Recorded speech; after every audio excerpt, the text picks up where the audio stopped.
Classic Audiobooks Library presents The House of the Seven Gables, written by Nathaniel Hawthorne, narrated by Oliver Sterling.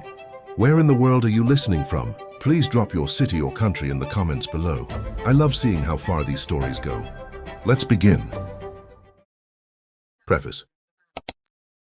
When a writer calls his work a romance, it need hardly be observed that he wishes to claim a certain latitude, both as to its fashion and material, which he would not have felt himself entitled to assume had he professed to be writing a novel. The latter form of composition is presumed to aim at a very minute fidelity, not merely to the possible, but to the probable and ordinary course of man's experience. The former, while as a work of art it must rigidly subject itself to laws, and while it sins unpardonably so far as it may swerve aside from the truth of the human heart, has fairly a right to present that truth under circumstances to a great extent of the writer's own choosing or creation. If he think fit also, he may so manage his atmospherical medium as to bring out or mellow the lights and deepen and enrich the shadows of the picture. He will be wise, no doubt, to make a very moderate use of the privileges here stated, and especially to mingle the marvelous rather as a slight, delicate and evanescent flavor than as any portion of the actual substance of the dish offered to the public. He can hardly be said, however, to commit a literary crime, even if he disregard this caution. In the present work, the author has proposed to himself, but with what success, fortunately, it is not for him to judge, to keep undeviatingly within his immunities. The point of view in which this tale comes under the romantic definition lies in the attempt to connect a bygone time with the very present that is flitting away from us. It is a legend prolonging itself from an epoch now grey in the distance down into our own broad daylight, and bringing along with it some of its legendary mist, which the reader, according to his pleasure, may either disregard or allow it to float almost imperceptibly about the characters and events for the sake of a picturesque effect. The narrative, it may be, is woven of so humble a texture as to require this advantage, and at the same time to render it the more difficult of attainment. Many writers lay very great stress upon some definite moral purpose, at which they profess to aim their works. Not to be deficient in this particular, the author has provided himself with a moral, the truth, namely, that the wrongdoing of one generation lives into the successive ones, and divesting itself of every temporary advantage becomes a pure and uncontrollable mischief. And he would feel it a singular gratification if this romance might effectually convince mankind, or indeed any one man, of the folly of tumbling down an avalanche of ill-gotten gold or real estate on the heads of an unfortunate posterity, thereby to maim and crush them until the accumulated mass shall be scattered abroad in its original atoms. In good faith, however, he is not sufficiently imaginative to flatter himself with the slightest hope of this kind. When romances do really teach anything or produce any effective operation, it is usually through a far more subtle process than the ostensible one. The author has considered it hardly worth his while, therefore, relentlessly to impale the story with its moral as with an iron rod, or rather as by sticking a pin through a butterfly, thus at once depriving it of life, and causing it to stiffen in an ungainly and unnatural attitude. A high truth indeed, fairly, finely and skillfully wrought out, brightening at every step, and crowning the final development of a work of fiction, may add an artistic glory, but is never any truer, and seldom any more evident, at the last page than at the first. The reader may perhaps choose to assign an actual locality to the imaginary events of this narrative. If permitted by the historical connection, which, though slight, was essential to his plan, the author would very willingly have avoided anything of this nature.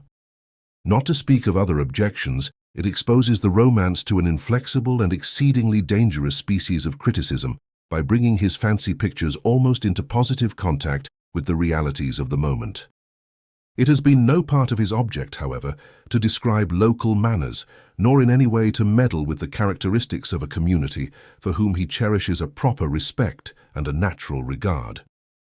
He trusts not to be considered as unpardonably offending by laying out a street that infringes upon nobody's private rights, and appropriating a lot of land which had no visible owner, and building a house of materials long in use for constructing castles in the air. The personages of the tale, though they give themselves out to be of ancient stability and considerable prominence, are really of the author's own making, or at all events, of his own mixing. Their virtues can shed no lustre, nor their defects redound in the remotest degree to the discredit of the venerable town of which they profess to be inhabitants. He would be glad, therefore, if, especially in the quarter to which he alludes, the book may be read strictly as a romance, having a great deal more to do with the clouds overhead than with any portion of the actual soil of the county of Essex. Lennox, January 27, 1851. Chapter 1. The Old Pyncheon Family. Halfway down a by-street of one of our New England towns stands a rusty wooden house with 7 acutely peaked gables, facing towards various points of the compass, and a huge clustered chimney in the midst. The street is Pyncheon Street. The house is the old Pyncheon House, and an elm tree of wide circumference, rooted before the door, is familiar to every town-born child by the title of the Pyncheon Elm. On my occasional visits to the town aforesaid, I seldom failed to turn down Pyncheon Street for the sake of passing through the shadow of these 2 antiquities, the great elm tree and the weather-beaten edifice. The aspect of the venerable mansion has always affected me like a human countenance, bearing the traces not merely of outward storm and sunshine, but expressive also of the long lapse of mortal life and accompanying vicissitudes that have passed within.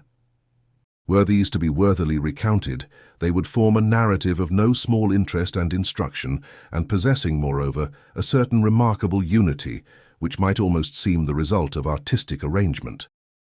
But the story would include a chain of events extending over the better part of 2 centuries, and written out with reasonable amplitude would fill a bigger folio volume or a longer series of duodecimos than could prudently be appropriated to the annals of all New England during a similar period.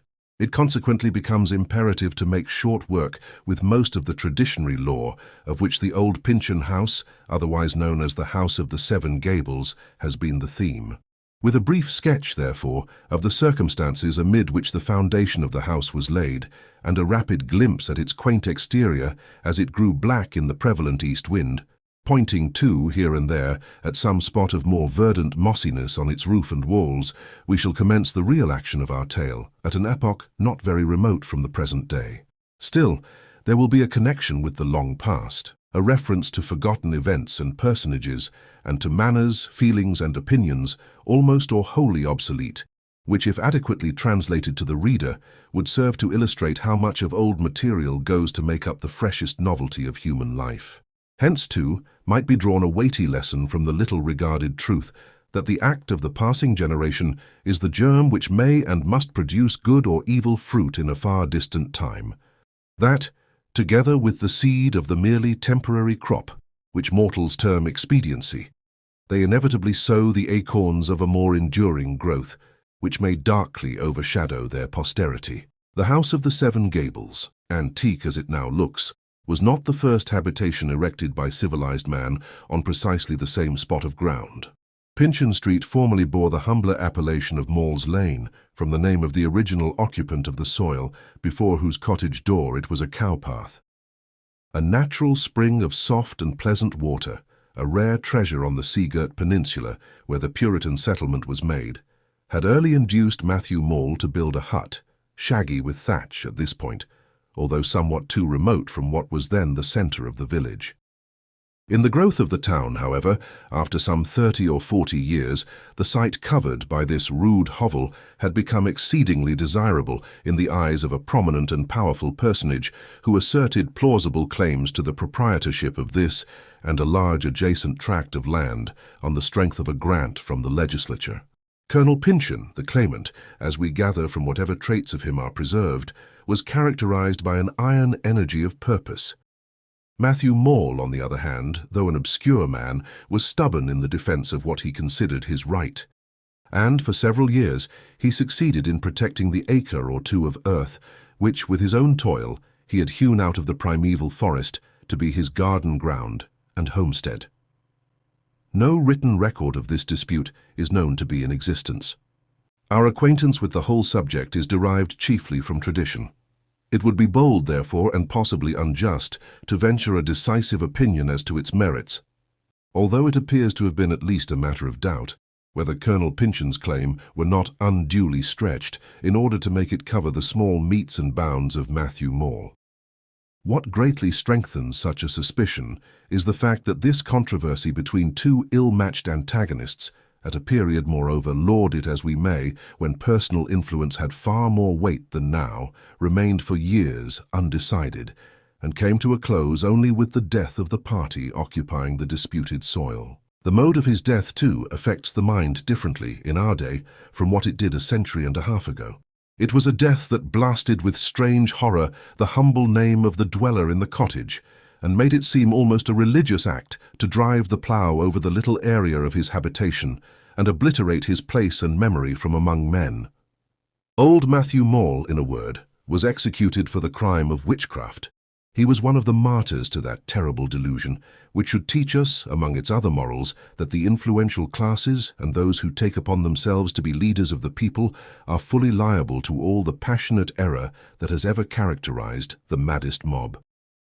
Clergymen, judges, statesmen, the wisest, calmest, holiest persons of their day, stood in the inner circle round about the gallows, loudest to applaud the work of blood, latest to confess themselves miserably deceived.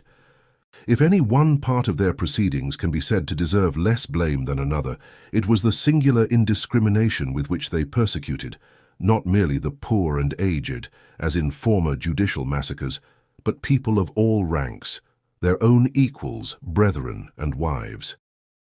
Amid the disorder of such various ruin, it is not strange that a man of inconsiderable note like Maule should have trodden the martyr's path to the hill of execution almost unremarked in the throng of his fellow sufferers.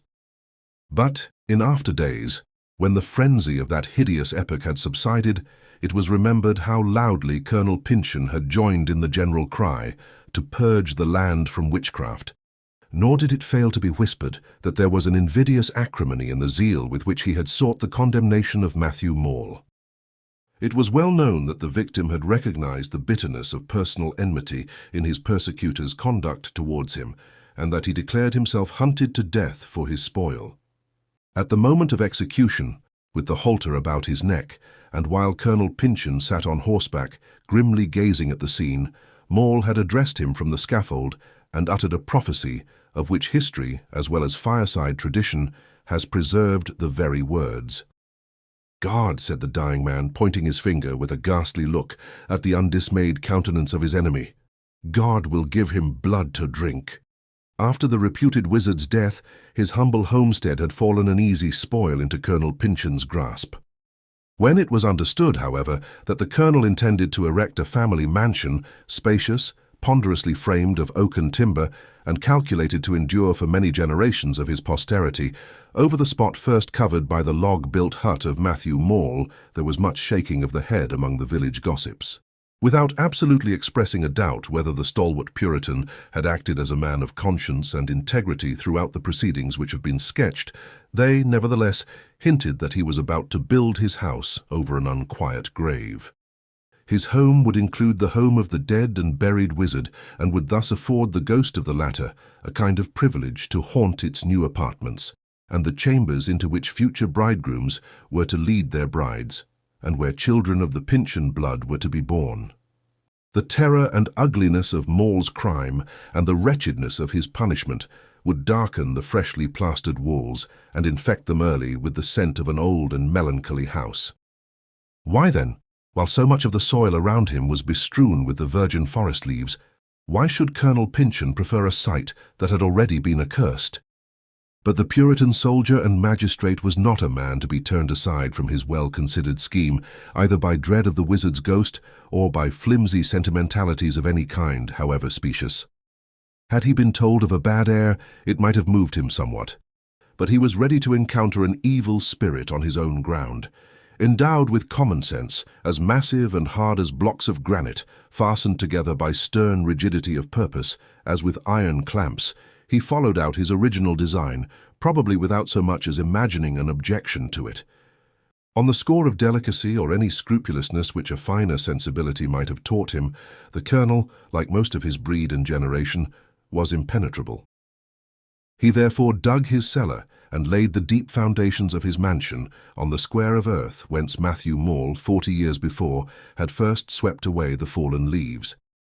It was a curious, and as some people thought, an ominous fact that very soon after the workmen began their operations, the spring of water above mentioned entirely lost the deliciousness of its pristine quality. Whether its sources were disturbed by the depth of the new cellar, or whatever subtler cause might lurk at the bottom, it is certain that the water of Maule's well, as it continued to be called, grew hard and brackish. Even such we find it now, and any old woman of the neighborhood will certify that it is productive of intestinal mischief to those who quench their thirst there. The reader may deem it singular that the head carpenter of the new edifice was no other than the son of the very man from whose dead grip the property of the soil had been wrested. Not improbably, he was the best workman of his time. Or perhaps the colonel thought it expedient, or was impelled by some better feeling, thus openly to cast aside all animosity against the race of his fallen antagonist. Nor was it out of keeping with the general coarseness and matter-of-fact character of the age that the son should be willing to earn an honest penny, or, rather, a weighty amount of sterling pounds, from the purse of his father's deadly enemy. At all events, Thomas Maule became the architect of the House of the Seven Gables, and performed his duty so faithfully that the timber framework fastened by his hands still holds together. Thus the great house was built. Familiar as it stands in the writer's recollection, for it has been an object of curiosity with him from boyhood, both as a specimen of the best and stateliest architecture of a long-past epoch, and as the scene of events more full of human interest, perhaps, than those of a grey feudal castle. Familiar as it stands, in its rusty old age, it is therefore only the more difficult to imagine the bright novelty with which it first caught the sunshine. The impression of its actual state, at this distance of 160 years, darkens inevitably through the picture which we would fain give of its appearance on the morning when the Puritan magnate bade all the town to be his guests. A ceremony of consecration, festive as well as religious, was now to be performed.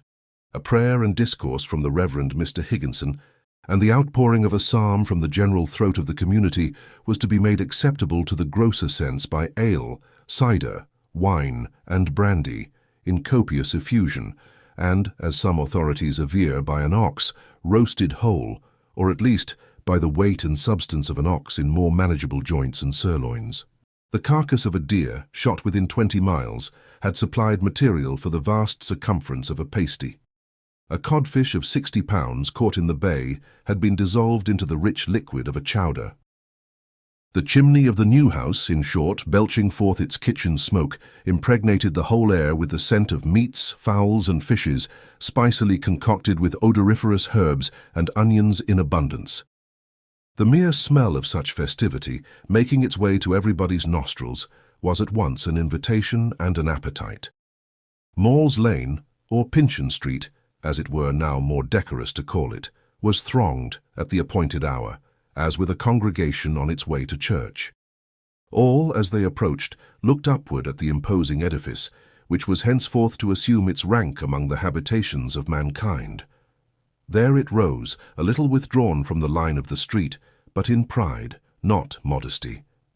Its whole visible exterior was ornamented with quaint figures, conceived in the grotesqueness of a Gothic fancy, and drawn or stamped in the glittering plaster, composed of lime, pebbles, and bits of glass, with which the woodwork of the walls was overspread. On every side, the Seven Gables pointed sharply towards the sky, and presented the aspect of a whole sisterhood of edifices, breathing through the spiracles of one great chimney. The many lattices, with their small diamond-shaped panes, admitted the sunlight into hall and chamber, while nevertheless the second story, projecting far over the base, and itself retiring beneath the third, threw a shadowy and thoughtful gloom into the lower rooms. Carved globes of wood were affixed under the jutting stories. Little spiral rods of iron beautified each of the 7 peaks. On the triangular portion of the gable, that fronted next the street, was a dial, put up that very morning, and on which the sun was still marking the passage of the first bright hour in a history that was not destined to be all so bright. All around were scattered shavings, chips, shingles, and broken halves of bricks. These, together with the lately turned earth, on which the grass had not begun to grow, contributed to the impression of strangeness and novelty, proper to a house that had yet its place to make among men's daily interests. The principal entrance, which had almost the breadth of a church door, was in the angle between the two front gables, and was covered by an open porch, with benches beneath its shelter. Under this arched doorway, scraping their feet on the unworn threshold, now trod the clergymen, the elders, the magistrates, the deacons, and whatever of aristocracy there was in town or county. Thither, too, thronged the plebeian classes as freely as their betters, and in larger number. Just within the entrance, however, stood two serving men, pointing some of the guests to the neighborhood of the kitchen and ushering others into the statelier rooms, hospitable alike to all, but still with a scrutinizing regard to the high or low degree of each. Velvet garments sombre but rich, stiffly plaited ruffs and bands, embroidered gloves, venerable beards, the mien and countenance of authority, made it easy to distinguish the gentleman of worship, at that period, from the tradesman, with his plodding air, or the labourer, in his leathern jerkin, stealing awe-stricken into the house which he had perhaps helped to build. One inauspicious circumstance there was, which awakened a hardly concealed displeasure in the breasts of a few of the more punctilious visitors. The founder of this stately mansion, a gentleman noted for the square and ponderous courtesy of his demeanour, ought surely to have stood in his own hall, and to have offered the first welcome to so many eminent personages as here presented themselves in honour of his solemn festival. He was as yet invisible.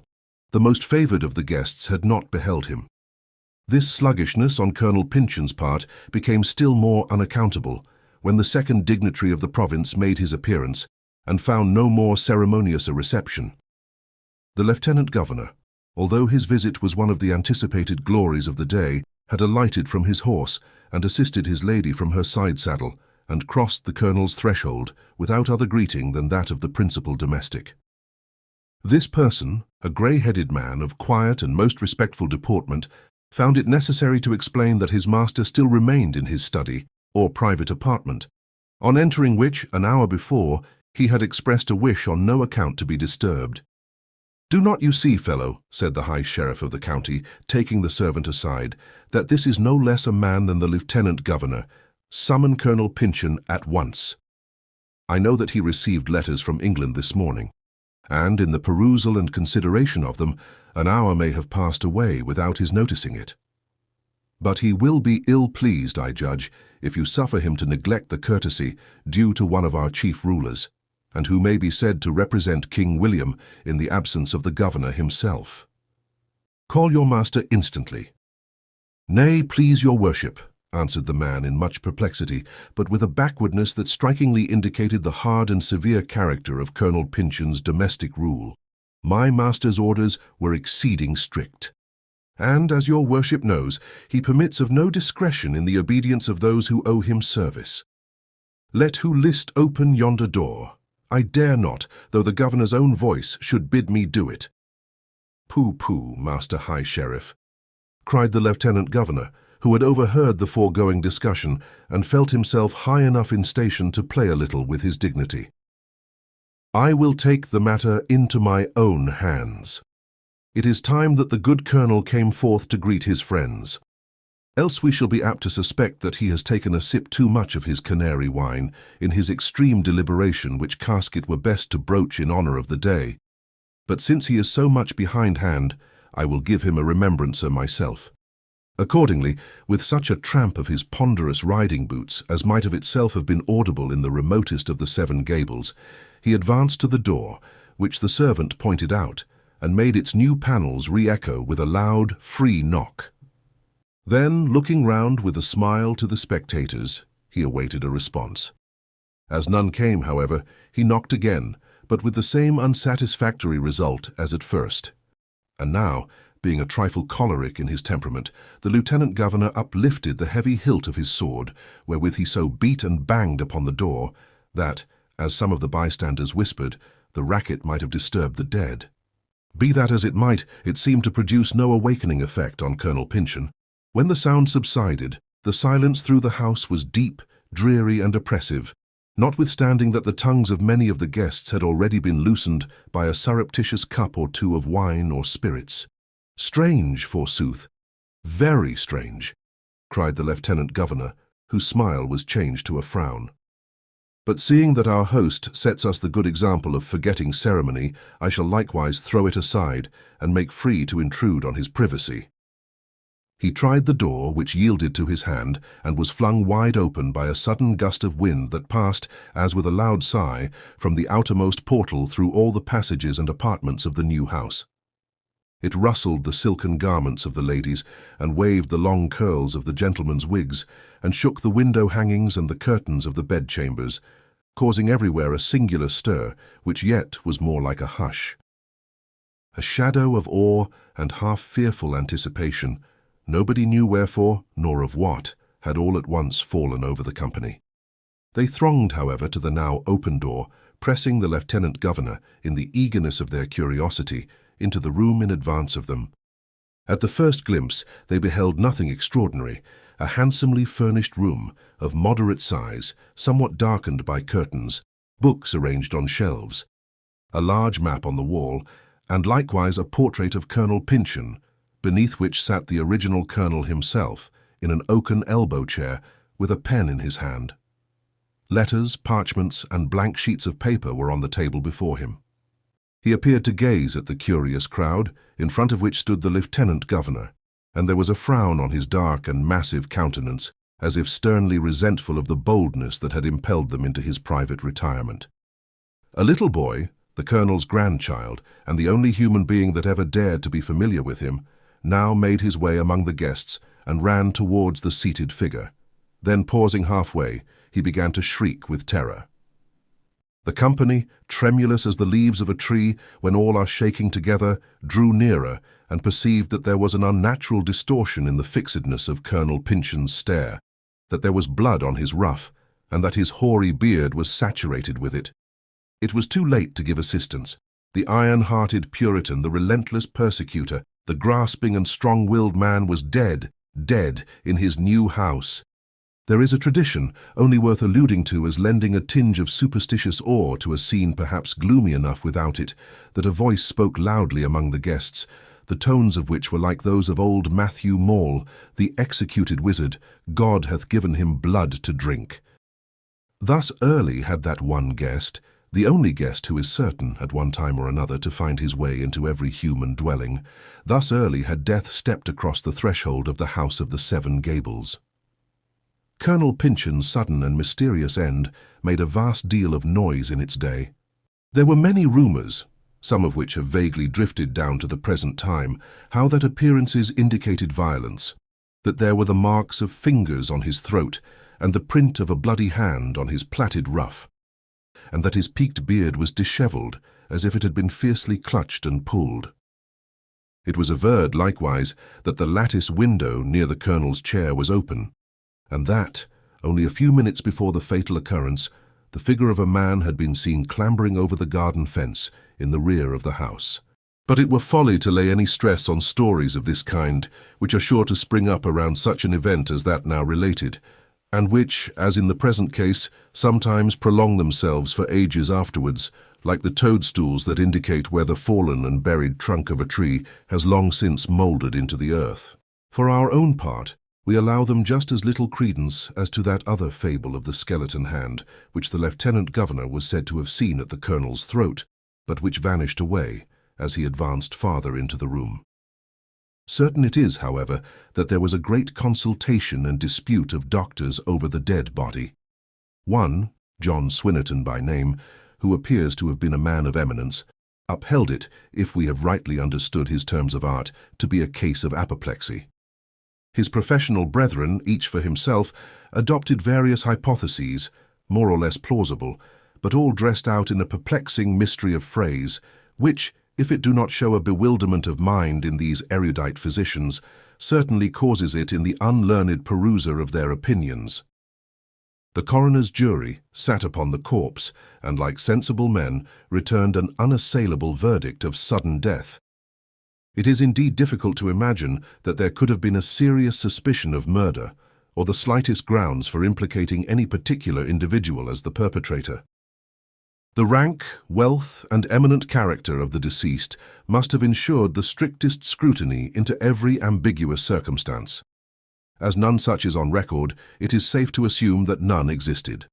Tradition, which sometimes brings down truth that history has let slip, but is oftener the wild babble of the time, such as was formerly spoken at the fireside and now congeals in newspapers, tradition is responsible for all contrary averments. In Colonel Pyncheon's funeral sermon, which was printed and is still extant, the Reverend Mr. Higginson enumerates, among the many felicities of his distinguished parishioner's earthly career, the happy seasonableness of his death. His duties all performed, the highest prosperity attained, his race and future generations fixed on a stable basis, and with a stately roof to shelter them for centuries to come. What other upward step remained for this good man to take, save the final step from earth to the golden gate of heaven? The pious clergyman surely would not have uttered words like these had he in the least suspected that the colonel had been thrust into the other world with the clutch of violence upon his throat.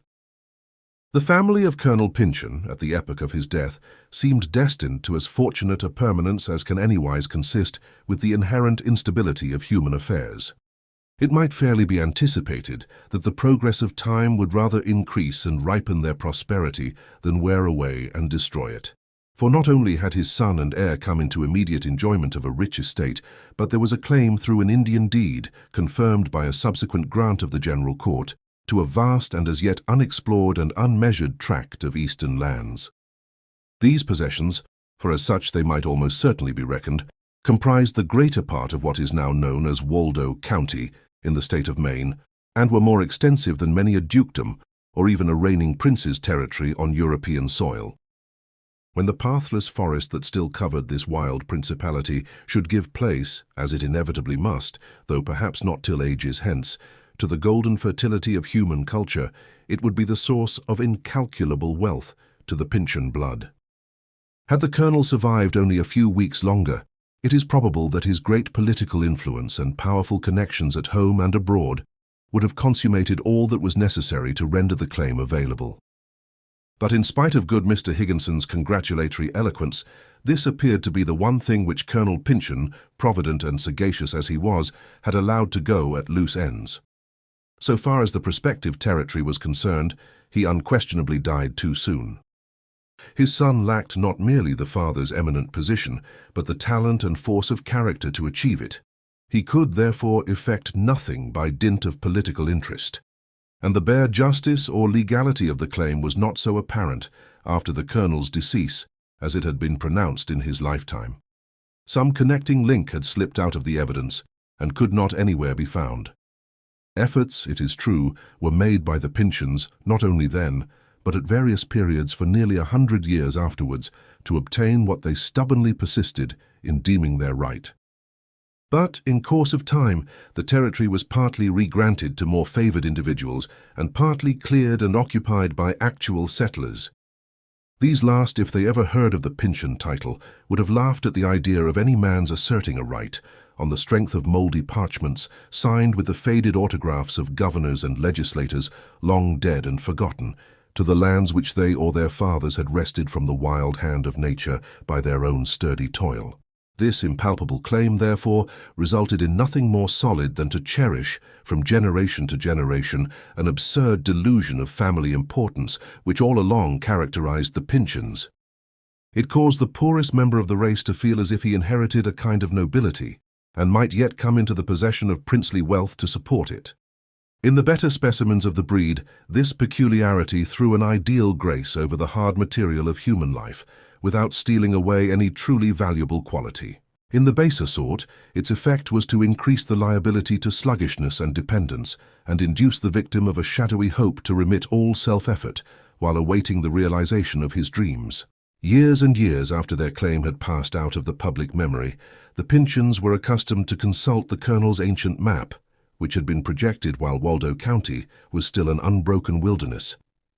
Where the old land surveyor had put down woods, lakes, and rivers, they marked out the cleared spaces and dotted the villages and towns, and calculated the progressively increasing value of the territory, as if there were yet a prospect of its ultimately forming a princedom for themselves.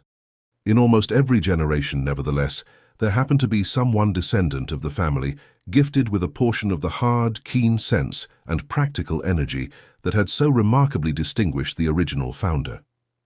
His character indeed might be traced all the way down, as distinctly as if the colonel himself, a little diluted, had been gifted with a sort of intermittent immortality on earth. At 2 or 3 epochs when the fortunes of the family were low, this representative of hereditary qualities had made his appearance and caused the traditionary gossips of the town to whisper among themselves, "Here is the old Pyncheon come again. Now the Seven Gables will be new shingled." From father to son, they clung to the ancestral house with singular tenacity of home attachment.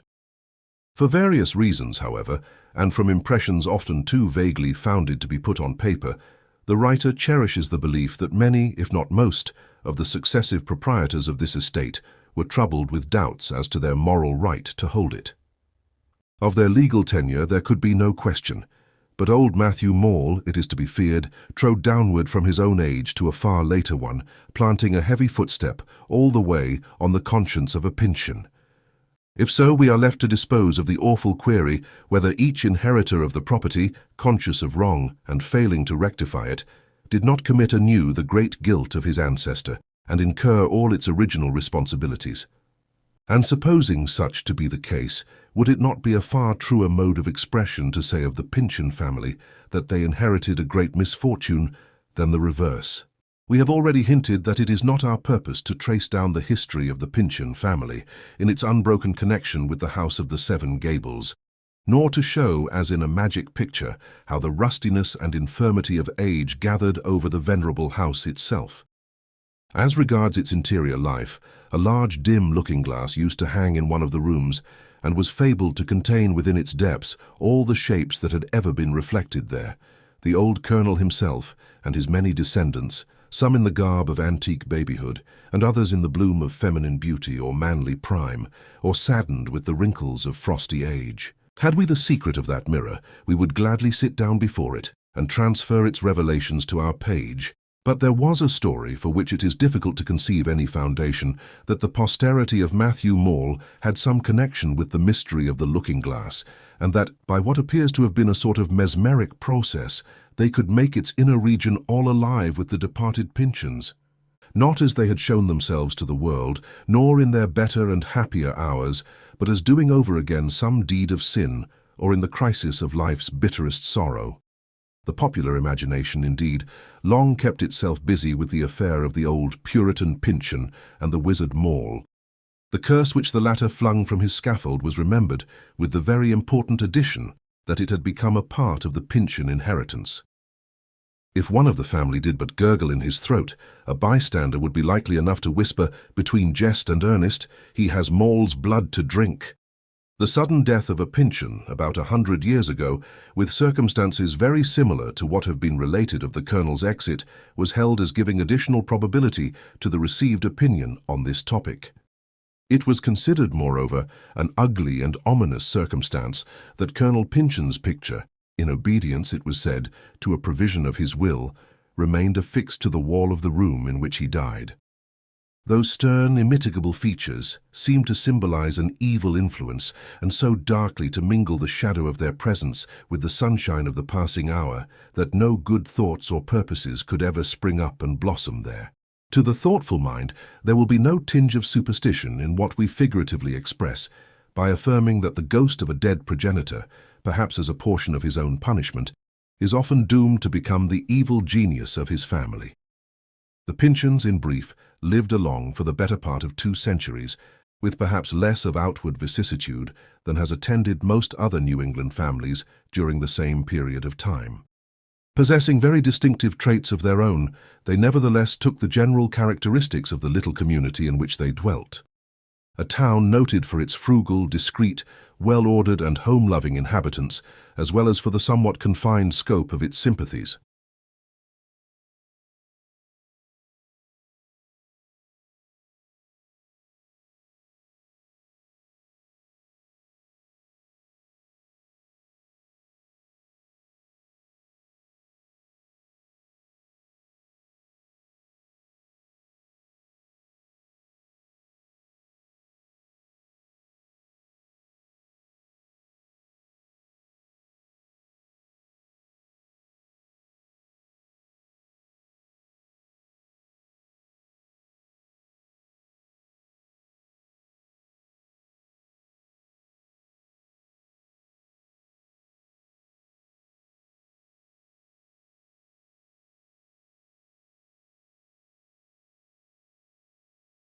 but in which, be it said, there are odder individuals and now and then stranger occurrences than one meets with almost anywhere else. During the Revolution, the Pyncheon of that epoch, adopting the royal side, became a refugee, but repented and made his reappearance, just at the point of time to preserve the house of the Seven Gables from confiscation. For the last 70 years, the most noted event in the Pyncheon annals had been likewise the heaviest calamity that ever befell the race. No less than the violent death, for so it was adjudged, of one member of the family by the criminal act of another. Certain circumstances attending this fatal occurrence had brought the deed irresistibly home to a nephew of the deceased Pyncheon. The young man was tried and convicted of the crime. But either the circumstantial nature of the evidence and possibly some lurking doubts in the breast of the executive, or lastly, an argument of greater weight in a republic than it could have been under a monarchy, the high respectability and political influence of the criminal's connections had availed to mitigate his doom from death to perpetual imprisonment. This sad affair had chanced about 30 years before the action of our story commences. Latterly, there were rumors, which few believed and only one or two felt greatly interested in, that this long-buried man was likely, for some reason or other, to be summoned forth from his living tomb. It is essential to say a few words respecting the victim of this now almost forgotten murder. He was an old bachelor, and possessed of great wealth, in addition to the house and real estate which constituted what remained of the ancient Pyncheon property. Being of an eccentric and melancholy turn of mind, and greatly given to rummaging old records and hearkening to old traditions, he had brought himself, it is averred, to the conclusion that Matthew Maule, the wizard, had been foully wronged out of his homestead, if not out of his life. Such being the case, and he, the old bachelor, in possession of the ill-gotten spoil, with the black stain of blood sunken deep into it, and still to be scented by conscientious nostrils, the question occurred whether it were not imperative upon him, even at this late hour, to make restitution to Maule's posterity. To a man living so much in the past and so little in the present, as the secluded and antiquarian old bachelor, a century and a half seemed not so vast a period as to obviate the propriety of substituting right for wrong. It was the belief of those who knew him best that he would positively have taken the very singular step of giving up the house of the Seven Gables to the representative of Matthew Maule, but for the unspeakable tumult which a suspicion of the old gentleman's project awakened among his Pyncheon relatives. Their exertions had the effect of suspending his purpose, but it was feared that he would perform, after death, by the operation of his last will, what he had so hardly been prevented from doing in his proper lifetime. But there is no one thing which men so rarely do, whatever the provocation or inducement, as to bequeath patrimonial property away from their own blood. They may love other individuals far better than their relatives. They may even cherish dislike or positive hatred to the latter. But yet, in view of death, the strong prejudice of propinquity revives and impels the testator to send down his estate in the line marked out by custom so immemorial that it looks like nature. In all the Pyncheons, this feeling had the energy of disease. It was too powerful for the conscientious scruples of the old bachelor, at whose death, accordingly, the mansion house, together with most of his other riches, passed into the possession of his next legal representative. This was a nephew, the cousin of the miserable young man who had been convicted of the uncle's murder. The new heir, up to the period of his accession, was reckoned rather a dissipated youth, but had at once reformed and made himself an exceedingly respectable member of society. In fact, he showed more of the Pyncheon quality, and had won higher eminence in the world than any of his race since the time of the original Puritan. Applying himself in earlier manhood to the study of the law and having a natural tendency towards office, he had attained many years ago to a judicial situation in some inferior court, which gave him for life the very desirable and imposing title of judge. Later, he had engaged in politics and served a part of 2 terms in Congress, besides making a considerable figure in both branches of the state legislature. Judge Pyncheon was unquestionably an honor to his race. He had built himself a country seat within a few miles of his native town, and there spent such portions of his time as could be spared from public service in the display of every grace and virtue, as a newspaper phrased it, on the eve of an election, befitting the Christian, the good citizen, the horticulturist, and the gentleman. There were few of the Pyncheons left to sun themselves in the glow of the judge's prosperity. In respect to natural increase, the breed had not thriven. It appeared rather to be dying out. The only members of the family known to be extant were, first, the judge himself, and a single surviving son, who was now travelling in Europe. Next, the 30 years prisoner already alluded to, and a sister of the latter, who occupied, in an extremely retired manner, the house of the Seven Gables, in which she had a life estate by the will of the old bachelor. She was understood to be wretchedly poor, and seemed to make it her choice to remain so, inasmuch as her affluent cousin, the judge, had repeatedly offered her all the comforts of life, either in the old mansion or his own modern residence. The last and youngest Pyncheon was a little country girl of 17, the daughter of another of the judge's cousins, who had married a young woman of no family or property, and died early and in poor circumstances. His widow had recently taken another husband. As for Matthew Maule's posterity, it was supposed now to be extinct. For a very long period after the witchcraft delusion, however, the Maules had continued to inhabit the town where their progenitor had suffered so unjust a death. To all appearance, they were a quiet, honest, well-meaning race of people, cherishing no malice against individuals or the public for the wrong which had been done them, or if, at their own fireside, they transmitted from father to child any hostile recollection of the wizard's fate and their lost patrimony, it was never acted upon, nor openly expressed. Nor would it have been singular had they ceased to remember that the house of the Seven Gables was resting its heavy framework on a foundation that was rightfully their own. There is something so massive, stable, and almost irresistibly imposing in the exterior presentment of established rank and great possessions that their very existence seems to give them a right to exist. At least so excellent a counterfeit of right that few poor and humble men have moral force enough to question it, even in their secret minds. Such is the case now, after so many ancient prejudices have been overthrown, and it was far more so in ante-revolutionary days when the aristocracy could venture to be proud, and the low were content to be abased. Thus the Maules, at all events, kept their resentments within their own breasts. They were generally poverty-stricken, always plebeian and obscure, working with unsuccessful diligence at handicrafts, labouring on the wharves or following the sea, as sailors before the mast, living here and there about the town, in hired tenements, and coming finally to the almshouse as the natural home of their old age. At last, after creeping, as it were, for such a length of time along the utmost verge of the opaque puddle of obscurity, they had taken that downright plunge which sooner or later is the destiny of all families, whether princely or plebeian. For 30 years past, neither town record, nor gravestone, nor the directory, nor the knowledge or memory of man bore any trace of Matthew Maule's descendants. His blood might possibly exist elsewhere. Here, where its lowly current could be traced so far back, it had ceased to keep an onward course.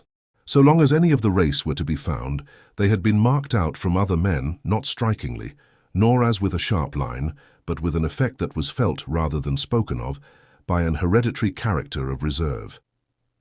Their companions, or those who endeavoured to become such, grew conscious of a circle round about the Maules, within the sanctity or the spell of which, in spite of an exterior of sufficient frankness and good fellowship, it was impossible for any man to step. It was this indefinable peculiarity, perhaps, that by insulating them from human aid, kept them always so unfortunate in life. It certainly operated to prolong in their case, and to confirm to them, as their only inheritance, those feelings of repugnance and superstitious terror with which the people of the town, even after awakening from their frenzy, continued to regard the memory of the reputed witches. The mantle, or rather the ragged cloak of old Matthew Maule had fallen upon his children. They were half believed to inherit mysterious attributes. The family eye was said to possess strange power. Among other good-for-nothing properties and privileges, one was especially assigned them, that of exercising an influence over people's dreams. The Pyncheons, if all stories were true, haughtily as they bore themselves in the noonday streets of their native town, were no better than bond-servants to these plebeian Maules on entering the topsy-turvy commonwealth of sleep. Modern psychology, it may be, will endeavor to reduce these alleged necromancies within a system instead of rejecting them as altogether fabulous. A descriptive paragraph or two, treating of the seven-gabled mansion in its more recent aspect, will bring this preliminary chapter to a close. The street in which it upreared its venerable peaks has long ceased to be a fashionable quarter of the town, so that though the old edifice was surrounded by habitations of modern date, they were mostly small, built entirely of wood, and typical of the most plodding uniformity of common life. Doubtless, however, the whole story of human existence may be latent in each of them, but with no picturesqueness externally that can attract the imagination or sympathy to seek it there. But as for the old structure of our story, its white oak frame and its boards, shingles and crumbling plaster, and even the huge clustered chimney in the midst, seem to constitute only the least and meanest part of its reality. So much of mankind's varied experience had passed there, so much had been suffered and something too enjoyed, that the very timbers were oozy, as with the moisture of a heart. It was itself like a great human heart, with a life of its own and full of rich and somber reminiscences. The deep projection of the second story gave the house such a meditative look that you could not pass it without the idea that it had secrets to keep and an eventful history to moralize upon. In front, just on the edge of the unpaved sidewalk, grew the Pyncheon elm, which, in reference to such trees as one usually meets with, might well be termed gigantic. It had been planted by a great-grandson of the first Pyncheon, and, though now 80 years of age, or perhaps nearer 100, was still in its strong and broad maturity, throwing its shadow from side to side of the street, overtopping the Seven Gables, and sweeping the whole black roof with its pendant foliage. It gave beauty to the old edifice and seemed to make it a part of nature. The street having been widened about 40 years ago, the front gable was now precisely on a line with it. On either side extended a ruinous wooden fence of open latticework, through which could be seen a grassy yard, and especially in the angles of the building, an enormous fertility of burdocks, with leaves, it is hardly an exaggeration to say, 2 or 3 feet long. Behind the house there appeared to be a garden, which undoubtedly had once been extensive, but was now infringed upon by other enclosures, or shut in by habitations and outbuildings that stood on another street. It would be an omission, trifling indeed, but unpardonable, were we to forget the green moss that had long since gathered over the projections of the windows and on the slopes of the roof. Nor must we fail to direct the reader's eye to a crop, not of weeds, but flower shrubs, which were growing aloft in the air, not a great way from the chimney, in the nook between 2 of the gables. They were called Alice's Posies. The tradition was that a certain Alice Pyncheon had flung up the seeds in sport, and that the dust of the street and the decay of the roof gradually formed a kind of soil for them, out of which they grew when Alice had long been in her grave. However the flowers might have come there, it was both sad and sweet to observe how nature adopted to herself this desolate, decaying, gusty, rusty old house of the Pyncheon family, and how the ever-returning summer did her best to gladden it with tender beauty and grew melancholy in the effort. There is one other feature, very essential to be noticed, but which, we greatly fear, may damage any picturesque and romantic impression which we have been willing to throw over our sketch of this respectable edifice.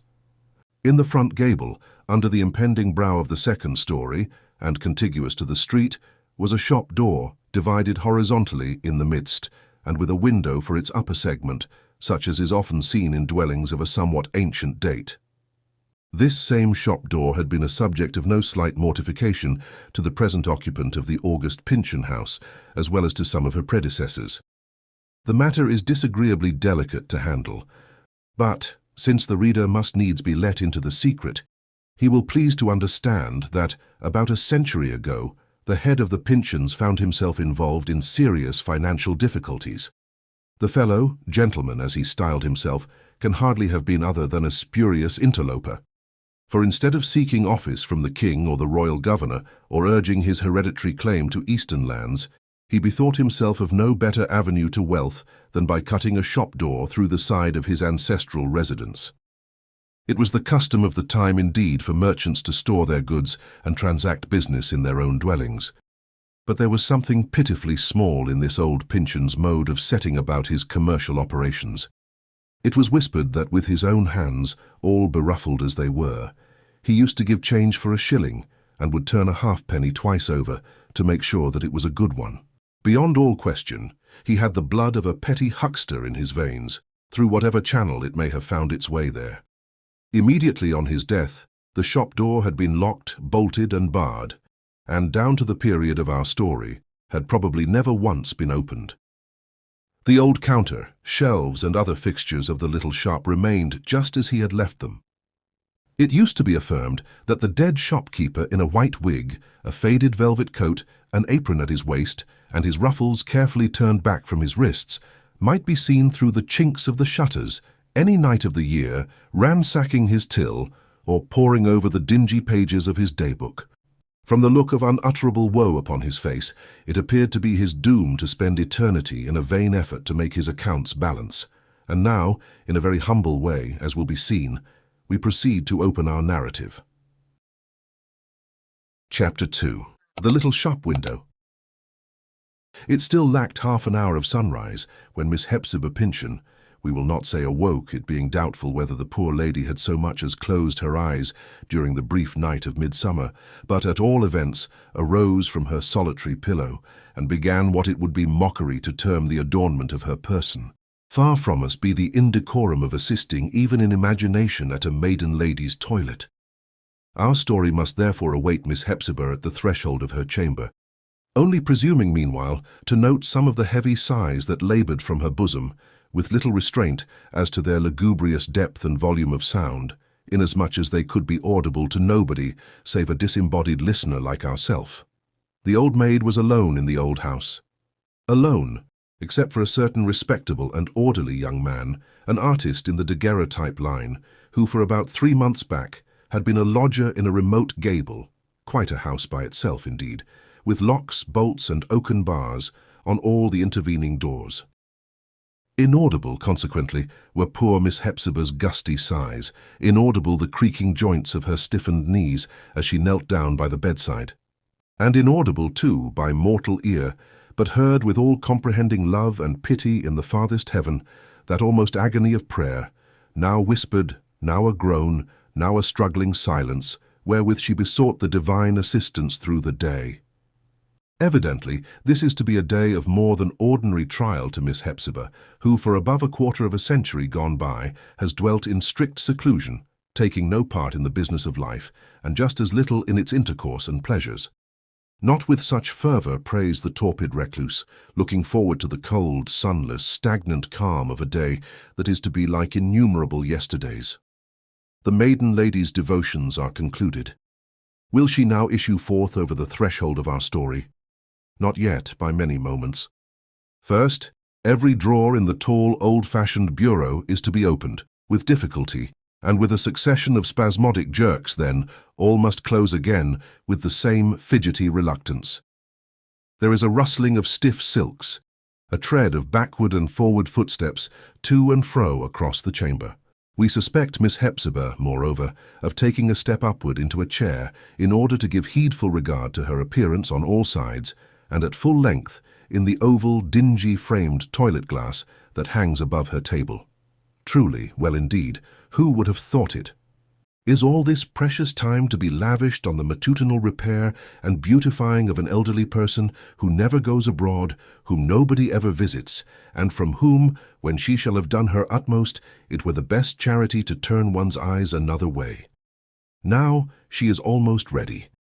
Let us pardon her one other pause, for it is given to the sole sentiment, or we might better say, heightened and rendered intense, as it has been, by sorrow and seclusion, to the strong passion of her life. We heard the turning of a key in a small lock. She has opened a secret drawer of an escritoire, and is probably looking at a certain miniature, done in Malbone's most perfect style, and representing a face worthy of no less delicate a pencil. It was once our good fortune to see this picture. It is a likeness of a young man, in a silken dressing gown of an old fashion, the soft richness of which is well adapted to the countenance of reverie, with its full, tender lips and beautiful eyes that seem to indicate not so much capacity of thought as gentle and voluptuous emotion. Of the possessor of such features, We shall have a right to ask nothing, except that he would take the rude world easily and make himself happy in it. Can it have been an early lover of Miss Hepzibah? No, she never had a lover. Poor thing, how could she? Nor ever knew, by her own experience, what love technically means. And yet, her undying faith and trust, her fresh remembrance and continual devotedness towards the original of that miniature, have been the only substance for her heart to feed upon. She seems to have put aside the miniature and is standing again before the toilet glass. There are tears to be wiped off, a few more footsteps to and fro, and here at last, with another pitiful sigh like a gust of chill, damp wind out of a long-closed vault, the door of which has accidentally been set ajar, here comes Miss Hepzibah Pyncheon. Forth she steps into the dusky, time-darkened passage. A tall figure, clad in black silk, with a long and shrunken waist, feeling her way towards the stairs like a nearsighted person, as in truth she is.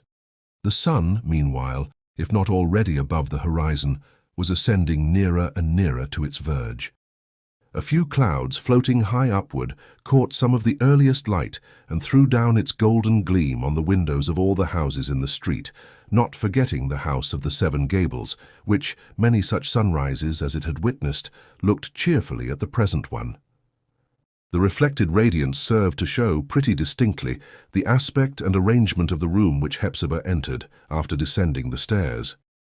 It was a low-studded room, with a beam across the ceiling, panelled with dark wood, and having a large chimney-piece set round with pictured tiles, but now closed by an iron fireboard, through which ran the funnel of a modern stove. There was a carpet on the floor, originally of rich texture, but so worn and faded in these latter years that its once brilliant figure had quite vanished into one indistinguishable hue. In the way of furniture, there were two tables, one constructed with perplexing intricacy and exhibiting as many feet as a centipede, the other most delicately wrought with 4 long and slender legs, so apparently frail that it was almost incredible what a length of time the ancient tea-table had stood upon them. Half a dozen chairs stood about the room, straight and stiff, and so ingeniously contrived for the discomfort of the human person that they were irksome even to sight, and conveyed the ugliest possible idea of the state of society to which they could have been adapted. One exception there was, however, in a very antique elbow chair, with a high back, carved elaborately in oak, and a roomy depth within its arms, that made up, by its spacious comprehensiveness, for the lack of any of those artistic curves which abound in a modern chair. As for ornamental articles of furniture, we recollect but 2, if such they may be called. One was a map of the Pyncheon territory at the eastward, not engraved, but the handiwork of some skilful old draftsman, and grotesquely illuminated with pictures of Indians and wild beasts, among which was seen a lion, the natural history of the region being as little known as its geography, which was put down most fantastically awry. The other adornment was the portrait of old Colonel Pyncheon, at 2/3 length, representing the stern features of a puritanic-looking personage in a skull-cap, with a laced band and a grisly beard, holding a Bible with one hand, and in the other uplifting an iron sword hilt. The latter object, being more successfully depicted by the artist, stood out in far greater prominence than the sacred volume. Face to face with this picture, on entering the apartment, Miss Hepzibah Pyncheon came to a pause, regarding it with a singular scowl, a strange contortion of the brow, which by people who did not know her would probably have been interpreted as an expression of bitter anger and ill will. But it was no such thing. She, in fact, felt a reverence for the pictured visage, of which only a far-descended and time-stricken virgin could be susceptible, and this forbidding scowl was the innocent result of her near-sightedness and an effort so to concentrate her powers of vision as to substitute a firm outline of the object instead of a vague one. We must linger a moment on this unfortunate expression of poor Hepzibah's brow. Her scowl, as the world, or such part of it as sometimes caught a transitory glimpse of her at the window, wickedly persisted in calling it, her scowl had done Miss Hepzibah a very ill office in establishing her character as an ill-tempered old maid. Nor does it appear improbable that, by often gazing at herself in a dim looking-glass and perpetually encountering her own frown with its ghostly sphere, She had been led to interpret the expression almost as unjustly as the world did. "How miserably cross I look," she must often have whispered to herself, and ultimately have fancied herself so by a sense of inevitable doom. But her heart never frowned. It was naturally tender, sensitive, and full of little tremors and palpitations, all of which weaknesses it retained, while her visage was growing so perversely stern and even fierce. Nor had Hepzibah ever any hardihood, except what came from the very warmest nook in her affections. All this time, however, we are loitering faint-heartedly on the threshold of our story. In very truth, we have an invincible reluctance to disclose what Miss Hepzibah Pyncheon was about to do. It has already been observed that in the basement story of the gable fronting on the street, an unworthy ancestor, nearly a century ago, had fitted up a shop. Ever since the old gentleman retired from trade and fell asleep under his coffin lid, not only the shop door but the inner arrangements had been suffered to remain unchanged, while the dust of ages gathered inch-deep over the shelves and counter and partly filled an old pair of scales as if it were of value enough to be weighed. It treasured itself up too in the half-open till, where there still lingered a base sixpence, worth neither more nor less than the hereditary pride which had here been put to shame. Such had been the state and condition of the little shop in old Hepzibah's childhood, when she and her brother used to play at hide-and-seek in its forsaken precincts. So it had remained, until within a few days past. But now, though the shop window was still closely curtained from the public gaze, a remarkable change had taken place in its interior. The rich and heavy festoons of cobweb, which it had cost a long ancestral succession of spiders their life's labor to spin and weave, had been carefully brushed away from the ceiling. The counter, shelves, and floor had all been scoured, and the latter was overstrewn with fresh blue sand. The brown scales, too, had evidently undergone rigid discipline in an unavailing effort to rub off the rust which, alas, had eaten through and through their substance. Neither was the little old shop any longer empty of merchantable goods.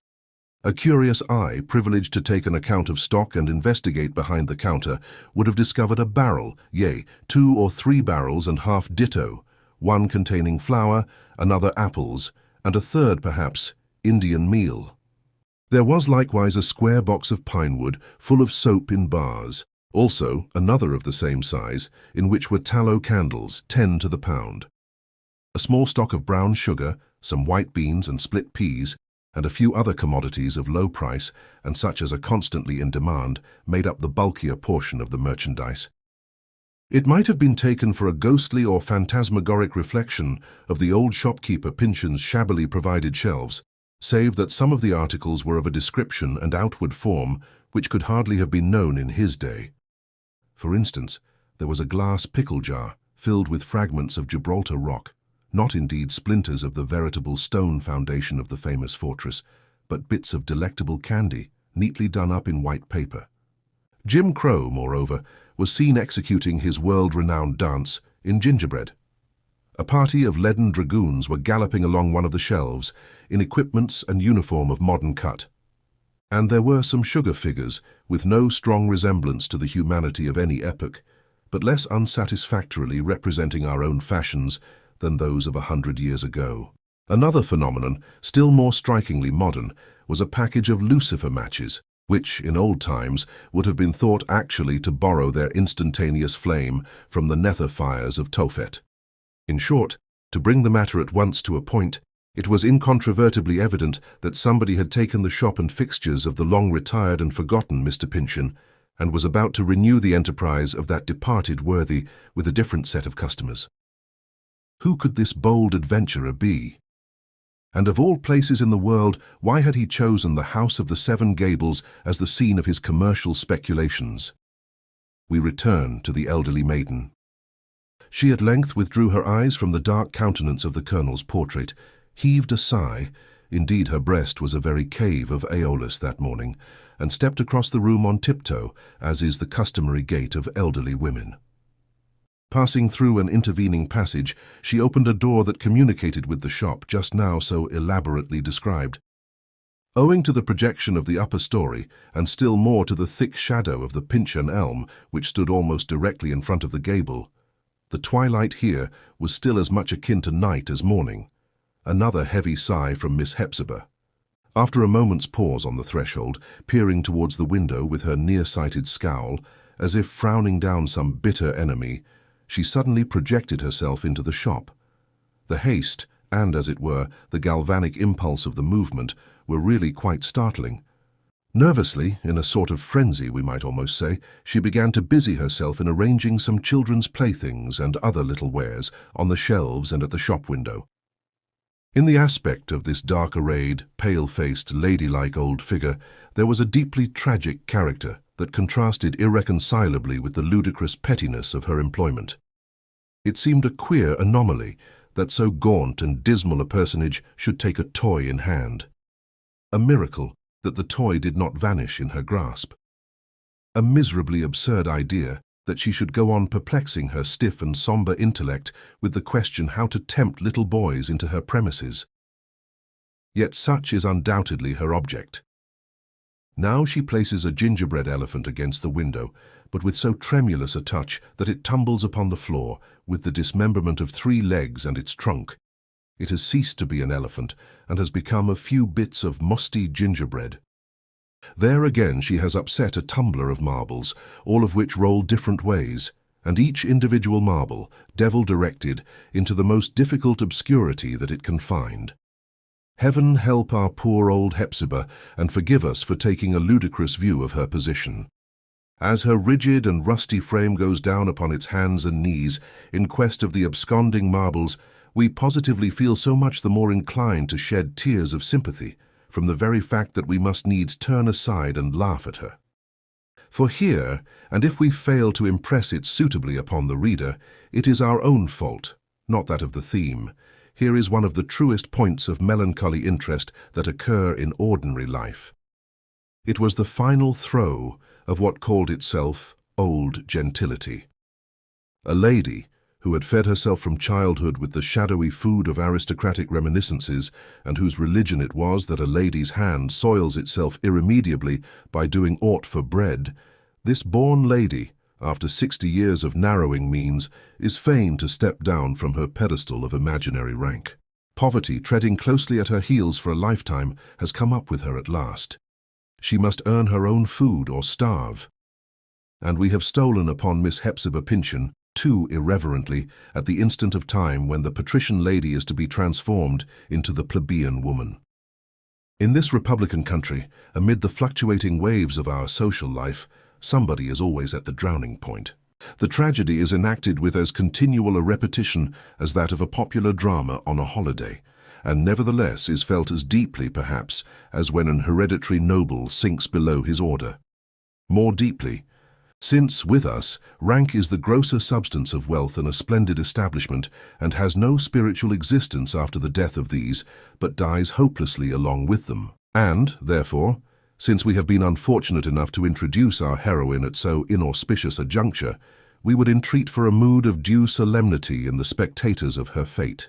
Let us behold in poor Hepzibah the immemorial lady, 200 years old on this side of the water and thrice as many on the other, with her antique portraits, pedigrees, coats of arms, records and traditions, and her claim, as joint heiress, to that princely territory at the eastward, no longer a wilderness, but a populous fertility, born too in Pyncheon Street, under the Pyncheon elm, and in the Pyncheon house, where she has spent all her days, reduced.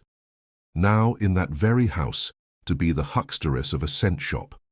This business of setting up a petty shop is almost the only resource of women in circumstances at all similar to those of our unfortunate recluse.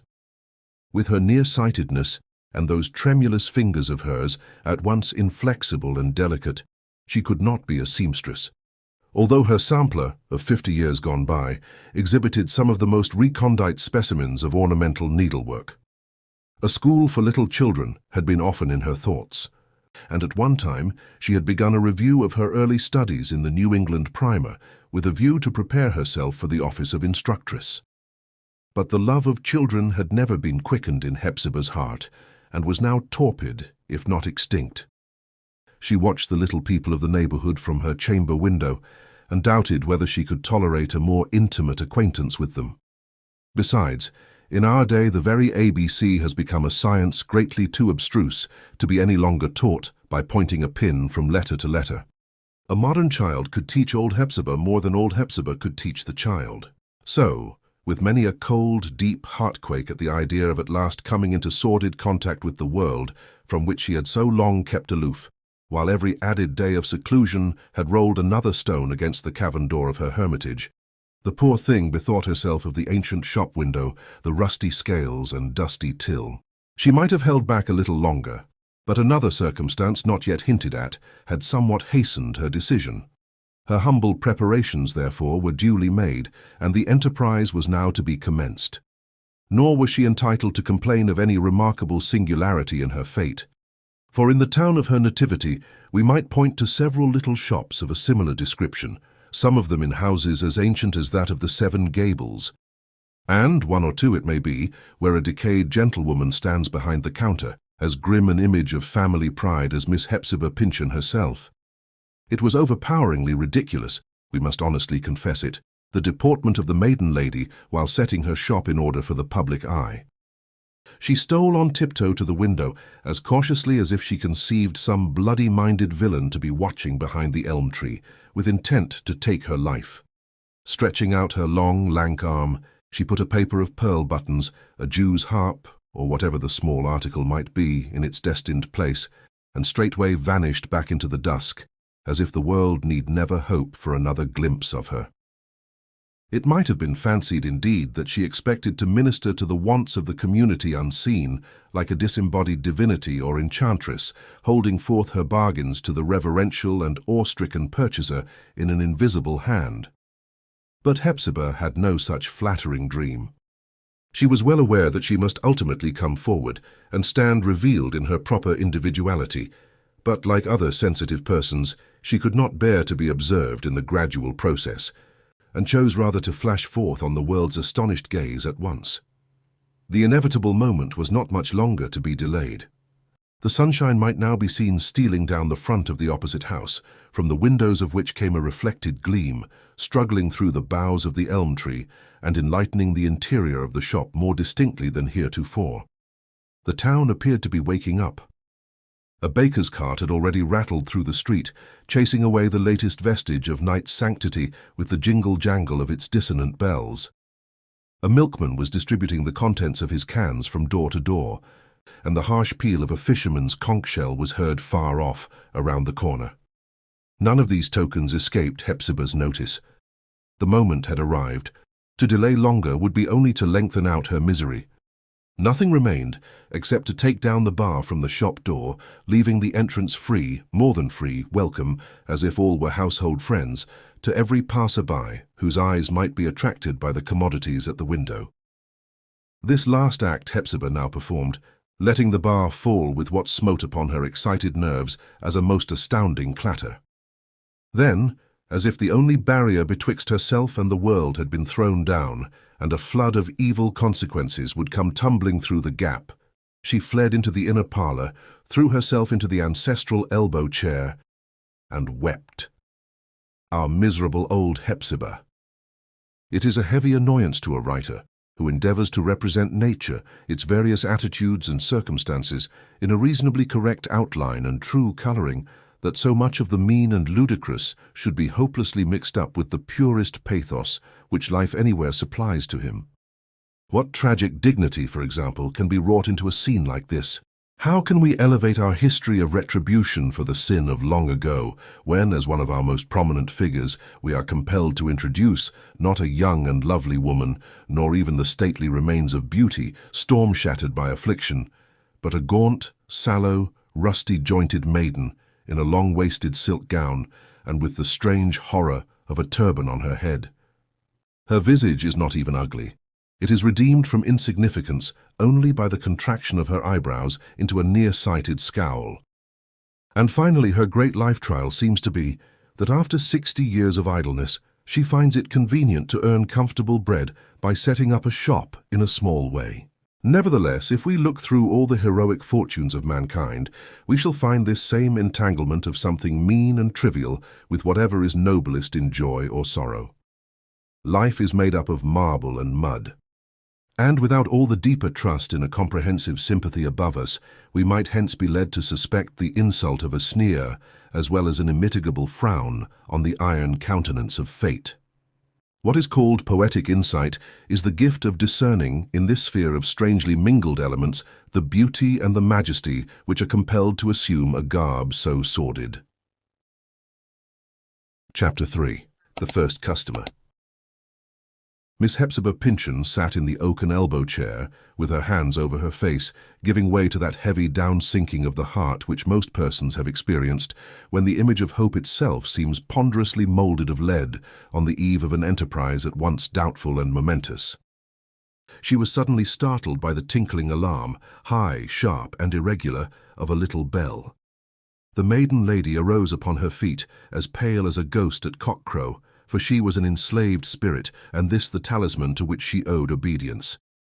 This little bell, to speak in plainer terms, being fastened over the shop door, was so contrived as to vibrate by means of a steel spring, and thus convey notice to the inner regions of the house when any customer should cross the threshold.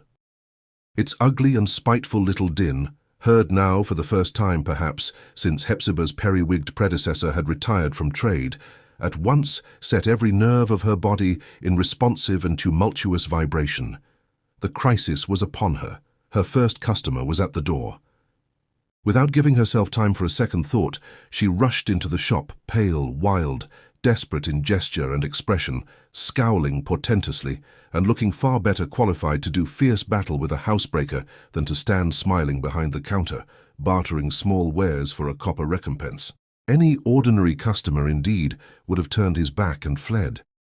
And yet there was nothing fierce in Hepzibah's poor old heart, nor had she, at the moment, a single bitter thought against the world at large, or one individual man or woman. She wished them all well, but wished too that she herself were done with them, and in her quiet grave. The applicant by this time stood within the doorway.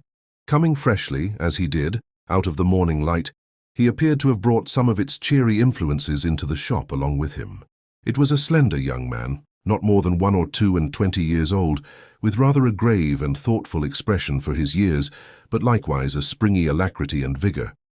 These qualities were not only perceptible, physically, in his make and motions, but made themselves felt almost immediately in his character.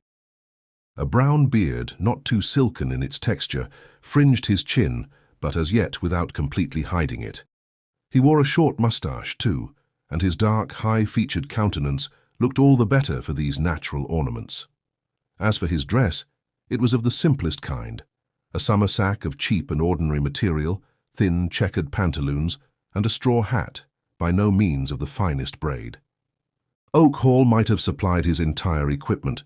He was chiefly marked as a gentleman, if such indeed he made any claim to be, by the rather remarkable whiteness and nicety of his clean linen. He met the scowl of old Hepzibah without apparent alarm, as having heretofore encountered it and found it harmless. "So, my dear Miss Pyncheon," said the Daguerreotypist, for it was that sole other occupant of the seven-gabled mansion, "I am glad to see that you have not shrunk from your good purpose. I merely look in to offer my best wishes, and to ask if I can assist you any further in your preparations. People in difficulty and distress, or in any manner at odds with the world, can endure a vast amount of harsh treatment, and perhaps be only the stronger for it, whereas they give way at once before the simplest expression of what they perceive to be genuine sympathy. So it proved with poor Hepzibah, for when she saw the young man smile, looking so much the brighter on a thoughtful face, and heard his kindly tone, she broke first into a hysteric giggle, and then began to sob. "Ah, Mr. Holgrave," cried she, as soon as she could speak, "I never can go through with it, never, never, never. I wish I were dead, and in the old family tomb with all my forefathers, with my father and my mother and my sister, yes, and with my brother, who had far better find me there than here. The world is too chill and hard, and I am too old and too feeble and too hopeless." "Oh, believe me, Miss Hepzibah," said the young man quietly, "these feelings will not trouble you any longer after you are once fairly in the midst of your enterprise. They are unavoidable at this moment, standing, as you do, on the outer verge of your long seclusion and peopling the world with ugly shapes, which you will soon find to be as unreal as the giants and ogres of a child's storybook. I find nothing so singular in life as that everything appears to lose its substance the instant one actually grapples with it. So it will be with what you think so terrible. But I am a woman, said Hepzibah piteously. I was going to say a lady, but I consider that as past. Well, no matter if it be past, answered the artist, a strange gleam of half-hidden sarcasm flashing through the kindliness of his manner. Let it go. You are the better without it. I speak frankly, my dear Miss Pyncheon, for are we not friends? I look upon this as one of the fortunate days of your life. It ends an epoch and begins one. Hitherto, the lifeblood has been gradually chilling in your veins as you sat aloof, within your circle of gentility, while the rest of the world was fighting out its battle with one kind of necessity or another. Henceforth, you will at least have the sense of healthy and natural effort for a purpose, and of lending your strength, be it great or small, to the united struggle of mankind. This is success, all the success that anybody meets with. It is natural enough, Mr. Holgrave, that you should have ideas like these, rejoined Hepzibah, drawing up her gaunt figure with slightly offended dignity. You are a man, a young man, and brought up, I suppose, as almost everybody is nowadays, with a view to seeking your fortune. But I was born a lady and have always lived one, no matter in what narrowness of means, always a lady. But I was not born a gentleman, neither have I lived like one, said Holgrave, slightly smiling. So, my dear madam, you will hardly expect me to sympathize with sensibilities of this kind, though unless I deceive myself, I have some imperfect comprehension of them. These names of gentleman and lady had a meaning in the past history of the world, and conferred privileges, desirable or otherwise, on those entitled to bear them. In the present, and still more in the future condition of society, they imply not privilege but restriction. These are new notions, said the old gentlewoman, shaking her head. I shall never understand them, neither do I wish it. We will cease to speak of them then, replied the artist, with a friendlier smile than his last one, and I will leave you to feel whether it is not better to be a true woman than a lady. Do you really think, Miss Hepzibah, that any lady of your family has ever done a more heroic thing since this house was built than you are performing in it today? Never. And if the Pyncheons had always acted so nobly, I doubt whether an old wizard Maule's anathema, of which you told me once, would have had much weight with Providence against them. Ah, no, no, said Hepzibah, not displeased at this allusion to the sombre dignity of an inherited curse. If old Maule's ghost, or a descendant of his, could see me behind the counter today, he would call it the fulfillment of his worst wishes. But I thank you for your kindness, Mr. Holgrave, and will do my utmost to be a good shopkeeper. Pray do, said Holgrave, and let me have the pleasure of being your first customer. I'm about taking a walk to the seashore before going to my rooms, where I misuse heaven's blessed sunshine by tracing out human features through its agency. A few of those biscuits, dipped in seawater, will be just what I need for breakfast. What is the price of half a dozen?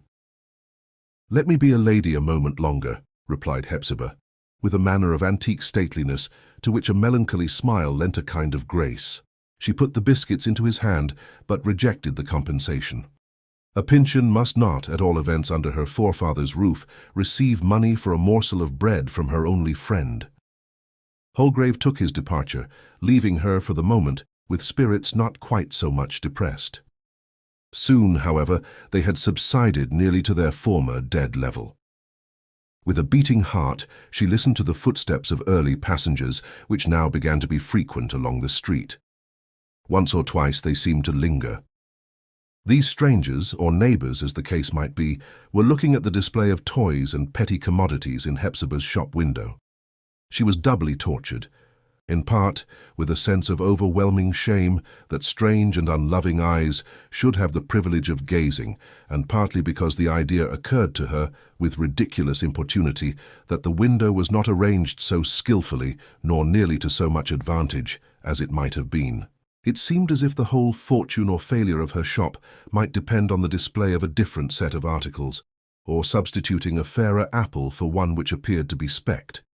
So she made the change, and straightway fancied that everything was spoiled by it, not recognizing that it was the nervousness of the juncture and her own native squeamishness as an old maid that wrought all the seeming mischief. Anon there was an encounter just at the doorstep betwixt two labouring men, as their rough voices denoted them to be. After some slight talk about their own affairs, one of them chanced to notice the shop window and directed the other's attention to it. "See here," cried he, "what do you think of this? Trade seems to be looking up in Pyncheon Street." "Well, well, this is a sight, to be sure," exclaimed the other. "In the old Pyncheon house, and underneath the Pyncheon elm. Who would have thought it? Old maid Pyncheon is setting up a scent shop. Will she make it go, think you, Dixie?" said his friend. "I don't call it a very good stand. There's another shop just round the corner." "Make it go," cried Dixie, with a most contemptuous expression, as if the very idea were impossible to be conceived. "Not a bit of it. Why, her face, I've seen it, for I dug her garden for her 1 year. Her face is enough to frighten the old Nick himself if he had ever so great a mind to trade with her. People can't stand it, I tell you. She scowls dreadfully, reason or none, out of pure ugliness of temper." "Well, that's not so much matter," remarked the other man. "These sour-tempered folks are mostly handy at business and know pretty well what they are about. But as you say, I don't think she'll do much. This business of keeping scent shops is overdone, like all other kinds of trade, handicraft, and bodily labour. I know it, to my cost. My wife kept a scent shop 3 months and lost $5 on her outlay." "Poor business," responded Dixie, in a tone as if he were shaking his head. "Poor business." For some reason or other, not very easy to analyze, there had hardly been so bitter a pang in all her previous misery about the matter as what thrilled Hepzibah's heart on overhearing the above conversation. The testimony in regard to her scowl was frightfully important. It seemed to hold up her image wholly relieved from the false light of her self-partialities, and so hideous that she dared not look at it. She was absurdly hurt, moreover, by the slight and idle effect that her setting up shop, an event of such breathless interest to herself, appeared to have upon the public, of which these two men were the nearest representatives. A glance, a passing word or two, a coarse laugh, and she was doubtless forgotten before they turned the corner. They cared nothing for her dignity, and just as little for her degradation. Then, also, the augury of ill success, uttered from the sure wisdom of experience, fell upon her half-dead hope like a clod into a grave. The man's wife had already tried the same experiment and failed. How could the born lady, the recluse of half a lifetime utterly unpracticed in the world at 60 years of age, how could she ever dream of succeeding when the hard, vulgar, keen, busy, hackneyed New England woman had lost $5 on her little outlay?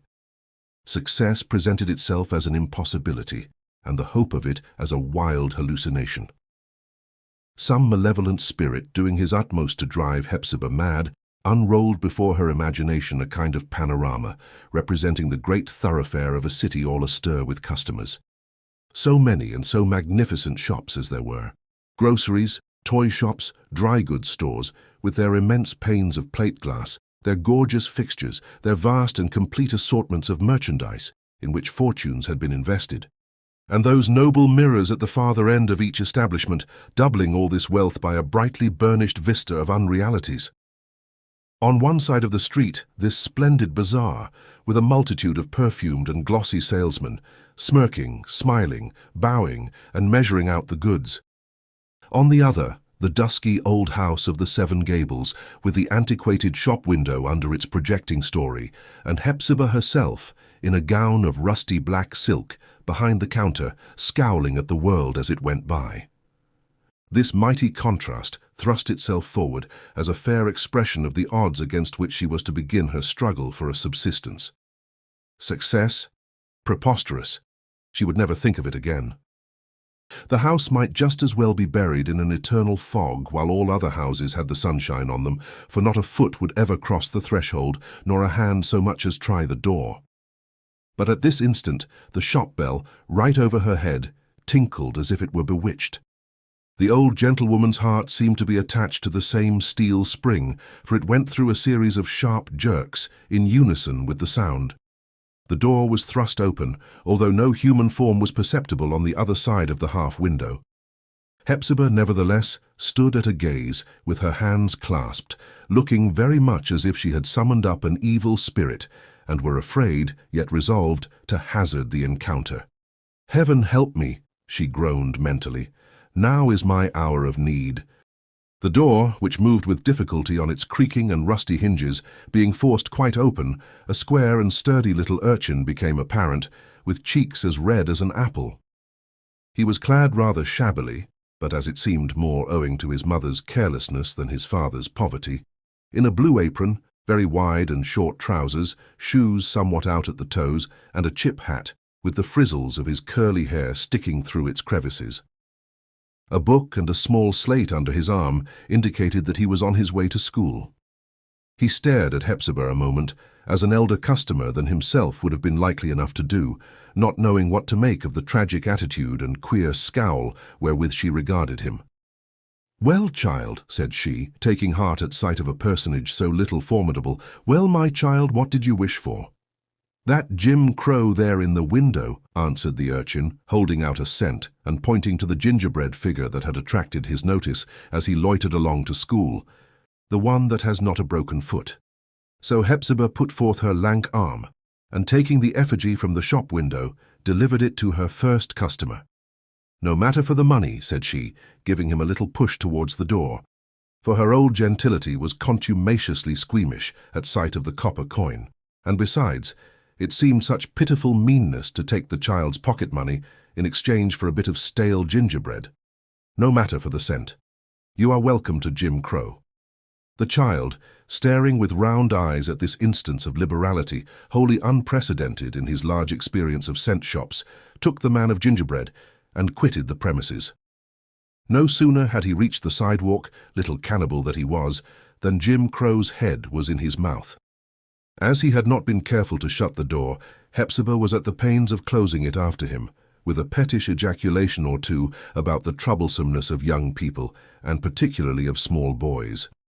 She had just placed another representative of the renowned Jim Crow at the window, when again the shop bell tinkled clamorously, and again the door being thrust open, with its characteristic jerk and jar, disclosed the same sturdy little urchin who, precisely 2 minutes ago, had made his exit.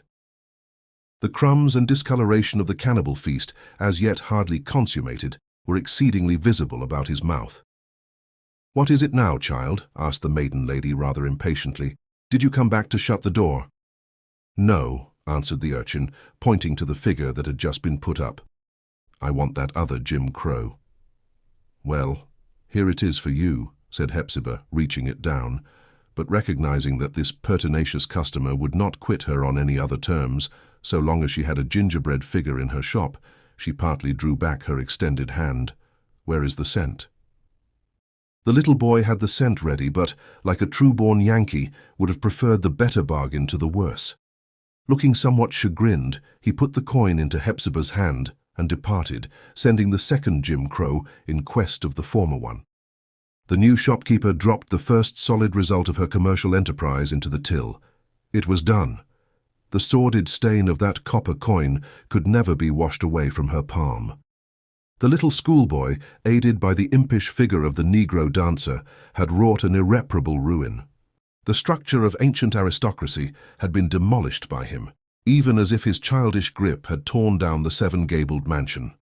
Now let Hepzibah turn the old Pyncheon portraits with their faces to the wall, and take the map of her eastern territory to kindle the kitchen fire, and blow up the flame with the empty breath of her ancestral traditions. What had she to do with ancestry? Nothing, no more than with posterity. No lady now, but simply Hepzibah Pyncheon, a forlorn old maid and keeper of a cent shop. Nevertheless, even while she paraded these ideas somewhat ostentatiously through her mind, it is altogether surprising what a calmness had come over her. The anxiety and misgivings which had tormented her, whether asleep or in melancholy daydreams, ever since her project began to take an aspect of solidity, had now vanished quite away. She felt the novelty of her position indeed, but no longer with disturbance or affright. Now and then there came a thrill of almost youthful enjoyment. It was the invigorating breath of a fresh outward atmosphere after the long torpor and monotonous seclusion of her life. So wholesome is effort, so miraculous the strength that we do not know of. The healthiest glow that Hepzibah had known for years had come now in the dreaded crisis, when, for the first time, she had put forth her hand to help herself. The little circlet of the schoolboy's copper coin, dim and lustreless though it was, with the small services which it had been doing here and there about the world, had proved a talisman, fragrant with good, and deserving to be set in gold and worn next her heart. It was as potent, and perhaps endowed with the same kind of efficacy, as a galvanic ring. Hepzibah, at all events, was indebted to its subtle operation both in body and spirit, so much the more as it inspired her with energy to get some breakfast, at which, still the better to keep up her courage, she allowed herself an extra spoonful in her infusion of black tea. Her introductory day of shopkeeping did not run on, however, without many and serious interruptions of this mood of cheerful vigor. As a general rule, Providence seldom vouchsafes to mortals any more than just that degree of encouragement which suffices to keep them at a reasonably full exertion of their powers. In the case of our old gentlewoman, after the excitement of new effort had subsided, the despondency of her whole life threatened ever and anon to return. It was like the heavy mass of clouds which we may often see obscuring the sky and making a grey twilight everywhere, until, towards nightfall, it yields temporarily to a glimpse of sunshine. But always the envious cloud strives to gather again across the streak of celestial azure.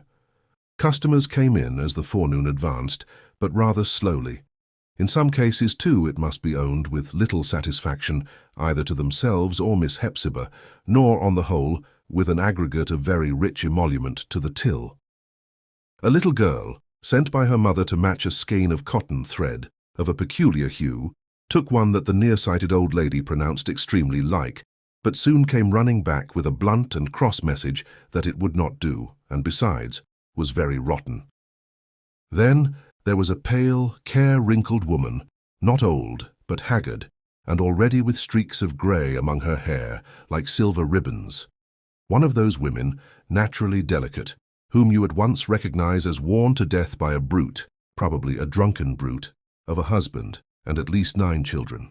She wanted a few pounds of flour, and offered the money, which the decayed gentlewoman silently rejected, and gave the poor soul better measure than if she had taken it. Shortly afterwards, a man in a blue cotton frock, much soiled, came in and bought a pipe, filling the whole shop, meanwhile, with the hot odour of strong drink, not only exhaled in the torrid atmosphere of his breath, but oozing out of his entire system like an inflammable gas. It was impressed on Hepzibah's mind that this was the husband of the care-wrinkled woman. He asked for a paper of tobacco, and as she had neglected to provide herself with the article, her brutal customer dashed down his newly bought pipe and left the shop, muttering some unintelligible words which had the tone and bitterness of a curse. Hereupon Hepzibah threw up her eyes, unintentionally scowling in the face of Providence.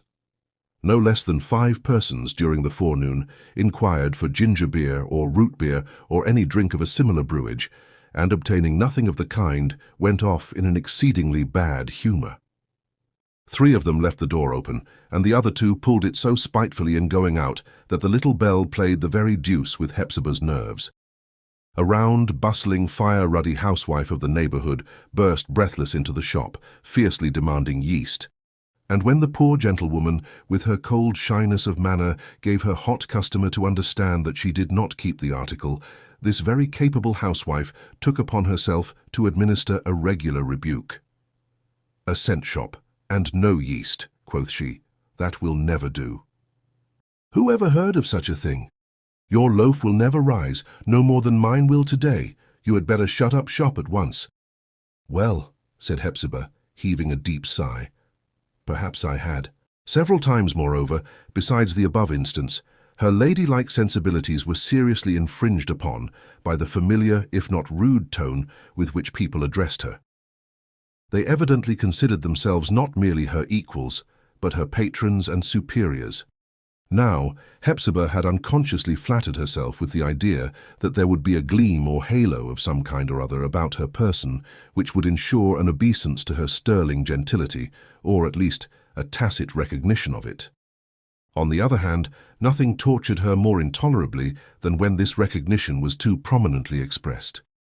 To one or two rather officious offers of sympathy, her responses were little short of acrimonious. And, we regret to say, Hepzibah was thrown into a positively unchristian state of mind by the suspicion that one of her customers was drawn to the shop not by any real need of the article which she pretended to seek, but by a wicked wish to stare at her. The vulgar creature was determined to see for herself what sort of a figure a mildewed piece of aristocracy, after wasting all the bloom and much of the decline of her life apart from the world, would cut behind a counter. In this particular case, however mechanical and innocuous it might be at other times, Hepzibah's contortion of brow served her in good stead. "I never was so frightened in my life," said the curious customer in describing the incident to one of her acquaintances. "She's a real old vixen, take my word of it. She says little, to be sure, but if you could only see the mischief in her eye." On the whole, therefore, her new experience led our decayed gentlewoman to very disagreeable conclusions as to the temper and manners of what she termed the lower classes, whom heretofore she had looked down upon with a gentle and pitying complacence, as herself occupying a sphere of unquestionable superiority. But unfortunately, she had likewise to struggle against a bitter emotion of a directly opposite kind, a sentiment of virulence, we mean, towards the idle aristocracy to which it had so recently been her pride to belong.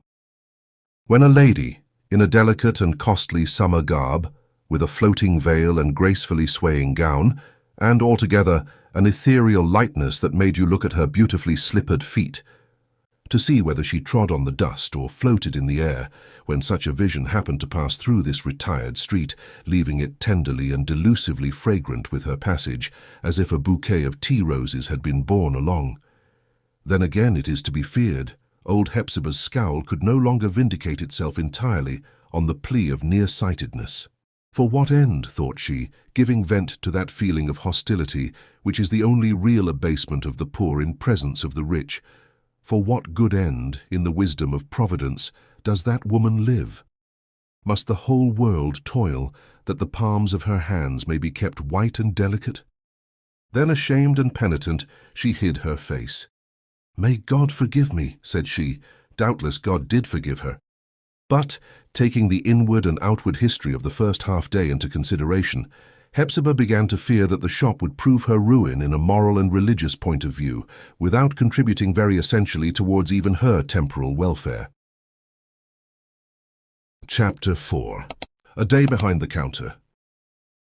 Towards noon, Hepzibah saw an elderly gentleman, large and portly, and of remarkably dignified demeanour, passing slowly along on the opposite side of the white and dusty street. On coming within the shadow of the Pyncheon elm, he stopped, and taking off his hat meanwhile to wipe the perspiration from his brow, seemed to scrutinize with especial interest the dilapidated and rusty-visaged house of the Seven Gables. He himself, in a very different style, was as well worth looking at as the house. No better model need be sought, nor could have been found, of a very high order of respectability, which, by some indescribable magic, not merely expressed itself in his looks and gestures, but even governed the fashion of his garments, and rendered them all proper and essential to the man. Without appearing to differ in any tangible way from other people's clothes, there was yet a wide and rich gravity about them that must have been a characteristic of the wearer, since it could not be defined as pertaining either to the cut or material. His gold-headed cane, too, a serviceable staff of dark-polished wood, had similar traits, and had it chosen to take a walk by itself, would have been recognized anywhere as a tolerably adequate representative of its master. This character, which showed itself so strikingly in everything about him, and the effect of which we seek to convey to the reader, went no deeper than his station, habits of life, and external circumstances. One perceived him to be a personage of marked influence and authority, and especially you could feel just as certain that he was opulent as if he had exhibited his bank account, or as if you had seen him touching the twigs of the Pyncheon elm and, Midas-like, transmuting them to gold. In his youth, he had probably been considered a handsome man. At his present age, his brow was too heavy, his temples too bare, his remaining hair too grey, his eye too cold, his lips too closely compressed, to bear any relation to mere personal beauty. He would have made a good and massive portrait, better now, perhaps, than at any previous period of his life, although his look might grow positively harsh in the process of being fixed upon the canvas. The artist would have found it desirable to study his face and prove its capacity for varied expression, to darken it with a frown, to kindle it up with a smile. While the elderly gentleman stood looking at the Pyncheon house, both the frown and the smile passed successively over his countenance. His eye rested on the shop window, and putting up a pair of gold-bowed spectacles which he held in his hand, he minutely surveyed Hepzibah's little arrangement of toys and commodities. At first it seemed not to please him, nay, to cause him exceeding displeasure, and yet, the very next moment, he smiled. While the latter expression was yet on his lips, he caught a glimpse of Hepzibah, who had involuntarily bent forward to the window, and then the smile changed from acrid and disagreeable to the sunniest complacency and benevolence. He bowed, with a happy mixture of dignity and courteous kindliness, and pursued his way. "There he is," said Hepzibah to herself, gulping down a very bitter emotion, and, since she could not rid herself of it, trying to drive it back into her heart. "What does he think of it, I wonder? Does it please him? Ah, he is looking back." The gentleman had paused in the street and turned himself half about, still with his eyes fixed on the shop window. In fact, he wheeled wholly round and commenced a step or two, as if designing to enter the shop. But, as it chanced, his purpose was anticipated by Hepzibah's first customer, the little cannibal of Jim Crow, who, staring up at the window, was irresistibly attracted by an elephant of gingerbread. What a grand appetite had this small urchin! 2 Jim Crows immediately after breakfast, and now an elephant as a preliminary whet before dinner. By the time this latter purchase was completed, the elderly gentleman had resumed his way and turned the street corner. "Take it as you like, Cousin Jaffrey," muttered the maiden lady as she drew back after cautiously thrusting out her head and looking up and down the street. "Take it as you like. You have seen my little shop window. Well, what have you to say? Is not the Pyncheon house my own, while I'm alive?"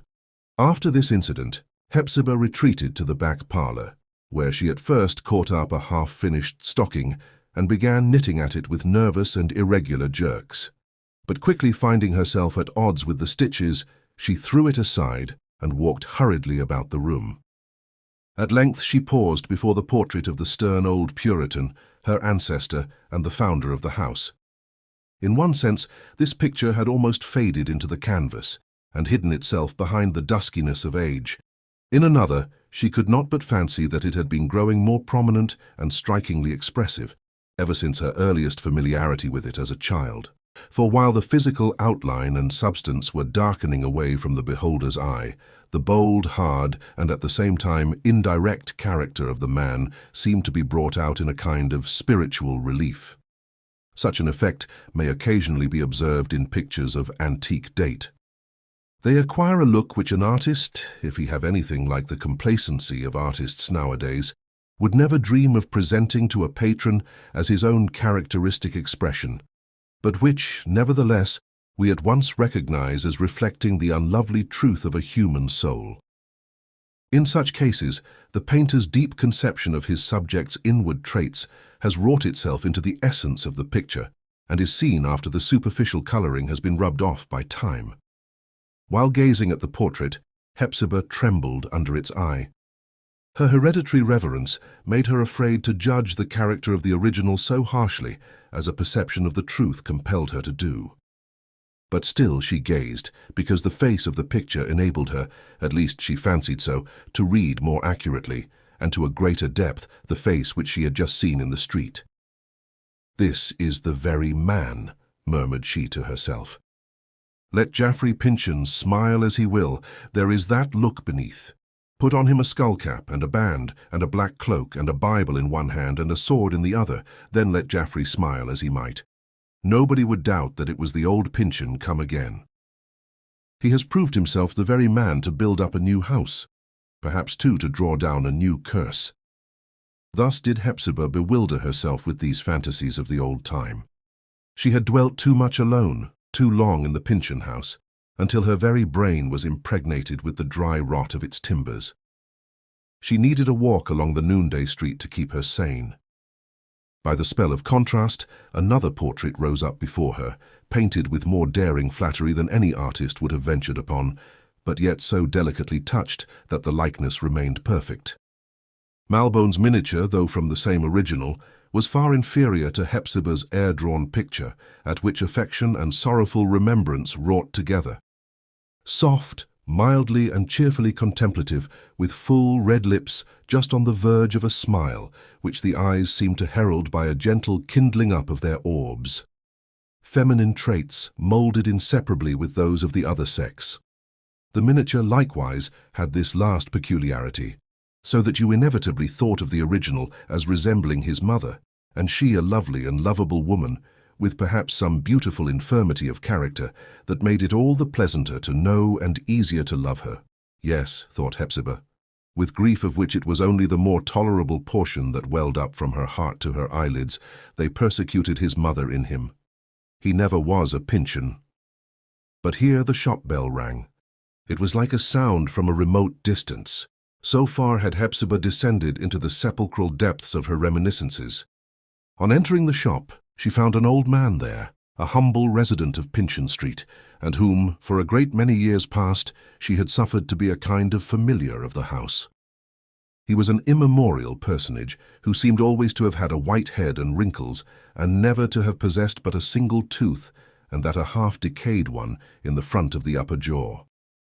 Well advanced as Hepzibah was, she could not remember when Uncle Venner, as the neighborhood called him, had not gone up and down the street, stooping a little and drawing his feet heavily over the gravel or pavement.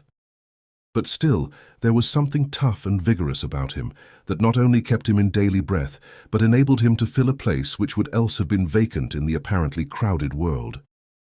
To go of errands with his slow and shuffling gait, which made you doubt how he ever was to arrive anywhere, to saw a small household's foot or two of firewood, or knock to pieces an old barrel, or split up a pine board for kindling stuff.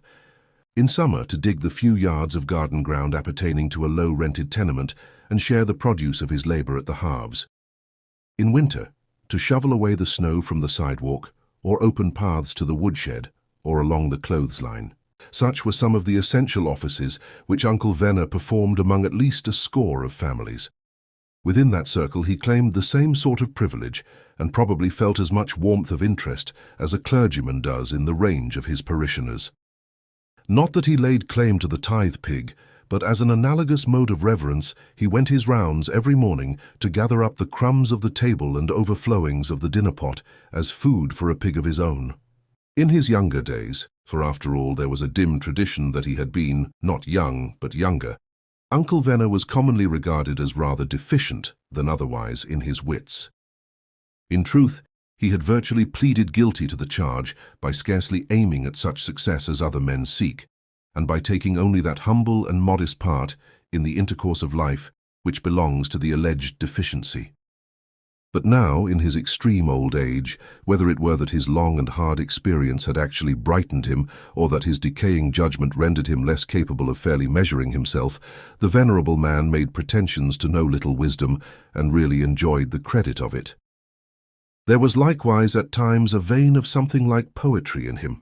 It was the moss or wallflower of his mind in its small dilapidation, and gave a charm to what might have been vulgar and commonplace in his earlier and middle life.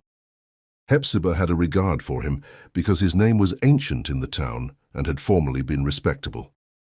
It was a still better reason for awarding him a species of familiar reverence that Uncle Venner was himself the most ancient existence, whether of man or thing, in Pyncheon Street, except the house of the Seven Gables, and perhaps the elm that overshadowed it.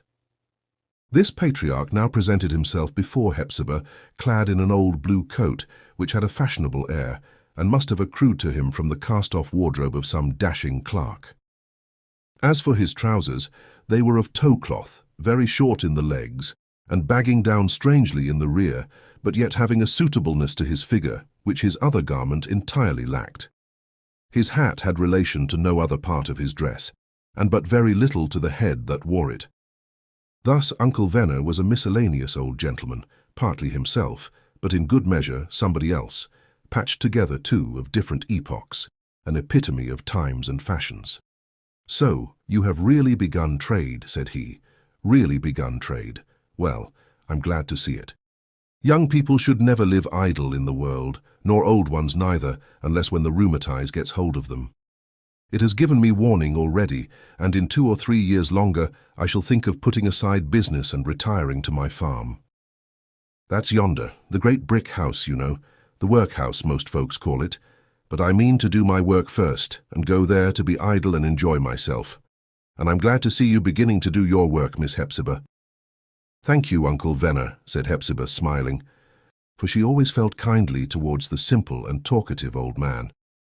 Had he been an old woman, she might probably have repelled the freedom, which she now took in good part. "It is time for me to begin work indeed, or, to speak the truth, I have just begun when I ought to be giving it up." "Oh, never say that, Miss Hepzibah," answered the old man. "You are a young woman yet. Why, I hardly thought myself younger than I am now. It seems so little while ago since I used to see you playing about the door of the old house, quite a small child. Oftener, though, you used to be sitting at the threshold and looking gravely into the street, for you had always a grave kind of way with you, a grown-up air, when you were only the height of my knee. It seems as if I saw you now, and your grandfather with his red cloak, and his white wig, and his cocked hat and his cane coming out of the house and stepping so grandly up the street. Those old gentlemen that grew up before the Revolution used to put on grand airs. In my young days the great man of the town was commonly called king, and his wife not queen to be sure, but lady. Nowadays a man would not dare to be called king, and if he feels himself a little above common folks, he only stoops so much the lower to them. I met your cousin, the judge, 10 minutes ago, and in my old tow-cloth trousers, as you see, the judge raised his hat to me, I do believe." At any rate, the judge bowed and smiled. "Yes," said Hepzibah, with something bitter stealing unawares into her tone. "My cousin Jaffrey is thought to have a very pleasant smile. And so he has replied, Uncle Venner. And that's rather remarkable in a Pyncheon, for, begging your pardon, Miss Hepzibah, they never had the name of being an easy and agreeable set of folks. There was no getting close to them. But now, Miss Hepzibah, if an old man may be bold to ask, why don't Judge Pyncheon, with his great means, step forward and tell his cousin to shut up her little shop at once? It's for your credit to be doing something, but it's not for the judge's credit to let you." "We won't talk of this, if you please, Uncle Venner," said Hepzibah coldly. "I ought to say, however, that if I choose to earn bread for myself, it is not Judge Pyncheon's fault. Neither will he deserve the blame," added she more kindly, "remembering Uncle Venner's privileges of age and humble familiarity, if I should, by and by, find it convenient to retire with you to your farm.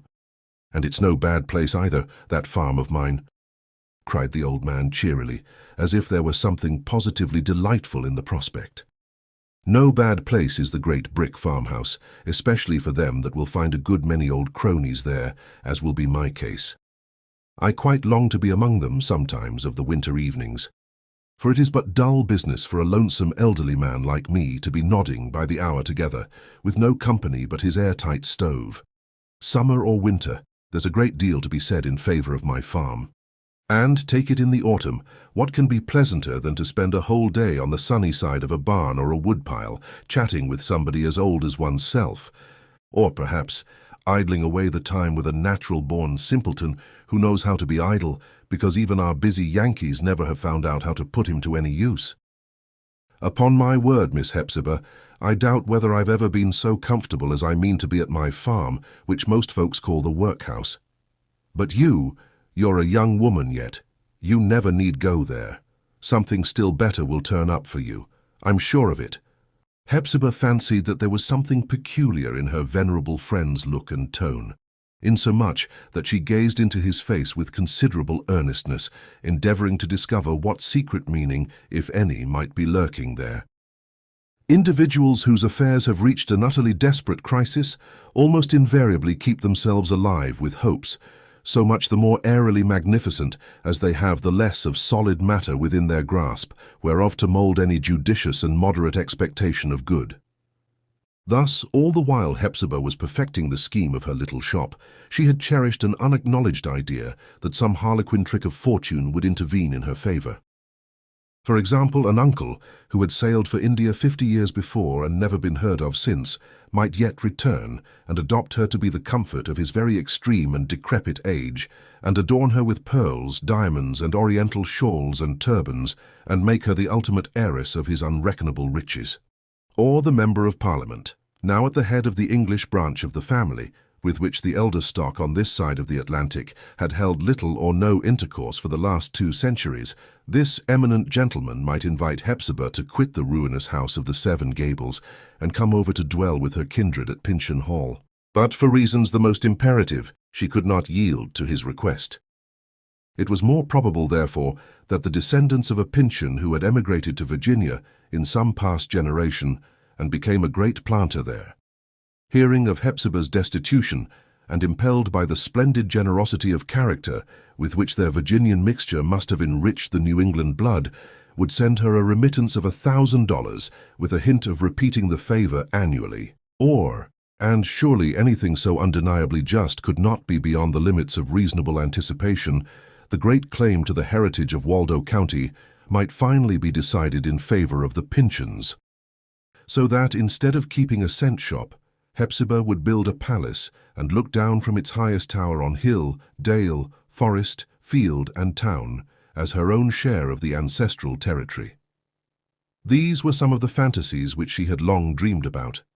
And, aided by these, Uncle Venner's casual attempt at encouragement kindled a strange festal glory in the poor, bare, melancholy chambers of her brain, as if that inner world were suddenly lighted up with gas. But either he knew nothing of her castles in the air, as how should he? Or else her earnest scowl disturbed his recollection, as it might a more courageous man's.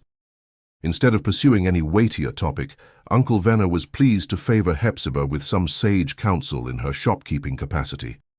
Give no credit. These were some of his golden maxims. Never take paper money. Look well to your change. Ring the silver on the 4-pound weight.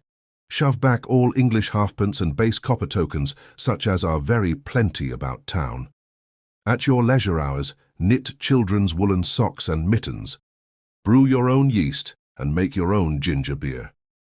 And while Hepzibah was doing her utmost to digest the hard little pellets of his already uttered wisdom, he gave vent to his final, and what he declared to be his all-important advice, as follows.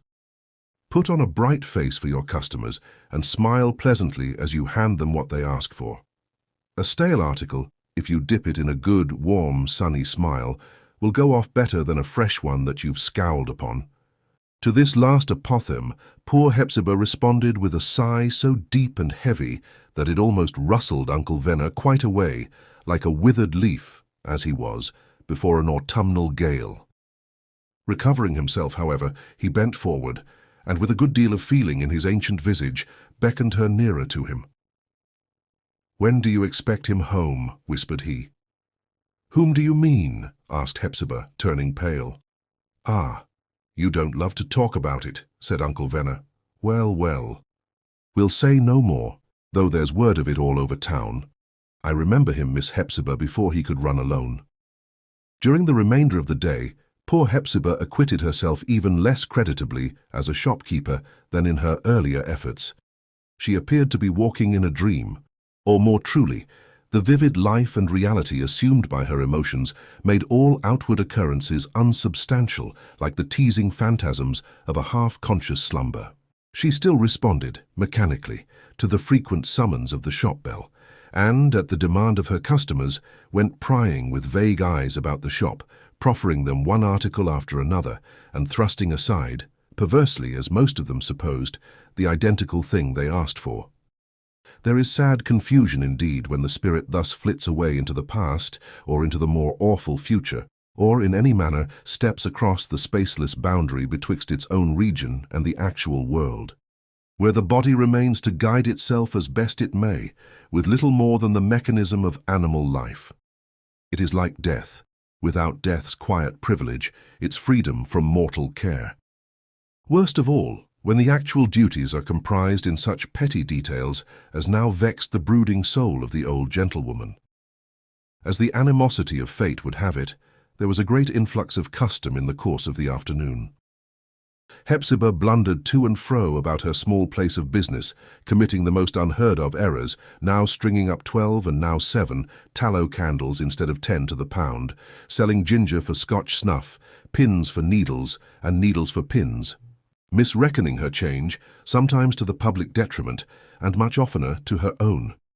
And thus she went on, doing her utmost to bring chaos back again, until, at the close of the day's labour, to her inexplicable astonishment, she found the money drawer almost destitute of coin.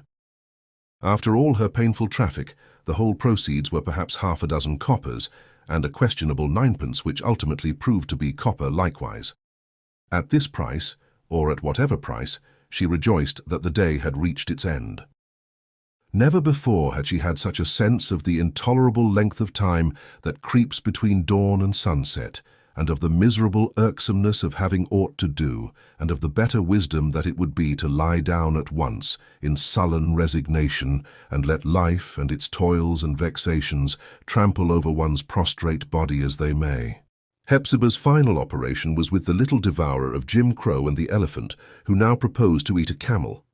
In her bewilderment, she offered him first a wooden dragoon and next a handful of marbles.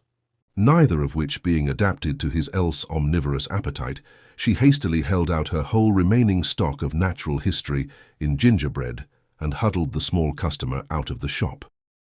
She then muffled the bell in an unfinished stocking and put up the oaken bar across the door. During the latter process, an omnibus came to a standstill under the branches of the elm tree. Hepzibah's heart was in her mouth.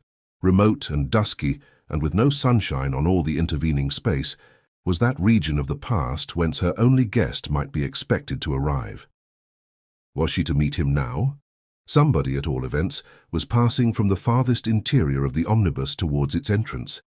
A gentleman alighted, but it was only to offer his hand to a young girl whose slender figure, nowise needing such assistance, now lightly descended the steps and made an airy little jump from the final one to the sidewalk. She rewarded her cavalier with a smile, the cheery glow of which was seen reflected on his own face as he re-entered the vehicle. The girl then turned towards the house of the Seven Gables, to the door of which, meanwhile, not the shop door but the antique portal, the omnibus man had carried a light trunk and a bandbox. First giving a sharp rap of the old iron knocker, he left his passenger and her luggage at the doorstep and departed. Who can it be, thought Hepzibah, who had been screwing her visual organs into the acutest focus of which they were capable? The girl must have mistaken the house. She stole softly into the hall, and herself invisible, gazed through the dusty sidelights of the portal at the young, blooming, and very cheerful face which presented itself for admittance into the gloomy old mansion. It was a face to which almost any door would have opened of its own accord. The young girl, so fresh, so unconventional, and yet so orderly and obedient to common rules, as you at once recognized her to be, was widely in contrast, at that moment, with everything about her. The sordid and ugly luxuriance of gigantic weeds that grew in the angle of the house, and the heavy projection that overshadowed her, and the time-worn framework of the door, none of these things belonged to her sphere. But even as a ray of sunshine, fall into what dismal place it may, instantaneously creates for itself a propriety in being there, so did it seem altogether fit that the girl should be standing at the threshold. It was no less evidently proper that the door should swing open to admit her. The maiden lady herself, sternly inhospitable in her first purposes, soon began to feel that the door ought to be shoved back and the rusty key be turned in the reluctant lock. "Can it be Phoebe?" questioned she within herself. "It must be little Phoebe, for it can be nobody else, and there is a look of her father about her too. But what does she want here? And how like a country cousin to come down upon a poor body in this way, without so much as a day's notice, or asking whether she would be welcome. Well, she must have a night's lodging, I suppose, and tomorrow the child shall go back to her mother." Phoebe, it must be understood, was that one little offshoot of the Pyncheon race to whom we have already referred, as a native of a rural part of New England, where the old fashions and feelings of relationship are still partially kept up.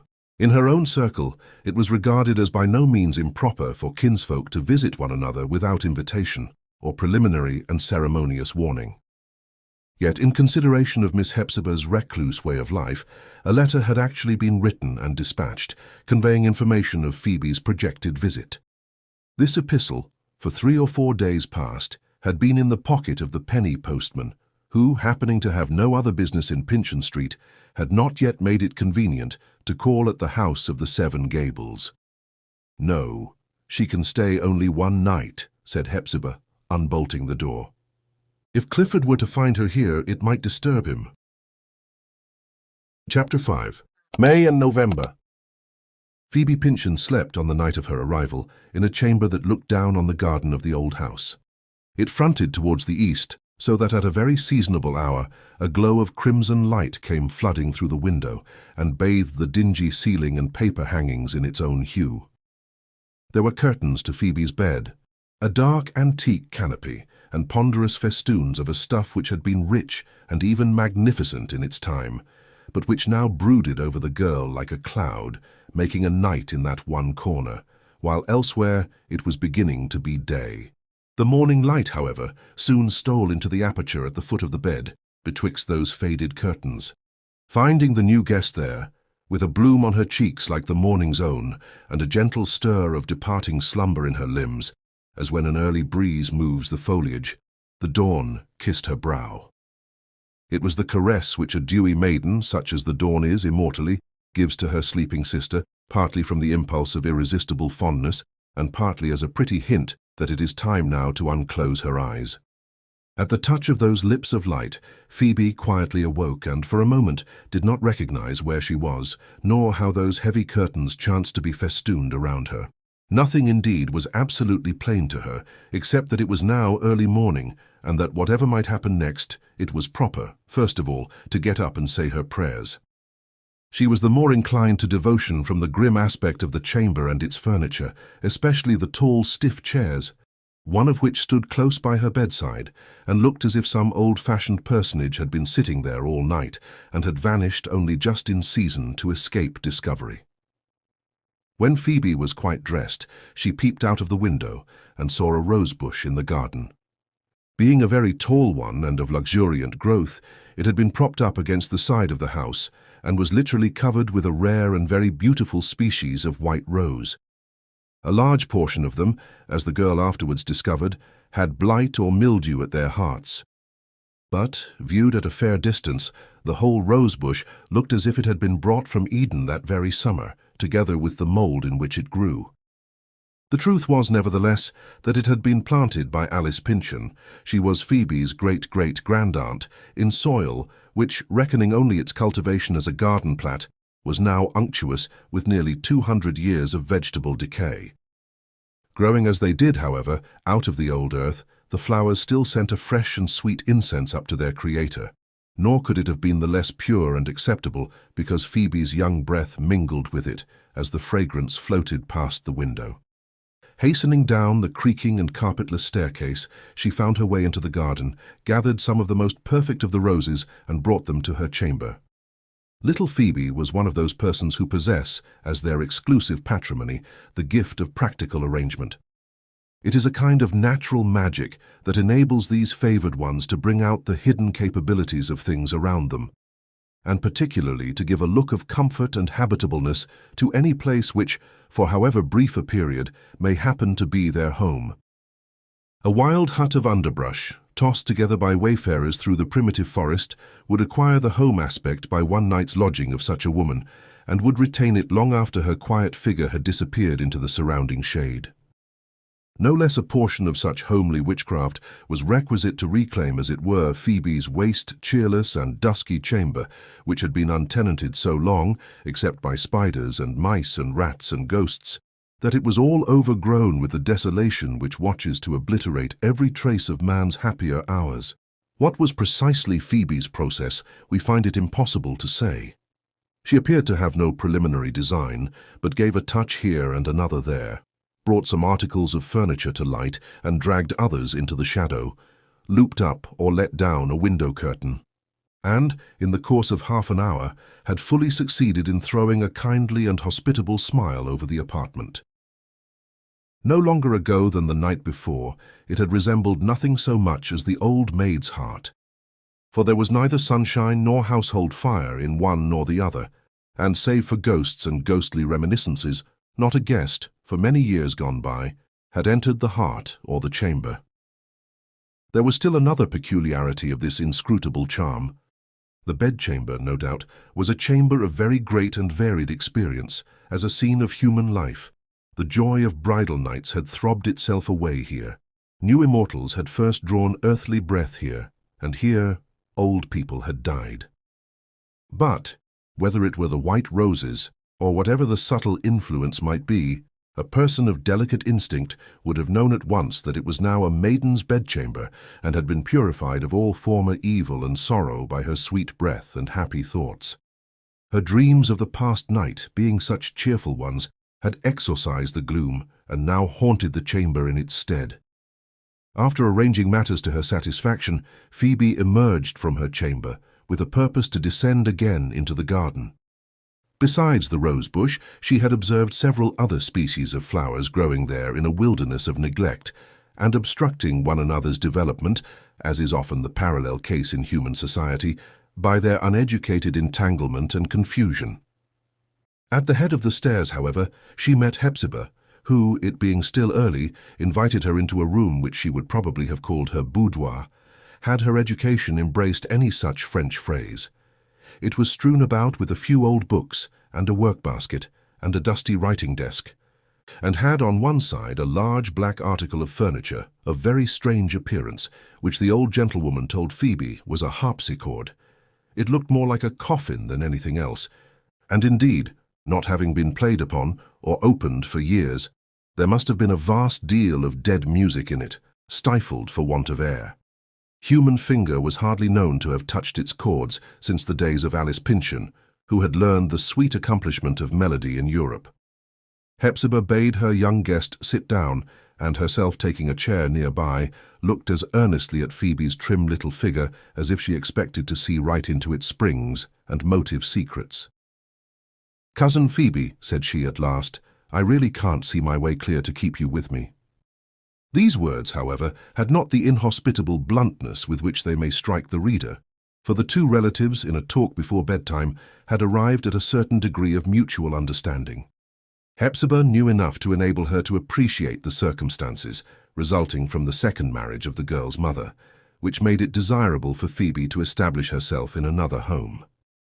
Nor did she misinterpret Phoebe's character and the genial activity pervading it, one of the most valuable traits of the true New England woman, which had impelled her forth, as might be said, to seek her fortune, but with a self-respecting purpose to confer as much benefit as she could anywise receive. As one of her nearest kindred, she had naturally betaken herself to Hepzibah, with no idea of forcing herself on her cousin's protection, but only for a visit of a week or two, which might be indefinitely extended, should it prove for the happiness of both. To Hepzibah's blunt observation, therefore, Phoebe replied as frankly and more cheerfully.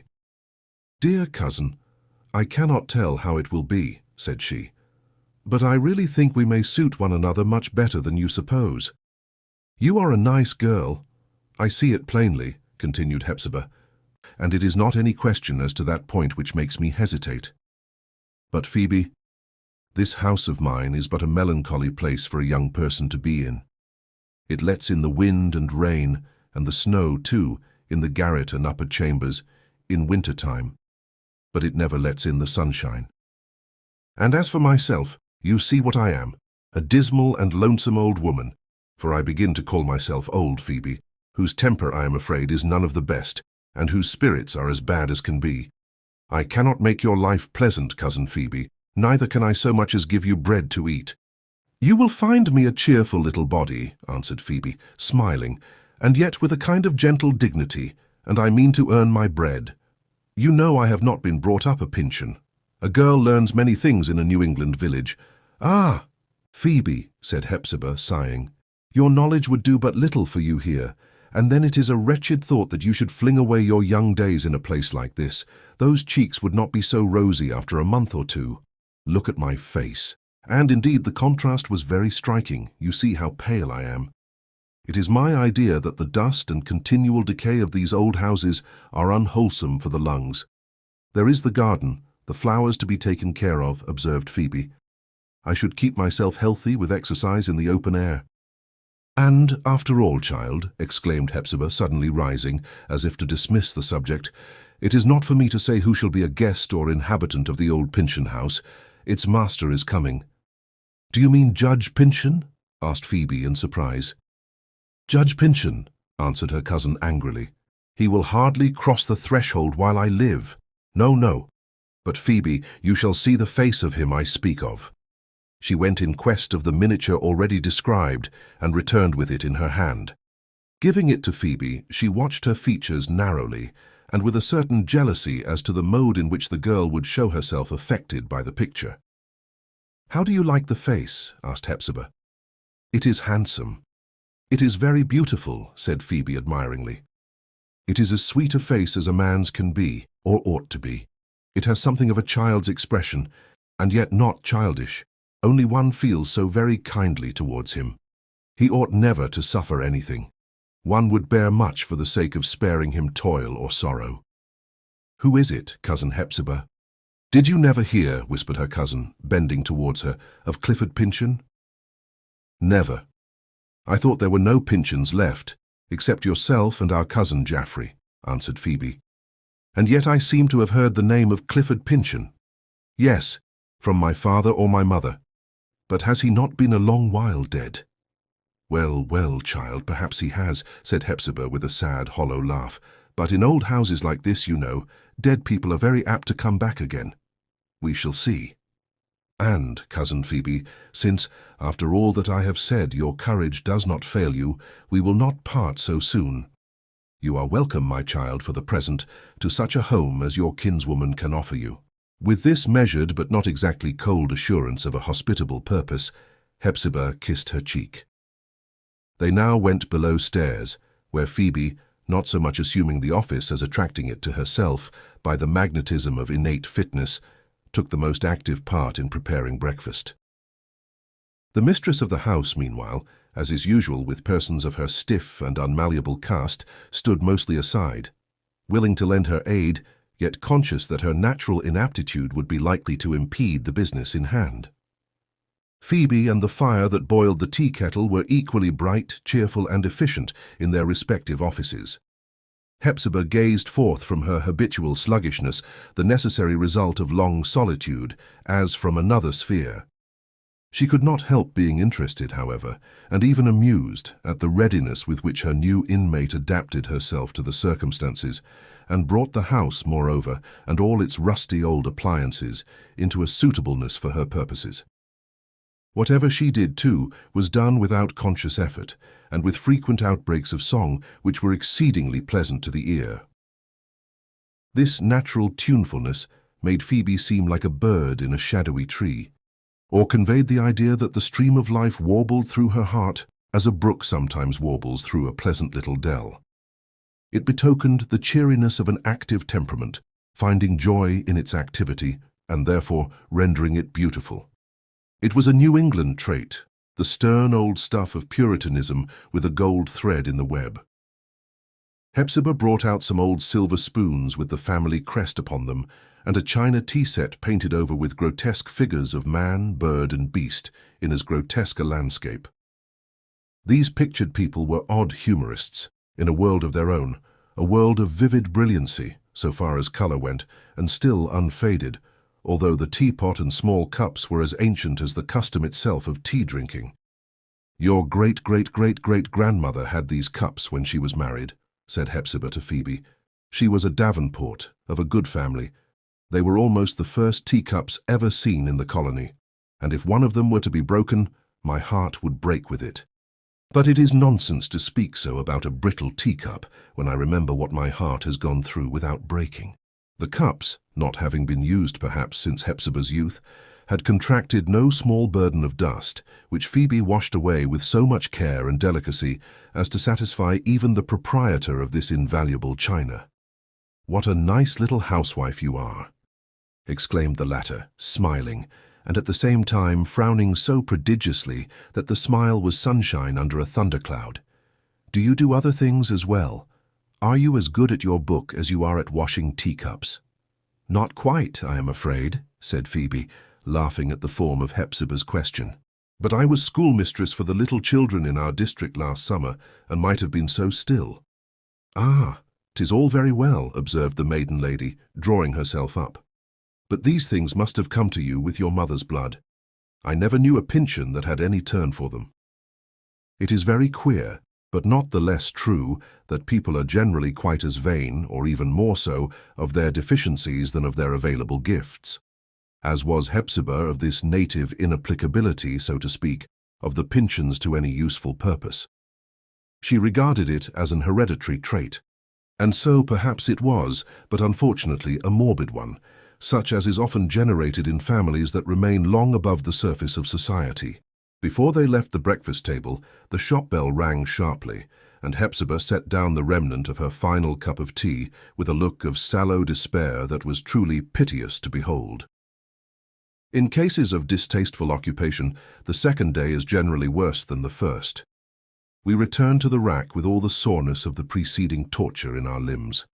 At all events, Hepzibah had fully satisfied herself of the impossibility of ever becoming wonted to this peevishly obstreperous little bell. Ring as often as it might, the sound always smote upon her nervous system rudely and suddenly, and especially now, while with her crested teaspoons and antique china she was flattering herself with ideas of gentility, she felt an unspeakable disinclination to confront a customer.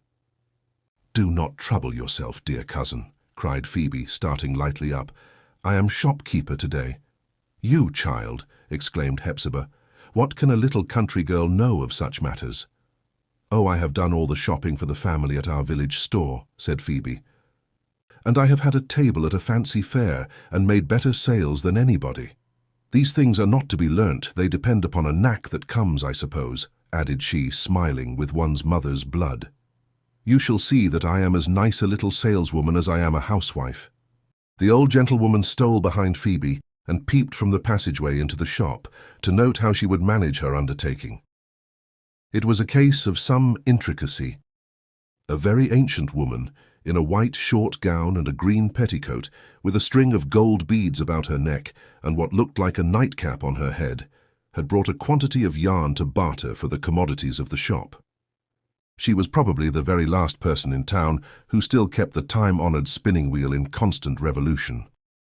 It was worthwhile to hear the croaking and hollow tones of the old lady and the pleasant voice of Phoebe mingling in one twisted thread of talk, and still better to contrast their figures, so light and bloomy, so decrepit and dusky, with only the counter betwixt them, in one sense, but more than 60 years in another.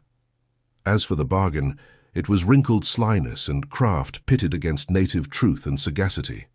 "Was not that well done?" asked Phoebe, laughing when the customer was gone. "Nicely done indeed, child," answered Hepzibah. "I could not have gone through with it nearly so well. As you say, it must be a knack that belongs to you on the mother's side. It is a very genuine admiration, that with which persons too shy or too awkward to take a due part in the bustling world regard the real actors in life's stirring scenes. So genuine, in fact, that the former are usually fain to make it palatable to their self-love, by assuming that these active and forcible qualities are incompatible with others, which they choose to deem higher and more important. Thus Hepzibah was well content to acknowledge Phoebe's vastly superior gifts as a shopkeeper. She listened, with compliant ear, to her suggestion of various methods whereby the influx of trade might be increased and rendered profitable without a hazardous outlay of capital.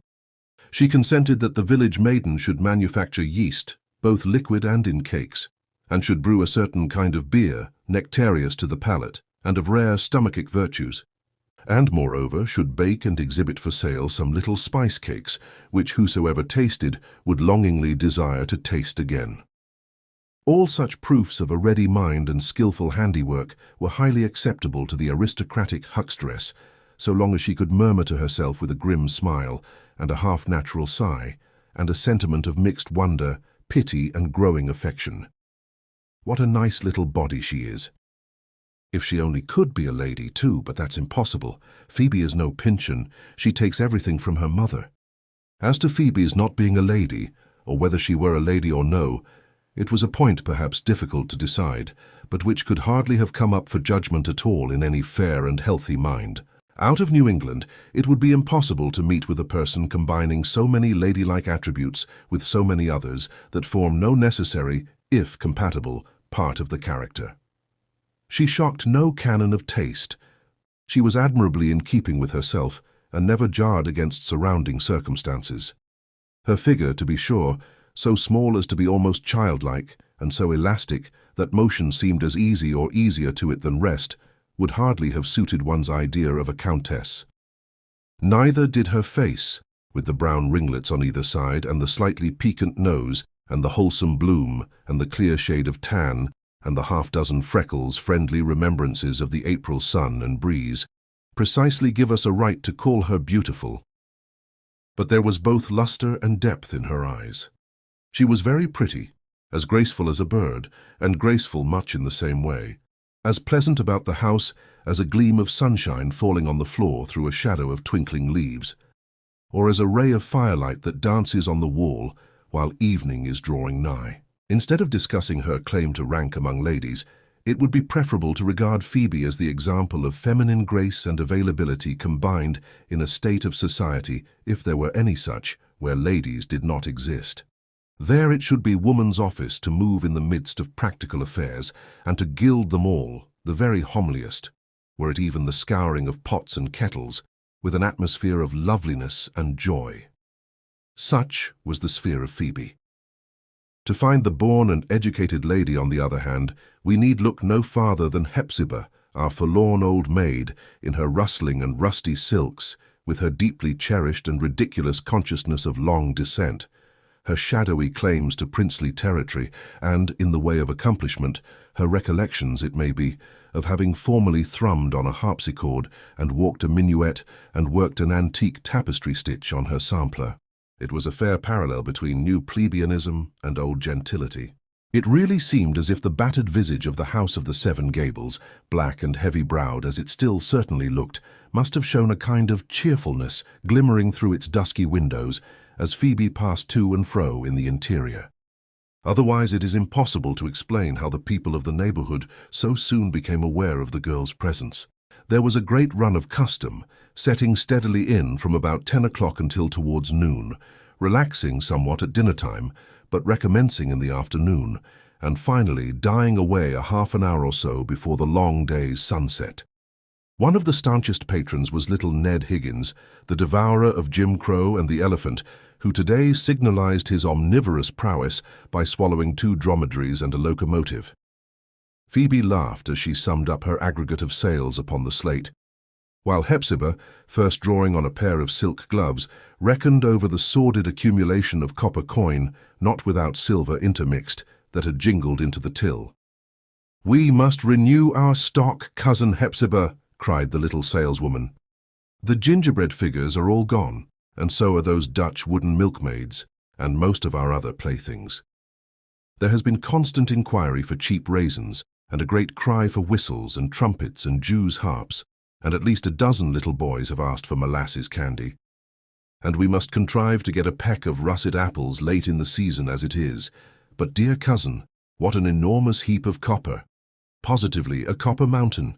Well done, well done, well done," quoth Uncle Venner, who had taken occasion to shuffle in and out of the shop several times in the course of the day. "Here's a girl that will never end her days at my farm. Bless my eyes, what a brisk little soul." "Yes, Phoebe is a nice girl," said Hepzibah, with a scowl of austere approbation. "But, Uncle Venner, you have known the family a great many years. Can you tell me whether there ever was a Pyncheon whom she takes after?" "I don't believe there ever was," answered the venerable man. "At any rate, it never was my luck to see her like among them, nor, for that matter, anywhere else. I've seen a great deal of the world, not only in people's kitchens and backyards, but at the street corners, and on the wharves, and in other places where my business calls me. And I'm free to say, Miss Hepzibah, that I never knew a human creature do her work so much like one of God's angels as this child Phoebe does." Uncle Venner's eulogium, if it appear rather too high-strained for the person and occasion, had nevertheless a sense in which it was both subtle and true. There was a spiritual quality in Phoebe's activity. The life of the long and busy day, spent in occupations that might so easily have taken a squalid and ugly aspect, had been made pleasant and even lovely by the spontaneous grace with which these homely duties seemed to bloom out of her character. So that labor, while she dealt with it, had the easy and flexible charm of play. Angels do not toil, but let their good works grow out of them, and so did Phoebe. The two relatives, the young maid and the old one, found time before nightfall, in the intervals of trade, to make rapid advances towards affection and confidence. A recluse like Hepzibah usually displays remarkable frankness and at least temporary affability on being absolutely cornered and brought to the point of personal intercourse. Like the angel whom Jacob wrestled with, she is ready to bless you when once overcome. The old gentlewoman took a dreary and proud satisfaction in leading Phoebe from room to room of the house, and recounting the traditions with which, as we may say, the walls were lugubriously frescoed. She showed the indentations made by the lieutenant governor's sword hilt in the door panels of the apartment where old Colonel Pyncheon, a dead host, had received his affrighted visitors with an awful frown. The dusky terror of that frown, Hepzibah observed, was thought to be lingering ever since in the passageway. She bade Phoebe step into one of the tall chairs and inspect the ancient map of the Pyncheon territory at the eastward. In a tract of land on which she laid her finger, there existed a silver mine, the locality of which was precisely pointed out in some memoranda of Colonel Pyncheon himself, but only to be made known when the family claim should be recognized by government. Thus it was for the interest of all New England that the Pyncheons should have justice done them. She told, too, how that there was undoubtedly an immense treasure of English guineas hidden somewhere about the house, or in the cellar, or possibly in the garden. "If you should happen to find it, Phoebe," said Hepzibah, glancing aside at her with a grim yet kindly smile, "we will tie up the shop bell for good and all." "Yes, dear cousin," answered Phoebe, "but in the meantime I hear somebody ringing it." When the customer was gone, Hepzibah talked rather vaguely, and at great length, about a certain Alice Pyncheon, who had been exceedingly beautiful and accomplished in her lifetime 100 years ago. The fragrance of her rich and delightful character still lingered about the place where she had lived, as a dried rosebud scents the drawer where it has withered and perished. This lovely Alice had met with some great and mysterious calamity, and had grown thin and white, and gradually faded out of the world. But even now she was supposed to haunt the house of the Seven Gables, and a great many times, especially when one of the Pyncheons was to die, she had been heard playing sadly and beautifully on the harpsichord. One of these tunes, just as it had sounded from her spiritual touch, had been written down by an amateur of music. It was so exquisitely mournful that nobody, to this day, could bear to hear it played unless when a great sorrow had made them know the still profounder sweetness of it. "Was it the same harpsichord that you showed me?" inquired Phoebe. "The very same," said Hepzibah. "It was Alice Pyncheon's harpsichord. When I was learning music, my father would never let me open it. So, as I could only play on my teacher's instrument, I have forgotten all my music long ago." Leaving these antique themes, the old lady began to talk about the Daguerreotypist, whom, as he seemed to be a well-meaning and orderly young man, and in narrow circumstances, she had permitted to take up his residence in one of the Seven Gables. But on seeing more of Mr. Holgrave, she hardly knew what to make of him.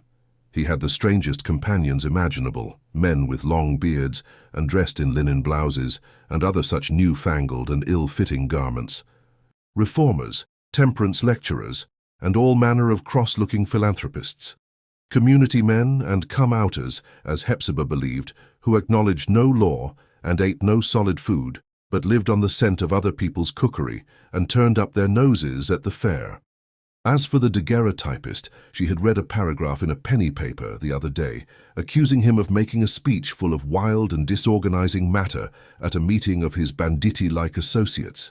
For her own part, she had reason to believe that he practiced animal magnetism, and if such things were in fashion nowadays, should be apt to suspect him of studying the black art up there in his lonesome chamber. "But, dear cousin," said Phoebe, "if the young man is so dangerous, why do you let him stay? If he does nothing worse, he may set the house on fire." "Why, sometimes," answered Hepzibah, "I have seriously made it a question whether I ought not to send him away.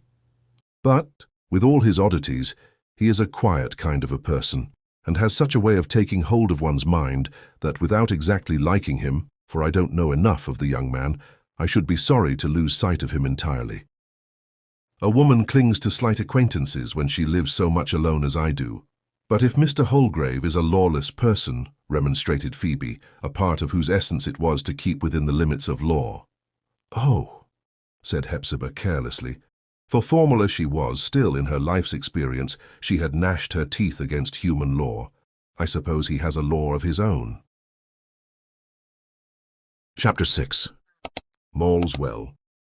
After an early tea, the little country girl strayed into the garden. The enclosure had formerly been very extensive, but was now contracted within small compass, and hemmed about, partly by high wooden fences, and partly by the outbuildings of houses that stood on another street. In its centre was a grass plat, surrounding a ruinous little structure, which showed just enough of its original design to indicate that it had once been a summer house. A hop vine, springing from last year's root, was beginning to clamber over it, but would be long in covering the roof with its green mantle. 3 of the 7 gables either fronted or looked sideways, with a dark solemnity of aspect, down into the garden. The black, rich soil had fed itself with the decay of a long period of time, such as fallen leaves, the petals of flowers, and the stalks and seed vessels of vagrant and lawless plants, more useful after their death than ever while flaunting in the sun.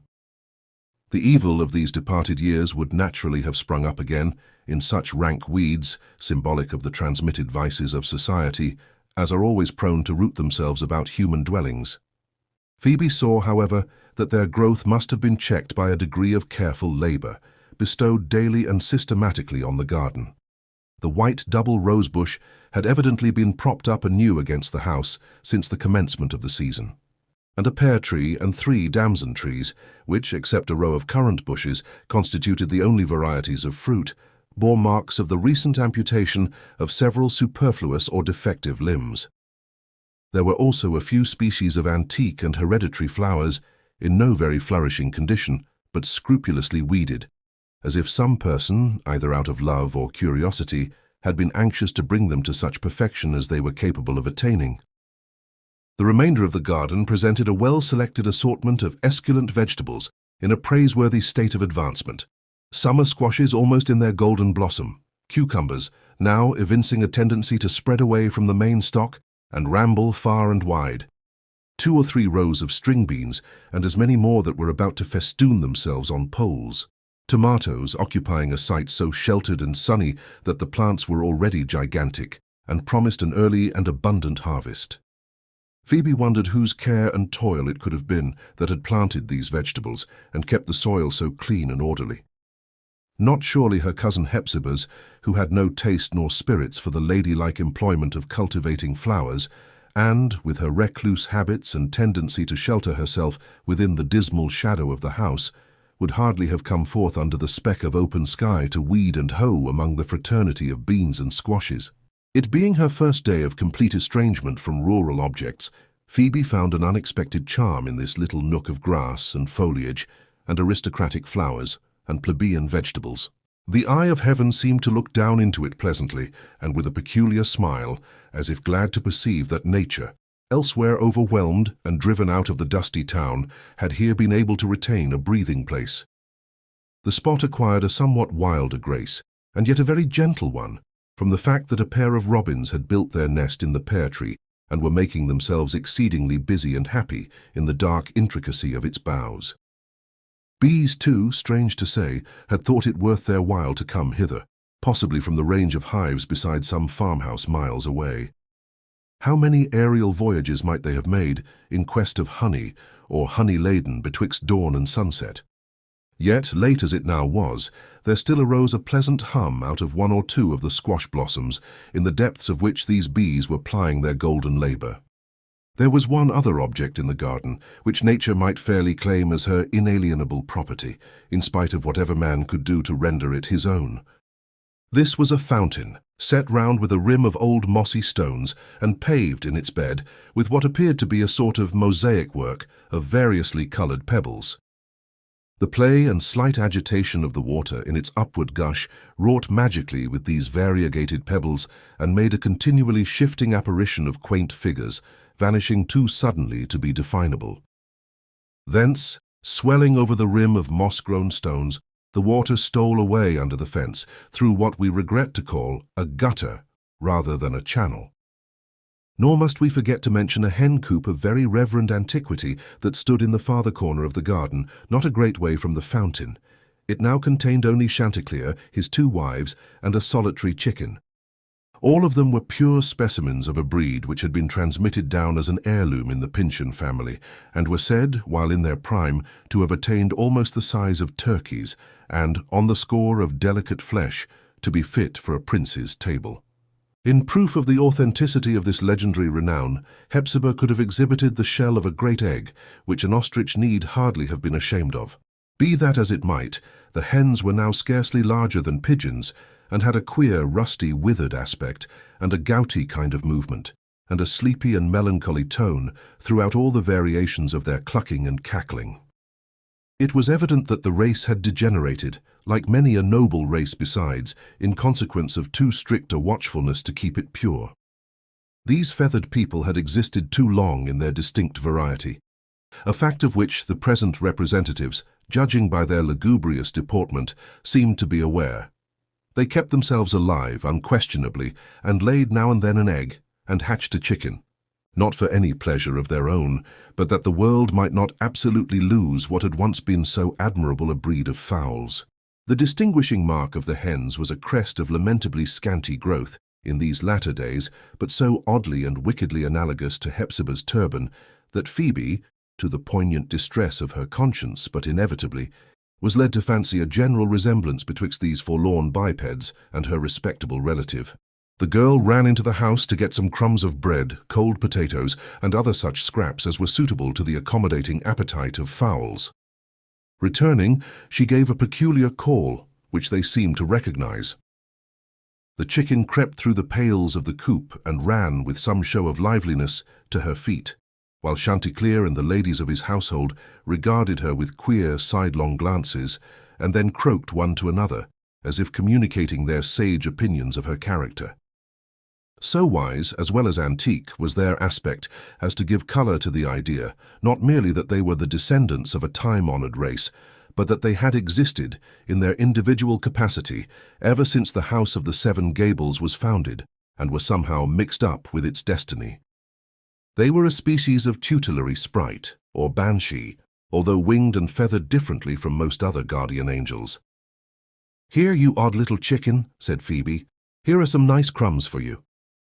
The chicken, hereupon, though almost as venerable in appearance as its mother, possessing indeed the whole antiquity of its progenitors in miniature, mustered vivacity enough to flutter upward and alight on Phoebe's shoulder. "That little fowl pays you a high compliment," said a voice behind Phoebe. Turning quickly, she was surprised at sight of a young man who had found access into the garden by a door opening out of another gable than that whence she had emerged. He held a hoe in his hand, and while Phoebe was gone in quest of the crumbs, had begun to busy himself with drawing up fresh earth about the roots of the tomatoes. "The chicken really treats you like an old acquaintance," continued he in a quiet way, while a smile made his face pleasanter than Phoebe at first fancied it. Those venerable personages in the coop, too, seem very affably disposed. "You are lucky to be in their good graces so soon. They have known me much longer, but never honour me with any familiarity, though hardly a day passes without my bringing them food." Miss Hepzibah, I suppose, will interweave the fact with her other traditions, and set it down that the fowls know you to be a Pyncheon. "The secret is," said Phoebe, smiling, "that I have learned how to talk with hens and chickens." "Ah, but these hens," answered the young man, "these hens of aristocratic lineage would scorn to understand the vulgar language of a barnyard fowl. I prefer to think, and so would Miss Hepzibah, that they recognize the family tone." for you are a Pyncheon." "My name is Phoebe Pyncheon," said the girl with a manner of some reserve, for she was aware that her new acquaintance could be no other than the Daguerreotypist, of whose lawless propensities the old maid had given her a disagreeable idea. "I did not know that my cousin Hepzibah's garden was under another person's care." "Yes," said Holgrave, "I dig and hoe and weed in this black old earth for the sake of refreshing myself with what little nature and simplicity may be left in it, after men have so long sown and reaped here. I turn up the earth by way of pastime. My sober occupation, so far as I have any, is with a lighter material.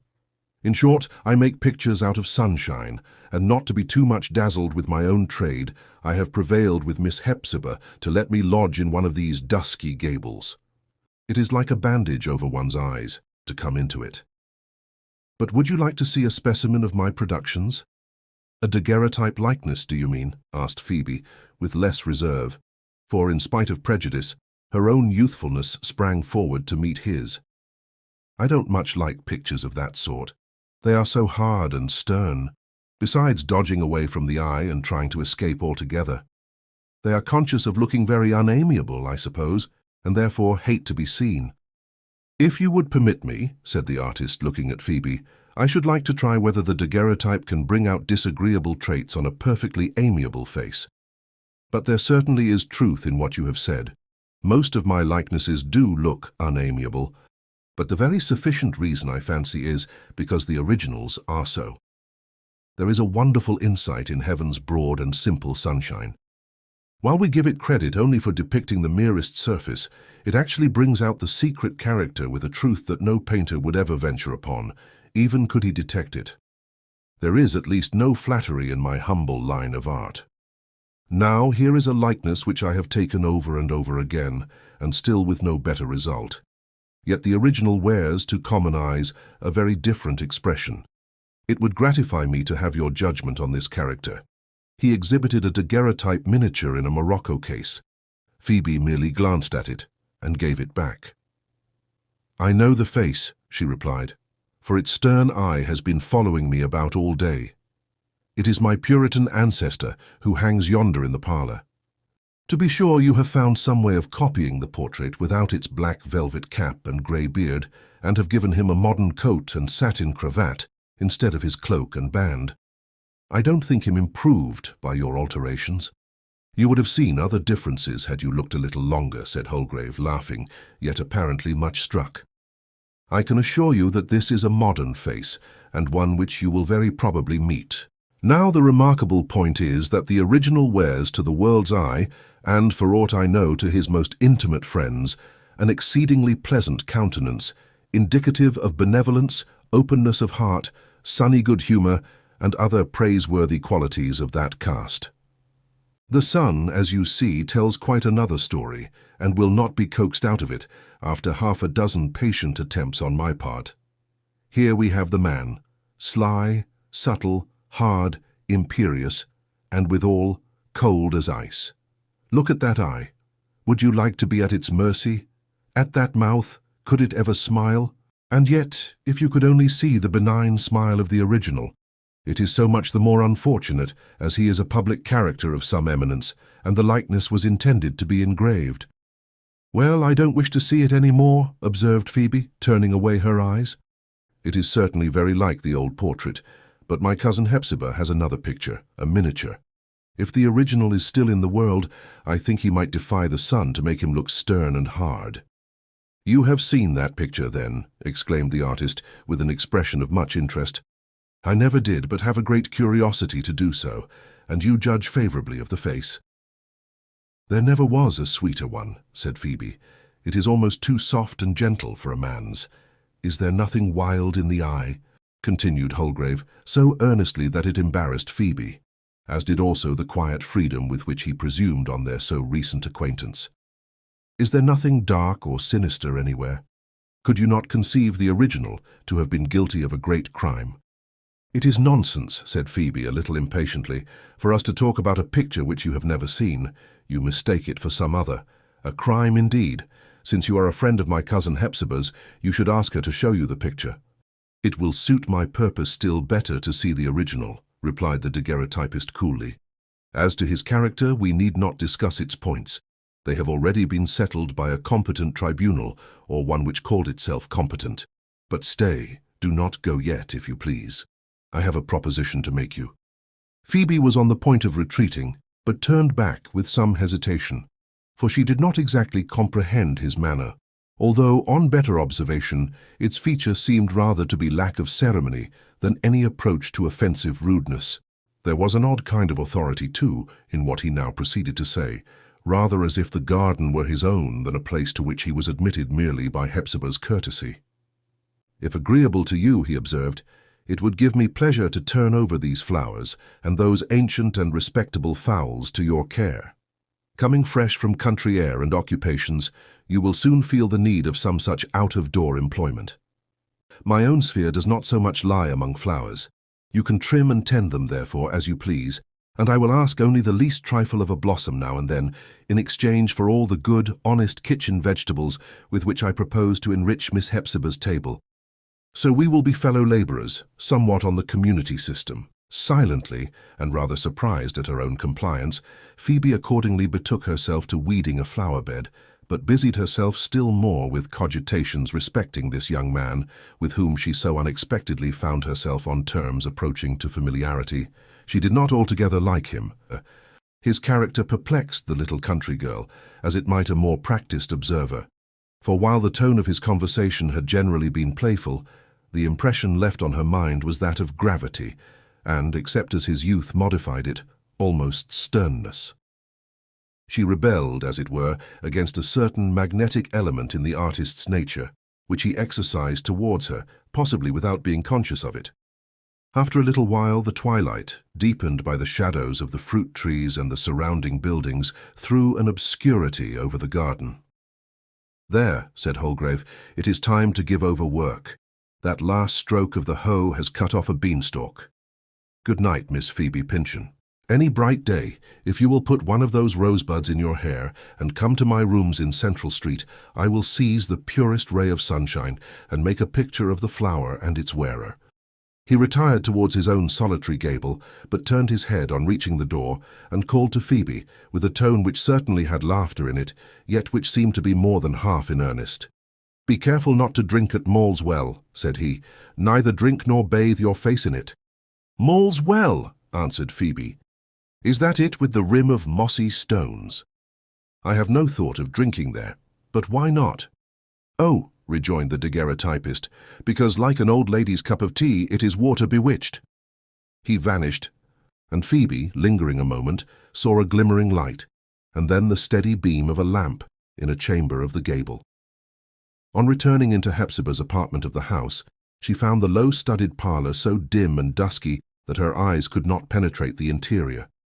She was indistinctly aware, however, that the gaunt figure of the old gentlewoman was sitting in one of the straight-backed chairs, a little withdrawn from the window, the faint gleam of which showed the blanched paleness of her cheek, turned sideways towards a corner. "Shall I light a lamp, Cousin Hepzibah?" she asked. "Do, if you please, my dear child," answered Hepzibah. "But put it on the table in the corner of the passage. My eyes are weak, and I can seldom bear the lamplight on them. What an instrument is the human voice! How wonderfully responsive to every emotion of the human soul!" In Hepzibah's tone at that moment there was a certain rich depth and moisture, as if the words, commonplace as they were, had been steeped in the warmth of her heart. Again, while lighting the lamp in the kitchen, Phoebe fancied that her cousin spoke to her. "In a moment." "Cousin," answered the girl, "these matches just glimmer and go out." But instead of a response from Hepzibah, she seemed to hear the murmur of an unknown voice. It was strangely indistinct, however, and less like articulate words than an unshaped sound, such as would be the utterance of feeling and sympathy rather than of the intellect. So vague was it, that its impression or echo in Phoebe's mind was that of unreality. She concluded that she must have mistaken some other sound for that of the human voice, or else that it was altogether in her fancy. She set the lighted lamp in the passage and again entered the parlour. Hepzibah's form, though its sable outline mingled with the dusk, was now less imperfectly visible. In the remoter parts of the room, however, its walls being so ill-adapted to reflect light, there was nearly the same obscurity as before. "Cousin," said Phoebe, "did you speak to me just now?" "No, child," replied Hepzibah. Fewer words than before, but with the same mysterious music in them. Mellow, melancholy, yet not mournful, the tones seemed to gush up out of the deep well of Hepzibah's heart, all steeped in its profoundest emotion. There was a tremor in it, too, that, as all strong feeling is electric, partly communicated itself to Phoebe. The girl sat silently for a moment, but soon, her senses being very acute, she became conscious of an irregular respiration in an obscure corner of the room. Her physical organization, moreover, being at once delicate and healthy, gave her a perception, operating with almost the effect of a spiritual medium, that somebody was near at hand. "My dear cousin," asked she, overcoming an indefinable reluctance, "is there not someone in the room with us?" "Phoebe, my dear little girl," said Hepzibah, after a moment's pause, "you were up betimes, and have been busy all day. Pray go to bed, for I am sure you must need rest. I will sit in the parlour a while and collect my thoughts. It has been my custom for more years, child, than you have lived." While thus dismissing her, the maiden lady stepped forward, kissed Phoebe, and pressed her to her heart, which beat against the girl's bosom with a strong, high, and tumultuous swell. How came there to be so much love in this desolate old heart, that it could afford to well over thus abundantly?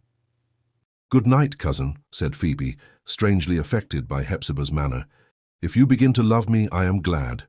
She retired to her chamber, but did not soon fall asleep, nor then very profoundly.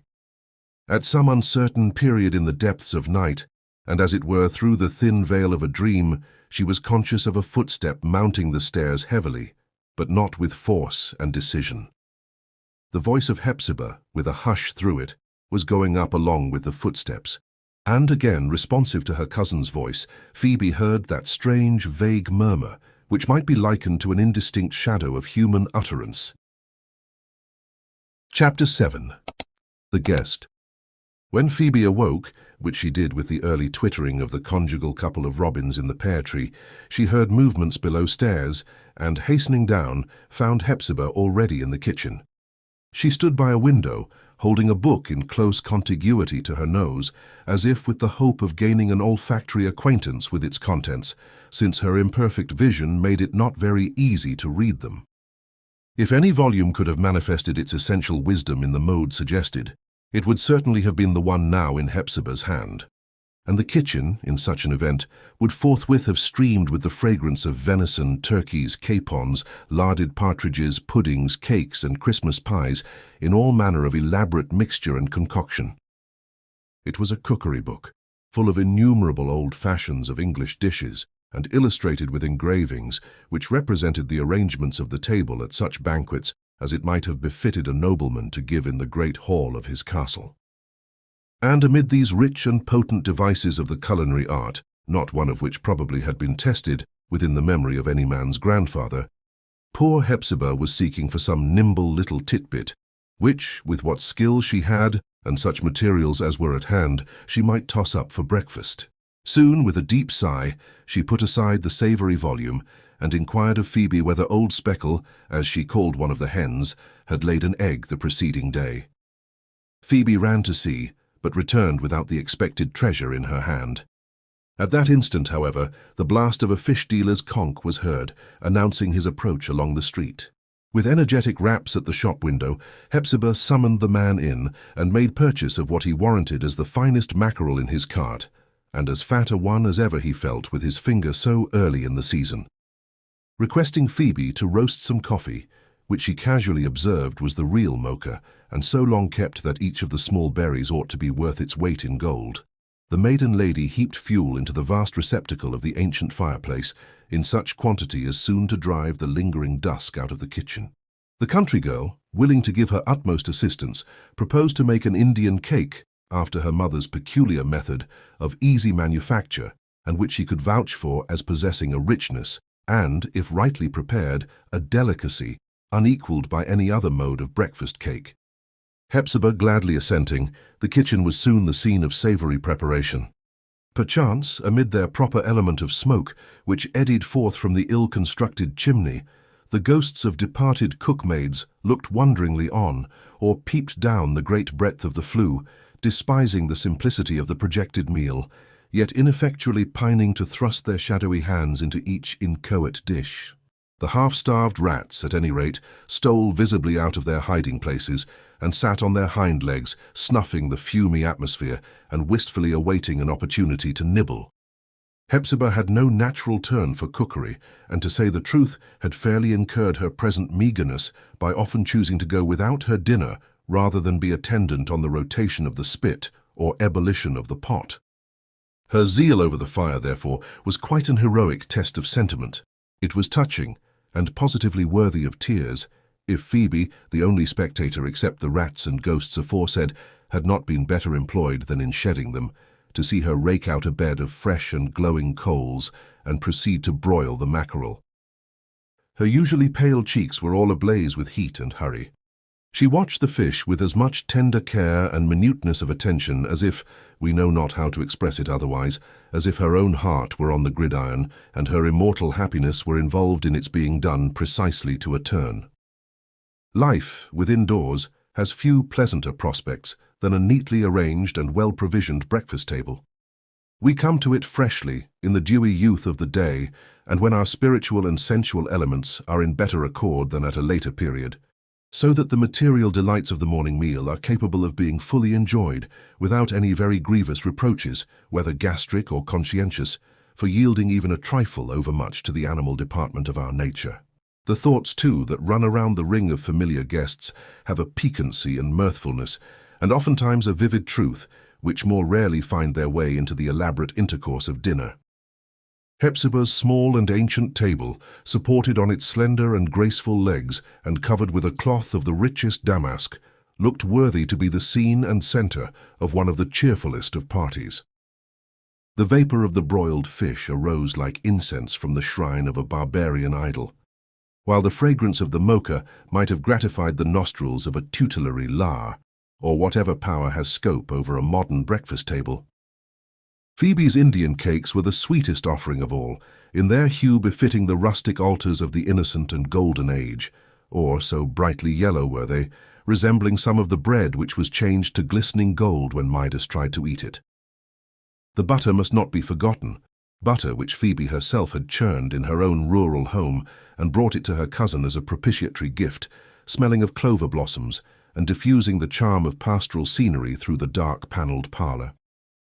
All this, with the quaint gorgeousness of the old china cups and saucers and the crested spoons and a silver cream jug, Hepzibah's only other article of plate and shaped like the rudest porringer, set out a board at which the stateliest of old Colonel Pyncheon's guests need not have scorned to take his place. But the Puritan's face scowled down out of the picture, as if nothing on the table pleased his appetite. By way of contributing what grace she could, Phoebe gathered some roses and a few other flowers, possessing either scent or beauty, and arranged them in a glass pitcher, which, having long ago lost its handle, was so much the fitter for a flower vase. The early sunshine, as fresh as that which peeped into Eve's bower while she and Adam sat at breakfast there, came twinkling through the branches of the pear tree and fell quite across the table. All was now ready. There were chairs and plates for three. A chair and plate for Hepzibah, the same for Phoebe. But what other guest did her cousin look for?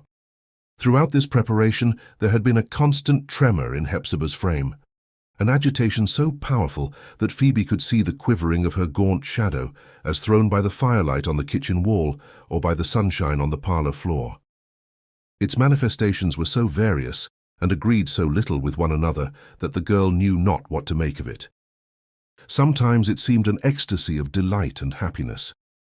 At such moments Hepzibah would fling out her arms and enfold Phoebe in them and kiss her cheek as tenderly as ever her mother had. She appeared to do so by an inevitable impulse, and as if her bosom were oppressed with tenderness, of which she must needs pour out a little in order to gain breathing room. The next moment, without any visible cause for the change, her unwonted joy shrank back, appalled as it were, and clothed itself in mourning. or it ran and hid itself, so to speak, in the dungeon of her heart, where it had long lain chained, while a cold spectral sorrow took the place of the imprisoned joy that was afraid to be enfranchised, a sorrow as black as that was bright. She often broke into a little nervous, hysteric laugh, more touching than any tears could be, and forthwith, as if to try which was the most touching, a gush of tears would follow. Or perhaps the laughter and tears came both at once and surrounded our poor Hepzibah, in a moral sense, with a kind of pale, dim rainbow. Towards Phoebe, as we have said, she was affectionate, far tenderer than ever before, in their brief acquaintance, except for that one kiss on the preceding night, yet with a continually recurring pettishness and irritability. She would speak sharply to her.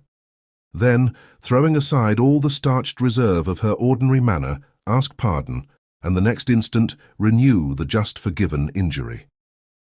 At last, when their mutual labour was all finished, she took Phoebe's hand in her own trembling one.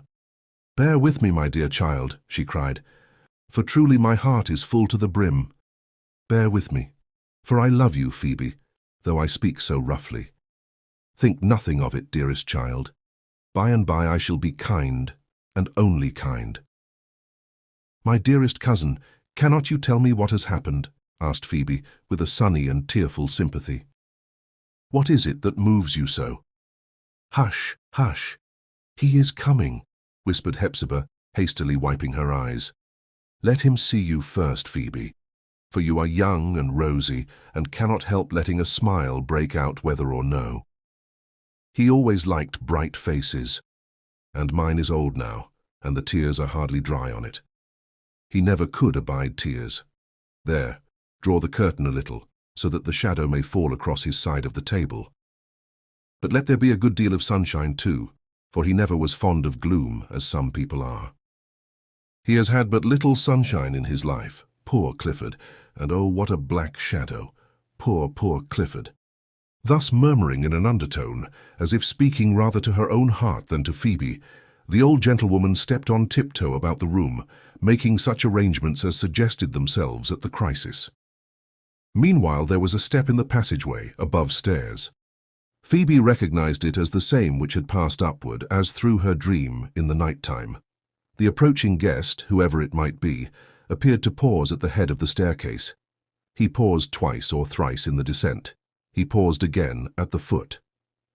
Each time, the delay seemed to be without purpose, but rather from a forgetfulness of the purpose which had set him in motion, or as if the person's feet came involuntarily to a standstill, because the motive power was too feeble to sustain his progress. Finally, he made a long pause at the threshold of the parlour. He took hold of the knob of the door, then loosened his grasp without opening it.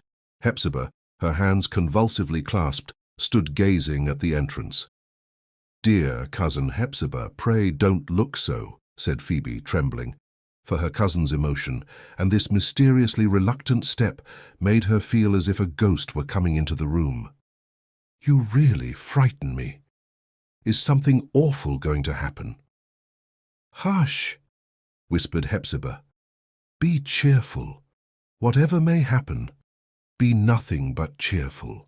The final pause at the threshold proved so long that Hepzibah, unable to endure the suspense, rushed forward, threw open the door, and led in the stranger by the hand. At the first glance, Phoebe saw an elderly personage in an old-fashioned dressing-gown of faded damask, and wearing his grey or almost white hair of an unusual length. It quite overshadowed his forehead, except when he thrust it back and stared vaguely about the room. After a very brief inspection of his face, it was easy to conceive that his footstep must necessarily be such an one as that which, slowly and with as indefinite an aim as a child's first journey across a floor, had just brought him hitherward. Yet there were no tokens that his physical strength might not have sufficed for a free and determined gait.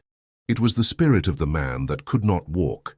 The expression of his countenance, while notwithstanding it had the light of reason in it, seemed to waver and glimmer and nearly to die away, and feebly to recover itself again. It was like a flame which we see twinkling among half-extinguished embers. We gaze at it more intently than if it were a positive blaze, gushing vividly upward. More intently, but with a certain impatience, as if it ought either to kindle itself into satisfactory splendor or be at once extinguished. For an instant after entering the room, the guest stood still, retaining Hepzibah's hand instinctively, as a child does that of the grown person who guides it. He saw Phoebe, however, and caught an illumination from her youthful and pleasant aspect, which, indeed, threw a cheerfulness about the parlour, like the circle of reflected brilliancy around the glass vase of flowers that was standing in the sunshine. He made a salutation, or, to speak nearer the truth, an ill-defined, abortive attempt at curtsy. Imperfect as it was, however, it conveyed an idea, or at least gave a hint, of indescribable grace, such as no practised art of external manners could have attained. It was too slight to seize upon at the instant, yet, as recollected afterwards, seemed to transfigure the whole man. "Dear Clifford," said Hepzibah, in the tone with which one soothes a wayward infant, "this is our cousin Phoebe, little Phoebe Pyncheon, Arthur's only child, you know. She has come from the country to stay with us a while, for our old house has grown to be very lonely now. Phoebe Pyncheon." "Phoebe?" repeated the guest, with a strange, sluggish, ill-defined utterance. "Arthur's child. Ah, I forget. No matter, she is very welcome." "Come, dear Clifford, take this chair," said Hepzibah, leading him to his place. "Pray, Phoebe, lower the curtain a very little more. Now let us begin breakfast." The guest seated himself in the place assigned him and looked strangely around. He was evidently trying to grapple with the present scene and bring it home to his mind with a more satisfactory distinctness. He desired to be certain, at least, that he was here, in the low-studded, cross-beamed, oaken-panelled parlour, and not in some other spot, which had stereotyped itself into his senses. But the effort was too great to be sustained with more than a fragmentary success. Continually, as we may express it, he faded away out of his place, or, in other words, his mind and consciousness took their departure, leaving his wasted, grey and melancholy figure, a substantial emptiness, a material ghost, to occupy his seat at table. Again, after a blank moment, there would be a flickering taper gleam in his eyeballs. It betokened that his spiritual part had returned and was doing its best to kindle the heart's household fire and light up intellectual lamps in the dark and ruinous mansion, where it was doomed to be a forlorn inhabitant. At one of these moments of less torpid, yet still imperfect animation, Phoebe became convinced of what she had at first rejected as too extravagant and startling an idea. She saw that the person before her must have been the original of the beautiful miniature in her cousin Hepzibah's possession. Indeed, with a feminine eye for costume, she had at once identified the damask dressing gown, which enveloped him, as the same in figure, material, and fashion, with that so elaborately represented in the picture. This old faded garment, with all its pristine brilliancy extinct, seemed in some indescribable way to translate the wearer's untold misfortune and make it perceptible to the beholder's eye. It was the better to be discerned by this exterior type how worn and old were the soul's more immediate garments, that form and countenance, the beauty and grace of which had almost transcended the skill of the most exquisite of artists. It could the more adequately be known that the soul of the man must have suffered some miserable wrong from its earthly experience. There he seemed to sit, with a dim veil of decay and ruin betwixt him and the world, but through which, at flitting intervals, might be caught the same expression, so refined, so softly imaginative, which Malbone, venturing a happy touch with suspended breath, had imparted to the miniature. There had been something so innately characteristic in this look that all the dusky years and the burden of unfit calamity which had fallen upon him did not suffice utterly to destroy it. Hepzibah had now poured out a cup of deliciously fragrant coffee and presented it to her guest. As his eyes met hers, he seemed bewildered and disquieted. "Is this you, Hepzibah?" he murmured sadly. Then, more apart and perhaps unconscious that he was overheard, "How changed! How changed! And is she angry with me? Why does she bend her brow so? Poor Hepzibah!" It was that wretched scowl which time and her near-sightedness and the fret of inward discomfort had rendered so habitual that any vehemence of mood invariably evoked it. But at the indistinct murmur of his words, her whole face grew tender and even lovely, with sorrowful affection. The harshness of her features disappeared, as it were, behind the warm and misty glow. "Angry," she repeated.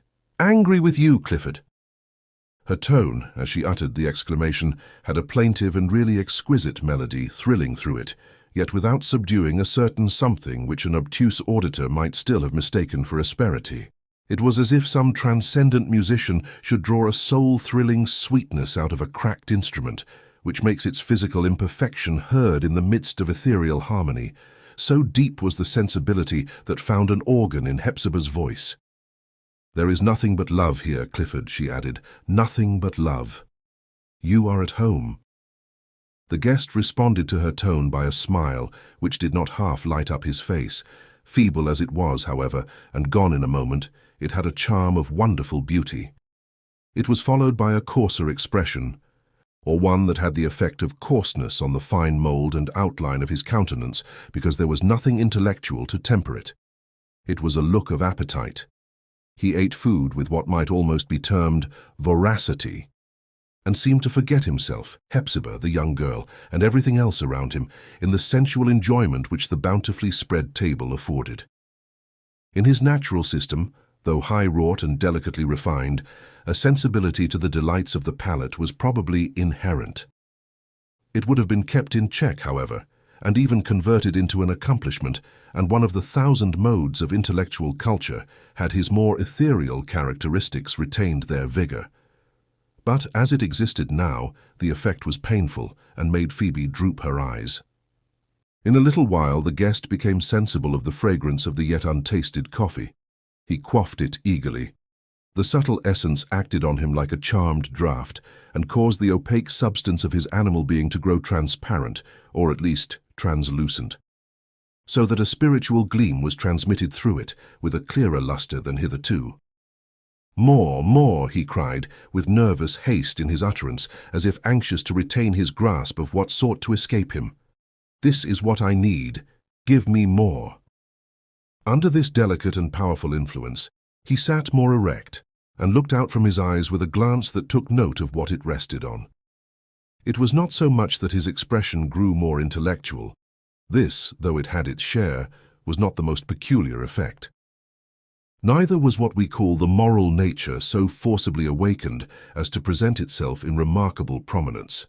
But a certain fine temper of being was now not brought out in full relief, but changeably and imperfectly betrayed, of which it was the function to deal with all beautiful and enjoyable things. In a character where it should exist as the chief attribute, it would bestow on its possessor an exquisite taste and an enviable susceptibility of happiness. Beauty would be his life, his aspirations would all tend toward it, and allowing his frame and physical organs to be in consonance, his own developments would likewise be beautiful. Such a man should have nothing to do with sorrow, nothing with strife, nothing with the martyrdom which, in an infinite variety of shapes, awaits those who have the heart and will and conscience to fight a battle with the world. To these heroic tempers, such martyrdom is the richest meed in the world's gift. To the individual before us, it could only be a grief, intense in due proportion with the severity of the infliction. He had no right to be a martyr, and, beholding him so fit to be happy and so feeble for all other purposes, a generous, strong, and noble spirit would, methinks, have been ready to sacrifice what little enjoyment it might have planned for itself. It would have flung down the hopes, so paltry in its regard, if thereby the wintry blasts of our rude sphere might come tempered to such a man. Not to speak it harshly or scornfully, it seemed Clifford's nature to be a sybarite. It was perceptible even there in the dark old parlour, in the inevitable polarity with which his eyes were attracted towards the quivering play of sunbeams through the shadowy foliage. It was seen in his appreciating notice of the vase of flowers, the scent of which he inhaled with a zest almost peculiar to a physical organization so refined that spiritual ingredients are molded in with it. It was betrayed in the unconscious smile with which he regarded Phoebe, whose fresh and maidenly figure was both sunshine and flowers, their essence, in a prettier and more agreeable mode of manifestation. Not less evident was this love and necessity for the beautiful, in the instinctive caution with which, even so soon, his eyes turned away from his hostess and wandered to any quarter rather than come back. It was Hepzibah's misfortune, not Clifford's fault. How could he, so yellow as she was, so wrinkled, so sad of mien, with that odd uncouthness of a turban on her head, and that most perverse of scowls contorting her brow, how could he love to gaze at her? But did he owe her no affection for so much as she had silently given? He owed her nothing. A nature like Clifford's can contract no debts of that kind. It is, we say it without censure, nor in diminution of the claim which it indefeasibly possesses on beings of another mould. It is always selfish in its essence, and we must give it leave to be so, and heap up our heroic and disinterested love upon it so much the more, without a recompense. Poor Hepzibah knew this truth, or at least acted on the instinct of it. So long estranged from what was lovely as Clifford had been, she rejoiced, though with a present sigh, and a secret purpose to shed tears in her own chamber, that he had brighter objects now before his eyes than her aged and uncomely features. They never possessed a charm, and if they had, the canker of her grief for him would long since have destroyed it. The guest leaned back in his chair. Mingled in his countenance with a dreamy delight, there was a troubled look of effort and unrest. He was seeking to make himself more fully sensible of the scene around him, or perhaps dreading it to be a dream, or a play of imagination, was vexing the fair moment with a struggle for some added brilliancy and more durable illusion. "How pleasant, how delightful," he murmured, but not as if addressing anyone. "Will it last? How balmy the atmosphere through that open window, an open window, how beautiful that play of sunshine, those flowers, how very fragrant, that young girl's face, how cheerful, how blooming, a flower with the dew on it, and sunbeams in the dewdrops. Ah, this must be all a dream, a dream, a dream. But it has quite hidden the 4 stone walls." Then his face darkened, as if the shadow of a cavern or a dungeon had come over it. There was no more light in its expression than might have come through the iron grates of a prison window, still lessening too, as if he were sinking farther into the depths. Phoebe, being of that quickness and activity of temperament that she seldom long refrained from taking a part, and generally a good one, in what was going forward, now felt herself moved to address the stranger. "Here is a new kind of rose, which I found this morning in the garden," said she, choosing a small crimson one from among the flowers in the vase. "There will be but 5 or 6 on the bush this season. This is the most perfect of them all, not a speck of blight or mildew in it. And how sweet it is! Sweet like no other rose, one can never forget that scent. Ah, let me see, let me hold it," cried the guest, eagerly seizing the flower, which, by the spell peculiar to remembered odours, brought innumerable associations along with the fragrance that it exhaled. "Thank you. This has done me good. I remember how I used to prize this flower. Long ago, I suppose, very long ago. Or was it only yesterday? It makes me feel young again. Am I young? Either this remembrance is singularly distinct, or this consciousness strangely dim. But how kind of the fair young girl. Thank you, thank you." The favourable excitement derived from this little crimson rose afforded Clifford the brightest moment which he enjoyed at the breakfast table.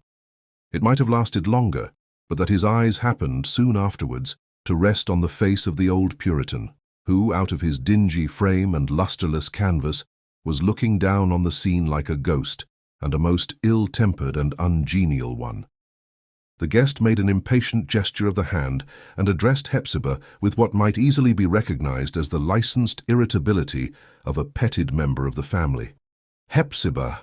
Hepzibah!" cried he with no little force and distinctness. "Why do you keep that odious picture on the wall? Yes, yes."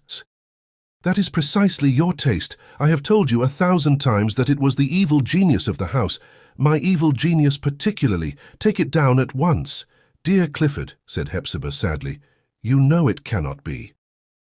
"Then, at all events," continued he, still speaking with some energy, "pray cover it with a crimson curtain, broad enough to hang in folds, and with a golden border and tassels. I cannot bear it. It must not stare me in the face." "Yes, dear Clifford, the picture shall be covered," said Hepzibah soothingly. "There is a crimson curtain in a trunk above stairs, a little faded and moth-eaten, I'm afraid. But Phoebe and I will do wonders with it." "This very day, remember," said he, and then added in a low, self-communing voice, "Why should we live in this dismal house at all? Why not go to the south of France, to Italy, Paris, Naples, Venice, Rome? Hepzibah will say we have not the means." A droll idea, that.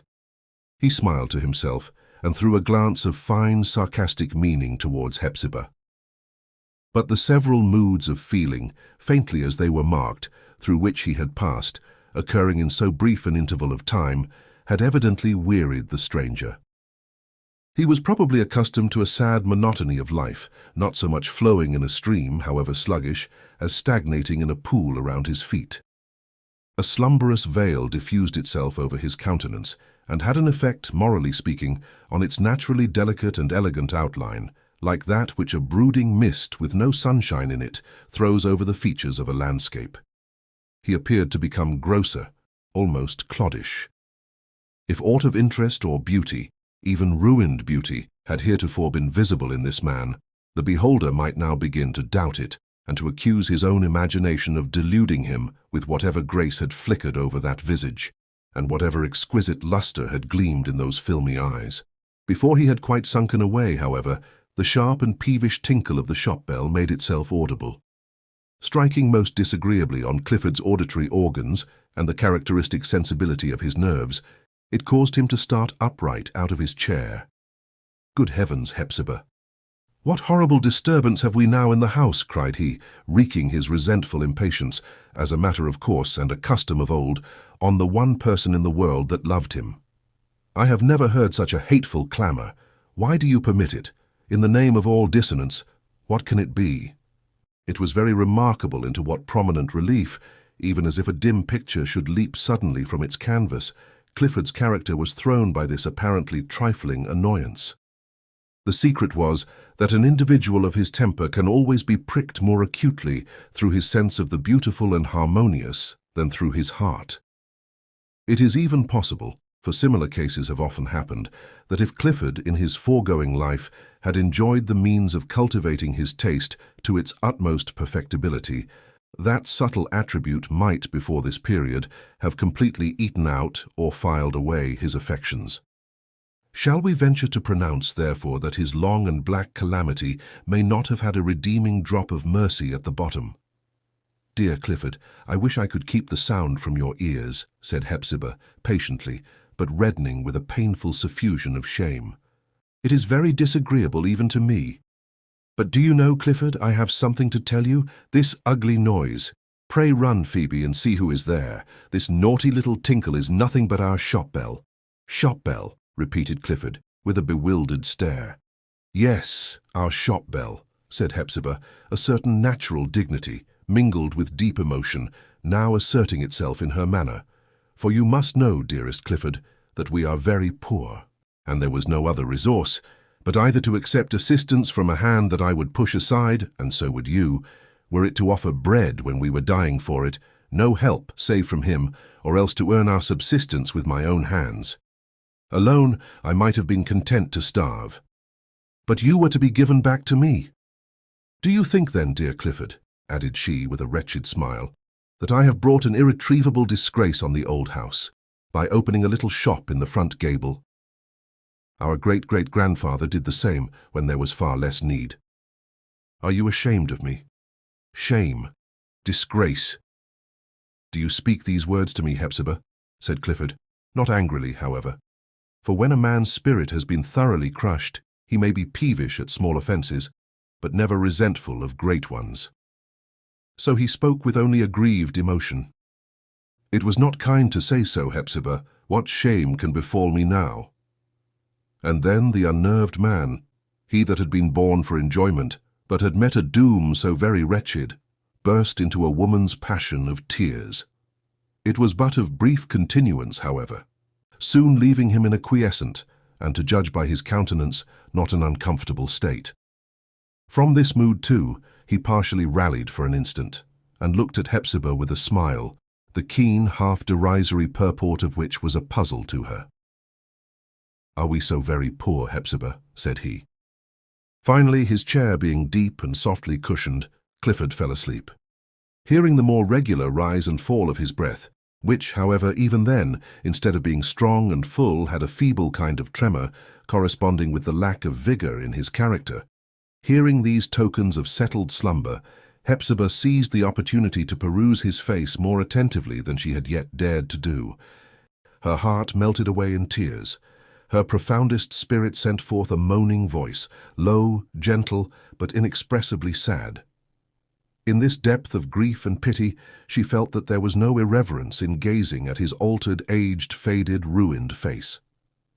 But no sooner was she a little relieved than her conscience smote her for gazing curiously at him, now that he was so changed, and turning hastily away, Hepzibah let down the curtain over the sunny window and left Clifford to slumber there. Chapter 8. The Pyncheon of Today. Phoebe, on entering the shop, beheld there the already familiar face of the little devourer, if we can reckon his mighty deeds aright, of Jim Crow, the elephant, the camel, the dromedaries, and the locomotive. Having expended his private fortune on the 2 preceding days in the purchase of the above unheard-of luxuries, the young gentleman's present errand was on the part of his mother, in quest of 3 eggs and half a pound of raisins. These articles Phoebe accordingly supplied, and as a mark of gratitude for his previous patronage, and a slight superadded morsel after breakfast, put likewise into his hand a whale. The great fish, reversing his experience with the prophet of Nineveh, immediately began his progress down the same red pathway of fate whither so varied a caravan had preceded him. This remarkable urchin, in truth, was the very emblem of old Father Time, both in respect of his all-devouring appetite for men and things, and because he, as well as Time, after engulfing thus much of creation, looked almost as youthful as if he had been just that moment made. After partly closing the door, the child turned back and mumbled something to Phoebe, which, as the whale was but half disposed of, she could not perfectly understand. "What did you say, my little fellow?" asked she. "Mother wants to know," repeated Ned Higgins more distinctly, "how old maid Pyncheon's brother does. Folks say he has got home." "My cousin Hepzibah's brother," exclaimed Phoebe, surprised at this sudden explanation of the relationship between Hepzibah and her guest. "Her brother! And where can he have been?" The little boy only put his thumb to his broad snub nose, with that look of shrewdness which a child, spending much of his time in the street, so soon learns to throw over his features, however unintelligent in themselves. Then, as Phoebe continued to gaze at him, without answering his mother's message, he took his departure. As the child went down the steps, a gentleman ascended them and made his entrance into the shop. It was the portly, and had it possessed the advantage of a little more height, would have been the stately figure of a man considerably in the decline of life, dressed in a black suit of some thin stuff, resembling broadcloth as closely as possible. A gold-headed cane of rare oriental wood added materially to the high respectability of his aspect, as did also a neckcloth of the utmost snowy purity and the conscientious polish of his boots. His dark square countenance, with its almost shaggy depth of eyebrows, was naturally impressive, and would perhaps have been rather stern had not the gentleman considerately taken upon himself to mitigate the harsh effect by a look of exceeding good humour and benevolence. Owing, however, to a somewhat massive accumulation of animal substance about the lower region of his face, the look was perhaps unctuous rather than spiritual, and had, so to speak, a kind of fleshly effulgence, not altogether so satisfactory as he doubtless intended it to be. A susceptible observer, at any rate, might have regarded it as affording very little evidence of the general benignity of soul, whereof it purported to be the outward reflection. And if the observer chanced to be ill-natured, as well as acute and susceptible, he would probably suspect that the smile on the gentleman's face was a good deal akin to the shine on his boots, and that each must have cost him and his boot-black, respectively, a good deal of hard labour to bring out and preserve them. As the stranger entered the little shop, where the projection of the second story and the thick foliage of the elm tree, as well as the commodities at the window, created a sort of grey medium, his smile grew as intense as if he had set his heart on counteracting the whole gloom of the atmosphere, besides any moral gloom pertaining to Hepzibah and her inmates, by the unassisted light of his countenance. On perceiving a young rosebud of a girl, instead of the gaunt presence of the old maid, a look of surprise was manifest. He at first knit his brows, then smiled with more unctuous benignity than ever. "Ah, I see how it is," said he in a deep voice, a voice which, had it come from the throat of an uncultivated man, would have been gruff, but by dint of careful training was now sufficiently agreeable. "I was not aware that Miss Hepzibah Pyncheon had commenced business under such favourable auspices. You are her assistant, I suppose?" "I certainly am," answered Phoebe, and added, with a little air of ladylike assumption, for civil as the gentleman was, he evidently took her to be a young person serving for wages, "I am a cousin of Miss Hepzibah on a visit to her." "Her cousin? And from the country?" "Pray pardon me, then," said the gentleman, bowing and smiling, as Phoebe never had been bowed to nor smiled on before. "In that case we must be better acquainted, for unless I am sadly mistaken, you are my own little kinswoman likewise. Let me see. Mary? Dolly? Phoebe? Yes, Phoebe is the name. Is it possible that you are Phoebe Pyncheon, only child of my dear cousin and classmate Arthur? Ah, I see your father now. About your mouth. Yes, yes, we must be better acquainted. I am your kinsman, my dear. Surely you must have heard of Judge Pyncheon."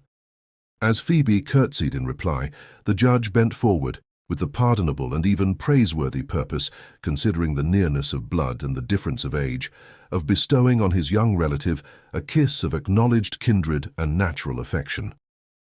Unfortunately, without design, or only with such instinctive design as gives no account of itself to the intellect, Phoebe, just at the critical moment, drew back, so that her highly respectable kinsman, with his body bent over the counter and his lips protruded, was betrayed into the rather absurd predicament of kissing the empty air. It was a modern parallel to the case of Ixion embracing a cloud, and was so much the more ridiculous as the judge prided himself on eschewing all airy matter, and never mistaking a shadow for a substance. The truth was, and it is Phoebe's only excuse, that although Judge Pyncheon's glowing benignity might not be absolutely unpleasant to the feminine beholder, with the width of a street, or even an ordinary-sized room interposed between, yet it became quite too intense when this dark, full-fed physiognomy, so roughly bearded too that no razor could ever make it smooth, sought to bring itself into actual contact with the object of its regards. The man, the sex somehow or other, was entirely too prominent in the judge's demonstrations of that sort. Phoebe's eyes sank, and without knowing why, she felt herself blushing deeply under his look. Yet she had been kissed before, and without any particular squeamishness, by perhaps half a dozen different cousins, younger as well as older, than this dark-browned, grizzly-bearded, white-neck-clothed, and unctuously benevolent judge. Then, why not by him? On raising her eyes, Phoebe was startled by the change in Judge Pyncheon's face. It was quite as striking, allowing for the difference of scale, as that betwixt a landscape under a broad sunshine and just before a thunderstorm. Not that it had the passionate intensity of the latter aspect, but was cold, hard, immitigable, like a day-long brooding cloud. "Dear me, what is to be done now?" thought the country girl to herself. "He looks as if there were nothing softer in him than a rock, nor milder than the east wind. I meant no harm. Since he is really my cousin, I would have let him kiss me if I could." Then, all at once, it struck Phoebe that this very Judge Pyncheon was the original of the miniature which the Daguerreotypist had shown her in the garden, and that the hard, stern, relentless look now on his face was the same that the sun had so inflexibly persisted in bringing out. Was it, therefore, no momentary mood, but however skilfully concealed, the settled temper of his life? And not merely so, but was it hereditary in him, and transmitted down as a precious heirloom from that bearded ancestor, in whose picture both the expression and, to a singular degree, the features of the modern judge were shown as by a kind of prophecy? A deeper philosopher than Phoebe might have found something very terrible in this idea. It implied that the weaknesses and defects, the bad passions, the mean tendencies, and the moral diseases which lead to crime are handed down from one generation to another, by a far surer process of transmission than human law has been able to establish in respect to the riches and honors which it seeks to entail upon posterity. But as it happened, scarcely had Phoebe's eyes rested again on the judge's countenance than all its ugly sternness vanished, and she found herself quite overpowered by the sultry dog-day heat, as it were, of benevolence, which this excellent man diffused out of his great heart into the surrounding atmosphere, very much like a serpent, which, as a preliminary to fascination, is said to fill the air with his peculiar odour. "I like that, Cousin Phoebe," cried he, with an emphatic nod of approbation. "I like it much, my little cousin. You are a good child and know how to take care of yourself. A young girl, especially if she be a very pretty one, can never be too chary of her lips." "Indeed, sir," said Phoebe, trying to laugh the matter off, "I did not mean to be unkind." Nevertheless, whether or no it were entirely owing to the inauspicious commencement of their acquaintance, she still acted under a certain reserve, which was by no means customary to her frank and genial nature. The fantasy would not quit her that the original Puritan of whom she had heard so many sombre traditions, the progenitor of the whole race of New England Pyncheons, the founder of the House of the Seven Gables, and who had died so strangely in it, had now stepped into the shop. In these days of offhand equipment, the matter was easily enough arranged. On his arrival from the other world, he had merely found it necessary to spend a quarter of an hour at a barber's, who had trimmed down the Puritan's full beard into a pair of grizzled whiskers. Then, patronizing a ready-made clothing establishment, he had exchanged his velvet doublet and sable cloak with the richly worked band under his chin for a white collar and cravat, coat, vest, and pantaloons. And lastly, putting aside his steel-hilted broadsword to take up a gold-headed cane, the Colonel Pyncheon of 2 centuries ago steps forward as the judge of the passing moment. Of course, Phoebe was far too sensible a girl to entertain this idea in any other way than as matter for a smile. Possibly also, could the two personages have stood together before her eye, many points of difference would have been perceptible, and perhaps only a general resemblance. The long lapse of intervening years, in a climate so unlike that which had fostered the ancestral Englishman, must inevitably have wrought important changes in the physical system of his descendant. The judge's volume of muscle could hardly be the same as the colonel's. There was undoubtedly less beef in him. Though looked upon as a weighty man among his contemporaries in respect of animal substance, and as favoured with a remarkable degree of fundamental development, well adapting him for the judicial bench, we conceive that the modern Judge Pyncheon, if weighed in the same balance with his ancestor, would have required at least an old-fashioned 56 to keep the scale in equilibrio. Then the judge's face had lost the ruddy English hue that showed its warmth through all the duskiness of the colonel's weather-beaten cheek, and had taken a sallow shade, the established complexion of his countrymen. If we mistake not, moreover, a certain quality of nervousness had become more or less manifest, even in so solid a specimen of Puritan descent as the gentleman now under discussion. As one of its effects, it bestowed on his countenance a quicker mobility than the old Englishman's had possessed, and keener vivacity, but at the expense of a sturdier something, on which these acute endowments seemed to act like dissolving acids. This process, for aught we know, may belong to the great system of human progress, which with every ascending footstep, as it diminishes the necessity for animal force, may be destined gradually to spiritualize us by refining away our grosser attributes of body. If so, Judge Pyncheon could endure a century or two more of such refinement, as well as most other men. The similarity, intellectual and moral, between the judge and his ancestor appears to have been at least as strong as the resemblance of mien and feature would afford reason to anticipate. In old Colonel Pyncheon's funeral discourse, the clergyman absolutely canonized his deceased parishioner, and opening, as it were, a vista through the roof of the church, and thence through the firmament above, showed him seated, harp in hand, among the crowned choristers of the spiritual world. On his tombstone, too, the record is highly eulogistic, nor does history, so far as he holds a place upon its page, assail the consistency and uprightness of his character.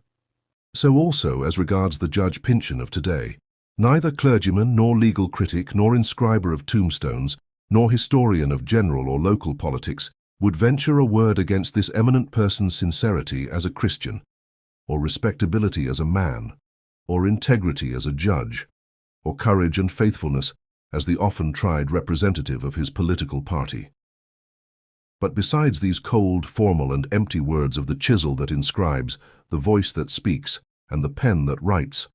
For the public eye and for distant time, and which inevitably lose much of their truth and freedom by the fatal consciousness of so doing, there were traditions about the ancestor, and private diurnal gossip about the judge, remarkably accordant in their testimony. It is often instructive to take the woman's, the private and domestic view of a public man, nor can anything be more curious than the vast discrepancy between portraits intended for engraving and the pencil sketches that pass from hand to hand behind the original's back. For example, tradition affirmed that the Puritan had been greedy of wealth. The judge, too, with all the show of liberal expenditure, was said to be as close-fisted as if his grip were of iron. The ancestor had clothed himself in a grim assumption of kindliness, a rough heartiness of word and manner, which most people took to be the genuine warmth of nature, making its way through the thick and inflexible hide of a manly character. His descendant, in compliance with the requirements of a nicer age, had etherealized this rude benevolence into that broad benignity of smile wherewith he shone like a noonday sun along the streets, or glowed like a household fire in the drawing-rooms of his private acquaintance.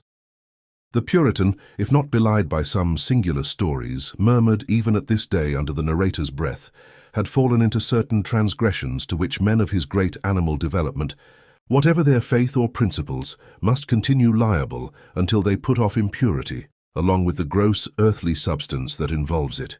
We must not stain our page with any contemporary scandal to a similar purport that may have been whispered against the judge. The Puritan, again, an autocrat in his own household, had worn out 3 wives, and merely by the remorseless weight and hardness of his character in the conjugal relation, had sent them one after another, broken-hearted, to their graves. Here the parallel, in some sort, fails. The judge had wedded but a single wife, and lost her in the 3rd or 4th year of their marriage.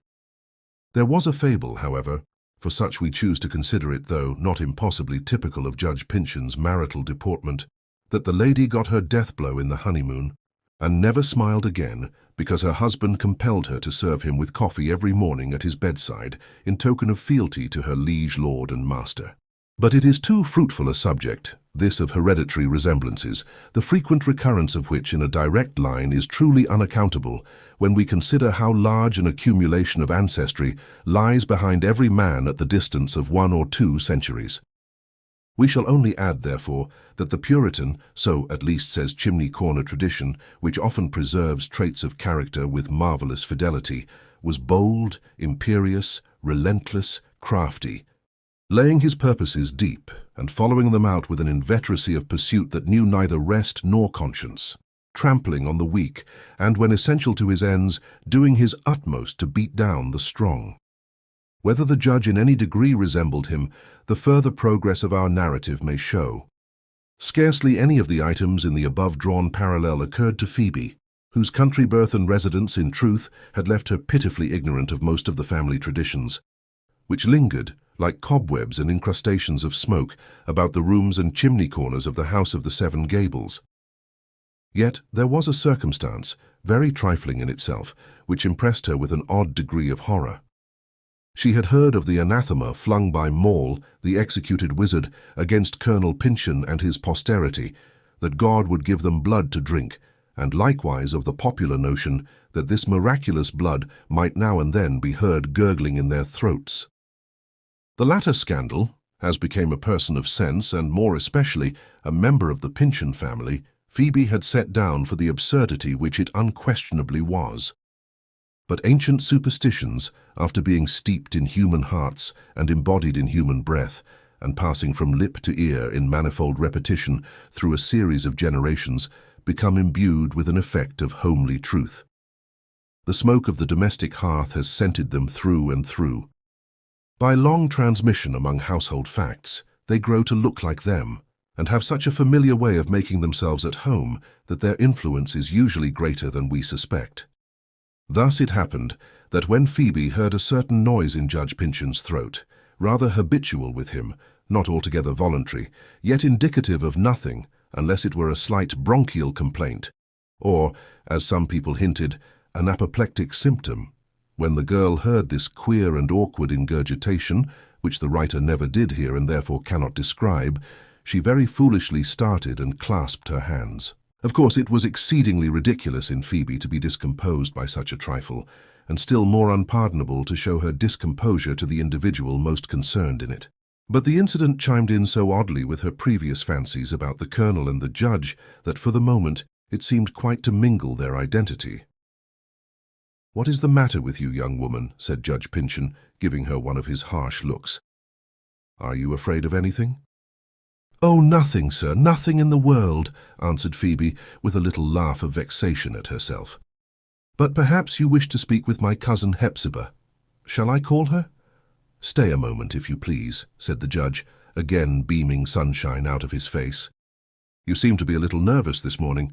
The town air, Cousin Phoebe, does not agree with your good, wholesome country habits. Or has anything happened to disturb you?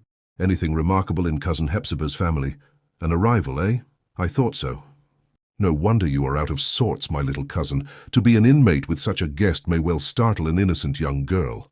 "You quite puzzle me, sir," replied Phoebe, gazing inquiringly at the judge. "There is no frightful guest in the house, but only a poor, gentle, childlike man, whom I believe to be Cousin Hepzibah's brother. I'm afraid, but you, sir, will know better than I, that he is not quite in his sound senses. But so mild and quiet he seems to be, that a mother might trust her baby with him, and I think he would play with the baby as if he were only a few years older than itself. He startled me. Oh, no, indeed. I rejoice to hear so favourable and so ingenuous an account of my cousin Clifford," said the benevolent judge. "Many years ago, when we were boys and young men together, I had a great affection for him, and still feel a tender interest in all his concerns. You say, Cousin Phoebe, he appears to be weak-minded. Heaven grant him at least enough of intellect to repent of his past sins. Nobody, I fancy," observed Phoebe, "can have fewer to repent of." "And is it possible, my dear," rejoined the judge with a commiserating look, "that you have never heard of Clifford Pyncheon? That you know nothing of his history? Well, it is all right. And your mother has shown a very proper regard for the good name of the family with which she connected herself. Believe the best you can of this unfortunate person, and hope the best. It is a rule which Christians should always follow in their judgments of one another, and especially is it right and wise among near relatives whose characters have necessarily a degree of mutual dependence. But is Clifford in the parlour? I will just step in and see." "Perhaps, sir, I had better call my cousin Hepzibah," said Phoebe, hardly knowing, however, whether she ought to obstruct the entrance of so affectionate a kinsman into the private regions of the house. Her brother seemed to be just falling asleep after breakfast, and I am sure she would not like him to be disturbed. Pray, sir, let me give her notice." But the judge showed a singular determination to enter unannounced, and as Phoebe, with the vivacity of a person whose movements unconsciously answer to her thoughts, had stepped towards the door, he used little or no ceremony in putting her aside. "No, no, Miss Phoebe," said Judge Pyncheon in a voice as deep as a thunder growl, and with a frown as black as the cloud whence it issues. "Stay you here. I know the house, and know my cousin Hepzibah, and know her brother Clifford likewise. Nor need my little country cousin put herself to the trouble of announcing me." In these latter words, by the by, there were symptoms of a change from his sudden harshness into his previous benignity of manner. "I am at home here, Phoebe, you must recollect, and you are the stranger. I will just step in, therefore, and see for myself how Clifford is, and assure him and Hepzibah of my kindly feelings and best wishes. It is right, at this juncture, that they should both hear from my own lips how much I desire to serve them. Ha! Here is Hepzibah herself." Such was the case. The vibrations of the judge's voice had reached the old gentlewoman in the parlour, where she sat with face averted, waiting on her brother's slumber. She now issued forth, as would appear, to defend the entrance, looking, we must needs say, amazingly like the dragon which, in fairy tales, is wont to be the guardian over an enchanted beauty. The habitual scowl of her brow was undeniably too fierce at this moment to pass itself off on the innocent score of near-sightedness. And it was bent on Judge Pyncheon in a way that seemed to confound, if not alarm him, so inadequately had he estimated the moral force of a deeply grounded antipathy. She made a repelling gesture with her hand, and stood a perfect picture of prohibition, at full length, in the dark frame of the doorway. But we must betray Hepzibah's secret, and confessed that the native timorousness of her character even now developed itself in a quick tremor, which, to her own perception, set each of her joints at variance with its fellows. Possibly the judge was aware how little true hardihood lay behind Hepzibah's formidable front. At any rate, being a gentleman of steady nerves, he soon recovered himself and failed not to approach his cousin with outstretched hand. Adopting the sensible precaution, however, to cover his advance with a smile so broad and sultry that, had it been only half as warm as it looked, a trellis of grapes might at once have turned purple under its summer-like exposure. It may have been his purpose indeed to melt poor Hepzibah on the spot as if she were a figure of yellow wax. "Hepzibah, my beloved cousin, I am rejoiced," exclaimed the judge most emphatically. "Now, at length, you have something to live for. Yes, and all of us, let me say, your friends and kindred, have more to live for than we had yesterday. I have lost no time in hastening to offer any assistance in my power towards making Clifford comfortable. He belongs to us all. I know how much he requires, how much he used to require, with his delicate taste and his love of the beautiful. Anything in my house, pictures, books, wine, luxuries of the table, he may command them all. It would afford me most heartfelt gratification to see him. Shall I step in this moment?" "No," replied Hepzibah, her voice quivering too painfully to allow of many words. "He cannot see visitors." "A visitor, my dear cousin?" "Do you call me so?" cried the judge, whose sensibility, it seems, was hurt by the coldness of the phrase. "Nay, then, let me be Clifford's host, and your own likewise. Come at once to my house. The country air and all the conveniences, I may say luxuries, that I have gathered about me will do wonders for him, and you and I, dear Hepzibah, will consult together, and watch together, and labour together, to make our dear Clifford happy. Come. Why should we make more words about what is both a duty and a pleasure on my part? Come to me at once." On hearing these so hospitable offers, and such generous recognition of the claims of kindred, Phoebe felt very much in the mood of running up to Judge Pyncheon, and giving him of her own accord the kiss from which she had so recently shrunk away. It was quite otherwise with Hepzibah. The judge's smile seemed to operate on her acerbity of heart, like sunshine upon vinegar, making it 10 times sourer than ever. "Clifford," said she, still too agitated to utter more than an abrupt sentence, "Clifford has a home here." "May heaven forgive you, Hepzibah," said Judge Pyncheon, reverently lifting his eyes towards that high court of equity to which he appealed, "if you suffer any ancient prejudice or animosity to weigh with you in this matter. I stand here with an open heart, willing and anxious to receive yourself and Clifford into it. Do not refuse my good offices, my earnest propositions for your welfare. They are such in all respects as it behooves your nearest kinsman to make. It will be a heavy responsibility, cousin, if you confine your brother to this dismal house and stifled air when the delightful freedom of my country seat is at his command." "It would never suit Clifford," said Hepzibah, as briefly as before. "Woman," broke forth the judge, giving way to his resentment, "what is the meaning of all this? Have you other resources? Nay, I suspected as much. Take care, Hepzibah, take care. Clifford is on the brink of as black a ruin as ever befell him yet. But why do I talk with you, woman as you are? Make way." "I must see Clifford." Hepzibah spread out her gaunt figure across the door and seemed really to increase in bulk, looking the more terrible also because there was so much terror and agitation in her heart. But Judge Pyncheon's evident purpose of forcing a passage was interrupted by a voice from the inner room, a weak, tremulous, wailing voice, indicating helpless alarm, with no more energy for self-defense than belongs to a frightened infant.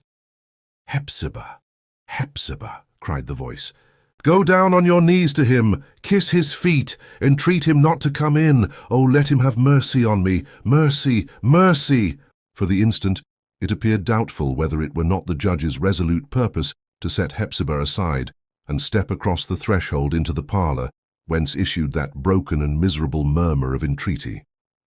It was not pity that restrained him, for at the first sound of the enfeebled voice a red fire kindled in his eyes, and he made a quick pace forward, with something inexpressibly fierce and grim darkening forth, as it were, out of the whole man. To know Judge Pyncheon was to see him at that moment. After such a revelation, let him smile with what sultriness he would. He could much sooner turn grapes purple or pumpkins yellow than melt the iron-branded impression out of the beholder's memory.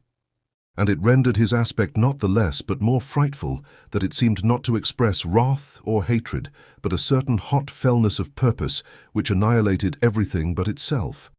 Yet, after all, are we not slandering an excellent and amiable man?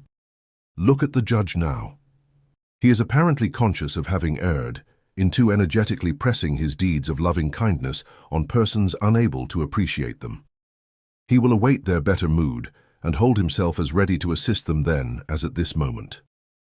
As he draws back from the door, an all-comprehensive benignity blazes from his visage, indicating that he gathers Hepzibah, little Phoebe, and the invisible Clifford, all three, together with the whole world besides, into his immense heart, and gives them a warm bath in its flood of affection.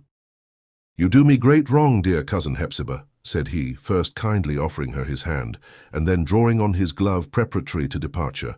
"Very great wrong. But I forgive it, and will study to make you think better of me. Of course, our poor Clifford being in so unhappy a state of mind, I cannot think of urging an interview at present.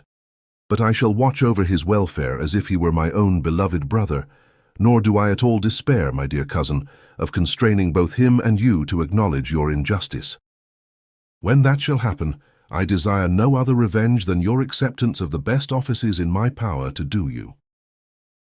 With a bow to Hepzibah and a degree of paternal benevolence in his parting nod to Phoebe, the judge left the shop and went smiling along the street.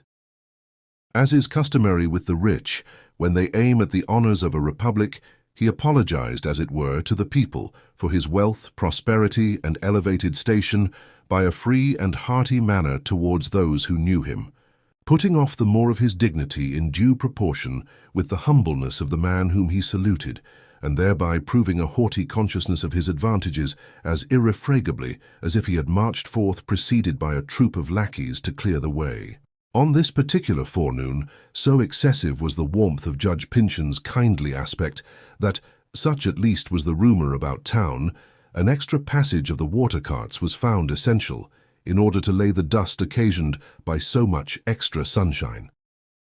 No sooner had he disappeared than Hepzibah grew deadly white, and staggering towards Phoebe, let her head fall on the young girl's shoulder. "Oh, Phoebe," murmured she, "that man has been the horror of my life. Shall I never, never have the courage? Will my voice never cease from trembling long enough to let me tell him what he is?" "Is he so very wicked?" asked Phoebe. "Yet his offers were surely kind." "Do not speak of them. He has a heart of iron," rejoined Hepzibah. "Go now and talk to Clifford. Amuse and keep him quiet. It would disturb him wretchedly to see me so agitated as I am.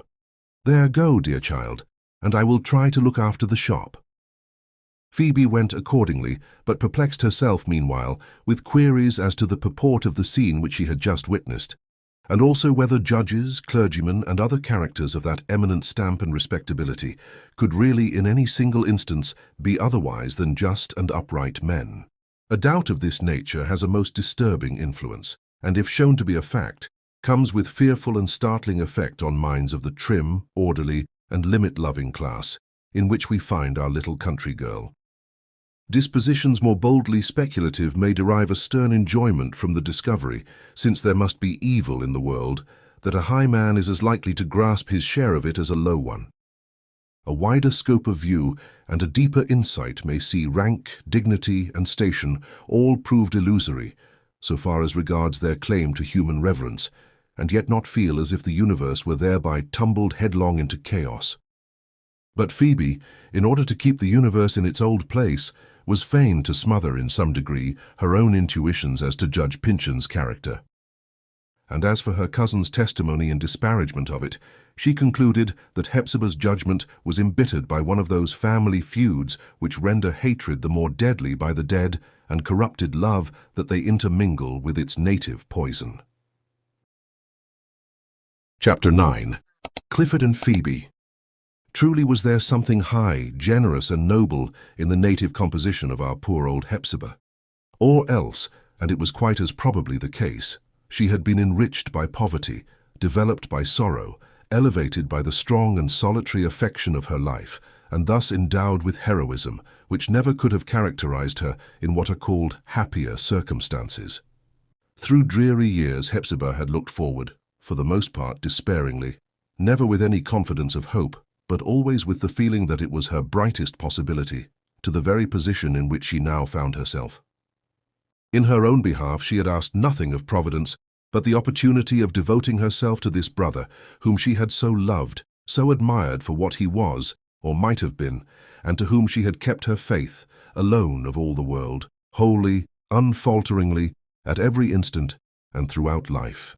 And here, in his late decline, the lost one had come back out of his long and strange misfortune, and was thrown on her sympathy, as it seemed, not merely for the bread of his physical existence, but for everything that should keep him morally alive. She had responded to the call.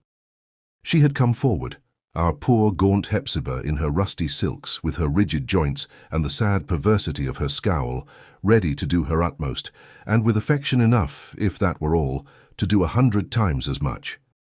There could be few more tearful sights, and heaven forgive us if a smile insist on mingling with our conception of it, few sights with truer pathos in them than Hepzibah presented on that first afternoon. How patiently did she endeavour to wrap Clifford up in her great warm love and make it all the world to him, so that he should retain no torturing sense of the coldness and dreariness without.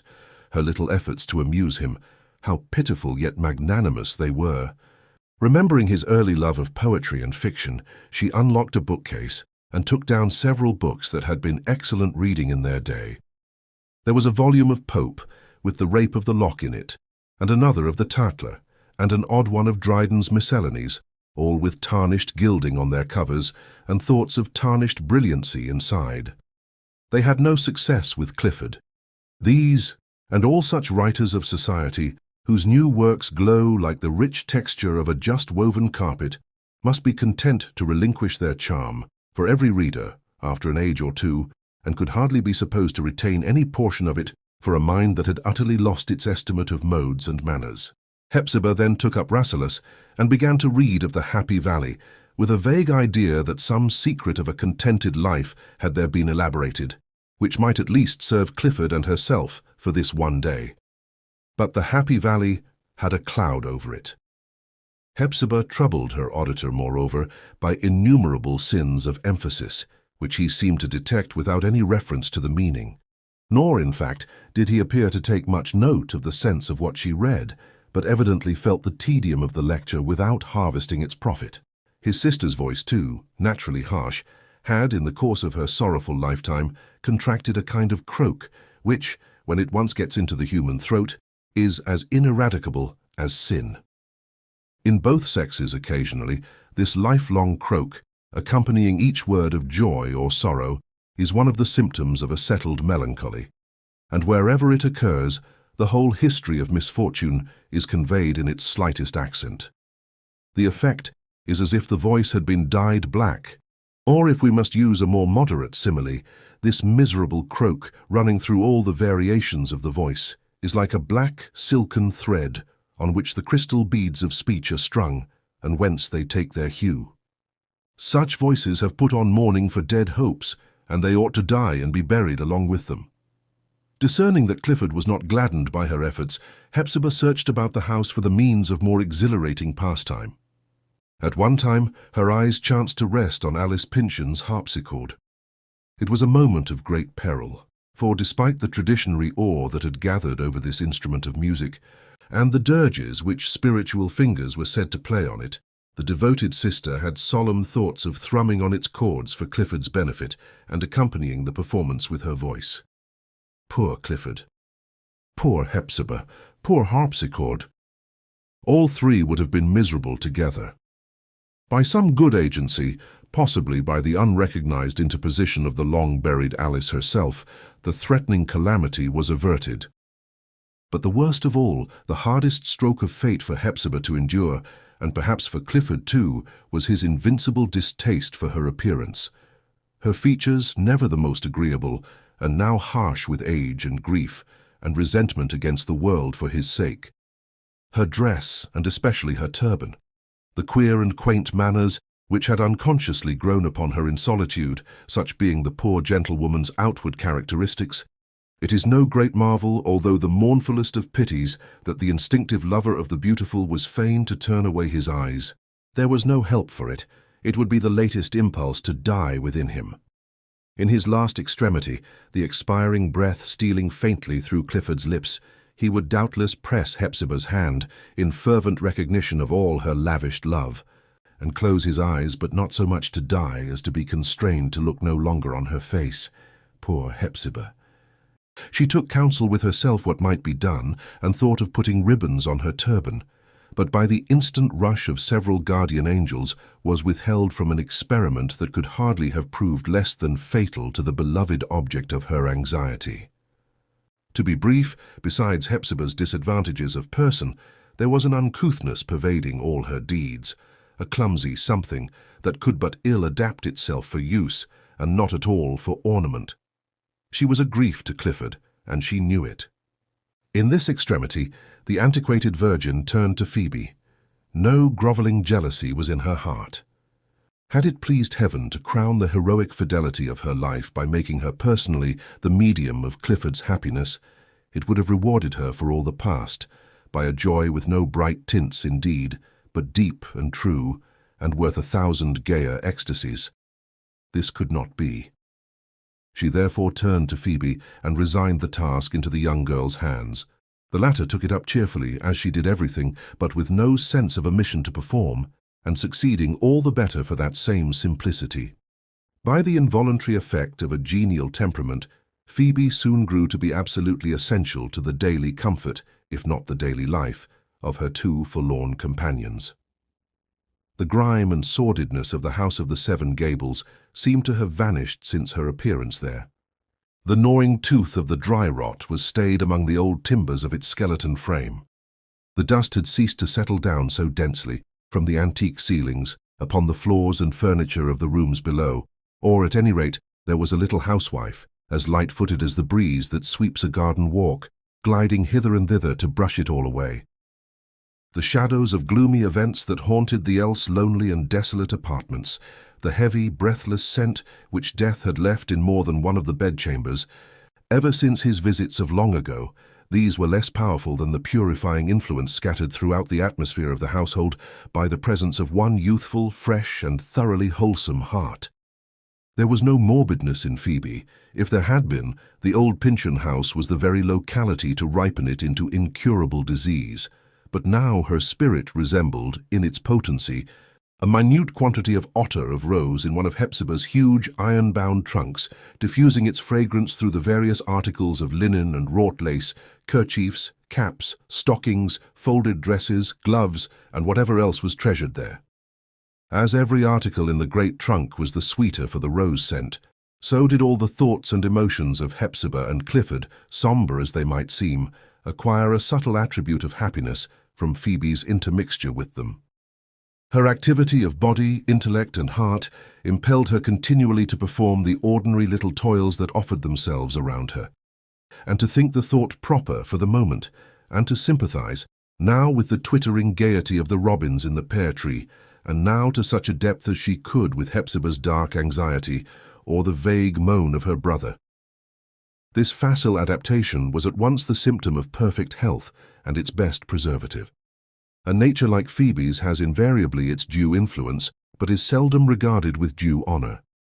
Its spiritual force, however, may be partially estimated by the fact of her having found a place for herself amid circumstances so stern as those which surrounded the mistress of the house, and also by the effect which she produced on a character of so much more mass than her own. For the gaunt, bony frame and limbs of Hepzibah, as compared with the tiny lightsomeness of Phoebe's figure, were perhaps in some fit proportion with the moral weight and substance, respectively, of the woman and the girl. To the guest, to Hepzibah's brother, or cousin Clifford, as Phoebe now began to call him, she was especially necessary. Not that he could ever be said to converse with her, or often manifest, in any other very definite mode, his sense of a charm in her society. But if she were a long while absent, he became pettish and nervously restless, pacing the room to and fro with the uncertainty that characterized all his movements. or else would sit broodingly in his great chair, resting his head on his hands and evincing life only by an electric sparkle of ill humour whenever Hepzibah endeavoured to arouse him. Phoebe's presence, and the contiguity of her fresh life to his blighted one, was usually all that he required. Indeed, such was the native gush and play of her spirit that she was seldom perfectly quiet and undemonstrative, any more than a fountain ever ceases to dimple and warble with its flow. She possessed the gift of song, and that too so naturally that you would as little think of inquiring whence she had caught it, or what master had taught her, as of asking the same questions about a bird, in whose small strain of music we recognize the voice of the Creator as distinctly as in the loudest accents of his thunder. So long as Phoebe sang, she might stray at her own will about the house. Clifford was content, whether the sweet, airy homeliness of her tones came down from the upper chambers, or along the passageway from the shop, or was sprinkled through the foliage of the pear-tree, inward from the garden, with the twinkling sunbeams.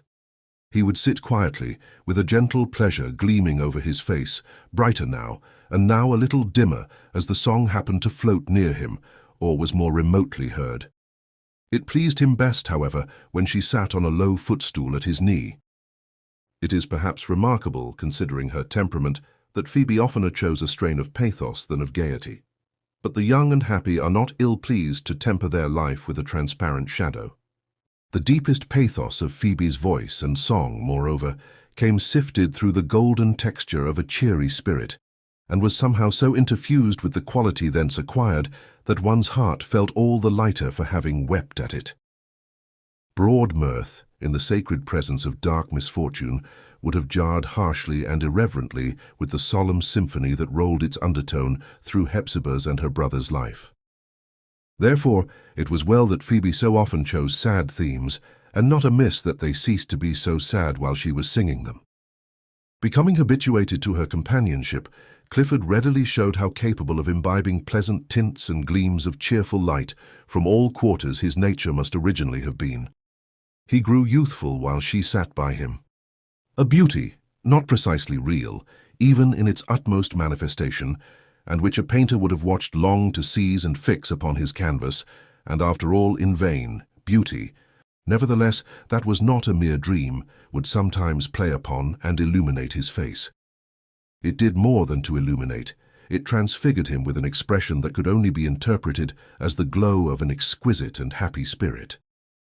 That grey hair and those furrows, with their record of infinite sorrow so deeply written across his brow and so compressed as with a futile effort to crowd in all the tale that the whole inscription was made illegible, these, for the moment, vanished. An eye at once tender and acute might have beheld in the man some shadow of what he was meant to be. Anon, as age came stealing like a sad twilight back over his figure, you would have felt tempted to hold an argument with destiny and affirm that either this being should not have been made mortal, or mortal existence should have been tempered to his qualities. There seemed no necessity for his having drawn breath at all. The world never wanted him, but, as he had breathed, it ought always to have been the balmiest of summer air. The same perplexity will invariably haunt us with regard to natures that tend to feed exclusively upon the beautiful, let their earthly fate be as lenient as it may.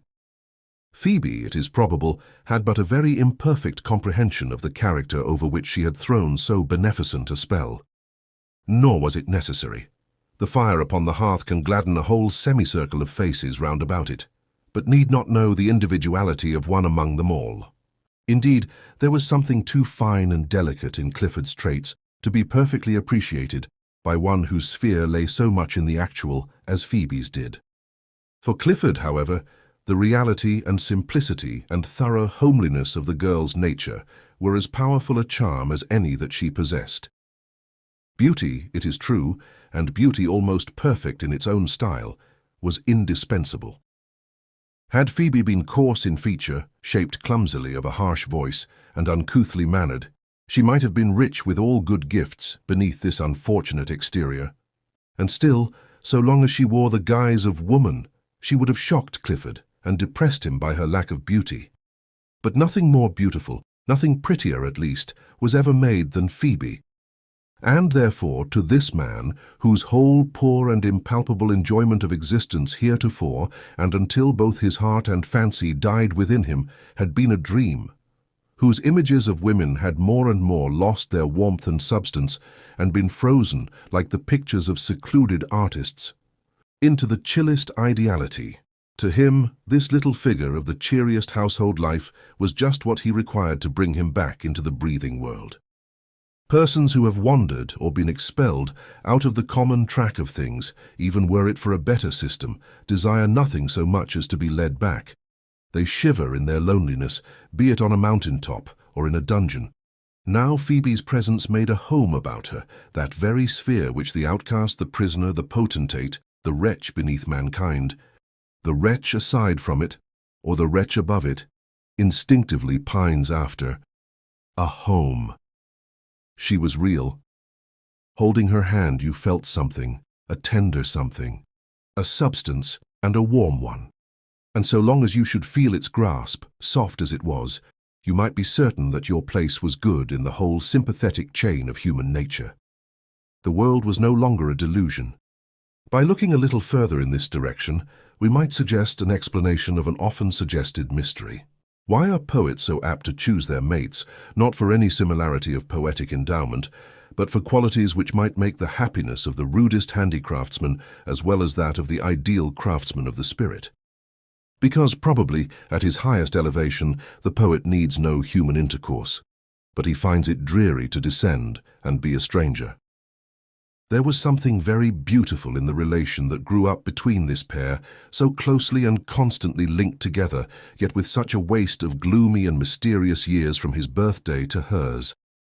On Clifford's part, it was the feeling of a man naturally endowed with the liveliest sensibility to feminine influence, but who had never quaffed the cup of passionate love, and knew that it was now too late.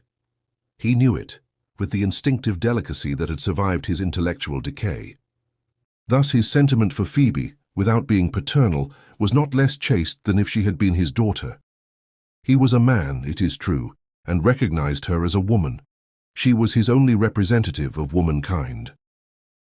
He took unfailing note of every charm that appertained to her sex, and saw the ripeness of her lips, and the virginal development of her bosom. All her little womanly ways, budding out of her like blossoms on a young fruit tree, had their effect on him, and sometimes caused his very heart to tingle with the keenest thrills of pleasure. At such moments, for the effect was seldom more than momentary, the half-torpid man would be full of harmonious life, just as a long silent harp is full of sound when the musician's fingers sweep across it. But after all, it seemed rather a perception or a sympathy than a sentiment belonging to himself as an individual. He read Phoebe as he would a sweet and simple story. He listened to her as if she were a verse of household poetry, which God, in requital of his bleak and dismal lot, had permitted some angel that most pitied him to warble through the house. She was not an actual fact for him, but the interpretation of all that he lacked on earth brought warmly home to his conception, so that this mere symbol or lifelike picture had almost the comfort of reality. But we strive in vain to put the idea into words. No adequate expression of the beauty and profound pathos with which it impresses us is attainable. This being, made only for happiness, and heretofore so miserably failing to be happy, his tendencies so hideously thwarted, that, some unknown time ago, the delicate springs of his character, never morally or intellectually strong, had given way, and he was now imbecile. This poor, forlorn voyager from the islands of the blessed, in a frail bark on a tempestuous sea, had been flung by the last mountain wave of his shipwreck into a quiet harbor. There, as he lay more than half lifeless on the strand, the fragrance of an earthly rosebud had come to his nostrils, and, as odors will, had summoned up reminiscences or visions of all the living and breathing beauty amid which he should have had his home. With his native susceptibility of happy influences, he inhales the slight ethereal rapture into his soul, and expires. And how did Phoebe regard Clifford? The girl's was not one of those natures which are most attracted by what is strange and exceptional in human character. The path which would best have suited her was the well-worn track of ordinary life, The companions in whom she would most have delighted were such as one encounters at every turn. The mystery which enveloped Clifford, so far as it affected her at all, was an annoyance rather than the piquant charm which many women might have found in it. Still, her native kindliness was brought strongly into play, not by what was darkly picturesque in his situation, nor so much even by the finer graces of his character, as by the simple appeal of a heart so forlorn as his to one so full of genuine sympathy as hers. She gave him an affectionate regard because he needed so much love and seemed to have received so little. With a ready tact, the result of ever active and wholesome sensibility, she discerned what was good for him and did it. Whatever was morbid in his mind and experience, she ignored, and thereby kept their intercourse healthy by the incautious but, as it were, heaven-directed freedom of her whole conduct. The sick in mind, and perhaps in body, are rendered more darkly and hopelessly so by the manifold reflection of their disease, mirrored back from all quarters in the deportment of those about them. They are compelled to inhale the poison of their own breath in infinite repetition. But Phoebe afforded her poor patient a supply of purer air. She impregnated it too, not with a wildflower scent, for wildness was no trait of hers, but with the perfume of garden roses, pinks, and other blossoms of much sweetness, which nature and man have consented together in making grow from summer to summer and from century to century. Such a flower was Phoebe in her relation with Clifford, and such the delight that he inhaled from her. Yet it must be said, her petals sometimes drooped a little, in consequence of the heavy atmosphere about her. She grew more thoughtful than heretofore. Looking aside at Clifford's face and seeing the dim, unsatisfactory elegance and the intellect almost quenched, she would try to inquire what had been his life. Was he always thus? Had this veil been over him from his birth? This veil, under which far more of his spirit was hidden than revealed, and through which he so imperfectly discerned the actual world, or was its grey texture woven of some dark calamity? Phoebe loved no riddles, and would have been glad to escape the perplexity of this one. Nevertheless, there was so far a good result of her meditations on Clifford's character that when her involuntary conjectures, together with the tendency of every strange circumstance to tell its own story, had gradually taught her the fact, it had no terrible effect upon her. Let the world have done him what vast wrong it might, she knew cousin Clifford too well, or fancied so, ever to shudder at the touch of his thin, delicate fingers. Within a few days after the appearance of this remarkable inmate, the routine of life had established itself with a good deal of uniformity in the old house of our narrative. In the morning, very shortly after breakfast, it was Clifford's custom to fall asleep in his chair. Nor, unless accidentally disturbed, would he emerge from a dense cloud of slumber or the thinner mists that flitted to and fro until well towards noonday. These hours of drowsyhead were the season of the old gentlewoman's attendance on her brother, while Phoebe took charge of the shop. An arrangement which the public speedily understood, and evinced their decided preference of the younger shopwoman by the multiplicity of their calls during her administration of affairs. Dinner over, Hepzibah took her knitting work, a long stocking of grey yarn for her brother's winter wear, and with a sigh and a scowl of affectionate farewell to Clifford and a gesture enjoining watchfulness on Phoebe, went to take her seat behind the counter. It was now the young girl's turn to be the nurse, the guardian, the playmate, or whatever is the fitter phrase of the grey-haired man. Chapter 10. The Pyncheon Garden. Clifford, except for Phoebe's more active instigation, would ordinarily have yielded to the torpor which had crept through all his modes of being, and which sluggishly counselled him to sit in his morning chair till eventide.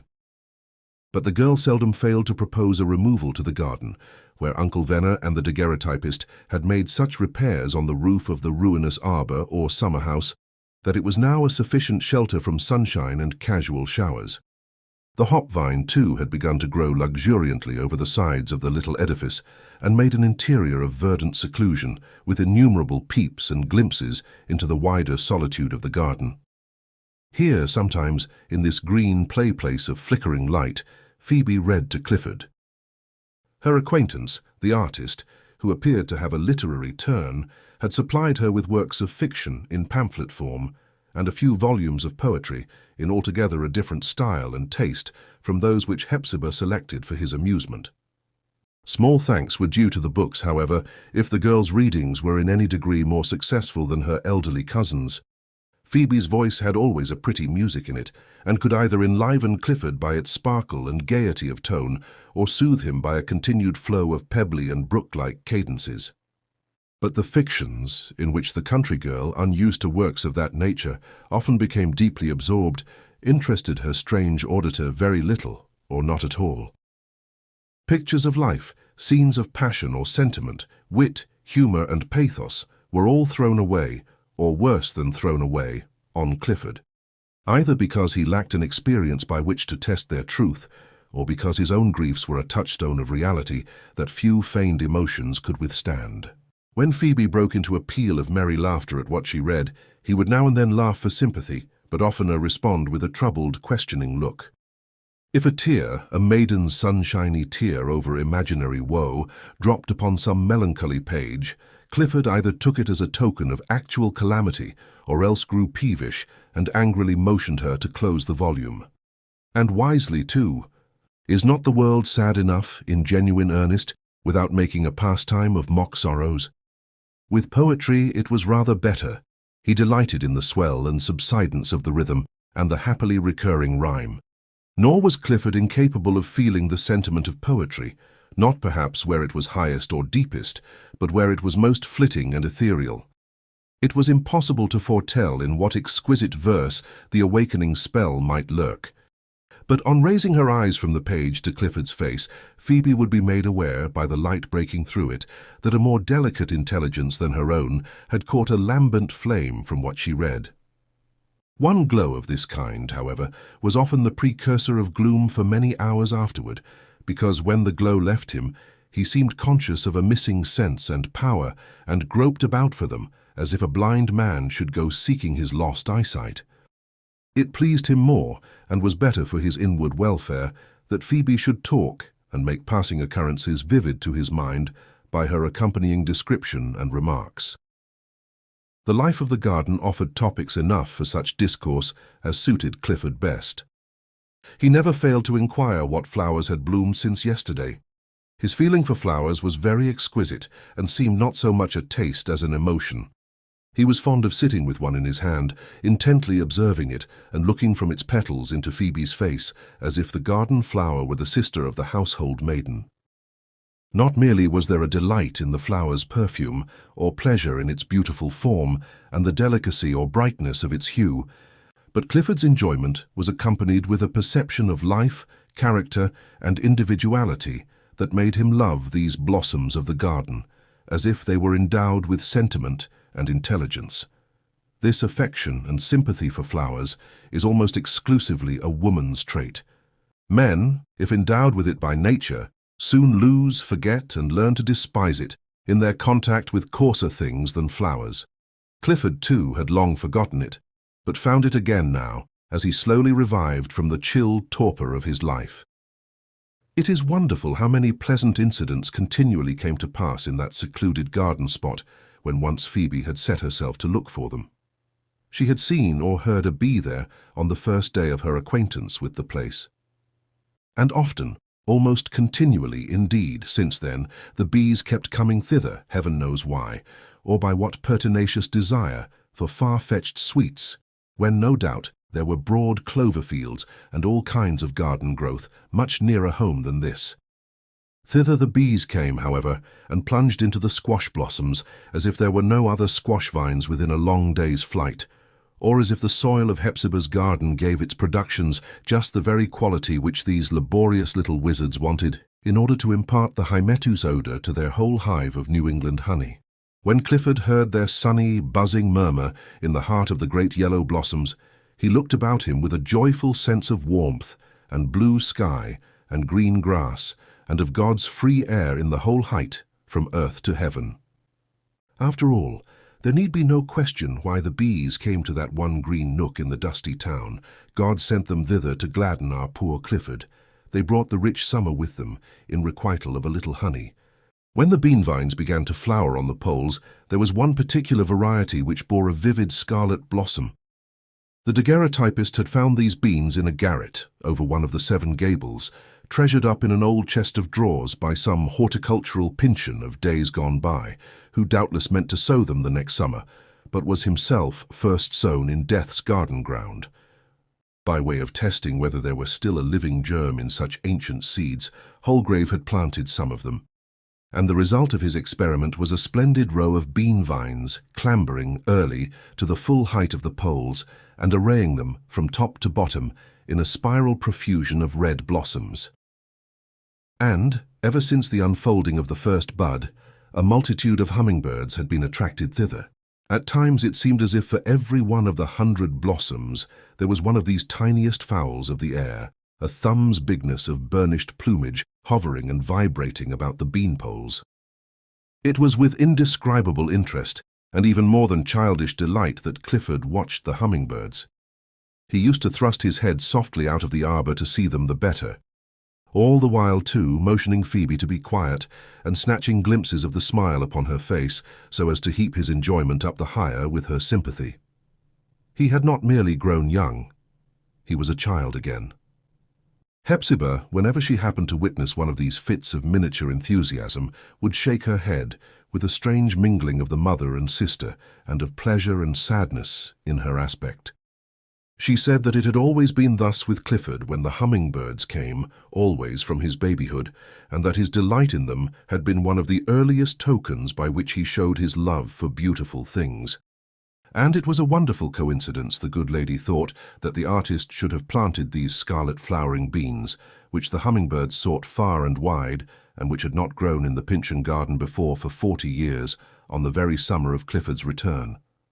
Then would the tears stand in poor Hepzibah's eyes, or overflow them with a too abundant gush, so that she was fain to betake herself into some corner, lest Clifford should espy her agitation.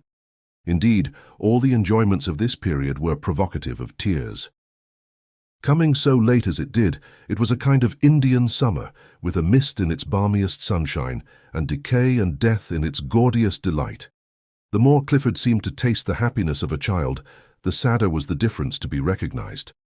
With a mysterious and terrible past, which had annihilated his memory, and a blank future before him, he had only this visionary and impalpable now, which, if you once look closely at it, is nothing. He himself, as was perceptible by many symptoms, lay darkly behind his pleasure, and knew it to be a baby play, which he was to toy and trifle with, instead of thoroughly believing.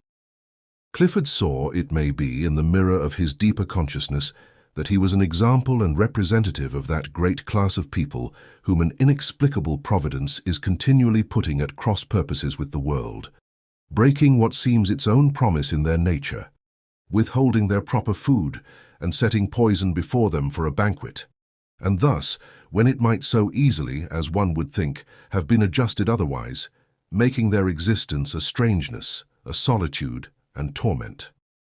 All his life long he had been learning how to be wretched, as one learns a foreign tongue, and now, with the lesson thoroughly by heart, he could with difficulty comprehend his little airy happiness. Frequently there was a dim shadow of doubt in his eyes. "Take my hand, Phoebe," he would say, "and pinch it hard with your little fingers. Give me a rose that I may press its thorns, and prove myself awake by the sharp touch of pain." Evidently he desired this prick of a trifling anguish, in order to assure himself, by that quality which he best knew to be real, that the garden and the 7 weather-beaten gables and Hepzibah's scowl and Phoebe's smile were real likewise. Without this signet in his flesh, he could have attributed no more substance to them than to the empty confusion of imaginary scenes with which he had fed his spirit, until even that poor sustenance was exhausted. The author needs great faith in his reader's sympathy, else he must hesitate to give details so minute and incidents apparently so trifling as are essential to make up the idea of this garden life.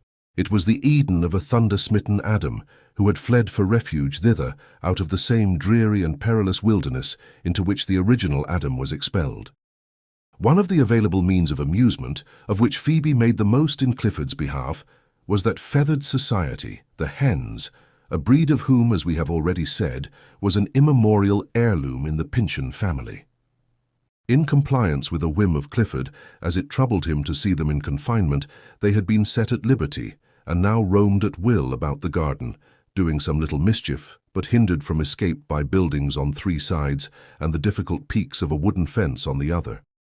They spent much of their abundant leisure on the margin of Maule's well, which was haunted by a kind of snail, evidently a titbit to their palates, and the brackish water itself, however nauseous to the rest of the world, was so greatly esteemed by these fowls that they might be seen tasting, turning up their heads and smacking their bills, with precisely the air of wine-bibbers round a probationary cask.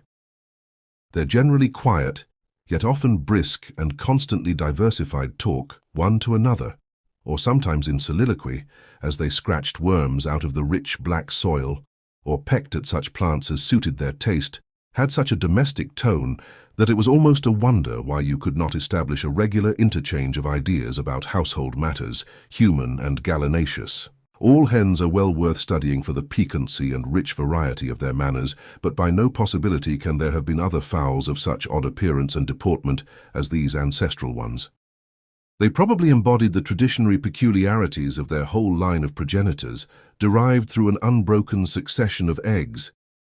Or else this individual Chanticleer and his 2 wives had grown to be humorists, and a little crack-brained withal, on account of their solitary way of life, and out of sympathy for Hepzibah, their lady patroness. Queer, indeed, they looked.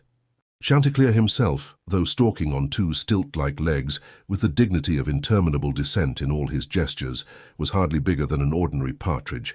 His 2 wives were about the size of quails.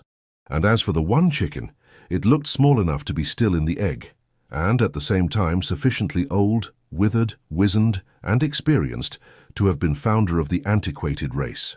Instead of being the youngest of the family, it rather seemed to have aggregated into itself the ages, not only of these living specimens of the breed, but of all its forefathers and foremothers, whose united excellencies and oddities were squeezed into its little body. Its mother evidently regarded it as the one chicken of the world, and as necessary, in fact, to the world's continuance, or at any rate, to the equilibrium of the present system of affairs, whether in church or state.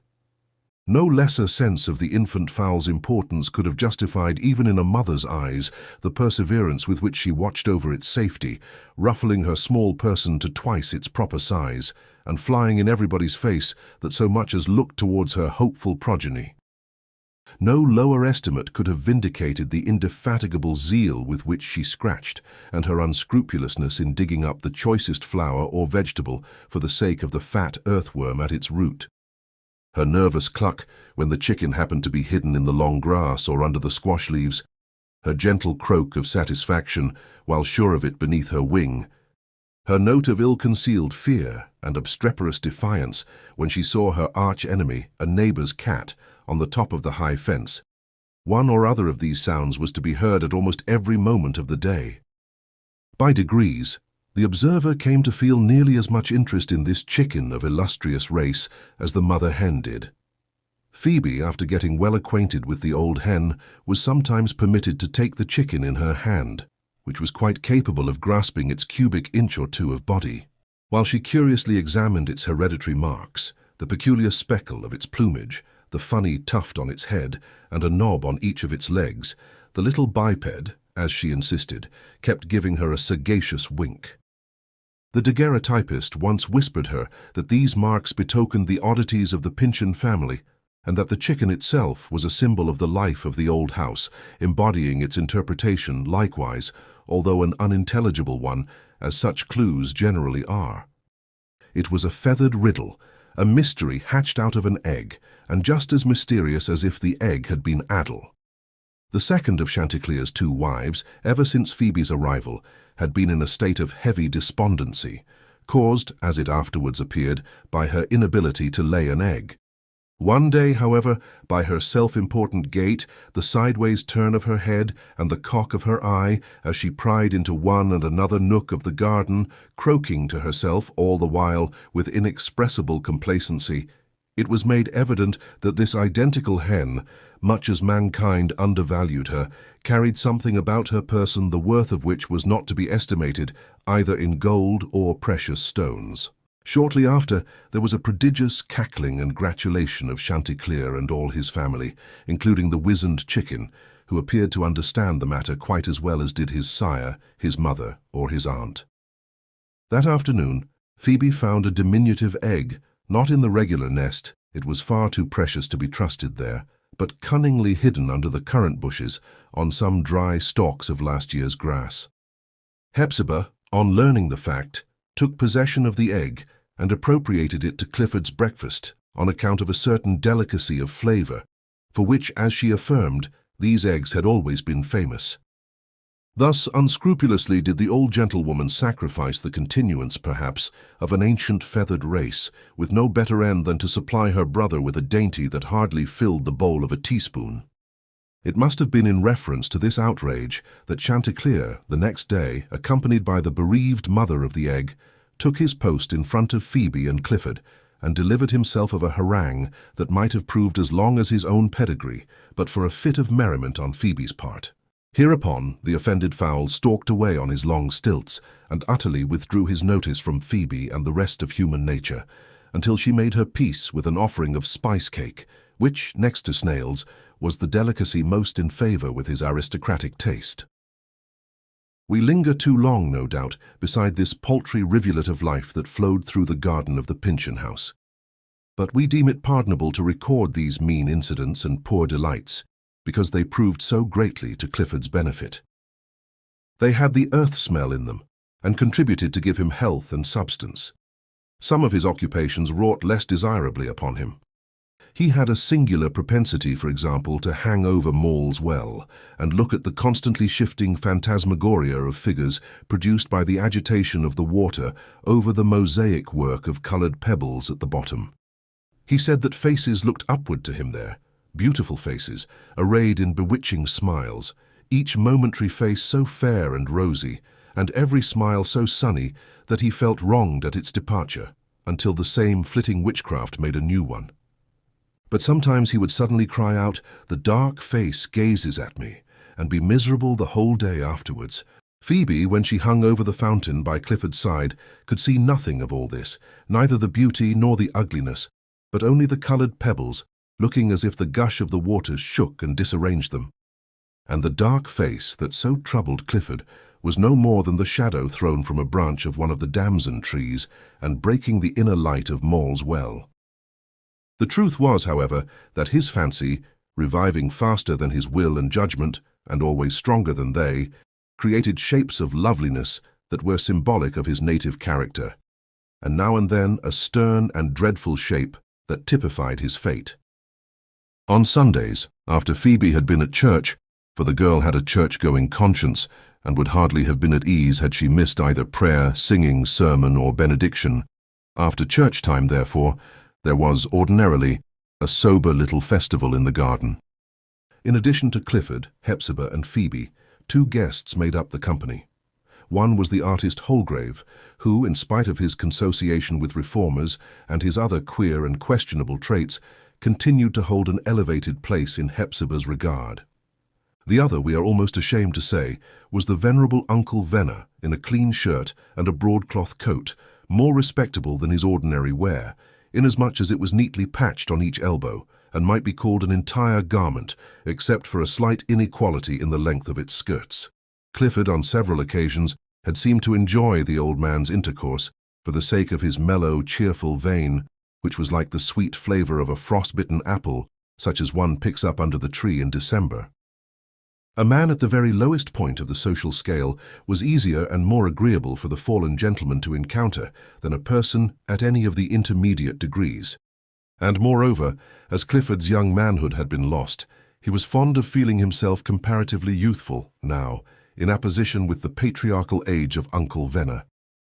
In fact, it was sometimes observable that Clifford half-wilfully hid from himself the consciousness of being stricken in years, and cherished visions of an earthly future still before him. Visions, however, too indistinctly drawn to be followed by disappointment, though doubtless by depression, when any casual incident or recollection made him sensible of the withered leaf. So this oddly composed little social party used to assemble under the ruinous arbor. Hepzibah, stately as ever at heart, and yielding not an inch of her old gentility, but resting upon it so much the more, as justifying a princess-like condescension, exhibited a not ungraceful hospitality.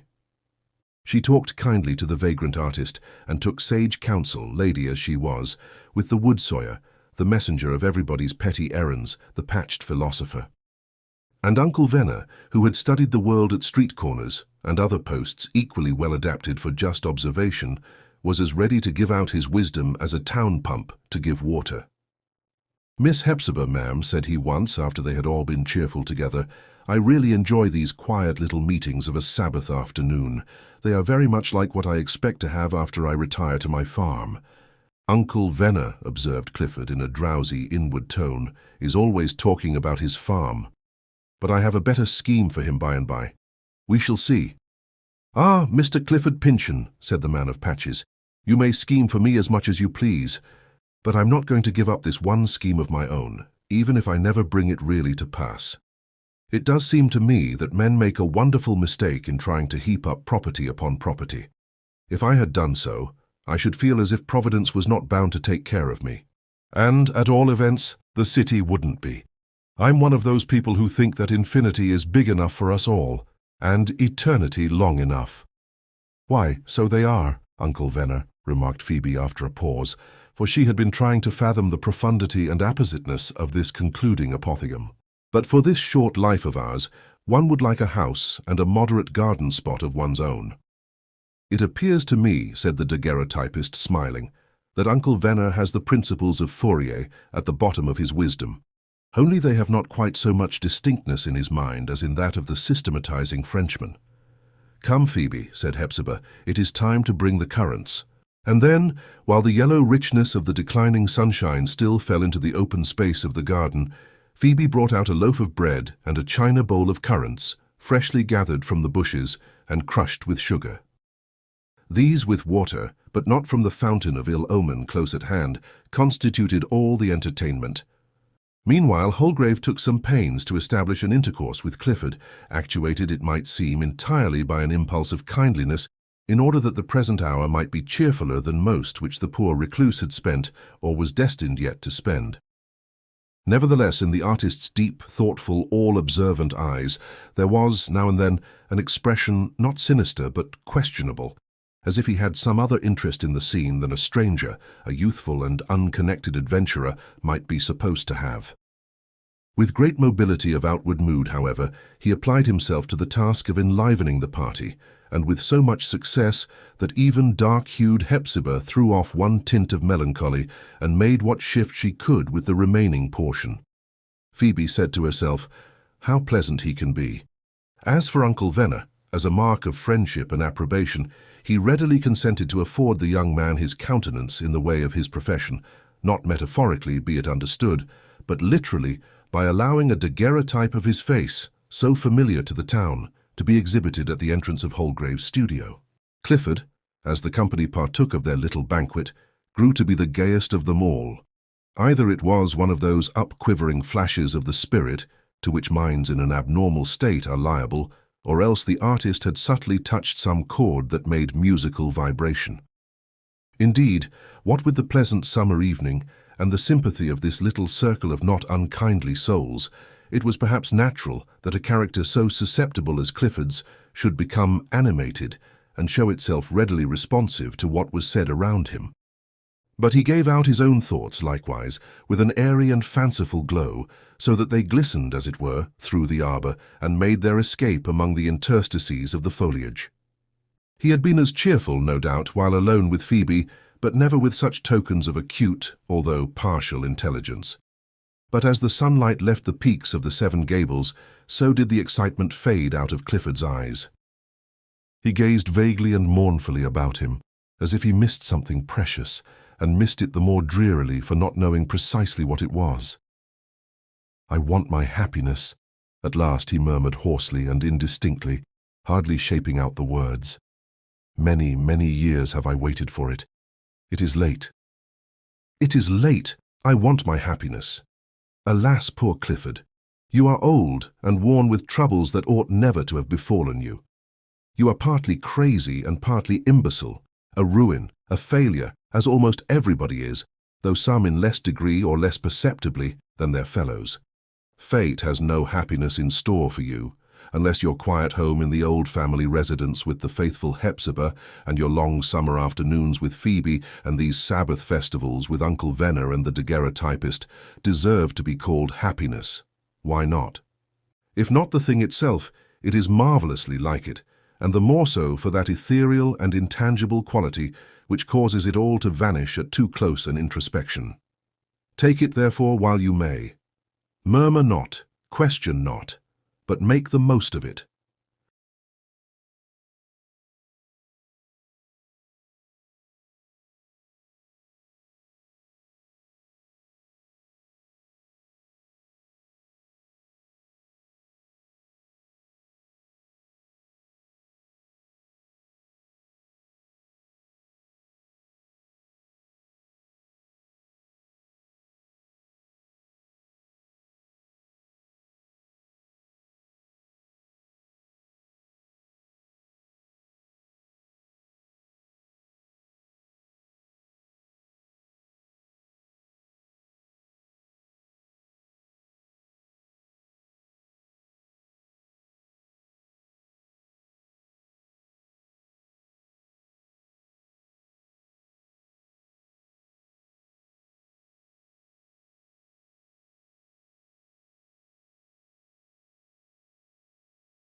Chapter 11. The Arched Window.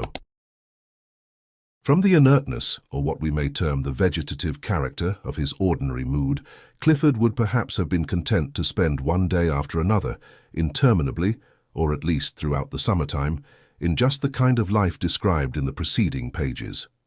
Fancying, however, that it might be for his benefit occasionally to diversify the scene, Phoebe sometimes suggested that he should look out upon the life of the street. For this purpose, they used to mount the staircase together to the second story of the house, where at the termination of a wide entry there was an arched window of uncommonly large dimensions, shaded by a pair of curtains. It opened above the porch, where there had formerly been a balcony, the balustrade of which had long since gone to decay and been removed. At this arched window, throwing it open, but keeping himself in comparative obscurity by means of the curtain, Clifford had an opportunity of witnessing such a portion of the great world's movement as might be supposed to roll through one of the retired streets of a not very populous city. But he and Phoebe made a sight as well worth seeing as any that the city could exhibit. The pale, grey, childish, aged, melancholy, yet often simply cheerful and sometimes delicately intelligent aspect of Clifford, peering from behind the faded crimson of the curtain, watching the monotony of everyday occurrences with a kind of inconsequential interest and earnestness, and, at every petty throb of his sensibility, turning for sympathy to the eyes of the bright young girl.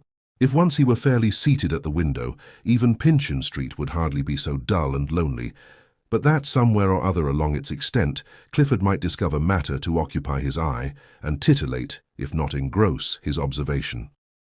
Things familiar to the youngest child that had begun its outlook at existence seemed strange to him. A cab, an omnibus with its populous interior, dropping here and there a passenger and picking up another, and thus typifying that vast rolling vehicle, the world, the end of whose journey is everywhere and nowhere. These objects he followed eagerly with his eyes, but forgot them before the dust raised by the horses and wheels had settled along their track. As regarded novelties, among which cabs and omnibuses were to be reckoned, his mind appeared to have lost its proper grip and retentiveness. Twice or thrice, for example, during the sunny hours of the day, a water cart went along by the Pyncheon house, leaving a broad wake of moistened earth instead of the white dust that had risen at a lady's lightest footfall. It was like a summer shower, which the city authorities had caught and tamed and compelled it into the commonest routine of their convenience. With the water cart, Clifford could never grow familiar. It always affected him with just the same surprise as at first. His mind took an apparently sharp impression from it, but lost the recollection of this perambulatory shower before its next reappearance, as completely as did the street itself, along which the heat so quickly strewed white dust again. It was the same with the railroad. Clifford could hear the obstreperous howl of the steam devil, and by leaning a little way from the arched window could catch a glimpse of the trains of cars flashing a brief transit across the extremity of the street. The idea of terrible energy thus forced upon him was new at every recurrence, and seemed to affect him as disagreeably, and with almost as much surprise, the 100th time as the first. Nothing gives a sadder sense of decay than this loss or suspension of the power to deal with unaccustomed things, and to keep up with the swiftness of the passing moment. It can merely be a suspended animation, for, were the power actually to perish, there would be little use of immortality. We are less than ghosts for the time being, whenever this calamity befalls us. Clifford was indeed the most inveterate of conservatives. All the antique fashions of the street were dear to him, even such as were characterized by a rudeness that would naturally have annoyed his fastidious senses. He loved the old rumbling and jolting carts, the former track of which he still found in his long-buried remembrance, as the observer of today finds the wheel tracks of ancient vehicles in Herculaneum. The butcher's cart, with its snowy canopy, was an acceptable object. So was the fish cart, heralded by its horn. So, likewise, was the countryman's cart of vegetables, plodding from door to door, with long pauses of the patient horse, while his owner drove a trade in turnips, carrots, summer squashes, string beans, green peas, and new potatoes, with half the housewives of the neighborhood. The baker's cart, with the harsh music of its bells, had a pleasant effect on Clifford, because, as few things else did, it jingled the very dissonance of yore. One afternoon, a scissor grinder chanced to set his wheel a-going under the Pyncheon elm, and just in front of the arched window. Children came running with their mother's scissors, or the carving knife, or the paternal razor, or anything else that lacked an edge, except indeed poor Clifford's wits, that the grinder might apply the article to his magic wheel, and give it back as good as new. Round went the busily revolving machinery, kept in motion by the scissor grinder's foot, and wore away the hard steel against the hard stone, whence issued an intense and spiteful prolongation of a hiss as fierce as those emitted by Satan and his compeers in pandemonium, though squeezed into smaller compass. It was an ugly, little, venomous serpent of a noise, as ever did petty violence to human ears. But Clifford listened with rapturous delight. The sound, however disagreeable, had very brisk life in it, and together with the circle of curious children watching the revolutions of the wheel, appeared to give him a more vivid sense of active, bustling, and sunshiny existence than he had attained in almost any other way. Nevertheless, its charm lay chiefly in the past, for the scissor-grinder's wheel had hissed in his childish ears. He sometimes made doleful complaint that there were no stagecoaches nowadays, and he asked in an injured tone what had become of all those old square-topped chaises with wings sticking out on either side that used to be drawn by a plough-horse and driven by a farmer's wife and daughter, peddling whortleberries and blackberries about the town. Their disappearance made him doubt, he said, whether the berries had not left off growing in the broad pastures and along the shady country lanes. But anything that appealed to the sense of beauty, in however humble a way, did not require to be recommended by these old associations. This was observable when one of those Italian boys, who are rather a modern feature of our streets, came along with his barrel organ and stopped under the wide and cool shadows of the elm. With his quick professional eye he took note of the two faces watching him from the arched window, and opening his instrument began to scatter its melodies abroad. He had a monkey on his shoulder, dressed in a Highland plaid, and, to complete the sum of splendid attractions wherewith he presented himself to the public, there was a company of little figures whose sphere and habitation was in the mahogany case of his organ, and whose principle of life was the music which the Italian made it his business to grind out. In all their variety of occupation, the cobbler, the blacksmith, the soldier, the lady with her fan, the toper with his bottle, the milkmaid sitting by her cow, this fortunate little society might truly be said to enjoy a harmonious existence and to make life literally a dance. The Italian turned a crank, and behold, every one of these small individuals started into the most curious vivacity. The cobbler wrought upon a shoe, the blacksmith hammered his iron, the soldier waved his glittering blade, the lady raised a tiny breeze with her fan, the jolly toper swigged lustily at his bottle. A scholar opened his book with eager thirst for knowledge and turned his head to and fro along the page. The milkmaid energetically drained her cow, and a miser counted gold into his strong-box, all at the same turning of a crank. Yes. And moved by the selfsame impulse, a lover saluted his mistress on her lips. Possibly some cynic, at once merry and bitter, had desired to signify in this pantomimic scene that we mortals, whatever our business or amusement, however serious, however trifling, all dance to one identical tune and, in spite of our ridiculous activity, bring nothing finally to pass. For the most remarkable aspect of the affair was that, at the cessation of the music, everybody was petrified at once, from the most extravagant life into a dead torpor. Neither was the cobbler's shoe finished, nor the blacksmith's iron shaped out, nor was there a drop less of brandy in the toper's bottle, nor a drop more of milk in the milkmaid's pail, nor one additional coin in the miser's strong-box, nor was the scholar a page deeper in his book. All were precisely in the same condition as before they made themselves so ridiculous by their haste to toil, to enjoy, to accumulate gold, and to become wise. Saddest of all, moreover, the lover was none the happier for the maiden's granted kiss. But rather than swallow this last too acrid ingredient, we reject the whole moral of the show. The monkey, meanwhile, with a thick tail curling out into preposterous prolixity from beneath his tartans, took his station at the Italian's feet. He turned a wrinkled and abominable little visage to every passer-by, and to the circle of children that soon gathered round, and to Hepzibah's shop door, and upward to the arched window, whence Phoebe and Clifford were looking down. Every moment also he took off his Highland bonnet and performed a bow and scrape. Sometimes, moreover, he made personal application to individuals, holding out his small black palm, and otherwise plainly signifying his excessive desire for whatever filthy lucre might happen to be in anybody's pocket. The mean and low, yet strangely manlike expression of his wilted countenance, the prying and crafty glance that showed him ready to grip at every miserable advantage, his enormous tail, too enormous to be decently concealed under his gabardine, and the deviltry of nature which it betokened, Take this monkey just as he was, in short, and you could desire no better image of the mammon of copper coin, symbolizing the grossest form of the love of money. Neither was there any possibility of satisfying the covetous little devil. Phoebe threw down a whole handful of cents, which he picked up with joyless eagerness, handed them over to the Italian for safekeeping, and immediately recommenced a series of pantomimic petitions for more. Doubtless more than one New Englander, or let him be of what country he might, it is as likely to be the case, passed by and threw a look at the monkey and went on, without imagining how nearly his own moral condition was here exemplified. Clifford, however, was a being of another order. He had taken childish delight in the music, and smiled too at the figures which it set in motion. But after looking a while at the long-tailed imp, he was so shocked by his horrible ugliness, spiritual as well as physical, that he actually began to shed tears, a weakness which men of merely delicate endowments and destitute of the fiercer, deeper, and more tragic power of laughter can hardly avoid when the worst and meanest aspect of life happens to be presented to them.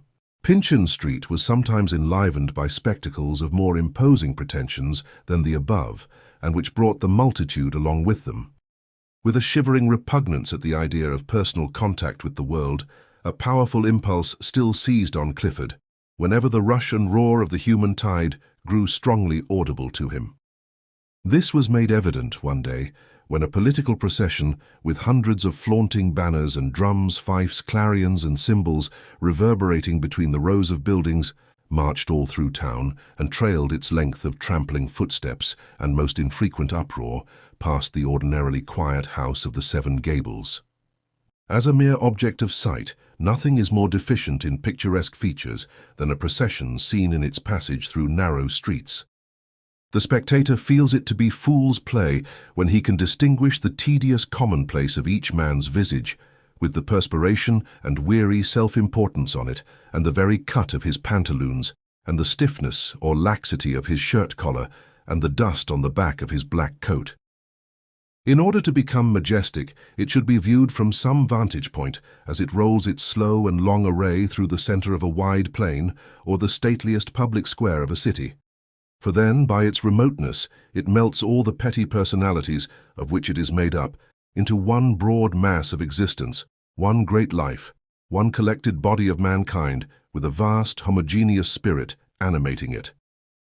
But on the other hand, if an impressible person standing alone over the brink of one of these processions should behold it, not in its atoms, but in its aggregate, as a mighty river of life, massive in its tide, and black with mystery, and out of its depths calling to the kindred depth within him, then the contiguity would add to the effect.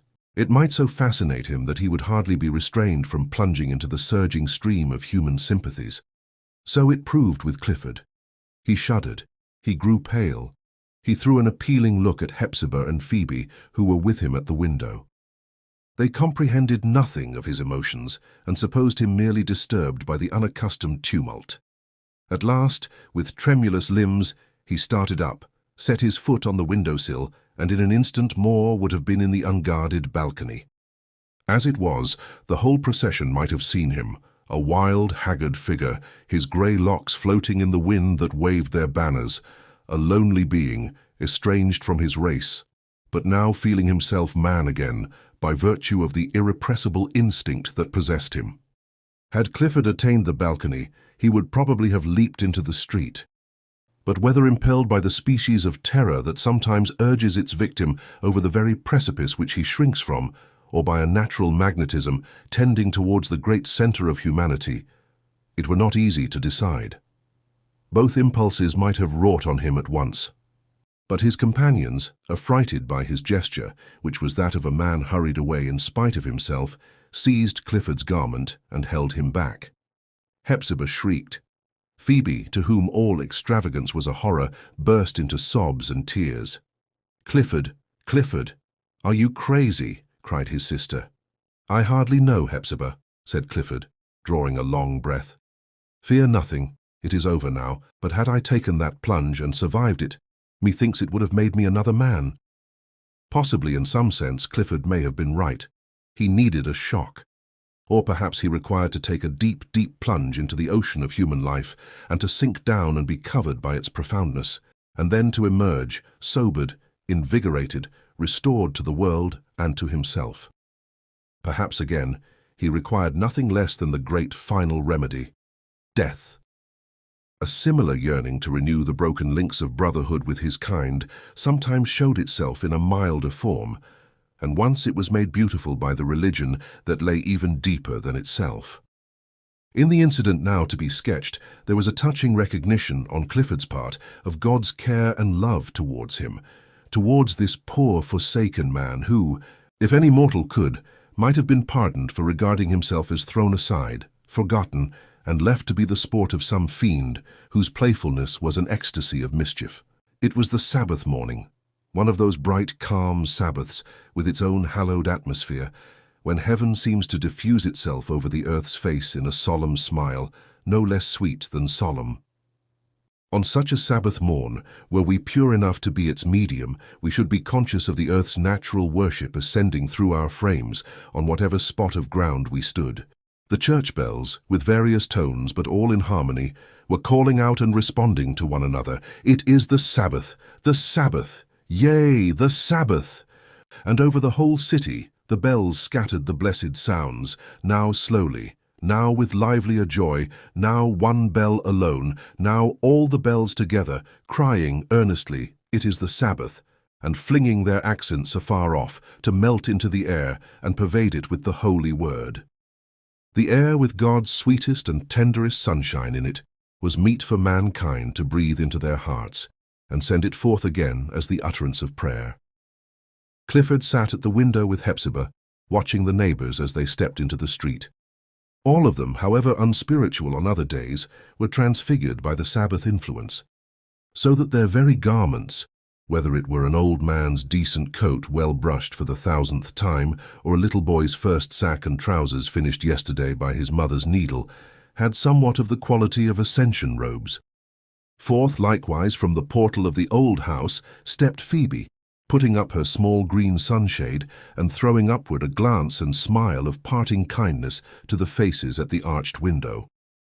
In her aspect there was a familiar gladness and a holiness that you could play with, and yet reverence it as much as ever.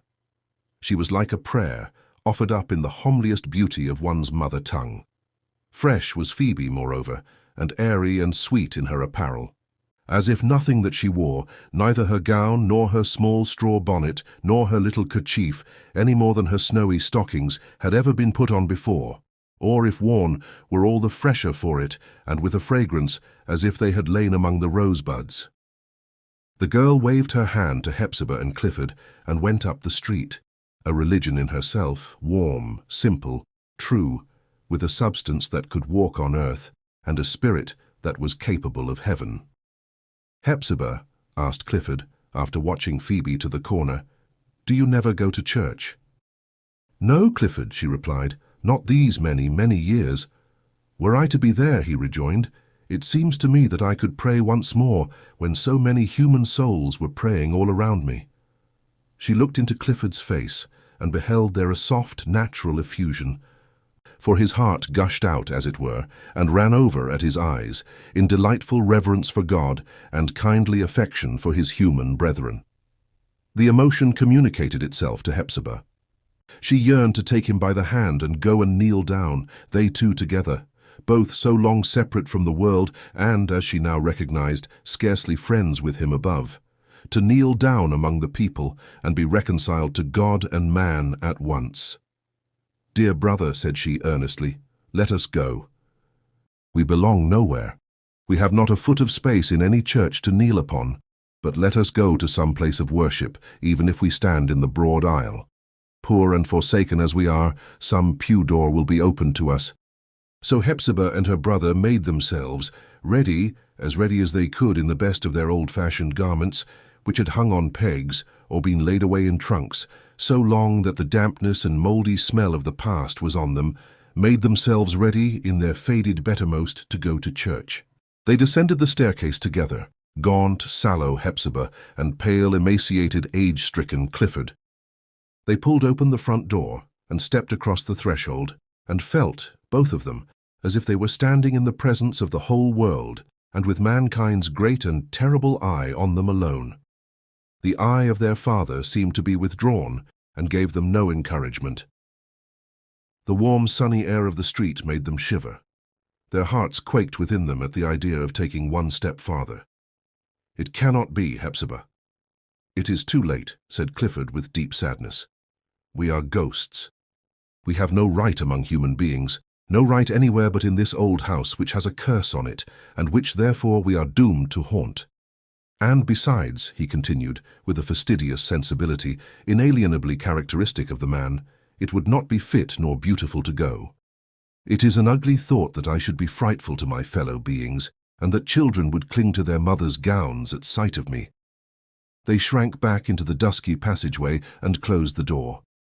But going up the staircase again, they found the whole interior of the house tenfold more dismal, and the air closer and heavier, for the glimpse and breath of freedom which they had just snatched. They could not flee. Their jailer had but left the door ajar in mockery, and stood behind it to watch them stealing out. At the threshold, they felt his pitiless grip upon them, for what other dungeon is so dark as one's own heart? What jailer so inexorable as one's self?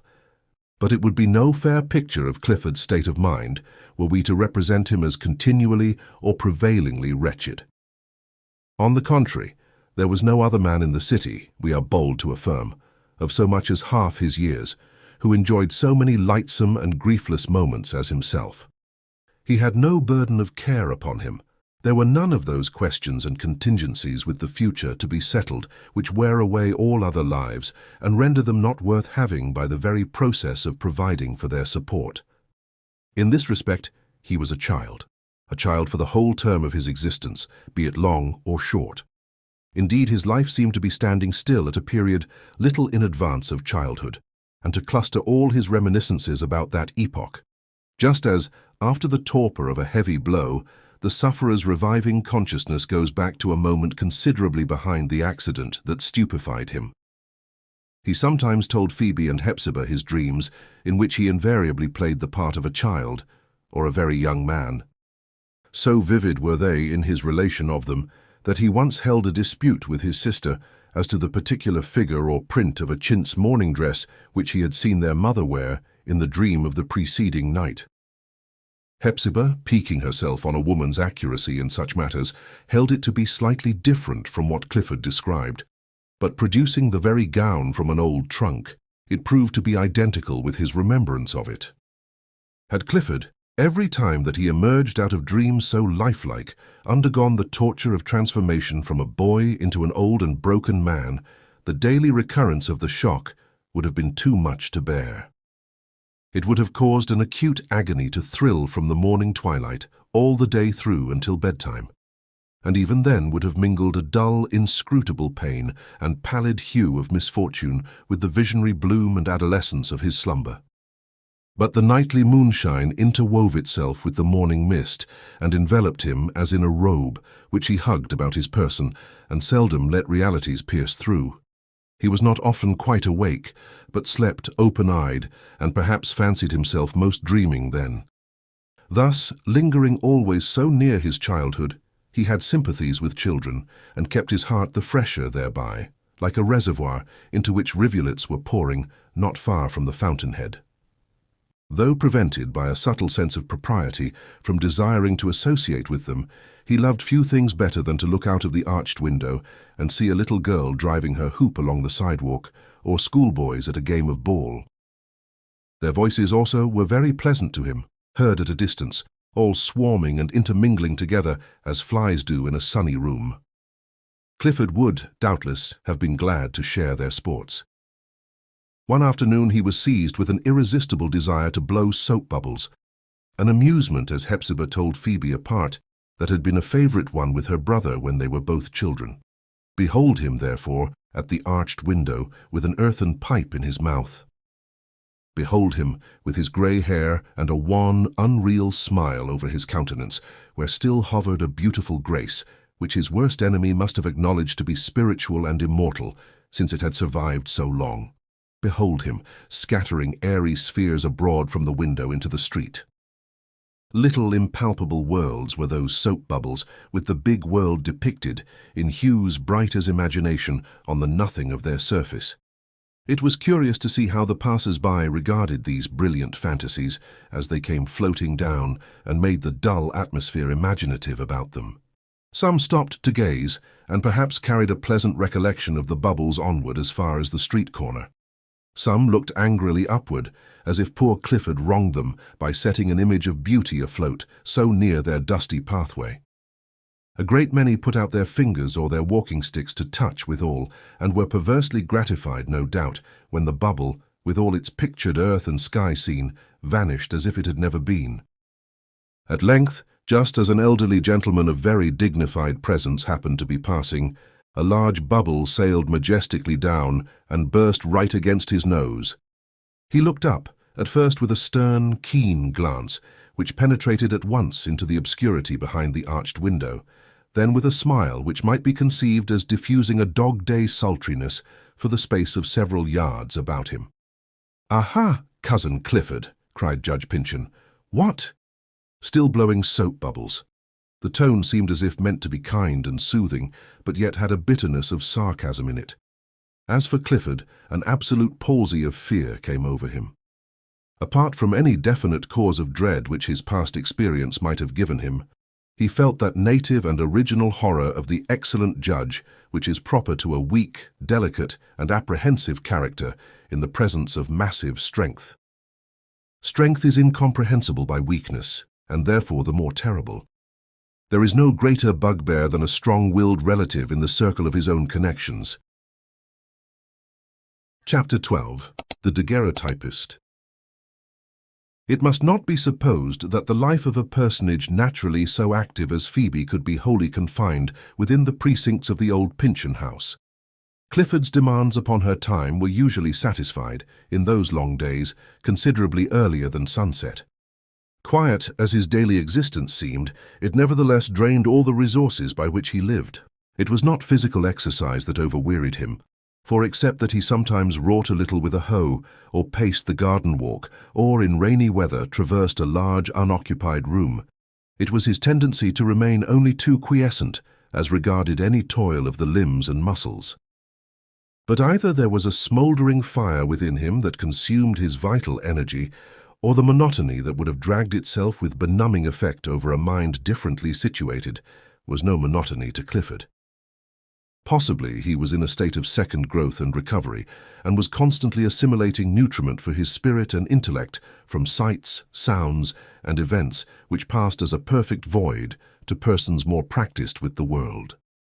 As all is activity and vicissitude to the new mind of a child, so might it be likewise to a mind that had undergone a kind of new creation after its long suspended life. Be the cause what it might, Clifford commonly retired to rest, thoroughly exhausted, while the sunbeams were still melting through his window curtains, or were thrown with late lustre on the chamber wall. And while he thus slept early, as other children do, and dreamed of childhood, Phoebe was free to follow her own tastes for the remainder of the day and evening. This was a freedom essential to the health even of a character so little susceptible of morbid influences as that of Phoebe. The old house, as we have already said, had both the dry rot and the damp rot in its walls. It was not good to breathe no other atmosphere than that. Hepzibah, though she had her valuable and redeeming traits, had grown to be a kind of lunatic by imprisoning herself so long in one place, with no other company than a single series of ideas, and but one affection, and one bitter sense of wrong. Clifford, the reader may perhaps imagine, was too inert to operate morally on his fellow creatures, however intimate and exclusive their relations with him. But the sympathy or magnetism among human beings is more subtle and universal than we think. It exists, indeed, among different classes of organized life, and vibrates from one to another. A flower, for instance, as Phoebe herself observed, always began to droop sooner in Clifford's hand, or Hepzibah's, than in her own. And by the same law converting her whole daily life into a flower fragrance for these two sickly spirits, the blooming girl must inevitably droop and fade much sooner than if worn on a younger and happier breast, unless she had now and then indulged her brisk impulses and breathed rural air in a suburban walk or ocean breezes along the shore. had occasionally obeyed the impulse of nature in New England girls by attending a metaphysical or philosophical lecture, or viewing a 7-mile panorama, or listening to a concert, had gone shopping about the city, ransacking entire depots of splendid merchandise and bringing home a ribbon, had employed likewise a little time to read the Bible in her chamber, and had stolen a little more to think of her mother and her native place. Unless for such moral medicines as the above, we should soon have beheld our poor Phoebe grow thin and put on a bleached, unwholesome aspect, and assume strange, shy ways, prophetic of old maidenhood and a cheerless future.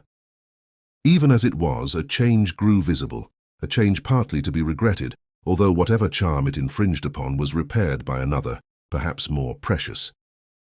She was not so constantly gay, but had her moods of thought, which Clifford, on the whole, liked better than her former phase of unmingled cheerfulness, because now she understood him better and more delicately, and sometimes even interpreted him to himself.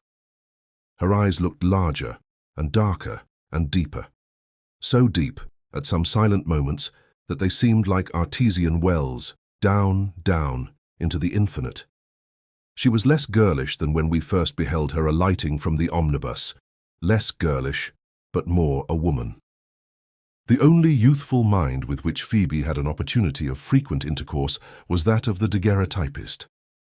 Inevitably, by the pressure of the seclusion about them, they had been brought into habits of some familiarity. Had they met under different circumstances, neither of these young persons would have been likely to bestow much thought upon the other, unless, indeed, their extreme dissimilarity should have proved a principle of mutual attraction. Both, it is true, were characters proper to New England life, and possessing a common ground, therefore, in their more external developments, but as unlike in their respective interiors as if their native climes had been at world-wide distance. During the early part of their acquaintance, Phoebe had held back rather more than was customary with her frank and simple manners from Holgrave's not very marked advances, nor was she yet satisfied that she knew him well, although they almost daily met and talked together in a kind, friendly, and what seemed to be a familiar way. The artist, in a desultory manner, had imparted to Phoebe something of his history. Young as he was, and had his career terminated at the point already attained, there had been enough of incident to fill, very creditably, an autobiographic volume. A romance on the plan of Gil Blas, adapted to American society and manners, would cease to be a romance. The experience of many individuals among us, who think it hardly worth the telling, would equal the vicissitudes of the Spaniard's earlier life, while their ultimate success, or the point whither they tend, may be incomparably higher than any that a novelist would imagine for his hero. Holgrave, as he told Phoebe somewhat proudly, could not boast of his origin unless as being exceedingly humble, nor of his education, except that it had been the scantiest possible, and obtained by a few winter months' attendance at a district school. Left early to his own guidance, he had begun to be self-dependent while yet a boy, and it was a condition aptly suited to his natural force of will. Though now but 22 years old, lacking some months which are years in such a life, he had already been first a country schoolmaster, next a salesman in a country store, and, either at the same time or afterwards, the political editor of a country newspaper. He had subsequently travelled New England and the Middle States as a peddler in the employment of a Connecticut manufactory of cologne water and other essences. In an episodical way he had studied and practiced dentistry, and with very flattering success, especially in many of the factory towns along our inland streams. As a supernumerary official of some kind or other, aboard a packet ship, he had visited Europe and found means, before his return, to see Italy and part of France and Germany. At a later period he had spent some months in a community of Fourierists. Still more recently, he had been a public lecturer on mesmerism, for which science, as he assured Phoebe and indeed satisfactorily proved by putting Chanticleer, who happened to be scratching nearby, to sleep, he had very remarkable endowments. His present phase as a daguerreotypist was of no more importance in his own view, nor likely to be more permanent than any of the preceding ones. It had been taken up with the careless alacrity of an adventurer who had his bread to earn. It would be thrown aside as carelessly whenever he should choose to earn his bread by some other equally digressive means. But what was most remarkable, and perhaps showed a more than common poise in the young man, was the fact that amid all these personal vicissitudes, he had never lost his identity. Homeless as he had been, continually changing his whereabout, and therefore responsible neither to public opinion nor to individuals, putting off one exterior and snatching up another to be soon shifted for a third. He had never violated the innermost man, but had carried his conscience along with him. It was impossible to know Holgrave without recognizing this to be the fact. Hepzibah had seen it. Phoebe soon saw it likewise, and gave him the sort of confidence which such a certainty inspires. She was startled, however, and sometimes repelled, not by any doubt of his integrity to whatever law he acknowledged, but by a sense that his law differed from her own. He made her uneasy, and seemed to unsettle everything around her by his lack of reverence for what was fixed, unless, at a moment's warning, it could establish its right to hold its ground. Then, moreover, she scarcely thought him affectionate in his nature. He was too calm and cool an observer. Phoebe felt his eye often, his heart seldom or never. He took a certain kind of interest in Hepzibah and her brother, and Phoebe herself. He studied them attentively, and allowed no slightest circumstance of their individualities to escape him. He was ready to do them whatever good he might. But, after all, he never exactly made common cause with them, nor gave any reliable evidence that he loved them better in proportion as he knew them more.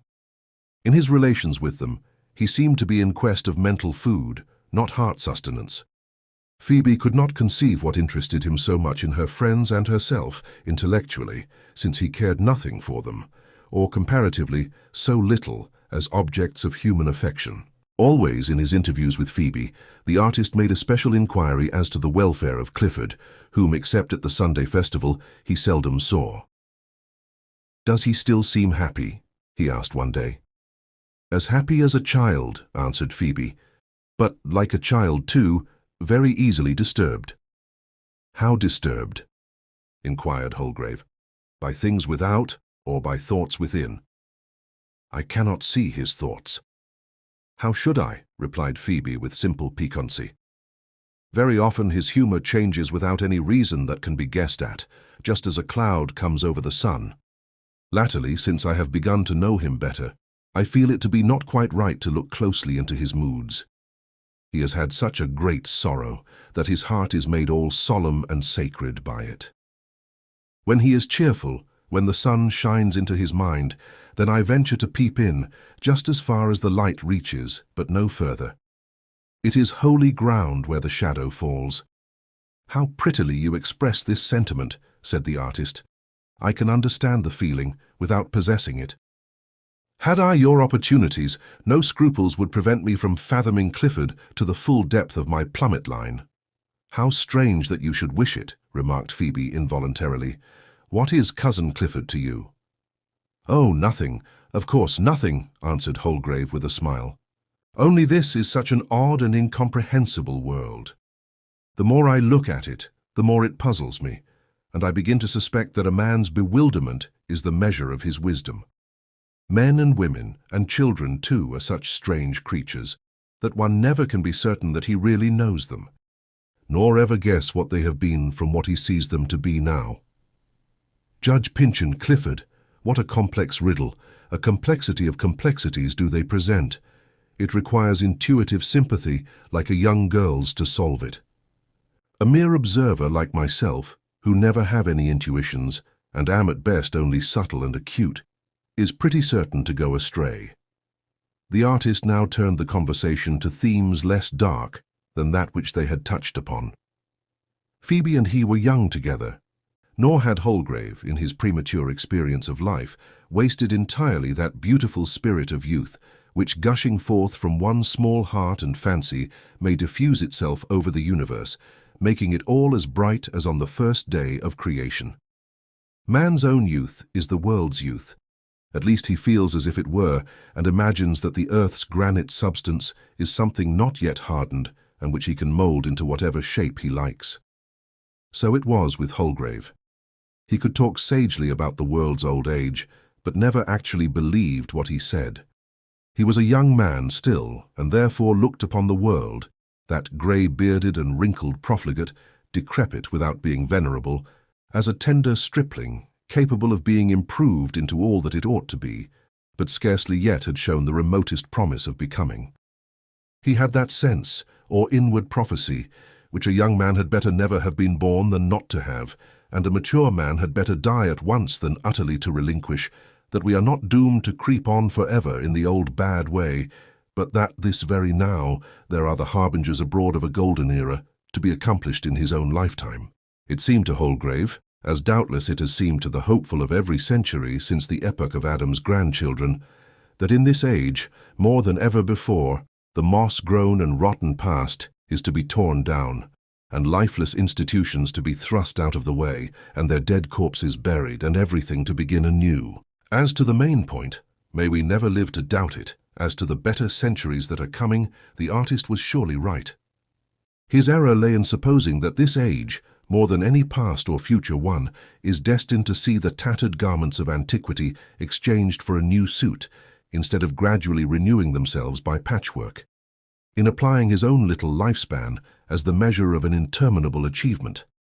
And more than all, in fancying that it mattered anything to the great end in view whether he himself should contend for it or against it. Yet it was well for him to think so. This enthusiasm, infusing itself through the calmness of his character, and thus taking an aspect of settled thought and wisdom, would serve to keep his youth pure and make his aspirations high. And when, with the years settling down more weightily upon him, his early faith should be modified by inevitable experience, it would be with no harsh and sudden revolution of his sentiments. He would still have faith in man's brightening destiny, and perhaps love him all the better, as he should recognize his helplessness in his own behalf. And the haughty faith with which he began life would be well bartered for a far humbler one at its close, in discerning that man's best directed effort accomplishes a kind of dream, while God is the sole worker of realities. Holgrave had read very little, and that little in passing through the thoroughfare of life, where the mystic language of his books was necessarily mixed up with the babble of the multitude, so that both one and the other were apt to lose any sense that might have been properly their own. He considered himself a thinker, and was certainly of a thoughtful turn, but with his own path to discover, had perhaps hardly yet reached the point where an educated man begins to think. The true value of his character lay in that deep consciousness of inward strength, which made all his past vicissitudes seem merely like a change of garments. In that enthusiasm, so quiet that he scarcely knew of its existence, but which gave a warmth to everything that he laid his hand on. In that personal ambition, hidden, from his own as well as other eyes, among his more generous impulses, but in which lurked a certain efficacy that might solidify him from a theorist into the champion of some practicable cause. Altogether in his culture and want of culture, in his crude, wild and misty philosophy, and the practical experience that counteracted some of its tendencies, in his magnanimous zeal for man's welfare and his recklessness of whatever the ages had established in man's behalf, in his faith and in his infidelity, in what he had and in what he lacked, the artist might fitly enough stand forth as the representative of many compeers in his native land. His career it would be difficult to prefigure. There appeared to be qualities in Holgrave, such as in a country where everything is free to the hand that can grasp it, could hardly fail to put some of the world's prizes within his reach. But these matters are delightfully uncertain. At almost every step in life we meet with young men of just about Holgrave's age, for whom we anticipate wonderful things, but of whom, even after much and careful inquiry, we never happen to hear another word. The effervescence of youth and passion, and the fresh gloss of the intellect and imagination, endow them with a false brilliancy, which makes fools of themselves and other people. Like certain chintzes, calicoes, and ginghams, they show finely in their first newness, but cannot stand the sun and rain, and assume a very sober aspect after washing day. But our business is with Holgrave, as we find him on this particular afternoon, and in the arbour of the Pyncheon garden. In that point of view, it was a pleasant sight to behold this young man, with so much faith in himself, and so fair an appearance of admirable powers, so little harmed, too, by the many tests that had tried his mettle. It was pleasant to see him in his kindly intercourse with Phoebe. Her thought had scarcely done him justice when it pronounced him cold, or if so, he had grown warmer now. Without such purpose on her part, and unconsciously on his, she made the house of the Seven Gables like a home to him, and the garden a familiar precinct. With the insight on which he prided himself, he fancied that he could look through Phoebe and all around her, and could read her off like a page of a child's storybook. But these transparent natures are often deceptive in their depth. Those pebbles at the bottom of the fountain are farther from us than we think. Thus the artist, whatever he might judge of Phoebe's capacity, was beguiled by some silent charm of hers to talk freely of what he dreamed of doing in the world. He poured himself out as to another self. Very possibly, he forgot Phoebe while he talked to her, and was moved only by the inevitable tendency of thought, when rendered sympathetic by enthusiasm and emotion, to flow into the first safe reservoir which it finds. But had you peeped at them through the chinks of the garden fence, the young man's earnestness and heightened colour might have led you to suppose that he was making love to the young girl. At length something was said by Holgrave that made it apposite for Phoebe to inquire what had first brought him acquainted with her cousin Hepzibah, and why he now chose to lodge in the desolate old Pyncheon house. Without directly answering her, he turned from the future, which had heretofore been the theme of his discourse, and began to speak of the influences of the past. One subject, indeed, is but the reverberation of the other. "Shall we never, never get rid of this past?" cried he, keeping up the earnest tone of his preceding conversation. "It lies upon the present like a giant's dead body. In fact, the case is just as if a young giant were compelled to waste all his strength in carrying about the corpse of the old giant, his grandfather, who died a long while ago and only needs to be decently buried. Just think a moment, and it will startle you to see what slaves we are to bygone times. To death, if we give the matter the right word." "But I do not see it," observed Phoebe. "For example, then," continued Holgrave, "a dead man, if he happens to have made a will, disposes of wealth no longer his own. Or if he die intestate, it is distributed in accordance with the notions of men much longer dead than he. A dead man sits on all our judgment seats, and living judges do but search out and repeat his decisions. We read in dead men's books, we laugh at dead men's jokes and cry at dead men's pathos. We are sick of dead men's diseases, physical and moral, and die of the same remedies with which dead doctors killed their patients. We worship the living deity according to dead men's forms and creeds. Whatever we seek to do of our own free motion, a dead man's icy hand obstructs us. Turn our eyes to what point we may, a dead man's white, immitigable face encounters them, and freezes our very heart. And we must be dead ourselves before we can begin to have our proper influence on our own world, which will then be no longer our world, but the world of another generation, with which we shall have no shadow of a right to interfere. I ought to have said, too, that we live in dead men's houses, as, for instance, in this of the Seven Gables." "And why not?" said Phoebe, "so long as we can be comfortable in them." "But we shall live to see the day, I trust," went on the artist, "when no man shall build his house for posterity." "Why should he?" "He might just as reasonably order a durable suit of clothes, leather or gutta percha or whatever else lasts longest, so that his great-grandchildren should have the benefit of them, and cut precisely the same figure in the world that he himself does. If each generation were allowed and expected to build its own houses, that single change, comparatively unimportant in itself, would imply almost every reform which society is now suffering for. I doubt whether even our public edifices, our capitals, state houses, courthouses, city hall and churches, ought to be built of such permanent materials as stone or brick. It were better that they should crumble to ruin once in 20 years or thereabouts, as a hint to the people to examine into and reform the institutions which they symbolize." "How you hate everything old," said Phoebe in dismay. "It makes me dizzy to think of such a shifting world." "I certainly love nothing mouldy," answered Holgrave. "Now, this old Pyncheon house, is it a wholesome place to live in, with its black shingles and the green moss that shows how damp they are?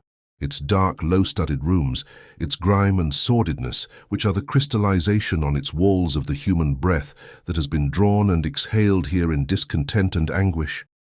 The house ought to be purified with fire, purified till only its ashes remain.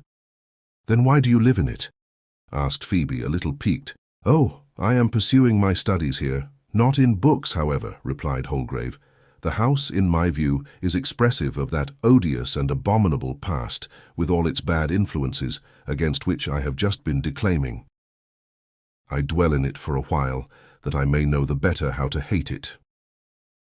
By the by, did you ever hear the story of Maule, the wizard, and what happened between him and your immeasurably great-grandfather?" "Yes, indeed," said Phoebe. "I heard it long ago from my father, and 2 or 3 times from my cousin Hepzibah in the month that I have been here. She seems to think that all the calamities of the Pyncheons began from that quarrel with the wizard, as you call him. And you, Mr. Holgrave, look as if you thought so too. How singular that you should believe what is so very absurd, when you reject many things that are a great deal worthier of credit." "I do believe it," said the artist seriously, "not as a superstition, however, but as proved by unquestionable facts, and as exemplifying a theory.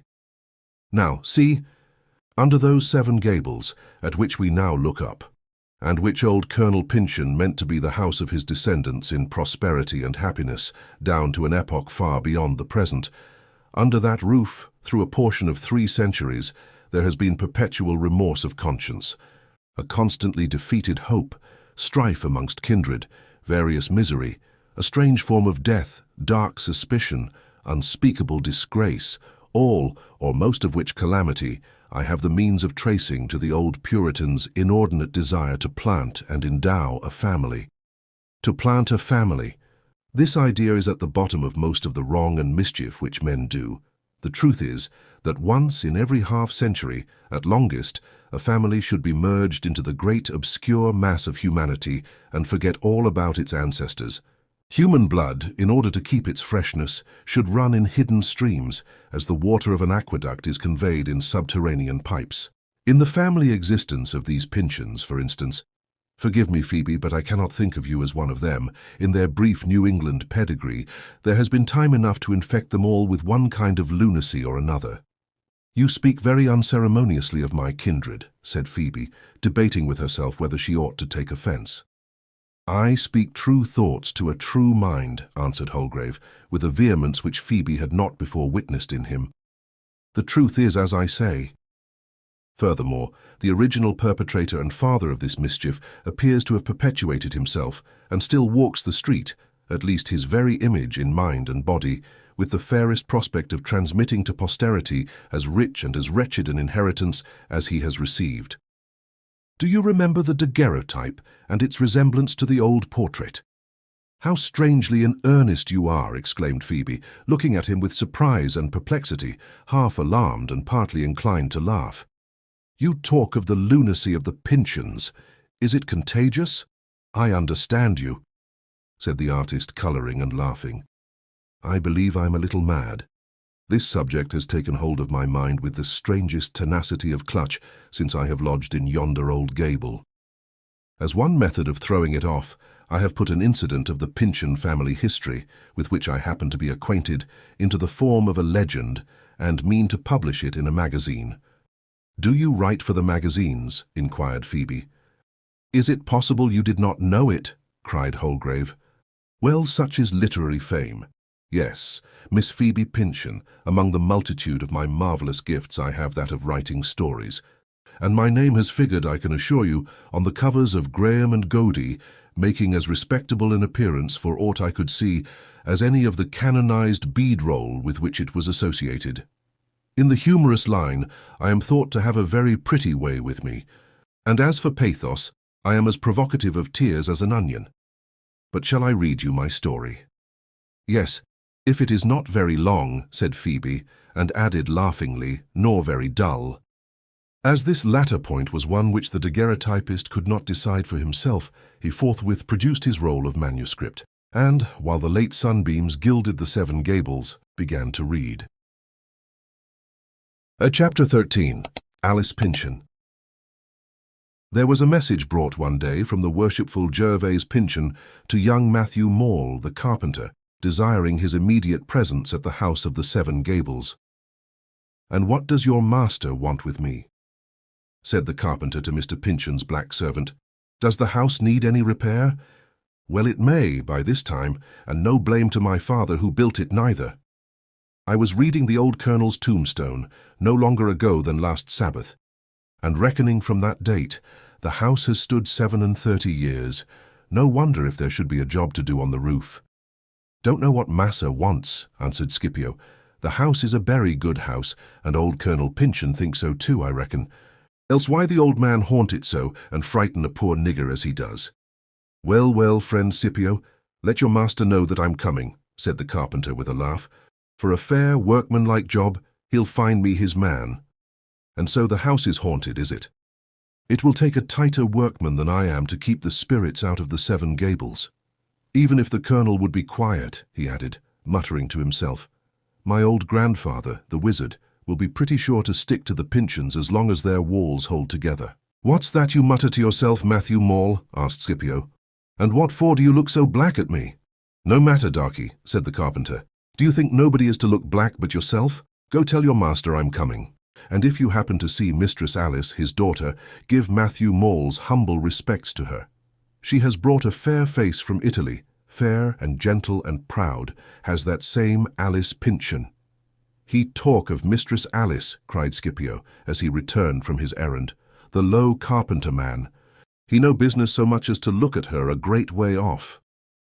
This young Matthew Maule, the carpenter, it must be observed, was a person little understood and not very generally liked in the town where he resided. Not that anything could be alleged against his integrity or his skill and diligence in the handicraft which he exercised. The aversion, as it might justly be called, with which many persons regarded him, was partly the result of his own character and deportment, and partly an inheritance. He was the grandson of a former Matthew Maule, one of the early settlers of the town, and who had been a famous and terrible wizard in his day. This old reprobate was one of the sufferers when Cotton Mather and his brother ministers, and the learned judges, and other wise men, and Sir William Phipps, the sagacious governor, made such laudable efforts to weaken the great enemy of souls by sending a multitude of his adherents up the rocky pathway of Gallows Hill.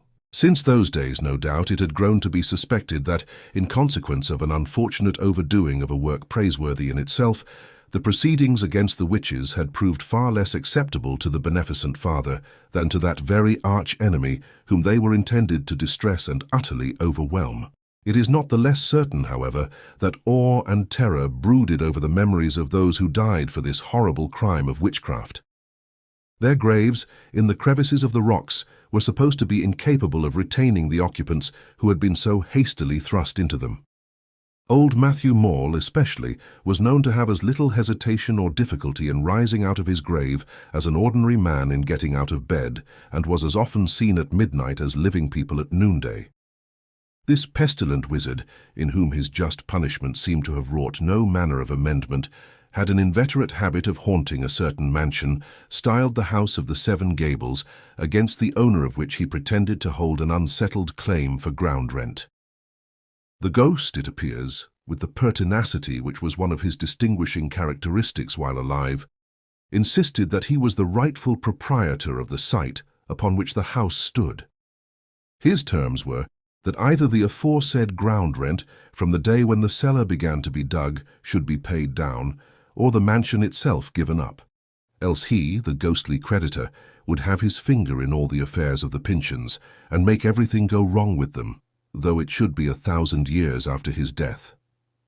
It was a wild story, perhaps, but seemed not altogether so incredible to those who could remember what an inflexibly obstinate old fellow this wizard Maule had been. Now the wizard's grandson, the young Matthew Maule of our story, was popularly supposed to have inherited some of his ancestors' questionable traits. It is wonderful how many absurdities were promulgated in reference to the young man. He was fabled, for example, to have a strange power of getting into people's dreams and regulating matters there according to his own fancy, pretty much like the stage manager of a theatre. There was a great deal of talk among the neighbours, particularly the petticoated ones, about what they called the witchcraft of Maule's eye. Some said that he could look into people's minds, others that by the marvellous power of this eye he could draw people into his own mind, or send them, if he pleased, to do errands to his grandfather in the spiritual world. Others again that it was what is termed an evil eye, and possessed the valuable faculty of blighting corn and drying children into mummies with the heartburn. But after all, what worked most to the young carpenter's disadvantage was, first, the reserve and sternness of his natural disposition, and next, the fact of his not being a church communicant and the suspicion of his holding heretical tenets in matters of religion and polity. After receiving Mr. Pyncheon's message, the carpenter merely tarried to finish a small job which he happened to have in hand, and then took his way towards the house of the Seven Gables. This noted edifice, though its style might be getting a little out of fashion, was still as respectable a family residence as that of any gentleman in town. The present owner, Gervase Pyncheon, was said to have contracted a dislike to the house in consequence of a shock to his sensibility in early childhood from the sudden death of his grandfather. In the very act of running to climb Colonel Pyncheon's knee, the boy had discovered the old Puritan to be a corpse. On arriving at manhood, Mr. Pyncheon had visited England, where he married a lady of fortune and had subsequently spent many years, partly in the mother country and partly in various cities on the continent of Europe. During this period, the family mansion had been consigned to the charge of a kinsman who was allowed to make it his home for the time being in consideration of keeping the premises in thorough repair. So faithfully had this contract been fulfilled that now, as the carpenter approached the house, his practiced eye could detect nothing to criticize in its condition. The peaks of the Seven Gables rose up sharply. The shingled roof looked thoroughly watertight, and the glittering plasterwork entirely covered the exterior walls and sparkled in the October sun as if it had been new only a week ago. The house had that pleasant aspect of life which is like the cheery expression of comfortable activity in the human countenance. You could see at once that there was the stir of a large family within it. A huge load of oak wood was passing through the gateway towards the outbuildings in the rear. The fat cook, or probably it might be the housekeeper, stood at the side door bargaining for some turkeys and poultry which a countryman had brought for sale. Now and then, a maidservant, neatly dressed, and now the shining sable face of a slave, might be seen bustling across the windows in the lower part of the house. At an open window of a room in the second story, hanging over some pots of beautiful and delicate flowers, exotics, but which had never known a more genial sunshine than that of the New England autumn, was the figure of a young lady, an exotic like the flowers, and beautiful and delicate as they. Her presence imparted an indescribable grace and faint witchery to the whole edifice. In other respects, it was a substantial, jolly-looking mansion, and seemed fit to be the residence of a patriarch, who might establish his own headquarters in the front gable and assign one of the remainder to each of his 6 children, while the great chimney in the center should symbolize the old fellow's hospitable heart, which kept them all warm and made a great hole of the 7 smaller ones. There was a vertical sundial on the front gable, and as the carpenter passed beneath it, he looked up and noted the hour. 3 o'clock, said he to himself. My father told me that dial was put up only an hour before the old colonel's death. How truly it has kept time these 37 years past. The shadow creeps and creeps, and is always looking over the shoulder of the sunshine. It might have befitted a craftsman, like Matthew Maule, on being sent for to a gentleman's house, to go to the back door, where servants and workpeople were usually admitted, or at least to the side entrance, where the better class of tradesmen made application. But the carpenter had a great deal of pride and stiffness in his nature, and at this moment, moreover, his heart was bitter with the sense of hereditary wrong, because he considered the great Pyncheon house to be standing on soil which should have been his own. On this very site, beside a spring of delicious water, his grandfather had felled the pine trees and built a cottage in which children had been born to him, and it was only from a dead man's stiffened fingers that Colonel Pyncheon had wrested away the title deeds. So young Maule went straight to the principal entrance beneath a portal of carved oak, and gave such a peal of the iron knocker that you would have imagined the stern old wizard himself to be standing at the threshold. Black Scipio answered the summons in a prodigious hurry, but showed the whites of his eyes in amazement on beholding only the carpenter. Lord a mercy, what a great man he be, this carpenter fellow, mumbled Scipio, down in his throat. Anybody think he beat on the door with his biggest hammer? Here I am, said Maule sternly. "Show me the way to your master's parlour." As he stepped into the house, a note of sweet and melancholy music thrilled and vibrated along the passageway, proceeding from one of the rooms above stairs. It was the harpsichord which Alice Pyncheon had brought with her from beyond the sea. The fair Alice bestowed most of her maiden leisure between flowers and music, although the former were apt to droop, and the melodies were often sad. She was of foreign education, and could not take kindly to the New England modes of life, in which nothing beautiful had ever been developed. As Mr. Pyncheon had been impatiently awaiting Maule's arrival, Black Scipio, of course, lost no time in ushering the carpenter into his master's presence. The room in which this gentleman sat was a parlour of moderate size, looking out upon the garden of the house, and having its windows partly shadowed by the foliage of fruit trees. It was Mr. Pyncheon's peculiar apartment, and was provided with furniture in an elegant and costly style, principally from Paris. The floor, which was unusual at that day, being covered with a carpet so skilfully and richly wrought that it seemed to glow as with living flowers. In one corner stood a marble woman, to whom her own beauty was the sole and sufficient garment. Some pictures, that looked old and had a mellow tinge diffused through all their artful splendour, hung on the walls. Near the fireplace was a large and very beautiful cabinet of ebony, inlaid with ivory, a piece of antique furniture which Mr. Pyncheon had bought in Venice, and which he used as the treasure place for medals, ancient coins, and whatever small and valuable curiosities he had picked up on his travels.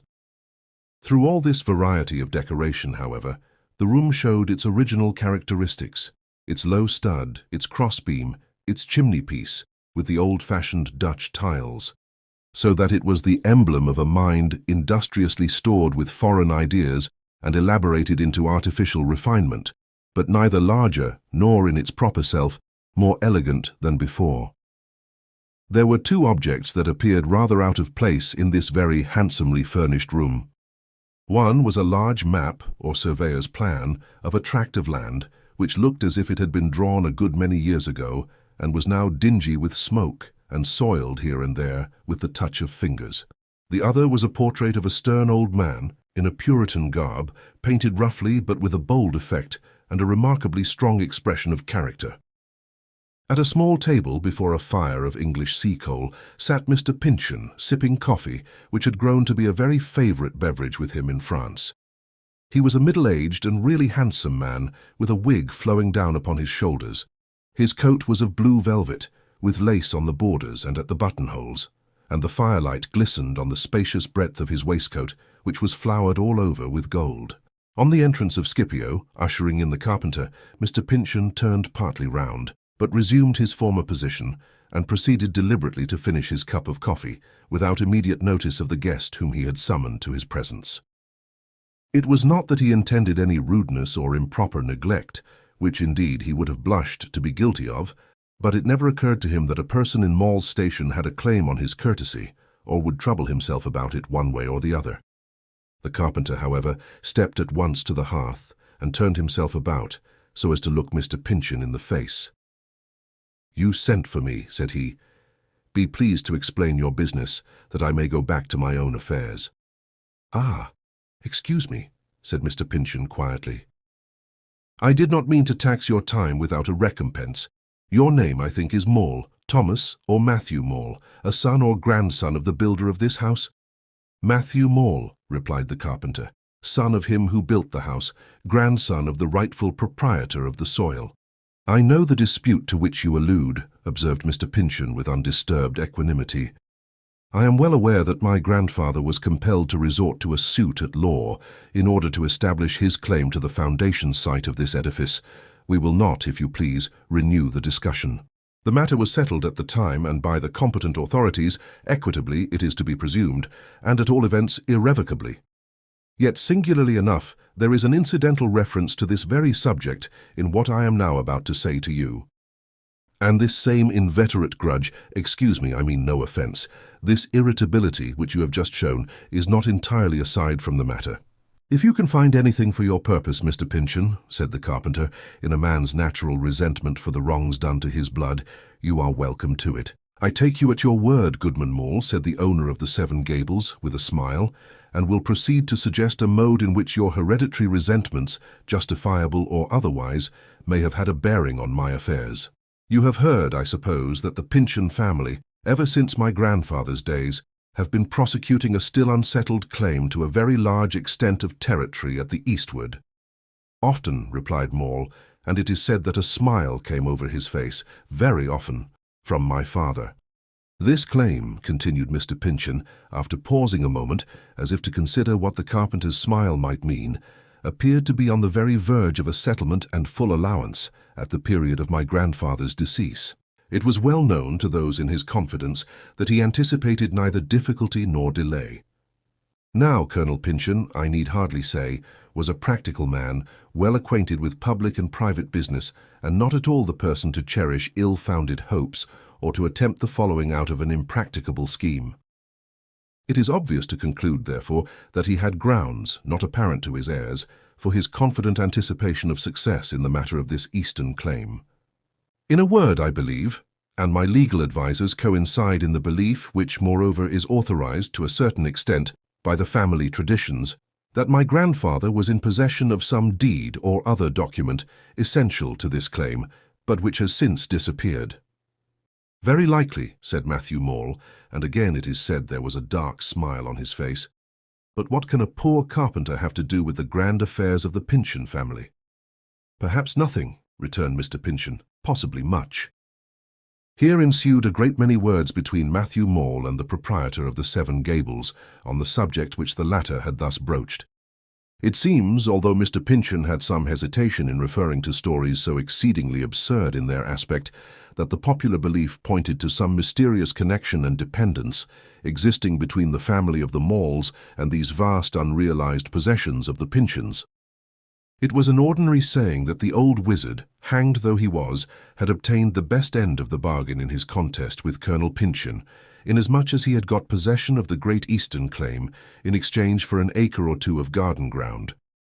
A very aged woman, recently dead, had often used the metaphorical expression in her fireside talk that miles and miles of the Pyncheon lands had been shovelled into Maule's grave, which, by the by, was but a very shallow nook between two rocks near the summit of Gallows Hill. Again, when the lawyers were making inquiry for the missing document, it was a byword that it would never be found unless in the wizard's skeleton hand. So much weight had the shrewd lawyers assigned to these fables that, but Mr. Pyncheon did not see fit to inform the carpenter of the fact, they had secretly caused the wizard's grave to be searched. Nothing was discovered, however, except that unaccountably the right hand of the skeleton was gone. Now, what was unquestionably important, a portion of these popular rumors could be traced, though rather doubtfully and indistinctly, to chance words and obscure hints of the executed wizard's son and the father of this present Matthew Maule. And here Mr. Pyncheon could bring an item of his own personal evidence into play. Though but a child at the time, he either remembered or fancied that Matthew's father had had some job to perform on the day before, or possibly the very morning of the colonel's decease, in the private room where he and the carpenter were at this moment talking. Certain papers belonging to Colonel Pyncheon, as his grandson distinctly recollected, had been spread out on the table. Matthew Maule understood the insinuated suspicion. "My father," he said, but still there was that dark smile making a riddle of his countenance. "My father was an honester man than the bloody old colonel. Not to get his rights back again would he have carried off one of those papers." "I shall not bandy words with you," observed the foreign-bred Mr. Pyncheon with haughty composure. "Nor will it become me to resent any rudeness towards either my grandfather or myself. A gentleman, before seeking intercourse with a person of your station and habits, will first consider whether the urgency of the end may compensate for the disagreeableness of the means. It does so in the present instance." He then renewed the conversation and made great pecuniary offers to the carpenter, in case the latter should give information leading to the discovery of the lost document and the consequent success of the Eastern claim. For a long time Matthew Maule is said to have turned a cold ear to these propositions. At last, however, with a strange kind of laugh, he inquired whether Mr. Pyncheon would make over to him the old wizard's homestead ground, together with the house of the Seven Gables now standing on it, in requital of the documentary evidence so urgently required. The wild chimney corner legend, which, without copying all its extravagances, my narrative essentially follows, here gives an account of some very strange behavior on the part of Colonel Pyncheon's portrait. This picture, it must be understood, was supposed to be so intimately connected with the fate of the house and so magically built into its walls that if once it should be removed, that very instant the whole edifice would come thundering down in a heap of dusty ruin. All through the foregoing conversation between Mr. Pyncheon and the carpenter, the portrait had been frowning, clenching its fist, and giving many such proofs of excessive discomposure, but without attracting the notice of either of the two colloquists.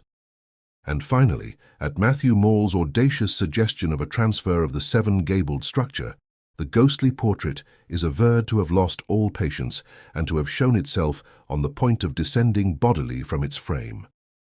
But such incredible incidents are merely to be mentioned aside. "Give up this house," exclaimed Mr. Pyncheon in amazement at the proposal. "Were I to do so, my grandfather would not rest quiet in his grave." "He never has, if all stories are true," remarked the carpenter composedly. "But that matter concerns his grandson more than it does Matthew Maule. I have no other terms to propose." Impossible as he at first thought it to comply with Maule's conditions, still, on a second glance, Mr. Pyncheon was of opinion that they might at least be made matter of discussion. He himself had no personal attachment for the house, nor any pleasant associations connected with his childish residence in it. On the contrary, after 37 years, the presence of his dead grandfather seemed still to pervade it, as on that morning when the affrighted boy had beheld him with so ghastly an aspect stiffening in his chair. His long abode in foreign parts, moreover, and familiarity with many of the castles and ancestral halls of England and the marble palaces of Italy had caused him to look contemptuously at the house of the Seven Gables, whether in point of splendor or convenience. It was a mansion exceedingly inadequate to the style of living which it would be incumbent on Mr. Pyncheon to support after realizing his territorial rights. His steward might deign to occupy it, but never, certainly, the great landed proprietor himself. In the event of success, indeed, it was his purpose to return to England. Nor, to say the truth, would he recently have quitted that more congenial home, had not his own fortune, as well as his deceased wife's, begun to give symptoms of exhaustion. The Eastern claim once fairly settled, and put upon the firm basis of actual possession, Mr. Pyncheon's property, to be measured by miles, not acres, would be worth an earldom, and would reasonably entitle him to solicit, or enable him to purchase, that elevated dignity from the British monarch. Lord Pyncheon, or the Earl of Waldo, how could such a magnate be expected to contract his grandeur within the pitiful compass of 7 shingled gables? In short, on an enlarged view of the business, the carpenter's terms appeared so ridiculously easy that Mr. Pyncheon could scarcely forbear laughing in his face. He was quite ashamed, after the foregoing reflections, to propose any diminution of so moderate a recompense for the immense service to be rendered. "I consent to your proposition, Maule," cried he. "Put me in possession of the document essential to establish my rights, and the house of the Seven Gables is your own." According to some versions of the story, a regular contract to the above effect was drawn up by a lawyer and signed and sealed in the presence of witnesses. Others say that Matthew Maule was contented with a private written agreement, in which Mr. Pyncheon pledged his honour and integrity to the fulfilment of the terms concluded upon. The gentleman then ordered wine, which he and the carpenter drank together in confirmation of their bargain.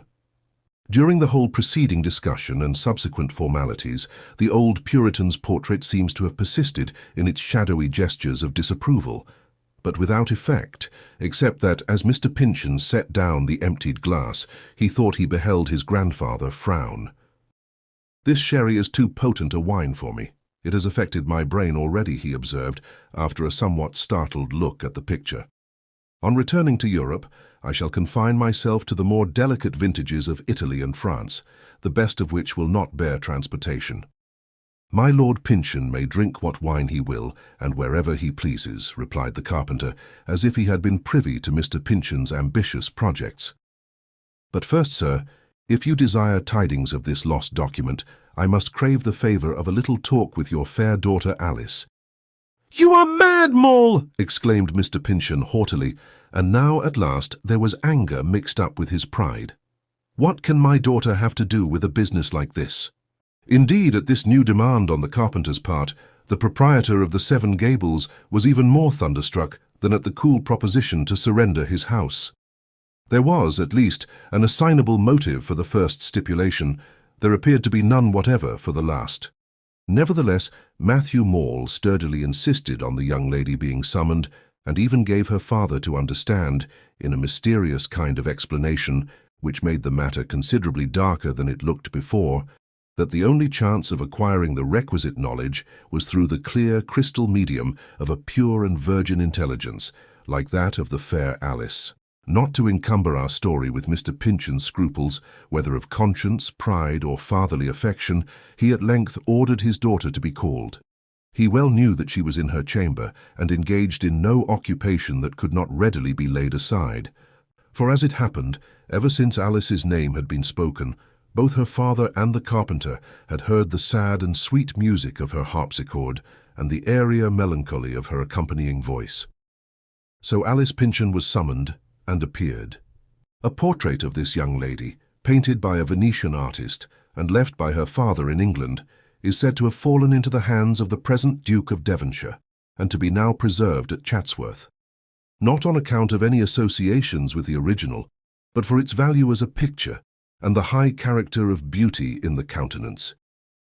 If ever there was a lady born, and set apart from the world's vulgar mass by a certain gentle and cold stateliness, it was this very Alice Pyncheon. Yet there was the womanly mixture in her, the tenderness, or at least the tender capabilities. For the sake of that redeeming quality, a man of generous nature would have forgiven all her pride, and have been content almost to lie down in her path, and let Alice set her slender foot upon his heart. All that he would have required was simply the acknowledgement that he was indeed a man and a fellow being, moulded of the same elements as she. As Alice came into the room, her eyes fell upon the carpenter, who was standing near its centre, clad in green woolen jacket, a pair of loose breeches, open at the knees, and with a long pocket for his rule, the end of which protruded.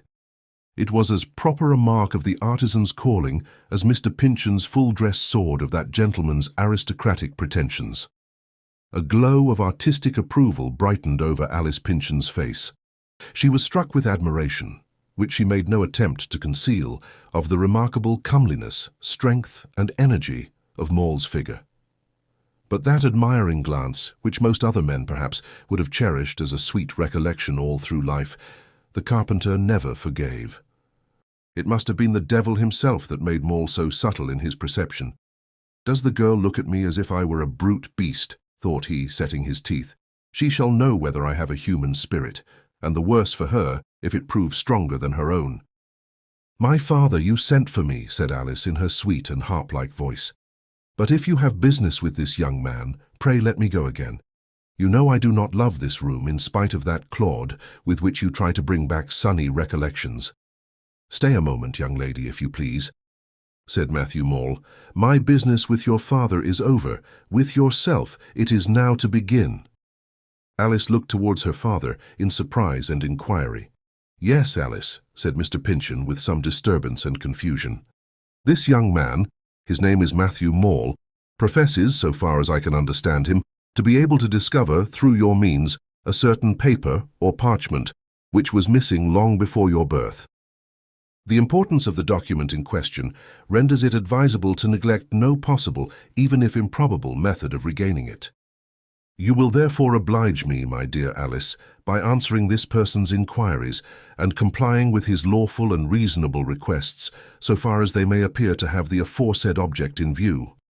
As I shall remain in the room, you need apprehend no rude nor unbecoming deportment on the young man's part, and at your slightest wish, of course, the investigation, or whatever we may call it, shall immediately be broken off."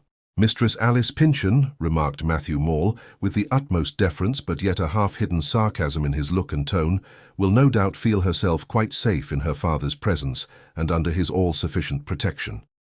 "I certainly shall entertain no manner of apprehension with my father at hand," said Alice with maidenly dignity. "Neither do I conceive that a lady, while true to herself, can have aught to fear from whomsoever, or in any circumstances. Poor Alice! By what unhappy impulse did she thus put herself at once on terms of defiance against a strength which she could not estimate?" "Then, Mistress Alice," said Matthew Maule, handing a chair, "gracefully enough for a craftsman, will it please you only to sit down and do me the favour, though altogether beyond a poor carpenter's deserts, to fix your eyes on mine?" Alice complied. She was very proud. Setting aside all advantages of rank, this fair girl deemed herself conscious of a power, combined of beauty, high unsullied purity, and the preservative force of womanhood, that could make her sphere impenetrable, unless betrayed by treachery within.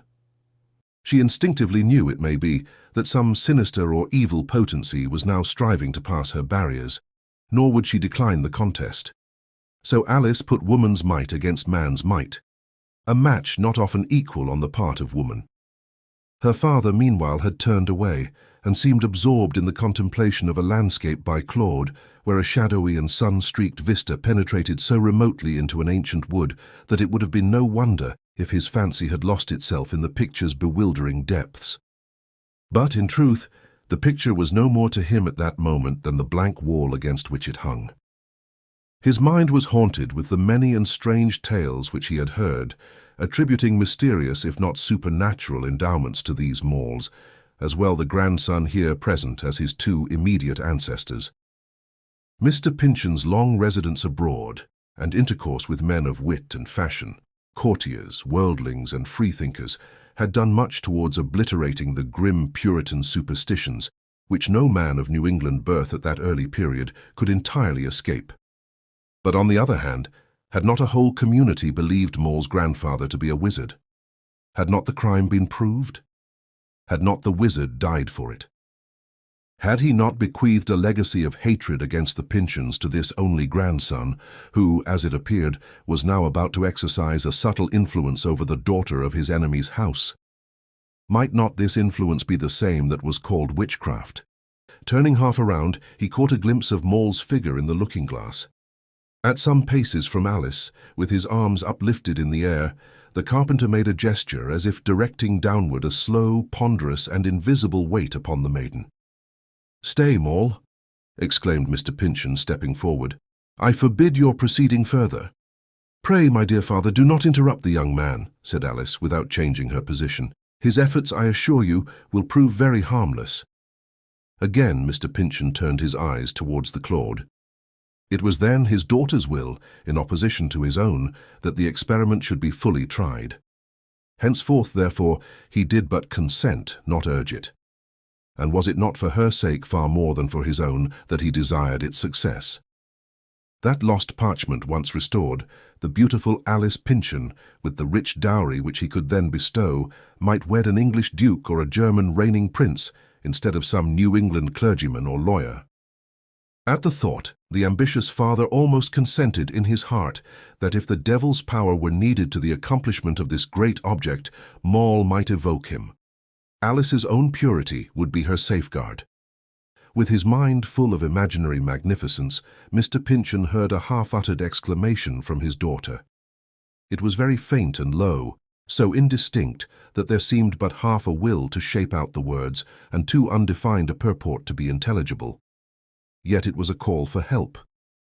His conscience never doubted it, and little more than a whisper to his ear, it was a dismal shriek, and long re-echoed so in the region round his heart. But this time the father did not turn. After a further interval, Maule spoke. "Behold your daughter," said he. Mr. Pyncheon came hastily forward. The carpenter was standing erect in front of Alice's chair, and pointing his finger towards the maiden with an expression of triumphant power, the limits of which could not be defined, as indeed its scope stretched vaguely towards the unseen and the infinite. Alice sat in an attitude of profound repose, with the long brown lashes drooping over her eyes. "There she is," said the carpenter. "Speak to her." "Alice! My daughter!" exclaimed Mr. Pyncheon. "My own Alice!" She did not stir. "Louder!" said Maule, smiling. "Alice! "Awake!" cried her father. "It troubles me to see you thus. Awake!" He spoke loudly, with terror in his voice, and close to that delicate ear which had always been so sensitive to every discord, but the sound evidently reached her not.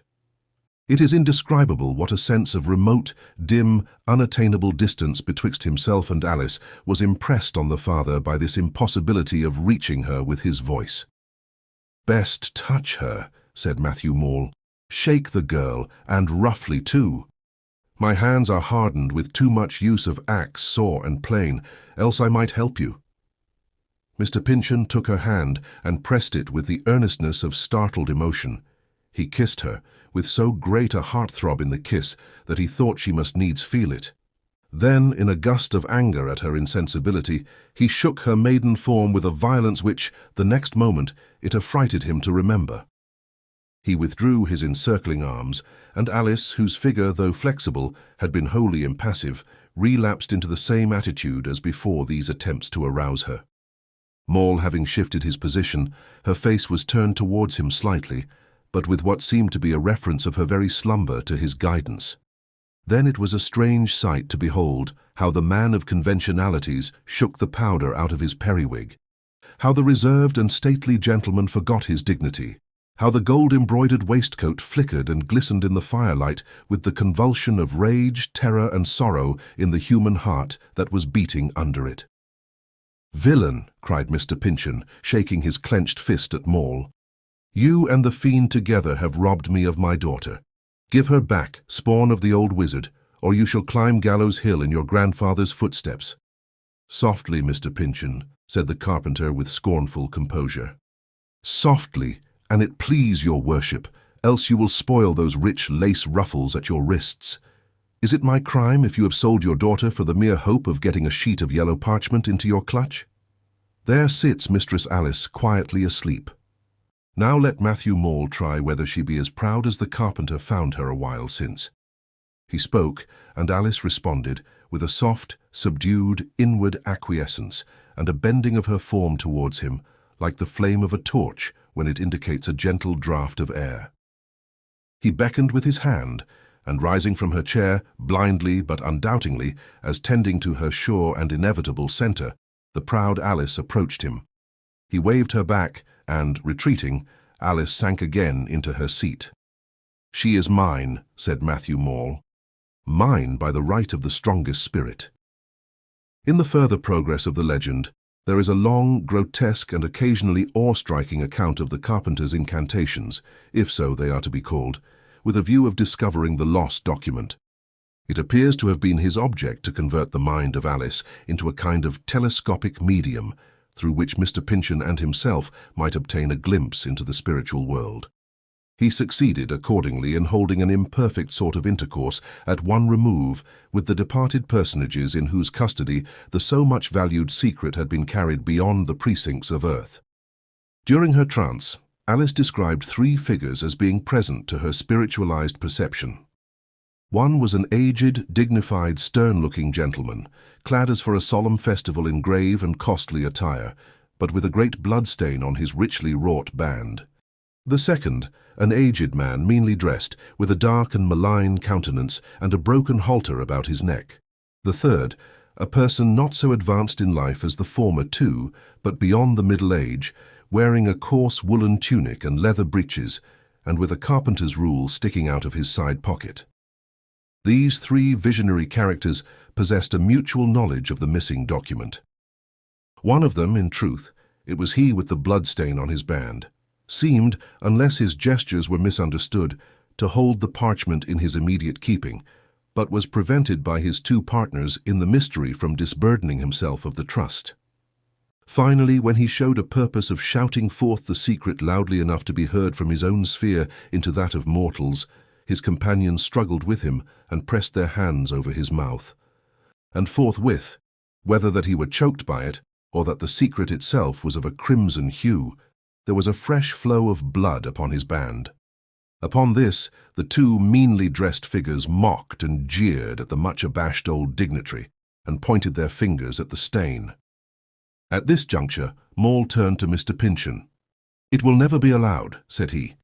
The custody of this secret that would so enrich his heirs makes part of your grandfather's retribution. He must choke with it until it is no longer of any value, and keep you the house of the Seven Gables. It is too dear bought an inheritance and too heavy with the curse upon it to be shifted yet a while from the colonel's posterity.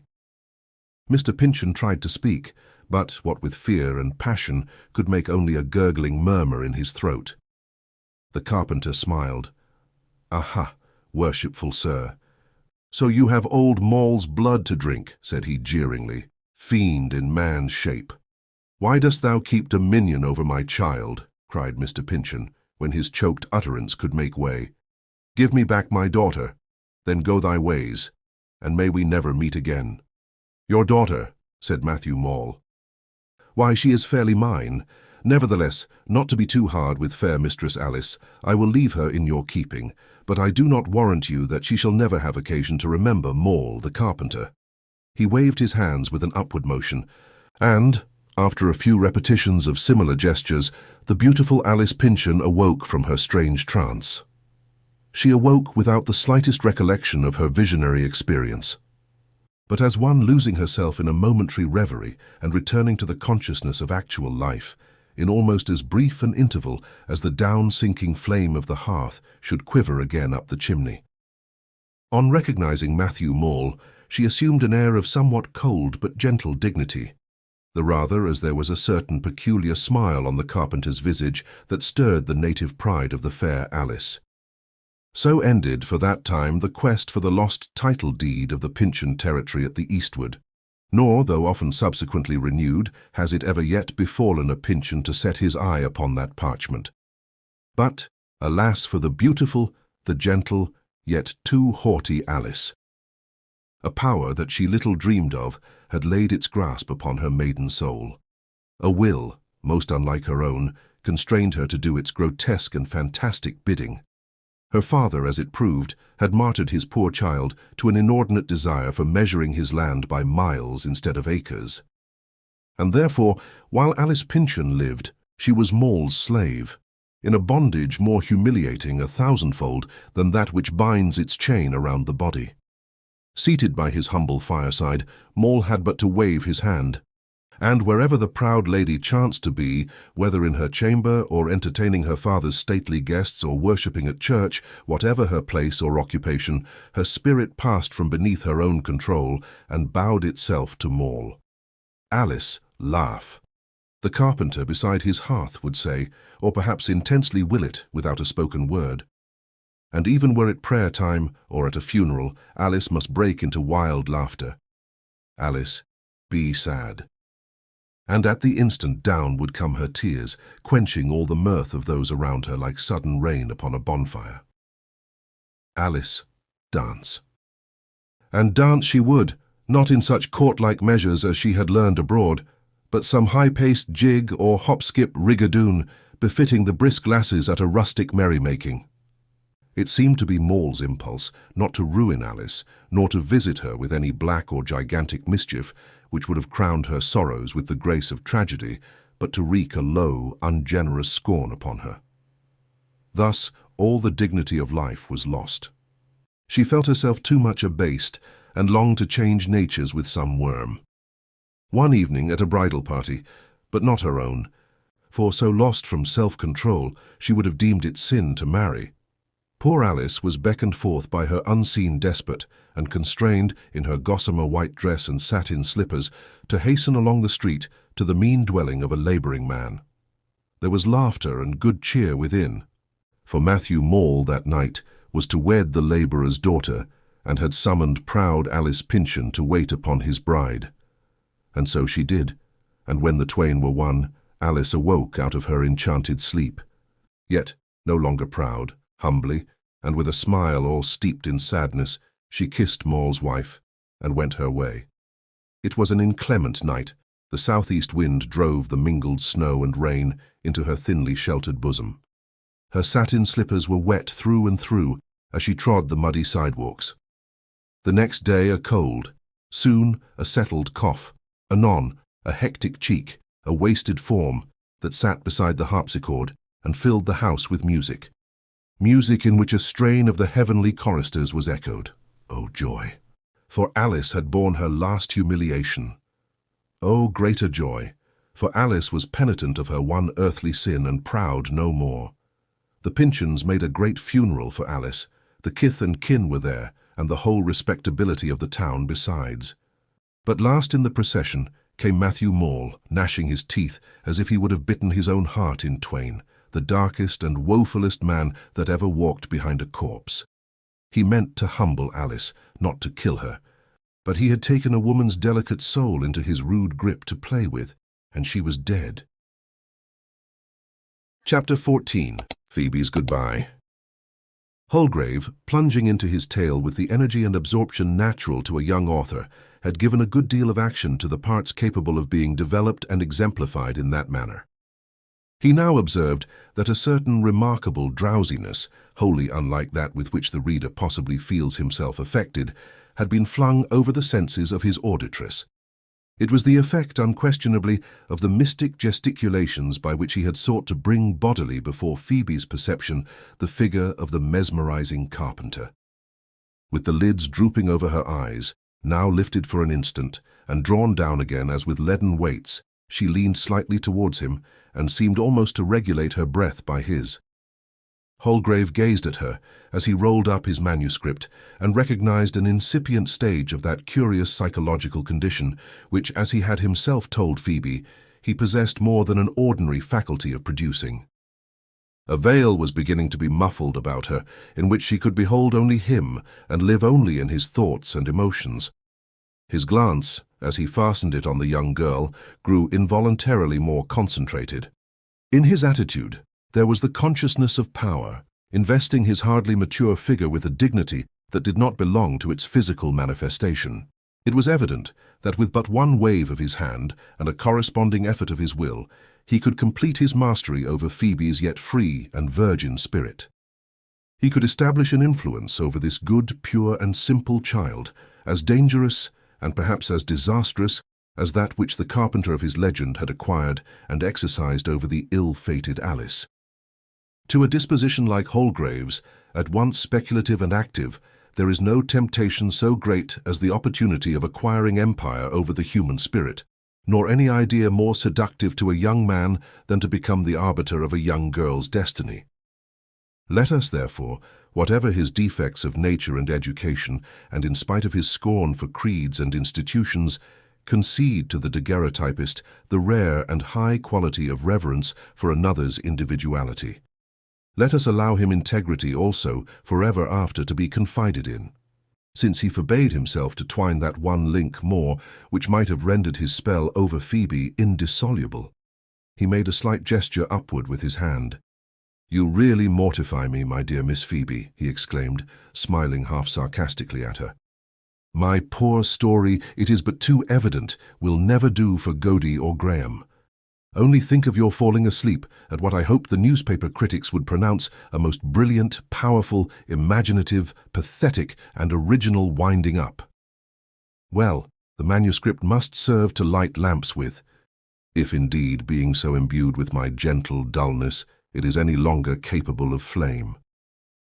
Me asleep." "How can you say so?" answered Phoebe, as unconscious of the crisis through which she had passed as an infant of the precipice to the verge of which it has rolled. "No, no.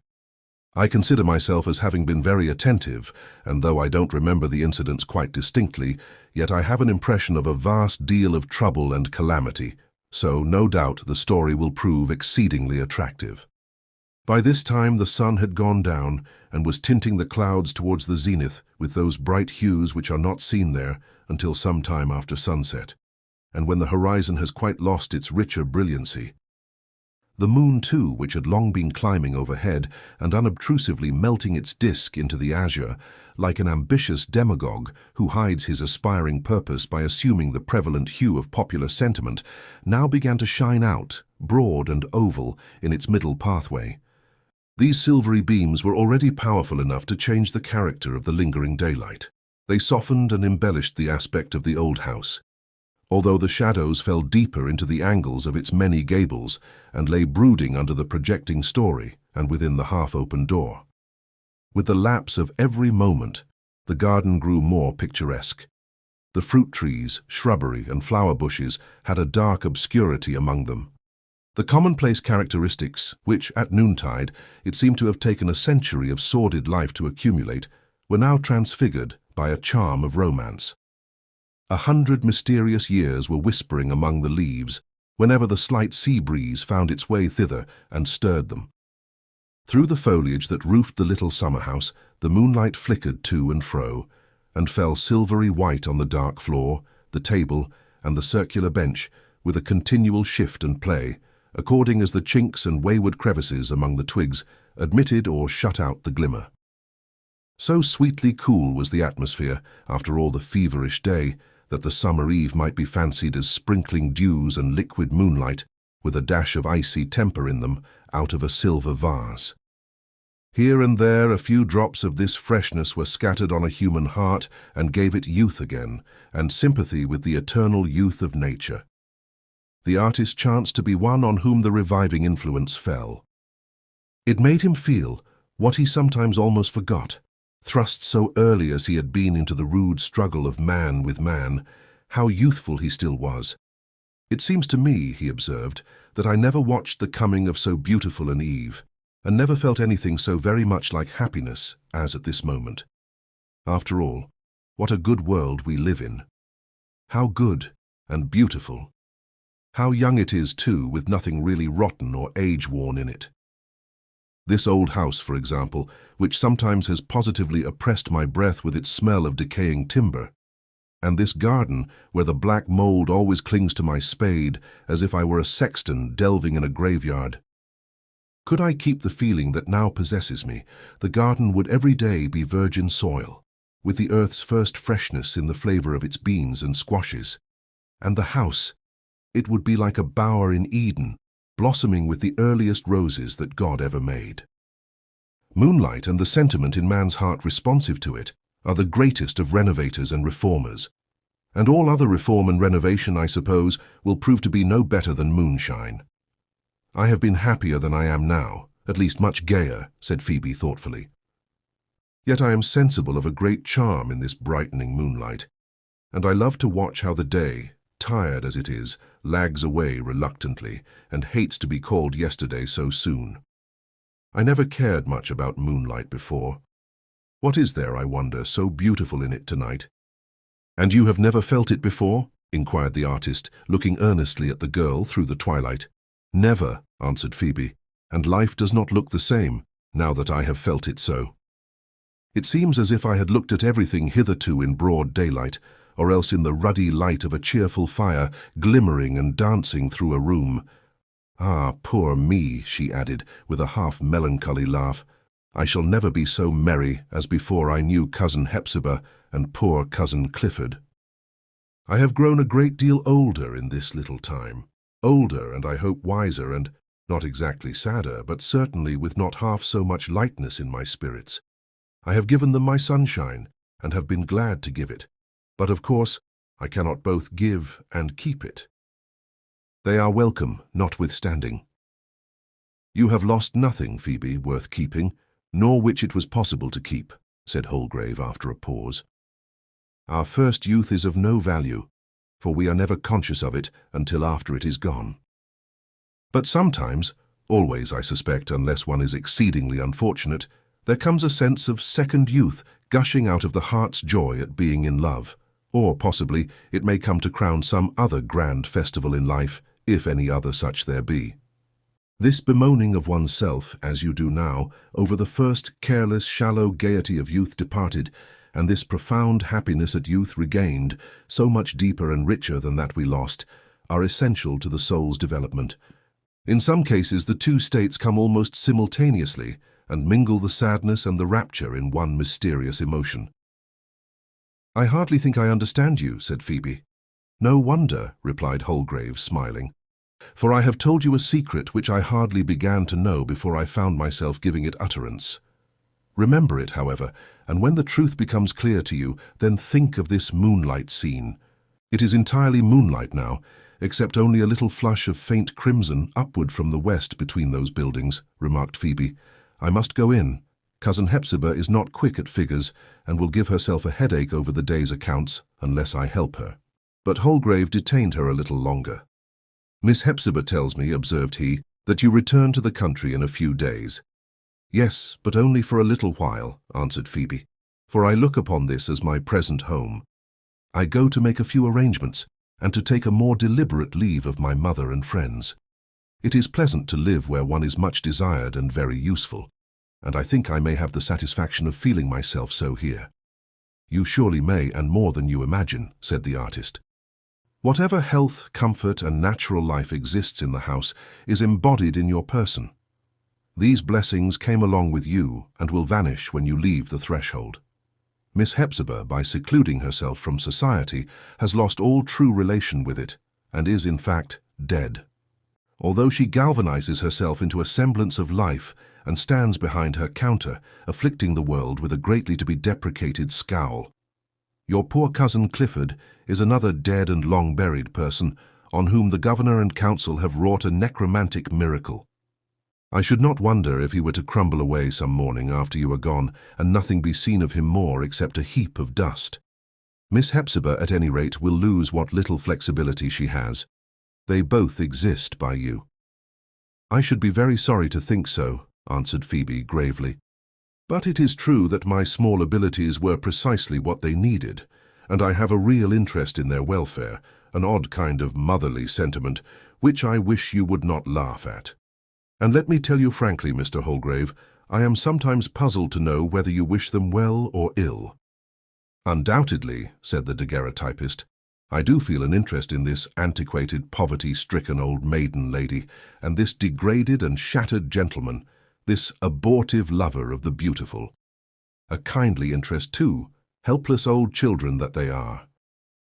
But you have no conception what a different kind of heart mine is from your own. It is not my impulse, as regards these two individuals, either to help or hinder, but to look on, to analyze, to explain matters to myself, and to comprehend the drama which, for almost 200 years, has been dragging its slow length over the ground where you and I now tread. If permitted to witness the close, I doubt not to derive a moral satisfaction from it, go matters how they may. There is a conviction within me that the end draws nigh. But though Providence sent you hither to help, and sends me only as a privileged and meet spectator, I pledge myself to lend these unfortunate beings whatever aid I can. I wish you would speak more plainly, cried Phoebe, perplexed and displeased, and above all, that you would feel more like a Christian and a human being. How is it possible to see people in distress without desiring, more than anything else, to help and comfort them?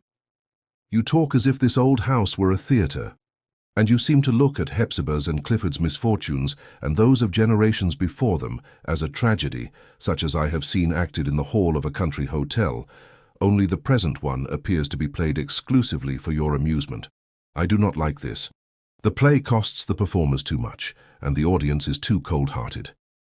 You are severe, said Holgrave, compelled to recognize a degree of truth in the piquant sketch of his own mood. And then, continued Phoebe, what can you mean by your conviction, which you tell me of, that the end is drawing near? Do you know of any new trouble hanging over my poor relatives? If so, tell me at once, and I will not leave them. Forgive me, Phoebe, said the daguerreotypist, holding out his hand, to which the girl was constrained to yield her own.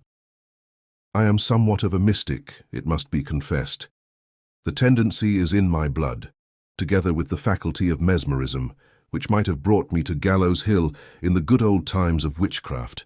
Believe me, if I were really aware of any secret, the disclosure of which would benefit your friends, who are my own friends likewise, you should learn it before we part. But I have no such knowledge. You hold something back, said Phoebe. Nothing. No secrets but my own, answered Holgrave. I can perceive indeed that Judge Pyncheon still keeps his eye on Clifford, in whose ruin he had so large a share. His motives and intentions, however, are a mystery to me. He is a determined and relentless man, with the genuine character of an inquisitor, and had he any object to gain by putting Clifford to the rack, I verily believe that he would wrench his joints from their sockets in order to accomplish it. But so wealthy and eminent as he is, so powerful in his own strength, and in the support of society on all sides, what can Judge Pyncheon have to hope or fear from the imbecile, branded, half-torpid Clifford? Yet, urged Phoebe, you did speak as if misfortune were impending. Oh, that was because I am morbid, replied the artist. My mind has a twist aside like almost everybody's mind, except your own. Moreover, it is so strange to find myself an inmate of this old Pyncheon house, and sitting in this old garden, hark, how Maule's well is murmuring, that, were it only for this one circumstance, I cannot help fancying that destiny is arranging its fifth act for a catastrophe. There, cried Phoebe with renewed vexation, for she was by nature as hostile to mystery as the sunshine to a dark corner. You puzzle me more than ever. Then let us part friends, said Holgrave, pressing her hand, or, if not friends, let us part before you entirely hate me, you who love everybody else in the world. Goodbye, then, said Phoebe frankly. I do not mean to be angry a great while, and should be sorry to have you think so. There has Cousin Hepzibah been standing in the shadow of the doorway this quarter of an hour past. She thinks I stay too long in the damp garden. So, good night, and goodbye. On the second morning thereafter, Phoebe might have been seen, in her straw bonnet, with a shawl on one arm and a little carpet-bag on the other, bidding adieu to Hepzibah and Cousin Clifford. She was to take a seat in the next train of cars, which would transport her to within 6 miles of her country village. The tears were in Phoebe's eyes. A smile, dewy with affectionate regret, was glimmering around her pleasant mouth. She wondered how it came to pass that her life of a few weeks, here in this heavy-hearted old mansion, had taken such hold of her and so melted into her associations as now to seem a more important centre point of remembrance than all which had gone before. How had Hepzibah, grim, silent, and irresponsive to her overflow of cordial sentiment, contrived to win so much love? And Clifford, in his abortive decay, with the mystery of fearful crime upon him, and the close prison atmosphere yet lurking in his breath, how had he transformed himself into the simplest child, whom Phoebe felt bound to watch over, and be, as it were, the providence of his unconsidered hours? Everything, at that instant of farewell, stood out prominently to her view. Look where she would, lay her hand on what she might, the object responded to her consciousness, as if a moist human heart were in it.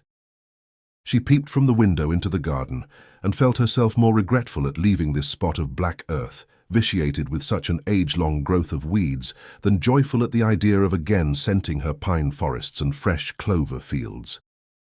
She called Chanticleer, his 2 wives, and the venerable chicken, and threw them some crumbs of bread from the breakfast table. These being hastily gobbled up, the chicken spread its wings, and alighted close by Phoebe on the window-sill, where it looked gravely into her face, and vented its emotions in a croak. Phoebe bade it be a good old chicken during her absence, and promised to bring it a little bag of buckwheat. "Ah, Phoebe," remarked Hepzibah, "you do not smile so naturally as when you came to us." Then the smile chose to shine out. Now you choose it should. It is well that you are going back, for a little while, into your native air. There has been too much weight on your spirits. The house is too gloomy and lonesome, the shop is full of vexations, and as for me, I have no faculty of making things look brighter than they are. Dear Clifford has been your only comfort. Come hither, Phoebe, suddenly cried her cousin Clifford, who had said very little all the morning. Close. Closer! And look me in the face!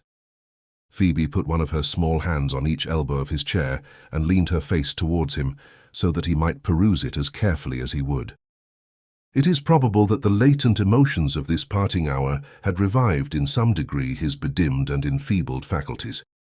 At any rate, Phoebe soon felt that, if not the profound insight of a seer, yet a more than feminine delicacy of appreciation was making her heart the subject of its regard. A moment before, she had known nothing which she would have sought to hide. Now, as if some secret were hinted to her own consciousness through the medium of another's perception, she was fain to let her eyelids droop beneath Clifford's gaze. A blush, too, the redder, because she strove hard to keep it down, ascended bigger and higher, in a tide of fitful progress, until even her brow was all suffused with it.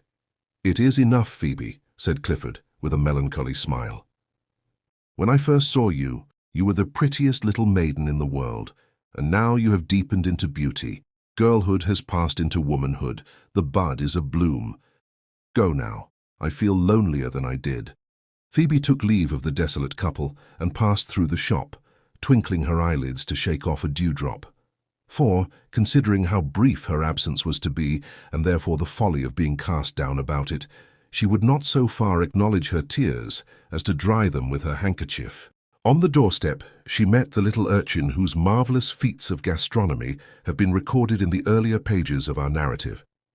She took from the window some specimen or other of natural history, her eyes being too dim with moisture to inform her accurately whether it was a rabbit or a hippopotamus, put it into the child's hand as a parting gift, and went her way.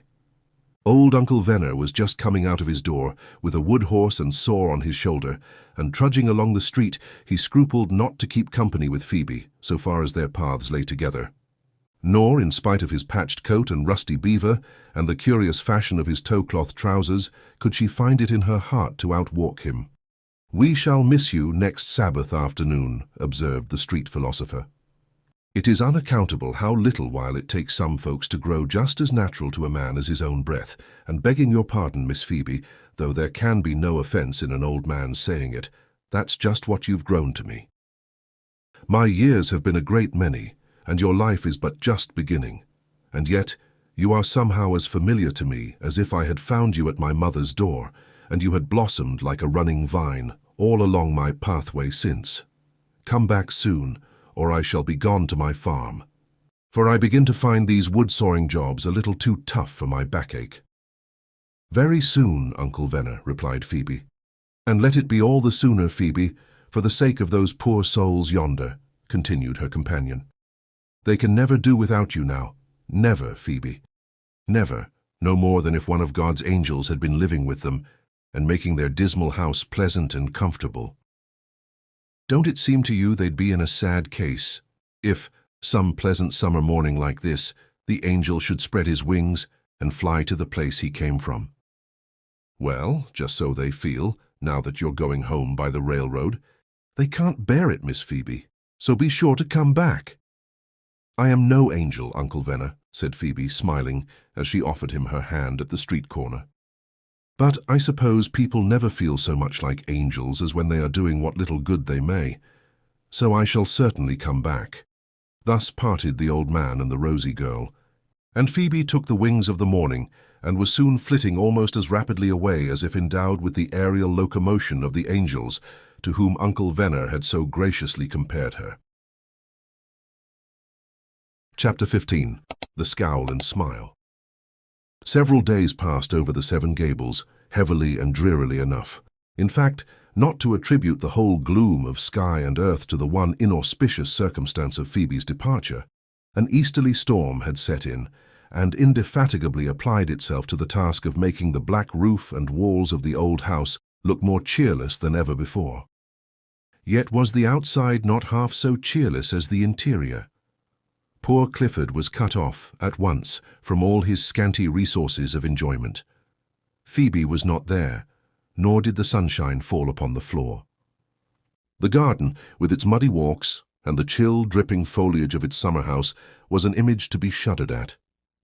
Nothing flourished in the cold, moist, pitiless atmosphere, drifting with the brackish scud of sea breezes, except the moss along the joints of the shingle roof and the great bunch of weeds that had lately been suffering from drought in the angle between the two front gables. As for Hepzibah, she seemed not merely possessed with the east wind, but to be, in her very person, only another phase of this grey and sullen spell of weather. The east wind itself, grim and disconsolate, in a rusty black silk gown and with a turban of cloud wreaths on its head. The custom of the shop fell off because a story got abroad that she soured her small beer and other damageable commodities by scowling on them. It is perhaps true that the public had something reasonably to complain of in her deportment, but towards Clifford she was neither ill-tempered nor unkind, nor felt less warmth of heart than always, had it been possible to make it reach him.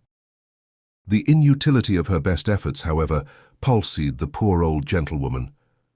She could do little else than sit silently in a corner of the room when the wet pear-tree branches, sweeping across the small windows, created a noonday dusk, which Hepzibah unconsciously darkened with her woebegone aspect. It was no fault of Hepzibah's. Everything, even the old chairs and tables that had known what weather was for 3 or 4 such lifetimes as her own, looked as damp and chill as if the present were their worst experience. The picture of the Puritan colonel shivered on the wall. The house itself shivered, from every attic of its 7 gables down to the great kitchen fireplace, which served all the better as an emblem of the mansion's heart, because though built for warmth, it was now so comfortless and empty.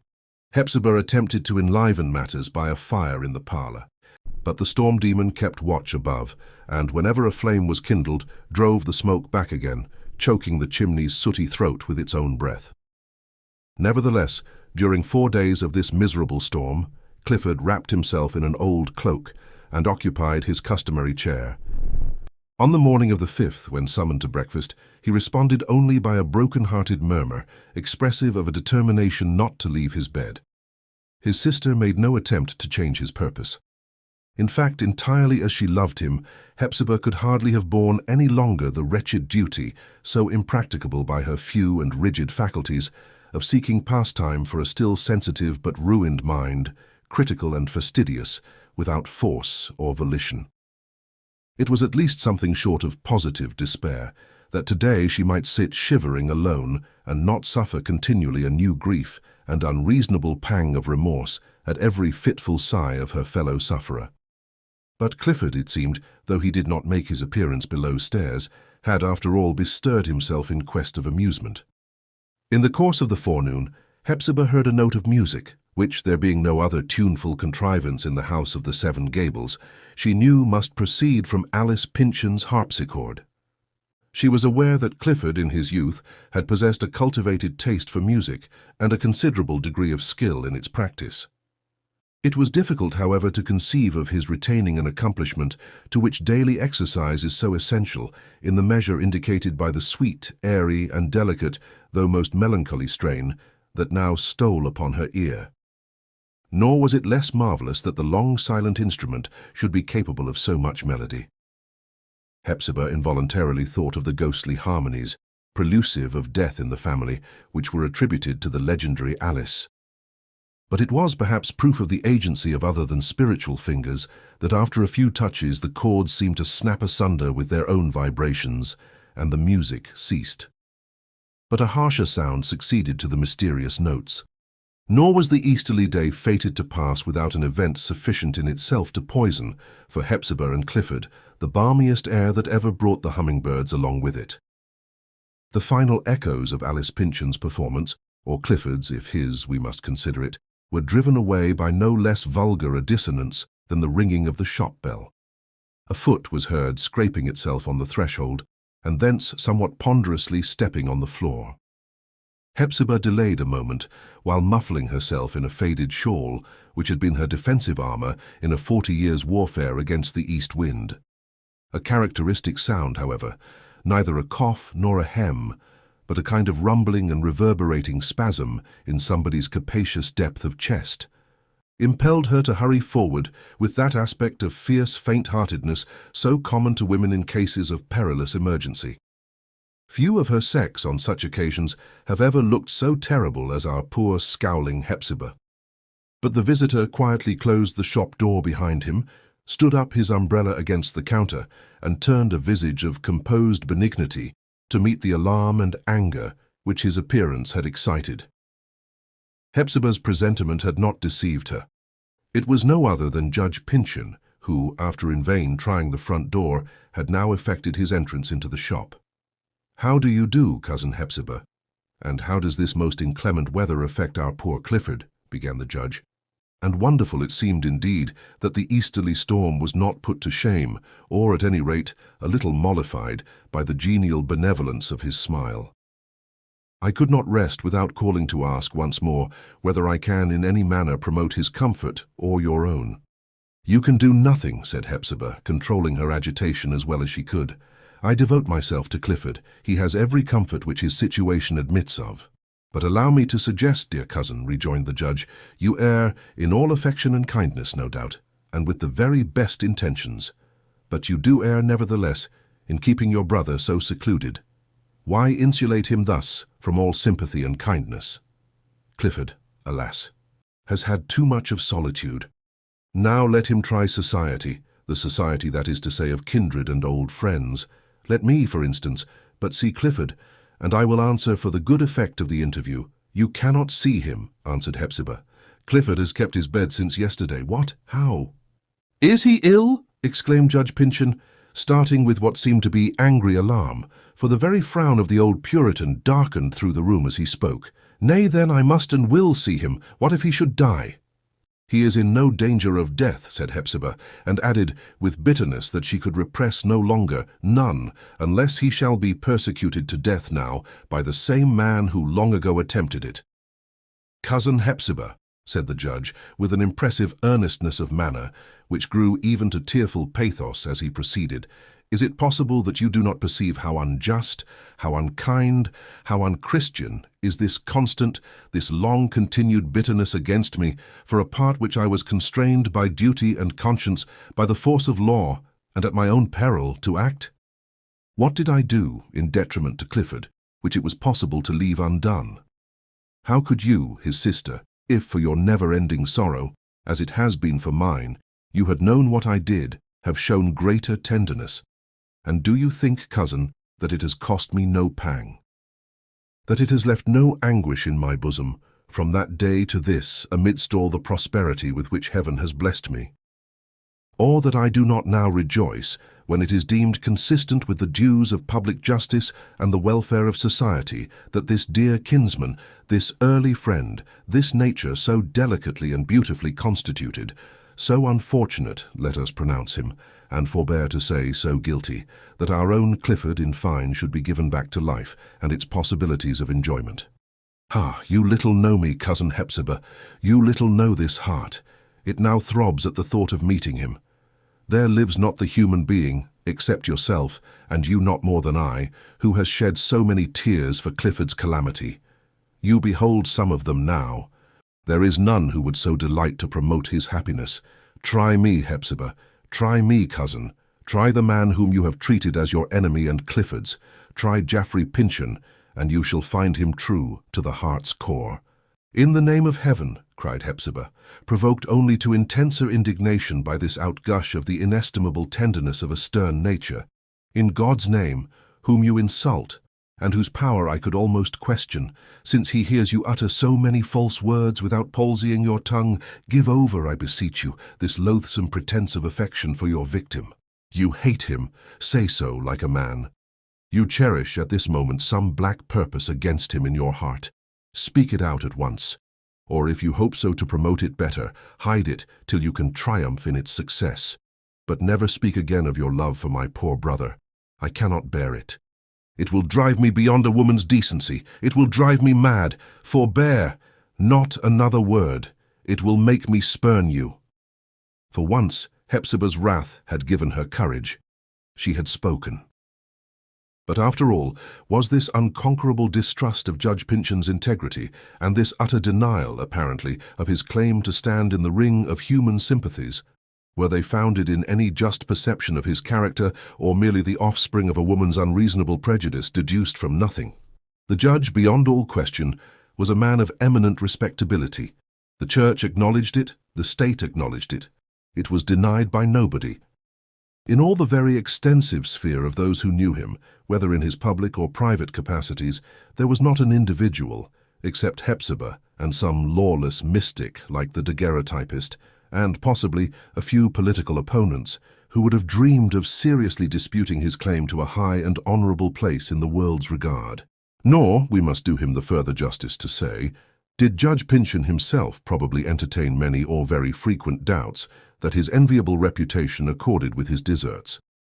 His conscience therefore usually considered the surest witness to a man's integrity.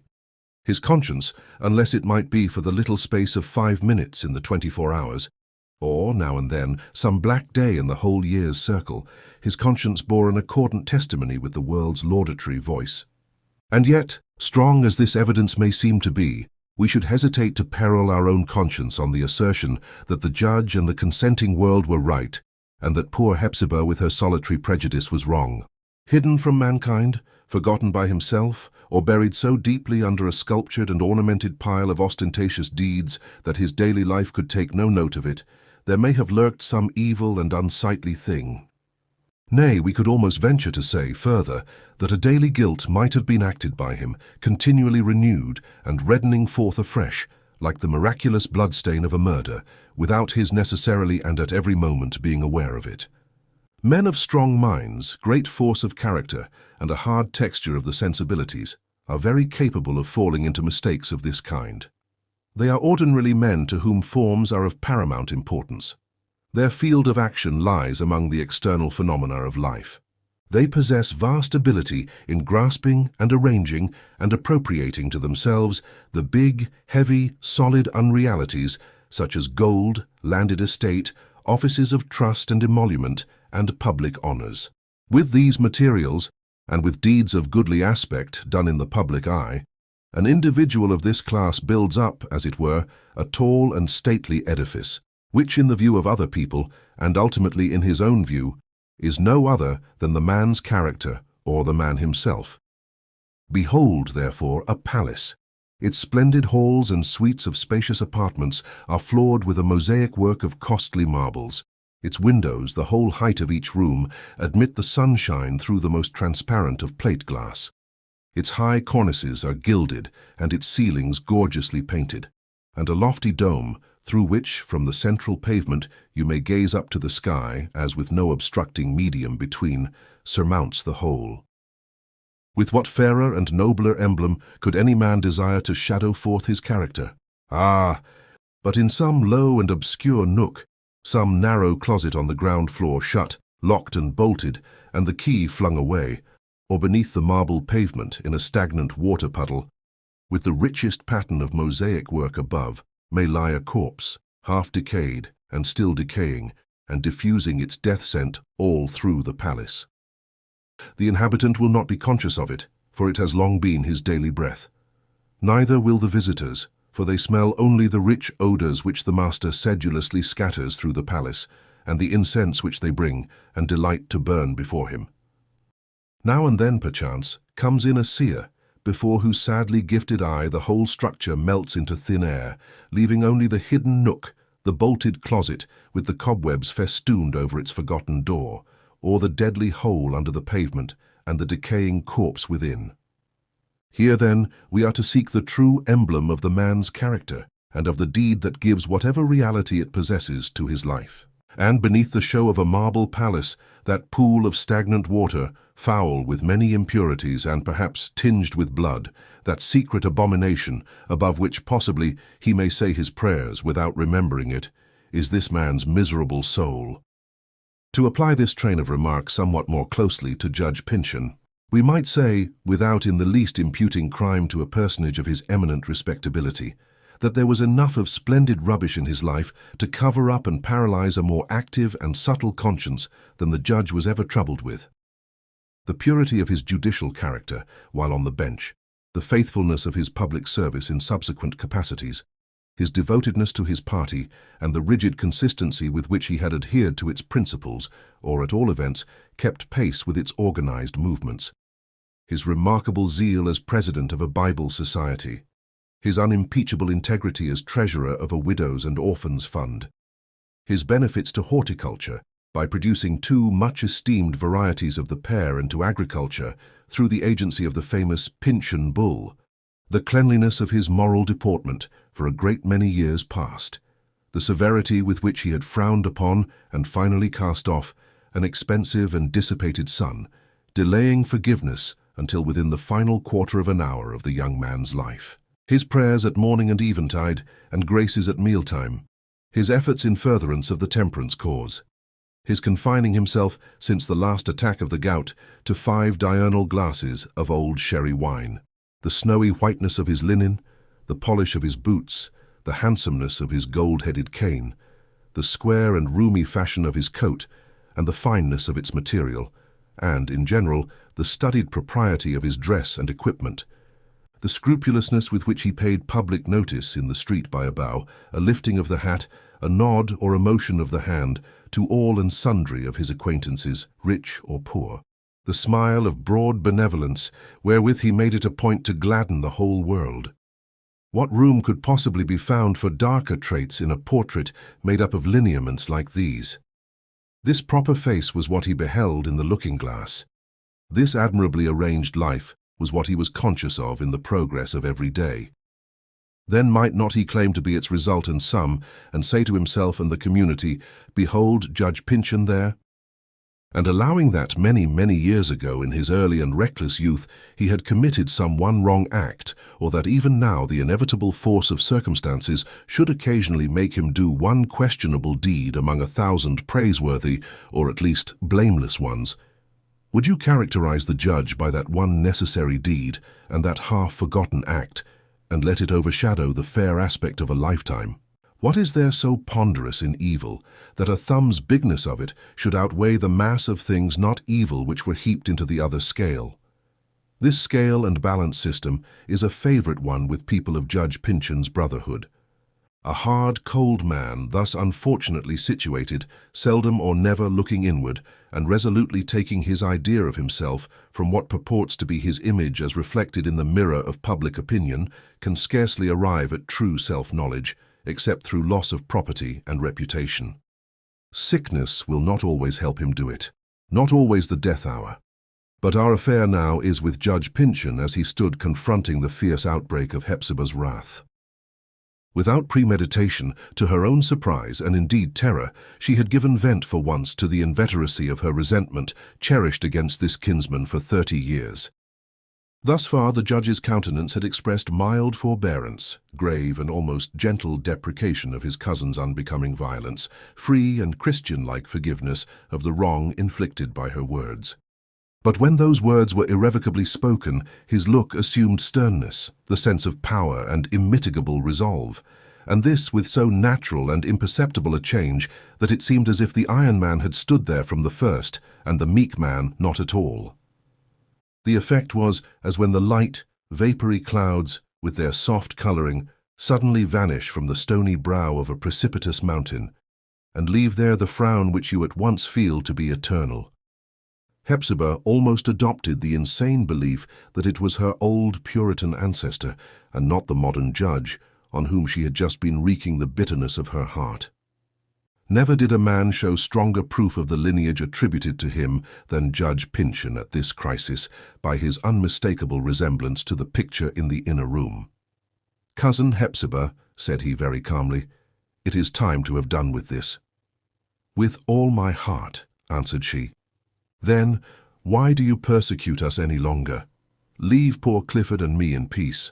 Neither of us desires anything better." "It is my purpose to see Clifford before I leave this house," continued the judge. "Do not act like a mad woman, Hepzibah. I am his only friend, and an all-powerful one. Has it never occurred to you, are you so blind as not to have seen, that without not merely my consent, but my efforts, my representations, the exertion of my whole influence, political, official, personal, Clifford would never have been what you call free? Did you think his release a triumph over me? Not so, my good cousin, not so by any means, the furthest possible from that. No, but it was the accomplishment of a purpose long entertained on my part. I set him free." "You," answered Hepzibah, "I never will believe it. He owed his dungeon to you. His freedom to God's providence. I set him free," reaffirmed Judge Pyncheon with the calmest composure. "And I came hither now to decide whether he shall retain his freedom. It will depend upon himself. For this purpose I must see him. Never. It would drive him mad," exclaimed Hepzibah, but with an irresoluteness sufficiently perceptible to the keen eye of the judge, for without the slightest faith in his good intentions, she knew not whether there was most to dread in yielding or resistance. "And why should you wish to see this wretched, broken man, who retains hardly a fraction of his intellect, and will hide even that from an eye which has no love in it?" "He shall see love enough in mine, if that be all," said the judge, with well-grounded confidence in the benignity of his aspect. But, Cousin Hepzibah, you confess a great deal, and very much to the purpose. Now listen, and I will frankly explain my reasons for insisting on this interview. At the death, 30 years since, of our Uncle Geoffrey it was found. I know not whether the circumstance ever attracted much of your attention among the sadder interests that clustered round that event, but it was found that his visible estate of every kind fell far short of any estimate ever made of it. He was supposed to be immensely rich. Nobody doubted that he stood among the weightiest men of his day. It was one of his eccentricities, however, and not altogether a folly neither, to conceal the amount of his property by making distant and foreign investments, perhaps under other names than his own, and by various means familiar enough to capitalists, but unnecessary here to be specified. By Uncle Geoffrey's last will and testament, as you are aware, his entire property was bequeathed to me, with the single exception of a life interest to yourself in this old family mansion, and the strip of patrimonial estate remaining attached to it. And do you seek to deprive us of that? Asked Hepzibah, unable to restrain her bitter contempt. Is this your price for ceasing to persecute poor Clifford? Certainly not, my dear cousin, answered the judge, smiling benevolently. On the contrary, as you must do me the justice to own, I have constantly expressed my readiness to double or treble your resources whenever you should make up your mind to accept any kindness of that nature at the hands of your kinsman. No, but here lies the gist of the matter. Of my uncle's unquestionably great estate, as I have said, not the half.